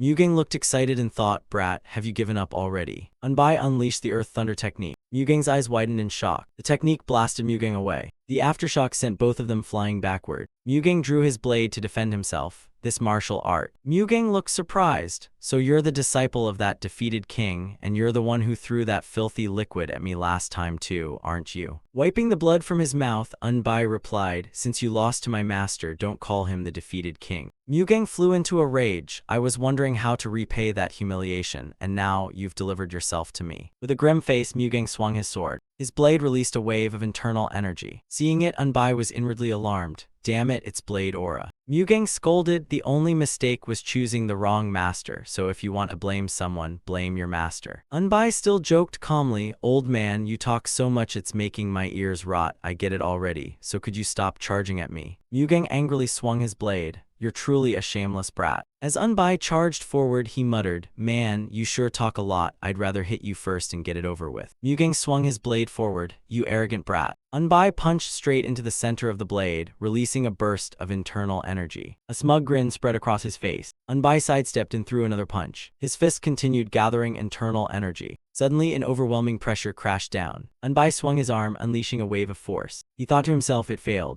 Mugang slashed Unbai across the shoulder and smugly said, brat, it's over. Unbai looked behind him in surprise. Mugang's blade had been stopped by Unbai's hand. Unbai smirked, got you. Annoyed, Mugang swung his sword again. Unbai raised his hand to block the attack. Slowly feeling the internal energy within his body, he burst into laughter. Unbai roared, the pain of my fist being crushed spreads through my whole body, but at the same time the energy in my meridians melts, bringing an indescribable ecstasy. Tears streamed down his face, yet he still charged forward excitedly. Mugang also rushed in, this damned brat. Laughing uncontrollably, Unbai charged like a madman. Mugang spun aside and dodged Unbai's attack. Taking the chance, he swung his arm forward. Mugang grabbed Unbai by the throat. He forcefully slammed Unbai into the ground. Unbai cried out in pain, damn it. Looking down at him proudly, Mugang asked, did you really think the same trick would work on me? Unbai mocked him, damn it, you're the Blade Emperor, yet you're using such underhanded tricks. Mugang angrily raised his blade. It's because you kept charging in like a lunatic. Now I'll send you to the grave so you can't keep barking. Unbai cursed inwardly, damn that old master of mine, why did he have to teach me martial arts? Now I'm dying young for nothing. The sword whistled through the air as it came down. Just as Mugang lunged, he suddenly stopped. Dukang suddenly appeared behind him and said, stop. Mugang turned sharply. What are you trying to do? With a stern face, Dukang asked, isn't this supposed to be a duel? Mugang waved his hand decisively. I have to kill this brat. Mugang tightened his grip on Unbai's throat, and Unbai thought uncomfortably, I can't breathe. Holding his blade firmly, Mugang said resolutely, if I don't kill him today, he'll surely become a terrible threat in the future. Dukang answered firmly, then I'll have no choice but to draw my sword as well. Mugang frowned and replied, go ahead. As Mugang raised his sword, Dukang countered, if we fight, it'll erupt into a full-scale war. He continued firmly, if we fight now, both sides will suffer heavy losses and someone else will reap the benefits. Mugang fell into deep thought. Dukang continued persuading him, isn't that exactly why you can't simply act on impulse? But inwardly he thought something else.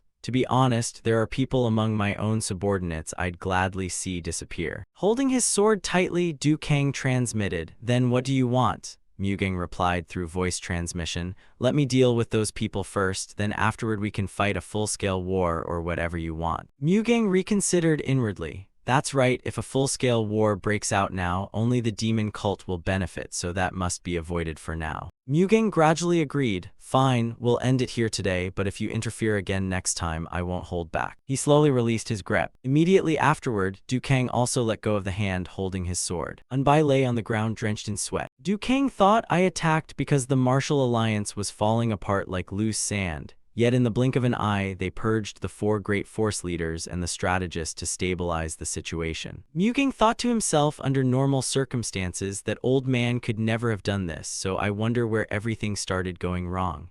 He then transmitted his voice, tomorrow I'll send the Red Tiger Hall as the vanguard. Turning back to Dukang, Mugang continued, I plan to send the Red Tiger Hall Master, Mu Bu Mo Cho, into battle first, so kill him for me. After hearing that, Dukang replied, very well. Mugang glanced behind him and said, tomorrow we'll settle the victor. Dukang agreed, so be it. Mugang turned around and headed back to his own side.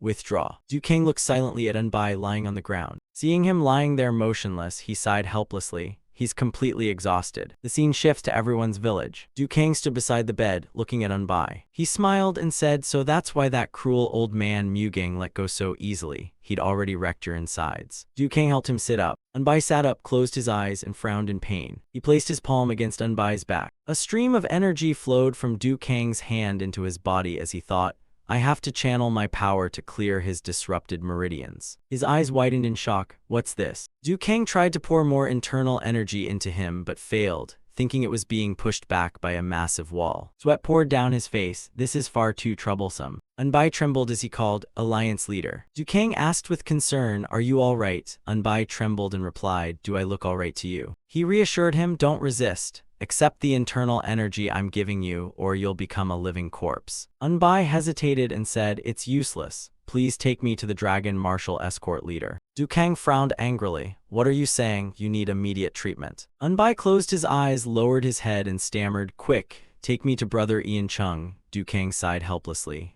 All right. They soon arrived before the dragon martial escort leader. Ian Chung stood beside the bed, looking at Unbai. Brother Noong, Unbai, wake up. Unbai groaned in pain. Brother Ian Chung. He answered anxiously, yes, I'm here. Unbai trembled and said, hit me. Dukang stood aside in shock. Hit him. Ian Chung replied seriously, I understand. Ian Chung knelt and gently helped Unbai up. Dukang looked confused and hurriedly asked, what are you trying to do? Ian Chung raised his fist. I'm saving his life. His fist shot forward and slammed into Unbai's chest. Unbai opened his mouth and smiled. Harder, even harder. Ian Chung threw another heavier punch. Unbai chuckled, more, hit harder. Ian Chung looked at him in confusion but nodded. All right. Ian Chung clenched his fist again and struck Unbai with all his strength. The floor collapsed and he fell onto it in pain. Dukang stared with wide eyes. His complexion is gradually returning to normal. Dukang and the others watching from the doorway all looked astonished. Jangwon stood by the door thinking, how can they beat an injured man like a dog? Ian Chung turned around. Alliance leader, give me a hand. Just strike brother Noong with a fist infused with internal energy. Dukang looked at him in confusion. What on earth? Ian Chung replied thoughtfully. Brother Noong practices a martial art that grows stronger by getting beat. Dukang stammered, what am I supposed to do? Ian Chung looked down with teary eyes. Just adjust your internal energy, increase your strength little by little, and punch him. I'm using about 10 years of cultivation in each strike, so do the same. He pondered for a moment. All right, I understand. Dukang quickly put all his strength into a punch straight at Unbai's chest. He cried out in pain. Outside, everyone gathered together and waited. Jangwon suddenly spoke. Even if he lost, his opponent was still a respected senior, and I can't just stand by and watch this. Sunwai nodded and said, exactly. Jiangmin cried as she exclaimed, that's right, it's too much. Yu Bam stood with his hands on his hips.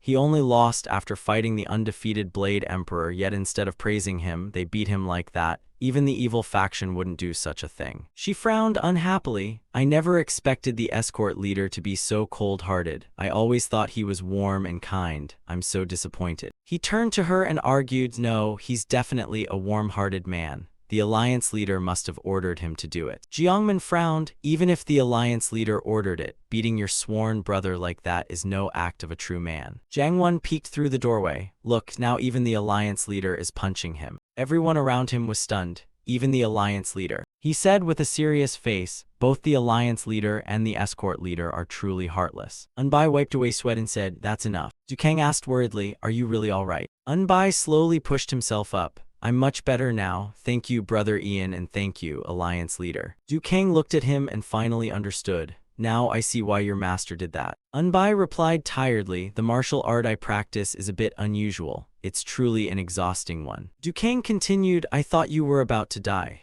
Unbai replied gloomily, do I die that easily? I have to stay alive, earn a fortune, then go home. Sun Wai suddenly spoke from the crowd. He can still smile after getting beaten like that. The vice escort leader is a true man. Jiangmin said indignantly, the vice escort leader has always been a real man. Standing among the crowd, Ciali thought, that girl seems to care about young hero Noong. She fell into thought. They have no idea young hero Noong only grows stronger the more he's beat. Seeing Jiangmin's pleased expression, Ciali worried, if they found out, everyone might rush over just to beat him. The scene shifts to the camp the next day. The morning sun shone over every rooftop in the camp. The soldiers trained with all their might. They soon assembled into formation. Ian Chung stood at the front, overseeing everyone. He asked worriedly, can you really fight? Unbai answered firmly, if I skipped battle because of pain, I'd be laughed at. Ian Chung smiled with satisfaction. Don't overdo it. Unbai calmly replied, I came because I know I can fight. If it gets dangerous, I won't go even if the Alliance leader orders me. Ian Chung looked at him with a meaningful smile. You've always known how to take care of yourself.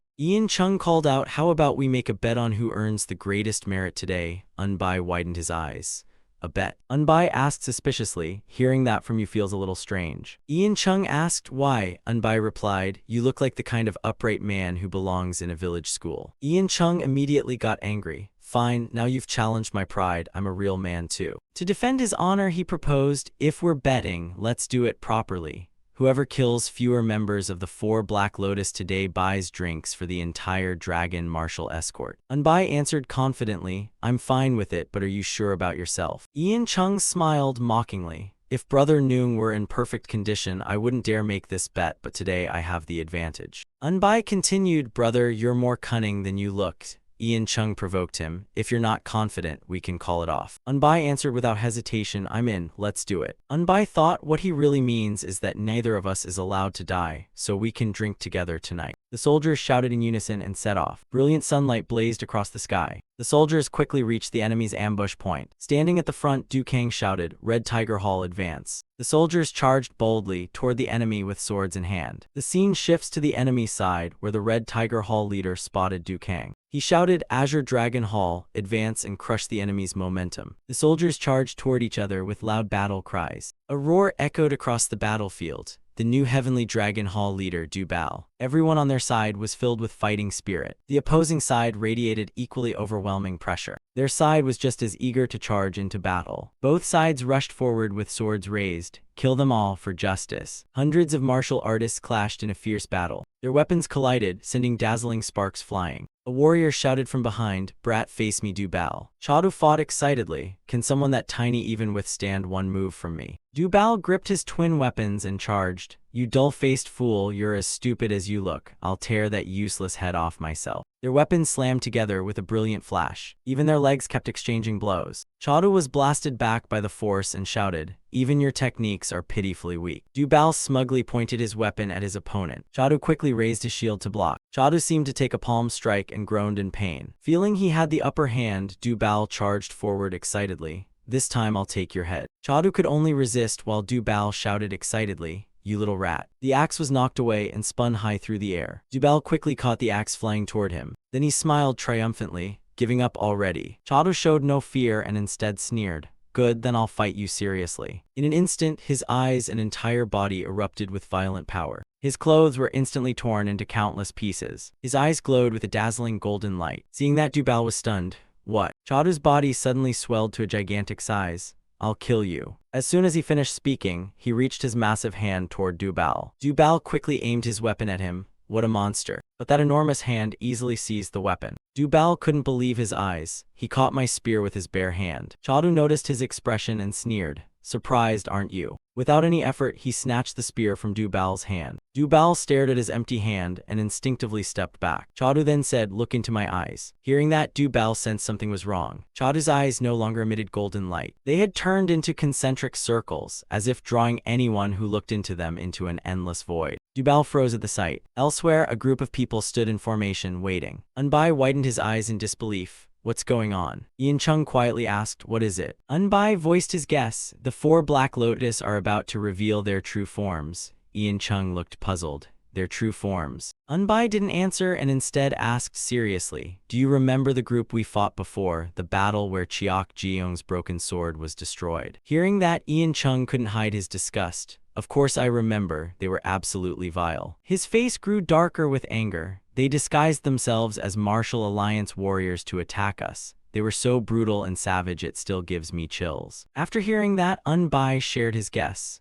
They've probably revealed themselves. No wonder the 4 Black Lotus have felt so easy to deal with. Ian Chung's expression changed. Does that mean something terrible is about to happen again? Suddenly, a fierce clash erupted on this side. Seunggi slashed the enemy who had just attacked him. The others also charged forward. Hyungdu delivered a deadly sword strike. Shin-ho continued fighting without pause. He couldn't help grumbling inwardly, damn it, someone who's reached the supreme realm like me has to fight these weaklings. What rotten luck. Seungwoo also fought without a moment's rest. Those struck wore expressions of agony. One after another they collapsed. He calmly looked over the results of his battle. Then he muttered, damn it, do I have to keep living like this forever? Seunggi happened to hear him and said, they promised leniency for great achievements, so all we can do now is believe them and keep fighting. Seungwoo casually defeated an enemy charging at him and grumbled, damn it, what is this? My level has dropped way too much. Then the two of them sensed something. Hyungdu and Shin-ho sensed it as well. It's demonic energy. Seungwoo turned toward the source of that presence. Who is it? Looking at the battle between Chadu and Du Bao, he concluded, it's that guy. Shin-ho realized it too and suggested, let's hurry and help him.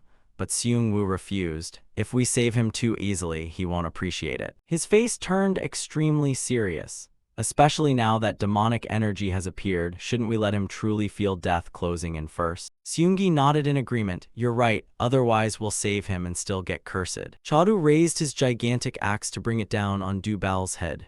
Get out of my way. But suddenly, a sword blocked the descending axe. Furious, Chadu swept his gaze around and roared, who was that? He then swung his fist and slammed it into Shin-Ho's stomach. Wake up. Shin-Ho sensed a dangerous abnormality inside his body. Standing behind him, Seunggi circulated his energy and quietly said, You've been struck by a soul-controlling technique. Feeling the strange sensation disappear, Shin-Ho wiped the sweat from his forehead and said, Thank you for saving my life. Seung-woo also rushed forward with his sword, thinking, It's definitely demonic energy. He immediately demanded, Are you one of the demon cults? Chadu didn't answer and instead sneered. So the Martial Alliance does know how to use its brain. I didn't expect you to hide experts like yourselves in the vanguard. Then he narrowed his eyes slightly. By the way, are you one of our cults? Hearing that, Seung-woo angrily shouted, What nonsense are you talking about? Aren't you the demon cult member here? Caught off guard, Seung-woo was struck and fell to the ground.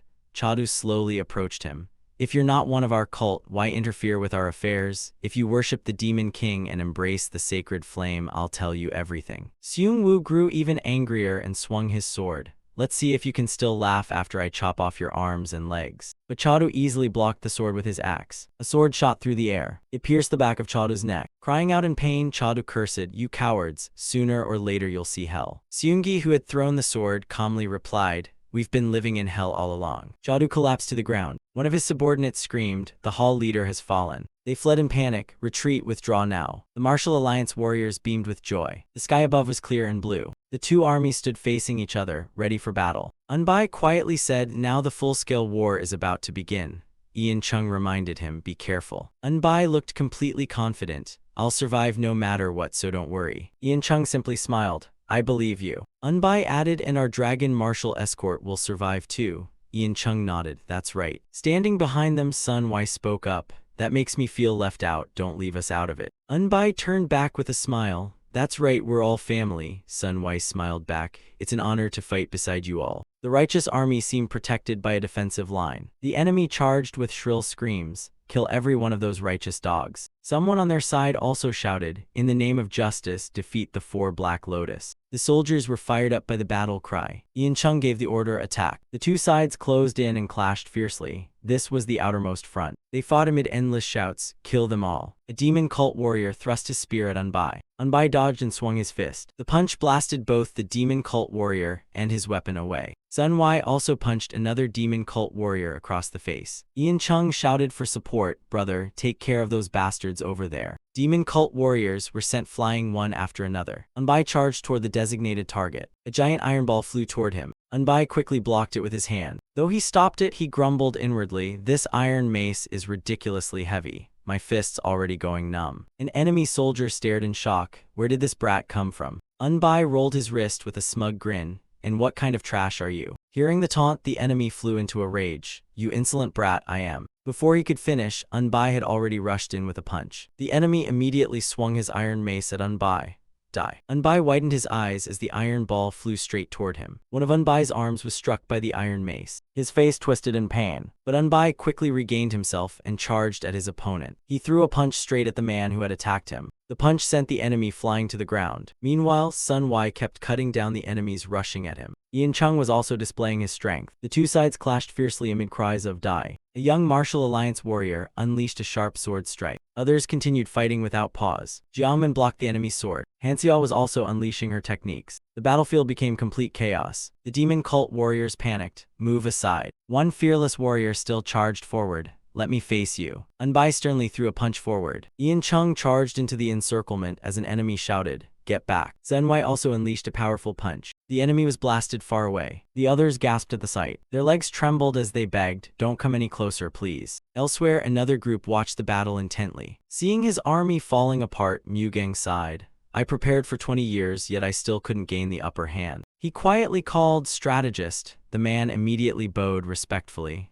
Alliance leader, please give your orders. The man he called was the 4 Black Lotus strategist, Demon Brain Bei Yiwan. Mugang spoke wearily. It's impossible to continue, isn't it? Yiwan comforted him. Both sides are evenly matched, so a quick victory is unlikely. He continued, if this battle goes on, both sides will most likely suffer devastating losses. Mugang closed his eyes in exhaustion. If the Black Horse unit were still intact, we could have wiped them out in an instant. What a shame. Hearing that, Yuan bent deeply and admitted his fault. Indeed, I never expected the Martial Alliance to risk everything like that. It's my mistake. But Mugang had no intention of blaming him.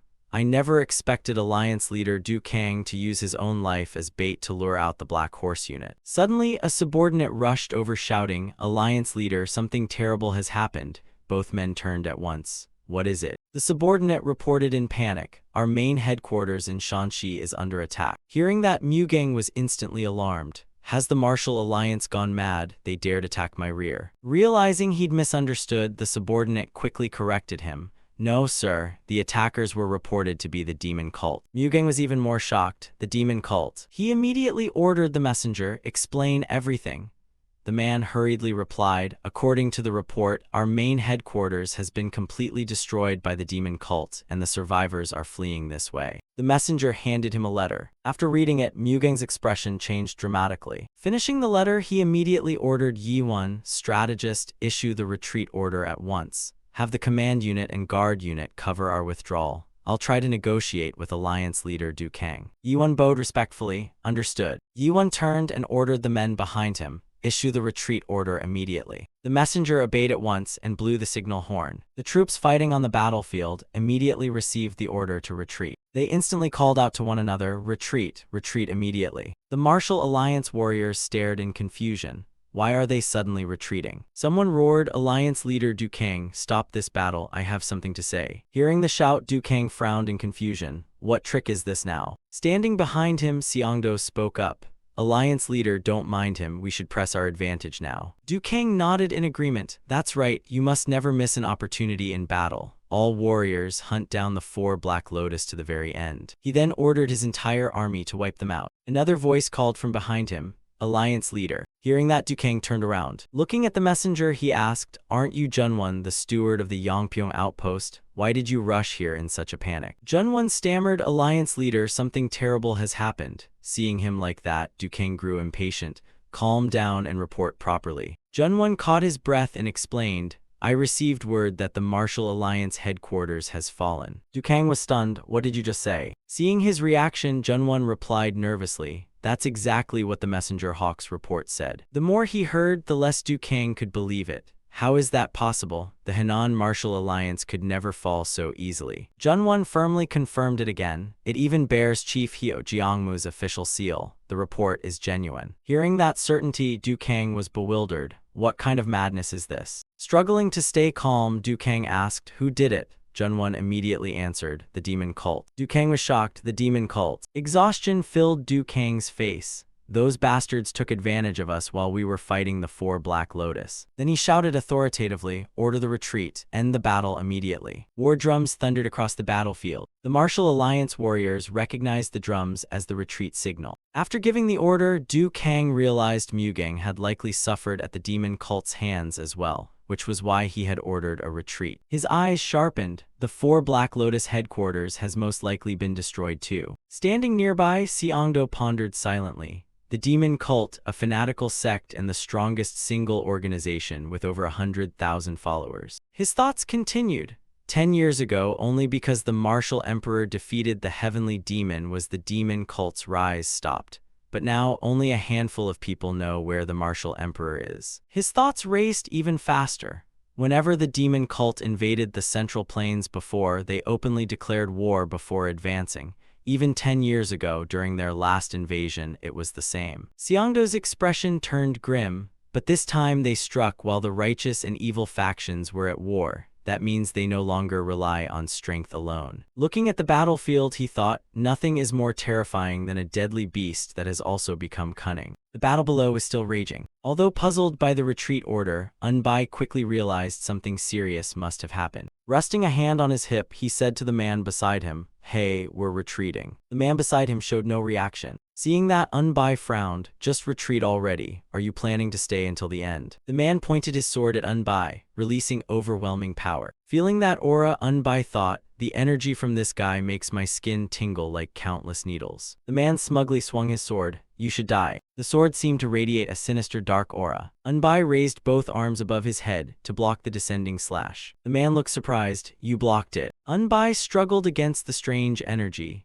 I've never felt anything like this before. This sinister, horrifying aura is attacking my meridians and blood flow. Sweat poured down his face from the agony. It feels like my entire body is being twisted and crushed while countless needles stab me from within. His whole body trembled as the last traces of internal energy in his energy center surged out in a desperate resistance. Unbai's own power also burst from his body.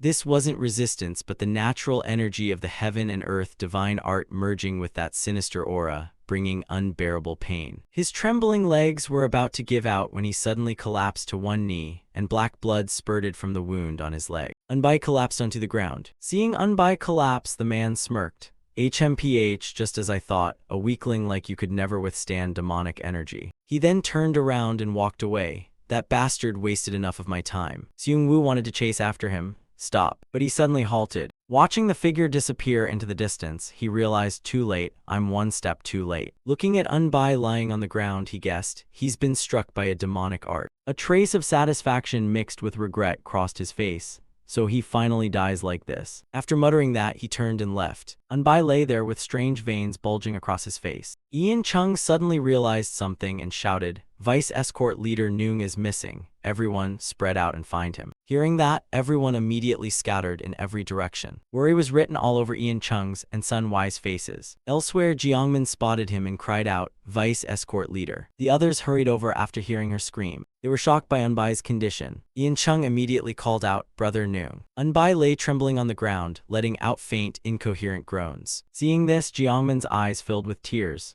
Vice Escort Leader. Xiaoli's eyes reddened as she sighed, Oh no, my Vice Escort Leader. Sura watched them from the side and thought, this is all because of you bastards. He silently swore, one day I'll make you repay this humiliation 100-fold. Ian Chung's group hurried away. Unbai was carried off, blood constantly flowing from his mouth. By then he had regained consciousness, removed his clothes, and sat cross-legged on the bed. He clearly sensed the abnormality inside his body. My body feels like it's burning, but thankfully the heaven and earth divine art is holding it back. His brows remained tightly furrowed. The invading demonic energy has already seeped deep into my bones. It feels like my whole body is being torn apart. Suddenly, it felt as if something struck him in the back. Blood trickled from between his teeth. Unbai forced himself to stay focused. The heaven and earth divine art is gradually being consumed by the demonic energy. His brows tightened further as the corner of his lips twitched.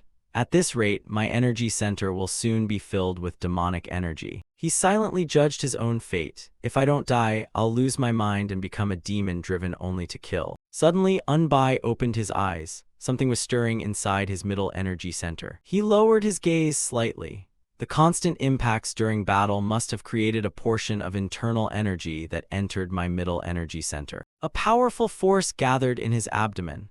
When my lower energy center was endangered, the sleeping internal energy in my middle energy center awakened. Unbai suddenly felt an overwhelming power erupt from within. The internal energy in his middle energy center began surging violently. Unbai closed his eyes again and continued thinking. The pressure keeps increasing. It felt as though the power inside him was exploding. The internal energy in my middle energy center burst forth, pouring through the central altar acupoint. Unbai's whole body began trembling as the erupting internal energy from his middle energy center drove back the demonic art. It surged into the lower energy center, passed through the perineum acupoint, followed the microcosmic orbit, and melted away all the demonic energy. Sweat covered his face. I must use the heaven and earth divine art to guide the internal energy from my middle energy center through one full circulation. Unbai gritted his teeth and straightened his back. His clenched teeth made even more blood flow from his mouth. Terrifying streams of energy appeared around his shoulders. The veins on his arms bulged as the energy burst outward. Relief finally appeared on Unbai's face. The demonic energy has been completely neutralized. The blue and golden streams of energy around him became chaotic as the internal energy filling his lower energy center flowed back into his middle energy center. Unbai continued circulating his internal energy. Thanks to the invading demonic energy, his cultivation had advanced greatly. I can't stop, I have to keep circulating it until it becomes even purer. Ian Chung and Sun Wai entered from outside. Seeing Unbai's condition, Ian Chung smiled in relief. It looks like he's finally out of danger. Sun Wai also sighed in relief. I thought Vice Escort Leader Noong was dead. Even the physician said there was no hope. Ian Chung said, Brother Noong recovers like a monster. I've always believed in him, but hearing him scream in agony these past 2 days made my heart sink. Sun Wai couldn't help sighing. He's truly extraordinary. Ian Chung frowned. Lately, Brother Noong spends more time unconscious than awake. Sun Wai added, doesn't that just prove how fiercely he fights? Ian Chung nodded, it really does. He continued, come to think of it, Brother Noong always grumbles that he doesn't want to get involved, yet he's always the first to step forward. Looking at Unbai, he thought, he acts indifferent to others, but he always cares behind the scenes. Ian Chung closed his eyes with a faint smile. He's exactly the type whose words and actions never match. Gong Hyo also entered and spoke. Amitabha, how is Benefactor Noong now? Hearing his voice, Ian Chung turned and bowed respectfully. White Tiger Hall Leader, Vice Escort Leader Noong is much better now. Gong Hyo raised a Buddhist hand gesture. What a blessing, Amitabha. Ian Chung then asked, may I ask why the White Tiger Hall Leader has come to see Vice Escort Leader Noong? Gong Hyo calmly explained, during the recent battle, I caught glimpses of Shaolin martial arts within Benefactor Noong's techniques, so I came to learn the truth. Ian Chung's expression changed as he thought, glimpses of Shaolin? Does that mean his martial arts contain Shaolin techniques? After thinking for a moment, he replied, Vice Escort Leader Noong's martial arts do originate from Shaolin, but they're likely just a tiny branch among countless others. Gong Hyo looked toward Unbai and said, from what I observed, Benefactor Noong's body closely resembles Shaolin's supreme martial arts, though the aura he emits is somewhat different. His voice echoed through the room. No matter how well it's concealed, that hidden scorching aura cannot deceive me. Shaolin martial arts are known for their stability and deep Buddhist essence. Gong Hyo frowned slightly, but what I sense from Benefactor Noong lacks that calmness. It's fiery and restless, completely unlike Shaolin internal energy. Ian Chung and Sun Wai listened attentively. Even so, his martial arts clearly contain Shaolin techniques. While Unbai continued circulating his energy, Gong Hyo said, his first punch carried the principles of the 100-step Divine Fist. The following strikes resembled Arhat Fist, and the destructive force surrounding them contained the power of great prajna strength. The more they heard, the more astonished Ian Chung and Sun Wai became. Most shocking of all, his footwork has completely absorbed the essence of 9 lotus steps. Ian Chung couldn't believe it. 9 lotus steps, Gong Hyo explained. Every technique he uses resembles Shaolin martial arts. Unbai continued circulating his energy despite the conversation. What shocked me most was Benefactor Noong's body. It resembles Golden Bell Shield, yet it's somehow different. Hearing that, Sun Wai thought, Golden Bell Shield is the supreme external martial art of the indestructible Vajra body. Gong Hyo continued, even if one mastered Golden Bell Shield to its limit, directly withstanding Mugang's blade aura would still be impossible. Lowering his voice, he added, using Golden Bell Shield to resist blade aura is beyond imagination. Gong Hyo glanced at Unbai. That's why I suspect it's the indestructible Vajra divine art. The other two were startled. The indestructible Vajra divine art. Gong Hyo explained, the indestructible Vajra divine art has long been lost, even within Shaolin. The manual still exists, but no one has ever mastered it. He hesitated slightly. Amitabha, what I wish to ask Benefactor Noong is, before he could finish, Unbai interrupted, I'll explain everything myself. Hearing Unbai's voice, Ian Chung smiled brightly. Brother Noong, you're awake. Gong Hyo observed him and thought, Benefactor Noong's aura used to feel somewhat unstable, yet now it has become powerful and majestic. It wasn't like this just 2 days ago. He carefully warned, if your explanation is insufficient, Shaolin may have to intervene. Please answer with care. Unbai stood up from where he had been sitting. What do you want to know? I'll answer everything. Gong Hyo asked, which sect do you belong to? Unbai answered firmly, a small sect called Gwendalman. Hearing that, Gong Hyo thought, I've never heard of this sect. Without saying it aloud, Gong Hyo asked another question. Then how did you learn Shaolin martial arts? Unbai answered with some difficulty, I heard that Gwendalman's founder once saved a dying Shaolin monk, and in gratitude, the monk taught him several martial arts. Gong Hyo cautiously asked, do you know that Shaolin monk's Dharma name? Unbai replied, our records say it was Master Huan. Hearing the name, Gong Hyo was stunned. Huan. Unbai calmly added, the manual of Guan Dalmun specifically records him as Great Master Huan. Gong Hao's expression grew urgent. Amitabha, do you know when this happened? Unbai thought for a moment. As far as I know, Guan Dalmun has existed for about 700 years, so it probably happened around that time. Gong Hao spoke apologetically. I sincerely apologize for doubting you, but I hope you'll understand that I couldn't fully trust only your side of the story. Though he said nothing, Gong Hao had already realized that Master Huan's era perfectly matched the time the indestructible Vajra divine art was created, but accepting it based on that alone would be absurd. Gong Hao's mind raced. This was no trivial matter, but the fact that an outsider had mastered 5 of Shaolin's 12 profound ultimate arts, which could not be dismissed with a few words. His eyes grew sharper. The problem is those 5 are only what I've personally witnessed. I want to examine the records in Guan Dalmun's manual myself. Seeing he still doubted him, Unbai asked bluntly, so what do you want me to do? Gong Hao answered directly, I wish to read the records in Guan Dalmun's manual myself. Unbai's expression hardened. You're asking me to hand over my sect's manual as proof? I've shown you respect until now, but you've crossed the line. Seeing him lose his temper, Ian Chung reminded him, Brother Noong, why are you being so disrespectful? Unbai remained firm. This is no longer about manners, brother. Unbai's gaze became more resolute than ever. This concerns the pride of Guan Dalmun, a sect that has endured for 700 years. He turned to face Gong Hao. White Tiger Hall leader, this is a personal matter, so I'll speak to you not as a martial alliance officer. If you dislike that, I'll resign immediately, but don't think you can pressure me with your position. Gong Hao silently listened as Unbai continued. Hand over my sect's manual, never. Unbai spoke about his sect. Yes, Guan Dalmun is a tiny sect. At its peak, it never had more than 3 disciples. You'll probably find that laughable. His sharp gaze locked onto Gong Hao. Now I'm the only disciple left. As a senior, you should understand what that means. He asked directly, who do you think I am? Gong Hao was surprised. What do you mean by that, benefactor? Unbai proudly declared, it means I am the sect master of Guan Dalmun. Hearing that, Gong Hao fell silent for a moment. Seeing his silence, Unbai continued, White Tiger Hall leader, do you still not realize what you've just done? You insulted the sect master of another sect. Gong Hao remained silent as Unbai went on. You asked someone to hand over their sect's manual. Do you really think that's acceptable? Unbai gave a dangerous smile. Then let me ask you something. A mocking smile formed on his lips. Shaolin martial arts seem quite similar to Guan Dalmun's, so I'd like to verify something too. Would you let me examine Shaolin's manual? Hearing that, Gong Hao thought, how utterly disrespectful. Even so, he calmly explained, have you never heard the saying that all martial arts under heaven originate from Shaolin? Even today's flourishing Wudang sect was founded by Zhang Sampeng, who once studied Shaolin martial arts. The more Gong Hao spoke, the more dissatisfied he became. Shaolin is clearly the source of martial arts, so why are you being so stubborn? Unbai remained unconvinced, his voice turning cold.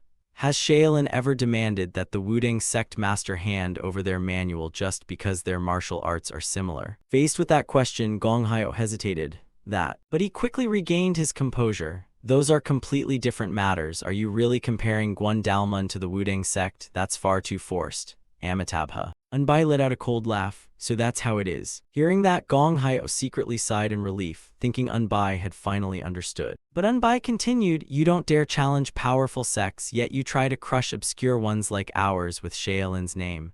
Truly worthy of Shaolin, the origin of the martial world and leader of the Buddhist schools. How wonderfully fair. Gong Hao's expression changed instantly. Then his anger erupted into a surge of power. Are you mocking me, benefactor? Unbai bent his body forward. Then he looked up with a sneer, resisting the pressure. So when you lose an argument, you resort to force. Is that what Shaolin truly is? Seeing Unbai remain calm, Gong Hao was inwardly astonished. He's only just recovered from severe internal injuries, yet he can withstand my Buddhist lion's roar without harm. Gong Hao slowly closed his eyes. Before becoming a monk, I was also a martial artist. Unbai wasted no time putting on his clothes. You want to settle this with a fight? Fine. Gong Hao did not refuse. Amitabha, I've been waiting to hear that. The two reached an agreement and walked outside. Seeing Ian Chung remain calm, Sun Wai asked, aren't you going to stop them? Ian Chung replied, do you think they'd listen? Then he turned and walked outside. Let's go watch the show. In the courtyard, Gong Hao and Unbai stood facing each other. Everyone watched intently, waiting for the duel to begin. Unbai silently assessed himself.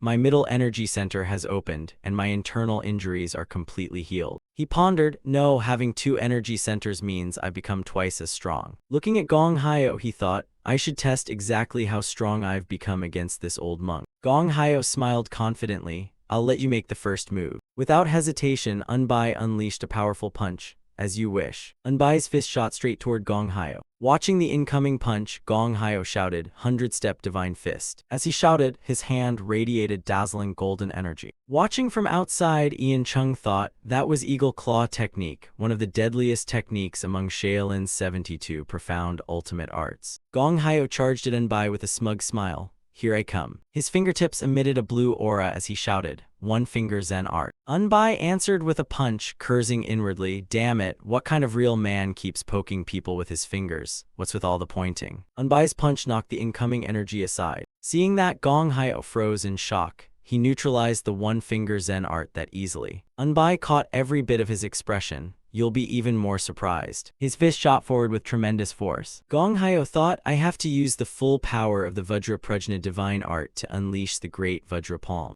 Gong Hyo easily caught the incoming punch with one hand. Unbai was genuinely surprised. He blocked Thunderbolt Fist. Before Unbai could react, Gong Hyo rushed in. A palm strike slammed into Unbai's side. Unbai's expression shifted slightly from the impact. Then he burst into laughter. He charged at Gong Hyo with an excited grin. Keep going. Gong Hyo attacked while retreating. Powerful streams of energy streaked through the air. Unbai blocked the incoming energy with both hands and laughed loudly. Gong Hyo's attacks became faster and faster. Unbai continued enduring every technique. Unbai lowered his hands and laughed at Gong Hyo. Seeing that, Gong Hyo became slightly flustered. How is this possible? After a brief moment of distraction, he unleashed his next technique. Vajra Prajna divine art. Pressing his palms together, he unleashed an overwhelmingly powerful palm strike. The attack erupted with brilliant golden light. Unbai walked forward through the streams of energy. He stopped and closed his eyes as if entering meditation. Then he raised both arms above his head to block. Gong Hyo was startled by what he saw. Unbai immediately charged toward him.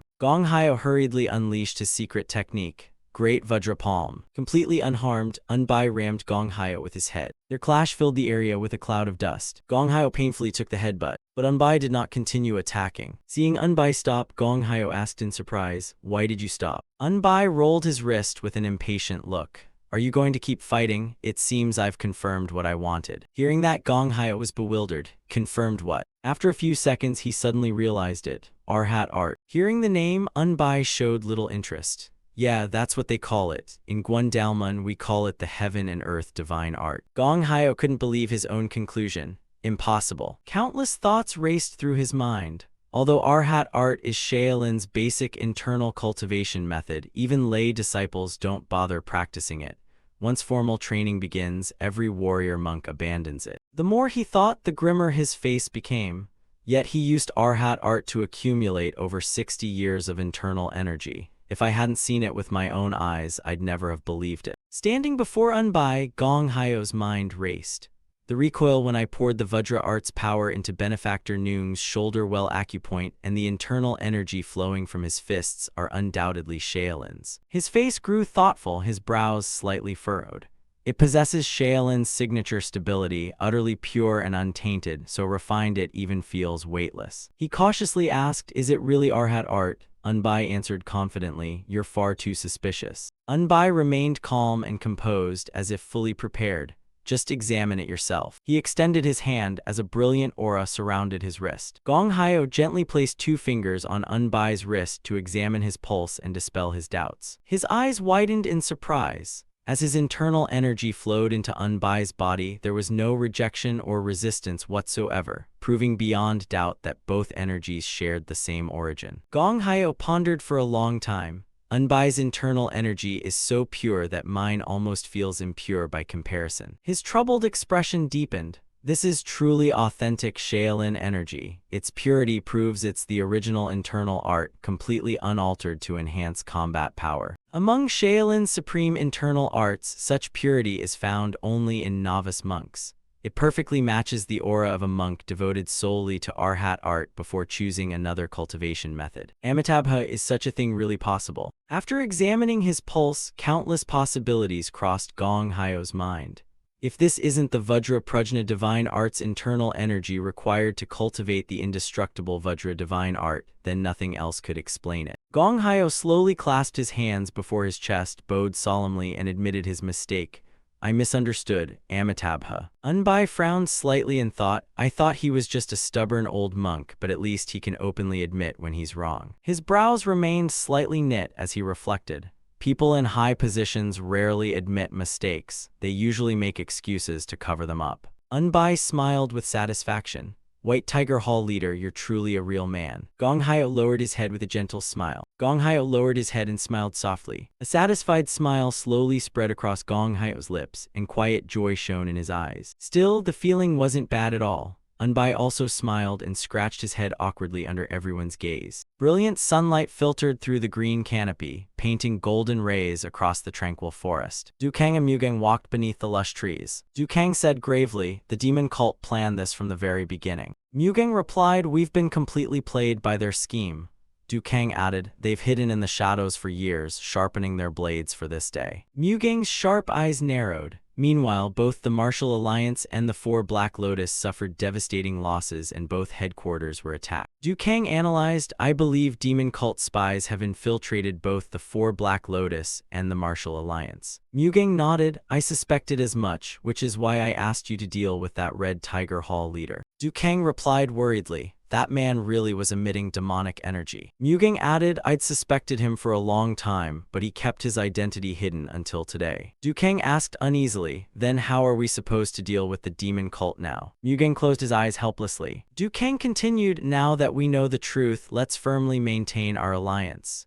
Mugeng replied thoughtfully, if we suffer any more losses, even maintaining the Four Black Lotus will become impossible. He continued, right now, surviving the demon cult's assault is our top priority. Dukang nodded. Exactly. Mugeng asked curiously, has the Martial Alliance received any new information? Dukang closed his eyes and answered, I've only heard that the Henan Martial Alliance's reinforcements are gathering and heading this way. As for the demon cult's movements, we'll have to wait until the beggar sect reports back. What about the Four Black Lotus? Mugeng replied, I've already sent word to the nearby house sect, so news should arrive soon. The fact that they moved so secretly that even the beggar sect and house sect noticed nothing is astonishing. Dukang sighed inwardly. It's unbelievable that neither the beggar sect nor the house sect sensed the demon cult's movements until both headquarters were attacked. Normally, at least one of them would have learned something, even if late, yet there's still no news at all. We need information before we can devise a strategy. This is truly frustrating. Mugeng suddenly asked, how's that brat doing? Dukang looked puzzled. Which brat are you talking about? Mugeng frowned, that sharp-tongued little brat. Dukang suddenly realized, Vice Escort Leader Noong is still recovering. Mugeng snorted coldly, that brat's life is stubborn, I thought he'd at least end up crippled. Dukang continued, I heard he encountered the demon cult in yesterday's battle and was struck by a demonic art, so he's recovering from internal injuries. Mugeng was stunned, what did you say? He went back to battle yesterday. He was even more shocked inside. My attacks should have crippled him, yet he recovered enough to fight already. Dukang said seriously, he's not someone who goes down easily. Mugeng sighed, that crazy old man Choi Sayip really raised a monster. Dukang added, with a disciple like Vice Escort Leader Noong, he must have had no regrets. Hearing that, Mugeng was even more shocked. Choi Sayip is dead. Dukang nodded, I heard he passed away about 2 years ago. Mugeng finally understood. No wonder I haven't seen him lately. If he were here now, dealing with the demon cult would be much easier. What worries me now is facing the heavenly demon. He continued, and I don't even know if that heavenly demon will fight openly like before. Judging by their actions now, they're completely different. This is a true disaster. After speaking, he pondered silently.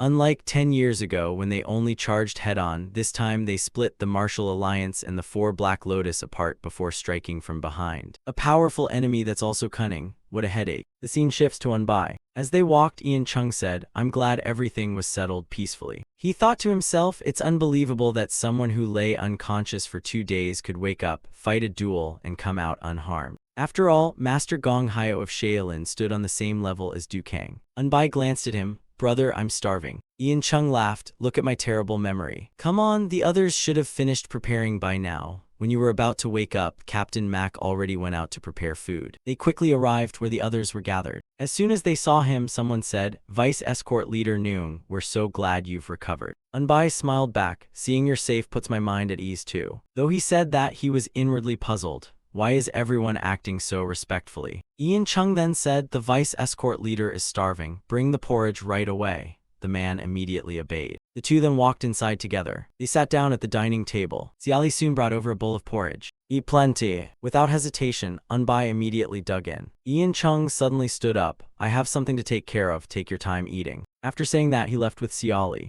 The two walked over to the members gathered in the courtyard. Ian Chung asked them, report the Dragon Martial Escort's current status. A member immediately answered, out of 158 members, 20 were killed and 25 injured. We currently have 113 members remaining. Ian Chung continued, how are the seriously injured? The man replied gloomily, 16 suffered external wounds and can return after recovery, but the other 9 lost body parts and can no longer fight. Ian Chung thought most of the original Dragon Martial Escort members survived. Most of the casualties were the newcomers from the fierce Dragon Escort. After thinking for a moment, he said, everyone should already know the demon cult is coming. Although no official orders have arrived yet, another battle is unavoidable. Train on your own today. Starting tomorrow, I'll assign everyone's duties. All right, dismissed. The crowd quickly dispersed. Watching them leave, Ian Chung thought in surprise, why does this entire unit obey my orders so efficiently? Just then someone approached and said, there's a rumor that the escort leader is terrifying. That's probably why everyone acts like this. He thought to himself, I definitely can't tell him people are calling him a battle-crazed scumbag. Ian Chung looked confused. Me terrifying, that's strange. He reflected silently, I always thought I was the most considerate escort leader in the world. After a moment's thought, he said, I feel sorry for Vice Escort Leader H. Wang, but it seems the newly joined Fierce Dragon Escort members still haven't adapted. The man lowered his head. It was my oversight, Escort Leader. He thought to himself, when they first joined the Dragon Martial Escort, I looked down on them because of their backgrounds, but after fighting beside them, I realized they were far more capable than us. And Escort Leader Ian Chung, who was rumored to be the biggest fool under heaven, actually possesses martial arts completely unlike the rumors. In short, the Dragon Martial Escort is a gathering of monsters. Ian Chung looked at him seriously. Vice Escort Leader H. Wang, I'm not trying to compare who's stronger. To increase the Dragon Martial Escort's combat power, we must first learn to work together. Only unity can defeat powerful enemies. Sun Wai calmly replied, I understand. The warriors from the fierce Dragon Escort are still unfamiliar with the Dragon Martial Escort's training methods. Please continue guiding them. Ian Chung looked into the distance, deep in thought. He's truly open-minded, that's a blessing. Just then, Unbai walked out of the room. Ian Chung reminded him, why aren't you resting a little longer? Unbai replied, I'm fine now. Unbai lowered his head thoughtfully. By the way, I've only just come to my senses. What exactly happened? Ian Chung explained, the demon cult attacked both the Martial Alliance headquarters and the 4 Black Lotus headquarters, so the war between the righteous and evil factions has been suspended. Unbai's eyes widened in surprise. The demon cult. Ian Chung continued, the warrior who attacked you the other day used a demonic art. Seo Seung Woo, the former White Tiger Hall leader, confirmed it. Unbai stroked his chin thoughtfully. The demon cult. He then said, brother, may I go out for a while? Ian Chung was startled. Wait, don't tell me you're. He worried inwardly, he's always talking about quitting. Is he planning to take this chance to run away? Unbai brushed aside the suspicion. Nothing like that. I'm going to deposit some money at the money bank. Ian Chung looked puzzled. The money bank. Unbai confidently patted his chest. I want to deposit all the money I've saved. Fighting like this is too risky, so I won't feel at ease until it's safe. Thinking of losing it made him frown. It's a huge fortune, 2,000 taels of silver. If I lose it, someone else will profit from my hard work, so I'd better deposit it right away. Ian Chung agreed. All right, go ahead, Unbai added, and while I'm at it, he declared confidently, I'll buy plenty of food to treat everyone. I'll even hire a cart to bring everything back. Since it's someone else's money anyway, I might as well be generous. Sun Wai gave him a thumbs up in approval. As expected of Vice Escort Leader Noong, you truly understand the spirit of a real man. He thought, ever since the war began, we haven't had a proper rest. We haven't even had time to enjoy a cup of tea, let alone a drink. Thanks to Vice Escort Leader Noong, the brothers can finally relax a little. Unbai said decisively, then I'm off. Ian Chung added, if anyone asks, I'll say you're out on patrol. With that, Unbai turned around and left. Ian Chung smiled, having him around really puts my mind at ease. Sun Wai nodded. I feel the same. A small house nestled beneath lush green trees, with gentle sunlight falling across its tiled roof. A light breeze softly rustled the leaves. Rows of houses stretched along winding alleys in Yongpyong County. The scene shifted to the money bank. Unbai stood before the entrance while I-Ghost guarded the door. He asked, "How may I help you, sir?" Unbai replied, "I'm here to deposit money." I-Ghost's expression remained unchanged. "Please come inside, someone will assist you." Unbai entered the courtyard, where many people bustled about as leaves drifted gently in the wind. Seongdo respectfully bowed. "Thank you for choosing the money bank. How may I assist you?" Unbai replied seriously, "I'd like to make a deposit, and I have a few other matters I'd like your help with." Seongdo asked, "How much would you like to deposit?" Unbai answered, "About 2,000 taels of silver." Seongdo froze in shock for a moment. He looked at Unbai in disbelief. "He looks like an ordinary guard, yet he has such an enormous fortune." Seongdo respectfully said, "Please come to the reception room." Unbai was escorted into an elegant room. The attendant respectfully said, "Please have a seat." Unbai quietly sat down. The attendant asked, "Please tell us your name, residence, and age, and present your identity token for verification.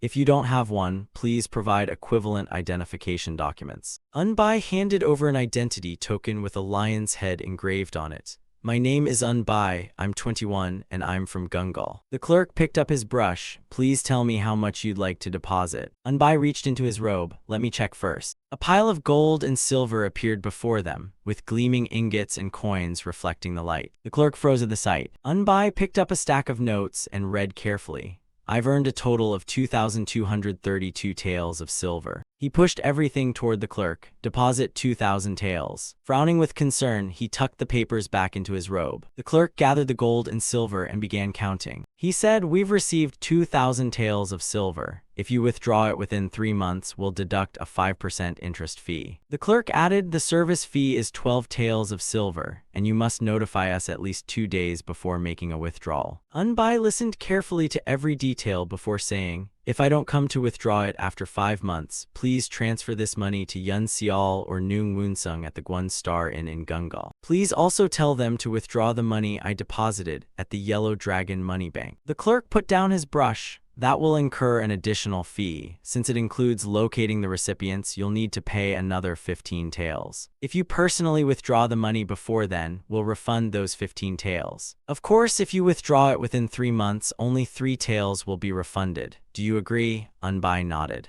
"Agreed." The clerk stood up. "Please wait a moment while I prepare the contract." Unbai thought, "If something happens to me, mother and my little brother will be able to live comfortably with these 2,000 taels." The clerk returned carrying a stack of documents. One of the documents had many spaces for seals. The clerk instructed, "Please place your handprint here." Unbai eagerly dipped his entire hand into the ink. He pressed his whole palm onto the center of the document. His brows lowered as his expression turned solemn. The clerk checked the documents once more. "Everything is complete. Thank you for using the money bank." Unbai stood and bowed. "Thank you for your hard work." The clerk bowed deeply in return. Unbai turned and left. Outside, I-Ghost also bowed respectfully. "Have a safe journey." Unbai leisurely walked out onto the street. The streets were crowded with people, and the atmosphere was peaceful. Walking through the crowd, Unbai thought, "This place is so lively, completely different from that gloomy supply outpost." Unbai grumbled, "Damn it, I should have been enjoying places like this instead of getting dragged into battles until I'm covered in wounds." Looking up at the sky, he thought, "At least I managed to make some money or I'd be furious." He strolled down the street. "Now let's buy some food for the dragon martial escort." His mind wandered. First, dried meat. Buying fresh meat to roast myself would be too troublesome. He glanced around as he walked through the crowded street. "If I want to buy liquor, I'll have to go to an inn." He soon spotted his destination. As he entered, an attendant bowed 90 degrees.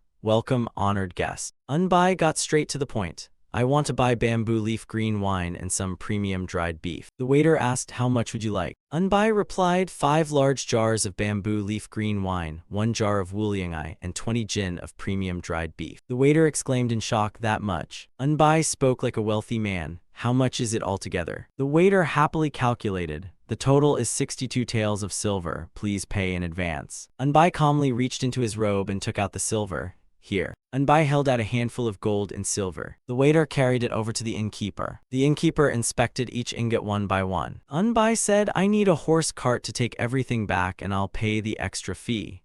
The innkeeper replied, "For 1 more tael of silver, we'll deliver everything to your destination." Unbai immediately handed over the money. The innkeeper quickly took it with a delighted smile. Please wait a moment. He smiled with satisfaction. We'll prepare everything right away. The innkeeper happily urged the waiter bring out the wine and side dishes already. Why are you still standing there? The waiter stammered. Why, yes, sir. Anbai calmly sat down at a table. But the more he observed, the stranger the feeling became. He frowned. This aura. He cautiously glanced to the side. Jiangdu leisurely raised his wine cup and slowly took small sips, every movement calm and composed. Anbai frowned deeply and stared at him suspiciously. Demonic energy. Jiangdu coldly walked to the counter to pay. Jiangdu walked to the counter without expression while Anbai silently watched him. An invisible killing intent spread from Jiangdu, making the surrounding air feel heavy. Anbai frowned as the aura brushed past his senses, his expression turning serious. A sinister smile appeared on Jiangdu's lips. Anbai felt deeply irritated. It's this damned thing again. Jiangdu reached the counter and coldly asked, how much? The innkeeper cheerfully replied, 63 coins, sir. Jiangdu slammed the money onto the counter and turned to leave. Meanwhile, Anbai burned with anger. Because of that damned demonic energy, I hovered between life and death for 2 days, and now you're provoking me with it again. The irritation stuck in his mind like a thorn in his throat. It wasn't unbearable, but he couldn't ignore it. I can't let this slide. Jiangdu stepped out of the inn. Anbai quietly followed right behind him. He called out coldly, hey, stop right there. Jiangdu kept walking as if he hadn't heard anything. Anbai shouted, you in black, stop before I break your legs. Did you hear me? Jiangdu suddenly stopped. He turned around with a sharp gaze, his body radiating a fierce killing aura. Were you talking to me? Anbai answered firmly, who else? You little punk, are your ears deaf? I called you and you ignored me. The innkeeper and waiter hurried outside to see why the two were shouting at each other. Jiangdu sneered, this brat's got guts. If you want to show off, at least know who you're dealing with. Anbai mocked him just as boldly. And what exactly are you supposed to be? From where I stand, you're just another nobody. Jiangdu looked at him with undisguised contempt, as though staring at someone far beneath him. Judging by your clothes, you're just a guard. You don't even qualify as a low-ranking soldier. He scoffed, I don't have time for a lowly guard like you, so if you apologize now, I'll forgive you. Anbai sneered, you're the one who started this. Anbai curled his lips into a taunting smile, completely ignoring the warning. You picked this fight, didn't you? So why are you chickening out now that it's about to start? Jiangdu roared angrily, bastard, I'll kill you. Anbai closed his eyes and slightly lowered his head. Stop trying to scare people with that glare. Come at me, idiot. Without another word, Jiangdu exploded forward, tearing through the air with terrifying speed. Die, brat. He thrust out a powerful palm strike, and the instant it connected, a brilliant light erupted from the point of impact. Waves of force spread outward, lighting up the surroundings. Jiangdu thought, damn, I was supposed to hide my identity, but I got carried away and hit too hard. He frowned as he poured in more power. I can't believe this loudmouth who claims to know martial arts didn't even react and just took the hit. Gritting his teeth, he forced even more power into the strike. Damn it, the recoil from this guy is pathetic. I'd get more resistance punching a slab of meat. Anbai's voice suddenly rang out, freezing Jiangdu in place. What exactly are you doing? Seeing Anbai standing there completely unfazed, Jiangdu's eyes widened in shock. Anbai's fist shot forward like lightning, aiming straight at Jiangdu's face. Jiangdu covered his face and staggered back a few steps, groaning through gritted teeth. You. In an instant, Anbai lowered his stance and burst forward, moving so fast that only an afterimage remained behind him. Idiot. Without hesitation, he swung his fist at Jiangdu's face. The punch moved at incredible speed, trailing white streaks through brilliant golden energy with overwhelming force. Anbai calmly tapped Jiangdu hard on the head. Sorry, I'm not very good at pressure point strikes, so just pass out instead. Jiangdu's eyes narrowed as a dangerous glint flashed within them. He staggered before collapsing backward. Anbai asked with fake concern while thinking something else. Passing out is less exhausting, isn't it? He raised his fist again. Let me give your energy center one more hit, then you won't have the strength to cause trouble after waking up. The punch crashed into Jiangdu's face like a falling thunderbolt. Blood burst from Jiangdu's mouth. The waiter nervously asked, is he dead? Anbai stood with his hands on his hips. He's alive, he was just too arrogant, so I taught him a lesson. He turned around as if nothing had happened. Is everything loaded? The waiter wiped away his sweat. Yes, sir. Anbai turned and walked away. Then let's go, why are you still standing there? The horse cart loaded with supplies rolled down the road. Anbai firmly tossed Jiangdu onto the cart. Anbai said coldly, let's go. The cart slowly began moving. The waiter happily bowed deeply. Travel safely, sir. Anbai generously tossed him a silver ingot. Buy yourself something good to eat. Holding the gleaming silver ingot, the waiter couldn't believe his eyes. It's real silver. The waiter immediately bowed 90 degrees in gratitude. Thank you so much, sir. Unbai thought, that kid reminds me of my younger brother back home. The horse cart steadily made its way through the crowded streets. It slowly rolled along a dirt road through a quiet forest. Lying on the cart, Jangdu's body twitched as he slowly opened his eyes, still dazed and confused. He seemed unable to understand what had happened as the cart's movement gently shook his body. Looking up, he saw only a patch of blue sky through the dense treetops. Why has the scenery suddenly changed? Jangdu was bewildered. Why am I lying on this cart like a sack of goods? Aching all over, he sat up and looked toward the front of the cart, where he saw a familiar figure. His eyes widened in shock. That guy. Sitting there, he muttered, he clearly took my black death palm. How is he completely unharmed? His muscles should have cramped and his blood should have flowed backward. He lightly slapped his own forehead in confusion. What kind of monster is he? Jangdu calmed himself. First, I need to check my condition. He sat cross-legged, half closing his eyes as his true energy flowed through his meridians. Spiritual energy gathered around him in invisible ripples as he examined himself. My energy center and every meridian connected to the 8 extraordinary meridians have been completely sealed by a strange internal energy. His face twitched in alarm. If this internal energy doesn't dissipate over time, I may never be able to remove it. Jangdu sighed helplessly. Just what kind of pressure point technique did he use on me? Unbai casually asked, awake now. Jangdu replied with the same defiant tone. Do you really think you'll get away with this? Unbai frowned. You should worry about yourself before worrying about me. Jangdu became uneasy. What do you mean? Unbai asked. You're from the demon cult, aren't you? Jangdu lowered his head. How does this guy know that? Unbai asked again firmly. You're from the demon cult, right? Jangdu asked curiously. Who are you? Unbai shot back. I asked first. Jangdu questioned him again. Judging by your clothes, you're a Martial Alliance guard, aren't you? Unbai called out, stop the cart for a moment. As soon as he finished speaking, the carriage came to a stop. He slowly stepped down. His face looked unusually grim. He walked up to the man and said, looks like words won't work between us anymore. Times like this call for fists, don't they? The man snorted, don't even think about torturing me. He smirked coldly, I've been trained to withstand every kind of torture. Unbai remained calm, is that so? He grabbed the man's collar and yanked him off the carriage. As he dragged him away, he called to the driver, brother, take a short rest here. Before long, he dragged him to a tree. He threw him hard against the trunk. The young man still smiled confidently. Do whatever you want. Unbai snorted, I'd advise you to confess everything now. The man remained stubborn. No matter what you do, you won't get a word out of me. He thought confidently, I've mastered a secret art that nullifies pain, so ordinary pain means nothing to me.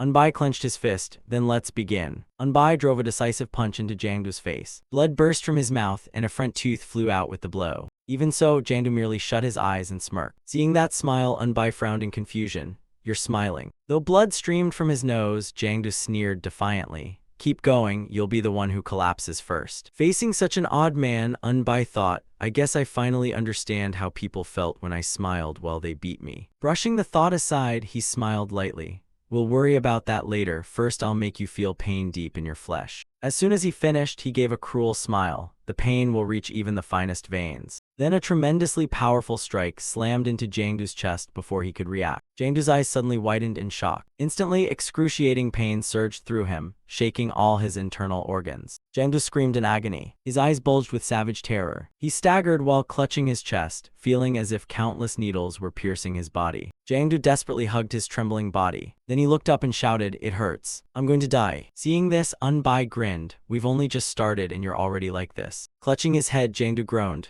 No. Unbai folded his arms and watched him struggle. What's wrong? Weren't you supposed to endure anything? Only then did Jangdu panic, frantically waving his hands. Stop, please stop, I'll confess everything. But Unbai had no intention of letting him off. Not yet, we've only just begun.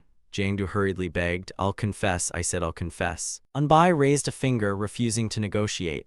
No, don't do that. Terrified, Jangdu clasped his hands in surrender. That's right, I'm from the demon cult, my name is Hu Jangdu. Tears streamed down his face. I'll tell you everything, just ask anything you want, please just make it stop. Then he quickly dropped to his knees and begged, please, I thought you could really endure it, so I had high hopes. Jangdu closed his eyes and accepted his fate. I was wrong, please have mercy and forgive me. Seeing this, Unbai no longer made things difficult for him. Forget it, let's go. But Jangdu kept begging, please ask anything, even about my subordinates or the organizational structure of the heavenly demon god sect. Unbai folded his arms, uninterested. All right, why would I bother asking such troublesome things? Hearing this, Jangdu was confused.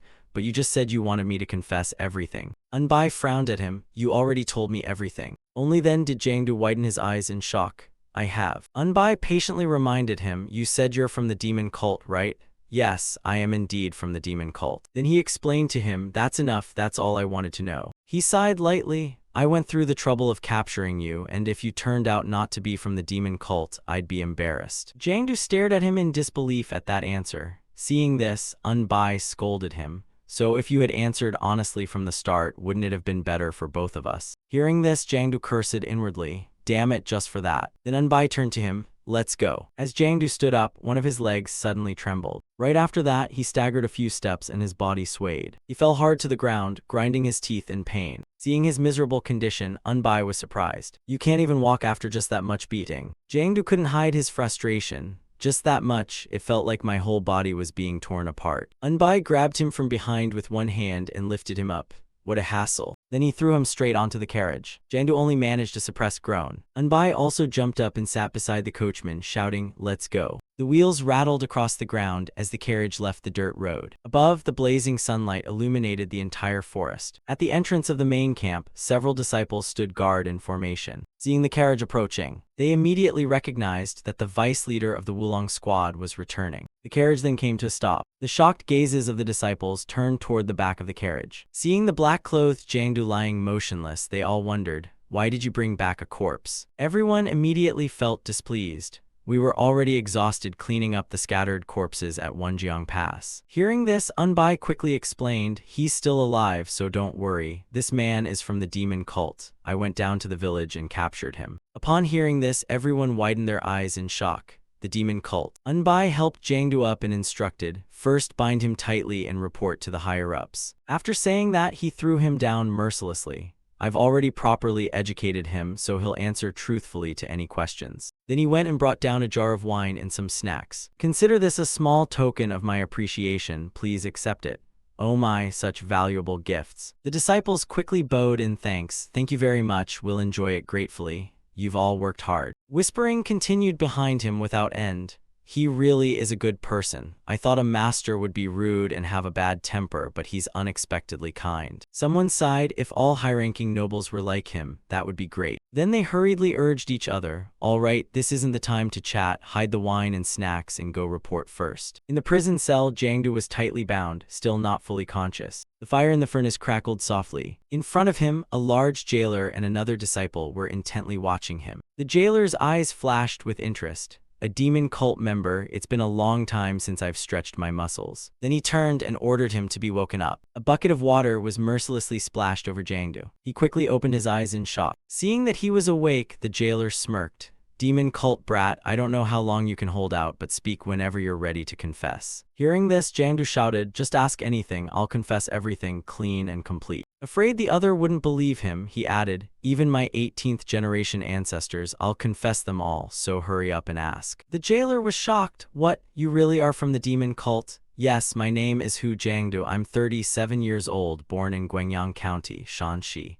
At 22, I was lured by friends and joined the demon cult. Hearing this, the jailer's eyes widened in disbelief. Seeing him silent, Jiangdu urged, hurry up and ask, you brat, are you messing with me? Then the jailer shouted, I'll make you taste all 108 forms of torture I know. Outside the base, everyone gathered around Anbai's carriage. Ian Chung couldn't hide his shock. What's going on here? Anbai smiled lightly. I bought bamboo tea leaves and meat. Everyone worked hard, so at least we should have enough drinks to enjoy. Hearing this, Ian Chung looked doubtful. Why are you suddenly being so generous? If others smell it and come, we should at least offer them a few drinks before sending them off. Ian Chung looked as if he understood everything. This must have cost quite a lot, right? Anbai didn't hide it. If I spend, I make sure it's worth it. Seeing that, Ian Chung felt relieved. Ah, the more I get to know you, the more I realize you're a great person. Anbai called out to everyone. All right, everyone, prepare the barbecue and clear the space. Behind him, the disciples excitedly shouted, light the campfire. In the warm glow of the fire, everyone gathered in small groups enjoying the food. The sizzling sound of meat on the grill filled the air with a rich aroma. The disciples raised their cups together, laughing and chatting loudly. Ian Chung suddenly stood up and shouted, the battle with the 4 Black Lotus has ended, but from now on, the war with the demon cult begins. The Jianglong Squad and Wulong Squad have now merged under the name Wulong Squad. Ian Chung shouted to all the disciples, "In the future, we will face even more dangerous battles. From tomorrow, we begin serious training." Under everyone's focused gaze, he declared, "We must win the war against the demon cult and restore righteousness to the martial world." The entire base rang out in unison. "For the martial world, cheers." Ian Chung raised his cup high and drank it all. Seeing this, the disciples also quickly raised their cups, expressing their determination. Everyone began enjoying the meat that Unbai brought. Someone sighed in admiration. "It's as sweet as honey. It melts in the mouth." Unbai also slowly tasted it. Zaha asked, "Noong brother, is your body feeling better now?" "Well, your body is quite tough anyway." Zaha teased, "I thought Noong brother had already died." Then she turned to Siali. "Siali, cut some meat for me." The meat was neatly sliced. Siali brought the plate of sliced meat to Unbai. "Please enjoy, brother." Unbai politely replied, "Thank you." Then he noticed, "You seem prettier than before lately. Something good happened." Zaha smiled. "Siali is in her most beautiful springtime now." "What springtime?" Zaha didn't hide it and said directly, "She and Lord Mac are having a suspicious relationship." Hearing this, Unbai nodded in realization. No wonder Lord Mac Jangwon's complexion has improved so much lately, so that's the reason. Then he raised his cup and drank it all in one go, while some were busy with romance and others were fighting for life and death. Suddenly, a loud shout cut in. "What are you all doing?" Alliance leader Du Kang and Alliance chief Mugang had appeared without anyone noticing. Everyone quickly stood up and greeted the Alliance leader. Unbai curled his lips into a slight provocative smile. Everyone grew tense, silently praying in their hearts. Seeing this, Du Kang shouted, "That face. No one dare to move. We're doomed." Du Kang stepped forward and questioned them. "Have you all lost your minds? How dare you?" Then he shouted loudly, "How dare you leave me out and drink alone?" Mugang beside him froze. "What?" All the disciples were also unable to hide their shock. Unbai stepped forward. "We knew you would come, so we already prepared everything." Du Kang was surprised. "You knew?" Unbai looked as if he understood everything. Leaving aside everything else with such a strong aroma of meat and wine, how could the Alliance leader not notice? Of course. He gestured invitingly. "Alliance leader, please sit. We have prepared 5-grain spirit wine to welcome you." Du Kang couldn't hide his surprise. 5-grain spirit wine, you managed to get such precious liquor. Unbai smiled faintly. "Since it's for the Alliance leader, of course we prepared the finest wine." Hearing this, his expression softened. "Thank you." Then Du Kang turned to Mugang. "Alliance chief, please sit as well." As he sat down, he explained, "The Alliance chief said he wanted to meet you, so I came along with him." Unbai was startled. "Meet me." He turned to Mugang and questioned him. "Did you come here because you were curious whether I was alive or dead?" Mugang also expressed surprise. "That injury back then must have been severe, yet you recovered like this? My ability to take hits is pretty good." Hearing this, Mugang couldn't hide his admiration. "It's only been a few days, yet you've completely changed. You've gotten stronger again." Mugang glanced at Unbai approvingly. "This is the first time I've seen someone improve this fast." Unbai modestly replied, "You praise me too much, Alliance chief." As he raised his cup, Mugang casually asked, "Why do you seem different from usual? Or is it because you're missing all those curses?" Unbai gave a bittersweet smile. "That's because back then we were enemies, so I acted that way." He scratched his head awkwardly. In a life-or-death situation like that, when your life is hanging by a thread, you at least want to curse your heart out before dying. That way you don't feel so wronged when you close your eyes. Mugang nodded. "That makes sense, you're not wrong." Then he asked the question he had long held back. "I have something to ask. Did your master really pass away?" Hearing this, Unbai lowered his voice. "Yes." Mugang looked up thoughtfully. What an empty ending. After putting others through such misery, he just left so easily. Both sides fell into silence, shaken by the humiliation they had suffered at the hands of the defeat king. Even after 10 years, he still couldn't forget it. He glanced at Unbai, but knowing that a lifelong enemy like the defeat king is dead, the feeling is strange. Mugang looked down at the wine in his hand.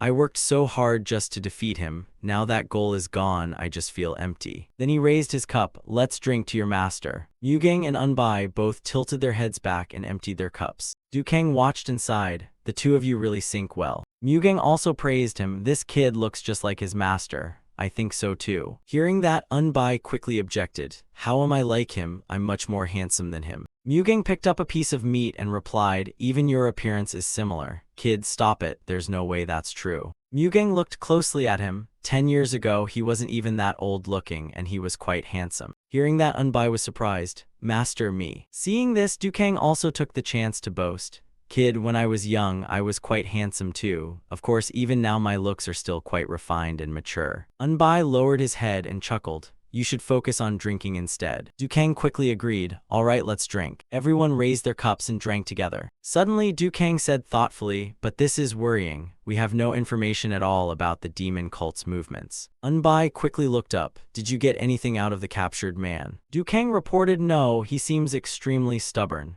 Even after sending interrogation experts, they said he only spouted nonsense. Hearing this, Unbai frowned. How is that possible? I already handled him. He should have confessed obediently. Dukang asked suspiciously, handled him? What do you mean? Unbai replied, that demon cult guy refused to answer, so I personally taught him a lesson. He was even begging to confess everything. But Dukang clearly didn't expect things to go that smoothly. That's not right. They say he's as stubborn as ox sinew. Then he looked at him calmly. It seems he was just talking nonsense and didn't properly answer anything. He said his mission was to wipe out all the beggars in Yeonpyeong County. Unbai thought for a moment. That does seem right. When I went out to buy wine, I didn't see a single beggar. But Dukang quickly dismissed it. Nonsense. Would the demon cult have so much free time that they'd go around killing beggars? Realizing something, his expression grew serious. Is that true? Unbai stroked his chin. There wasn't a single beggar. I even checked the market myself, but I didn't see any at all. Hearing this, Dukang confirmed it was information suppression. Then he made his deduction. The demon cult's target is information blockade. Unbai suddenly understood. Dukang continued. I was wondering why the beggars sect lost track of the demon cult's movements, so they must have wiped out all the beggars. He quickly stood up. I need to leave for a moment. Save some wine and meat for me. Unbai looked at his departing figure. Don't worry, sir. The disciples in the camp continued eating and drinking enthusiastically. Watching the lively atmosphere, Mugang thought to himself. Even though their bodies and minds were exhausted from war, their faces still looked bright. He glanced at Unbai. Is it because of that kid creating this atmosphere? Unbai continued eating and drinking vigorously, sensing that they genuinely wanted to trust and follow him.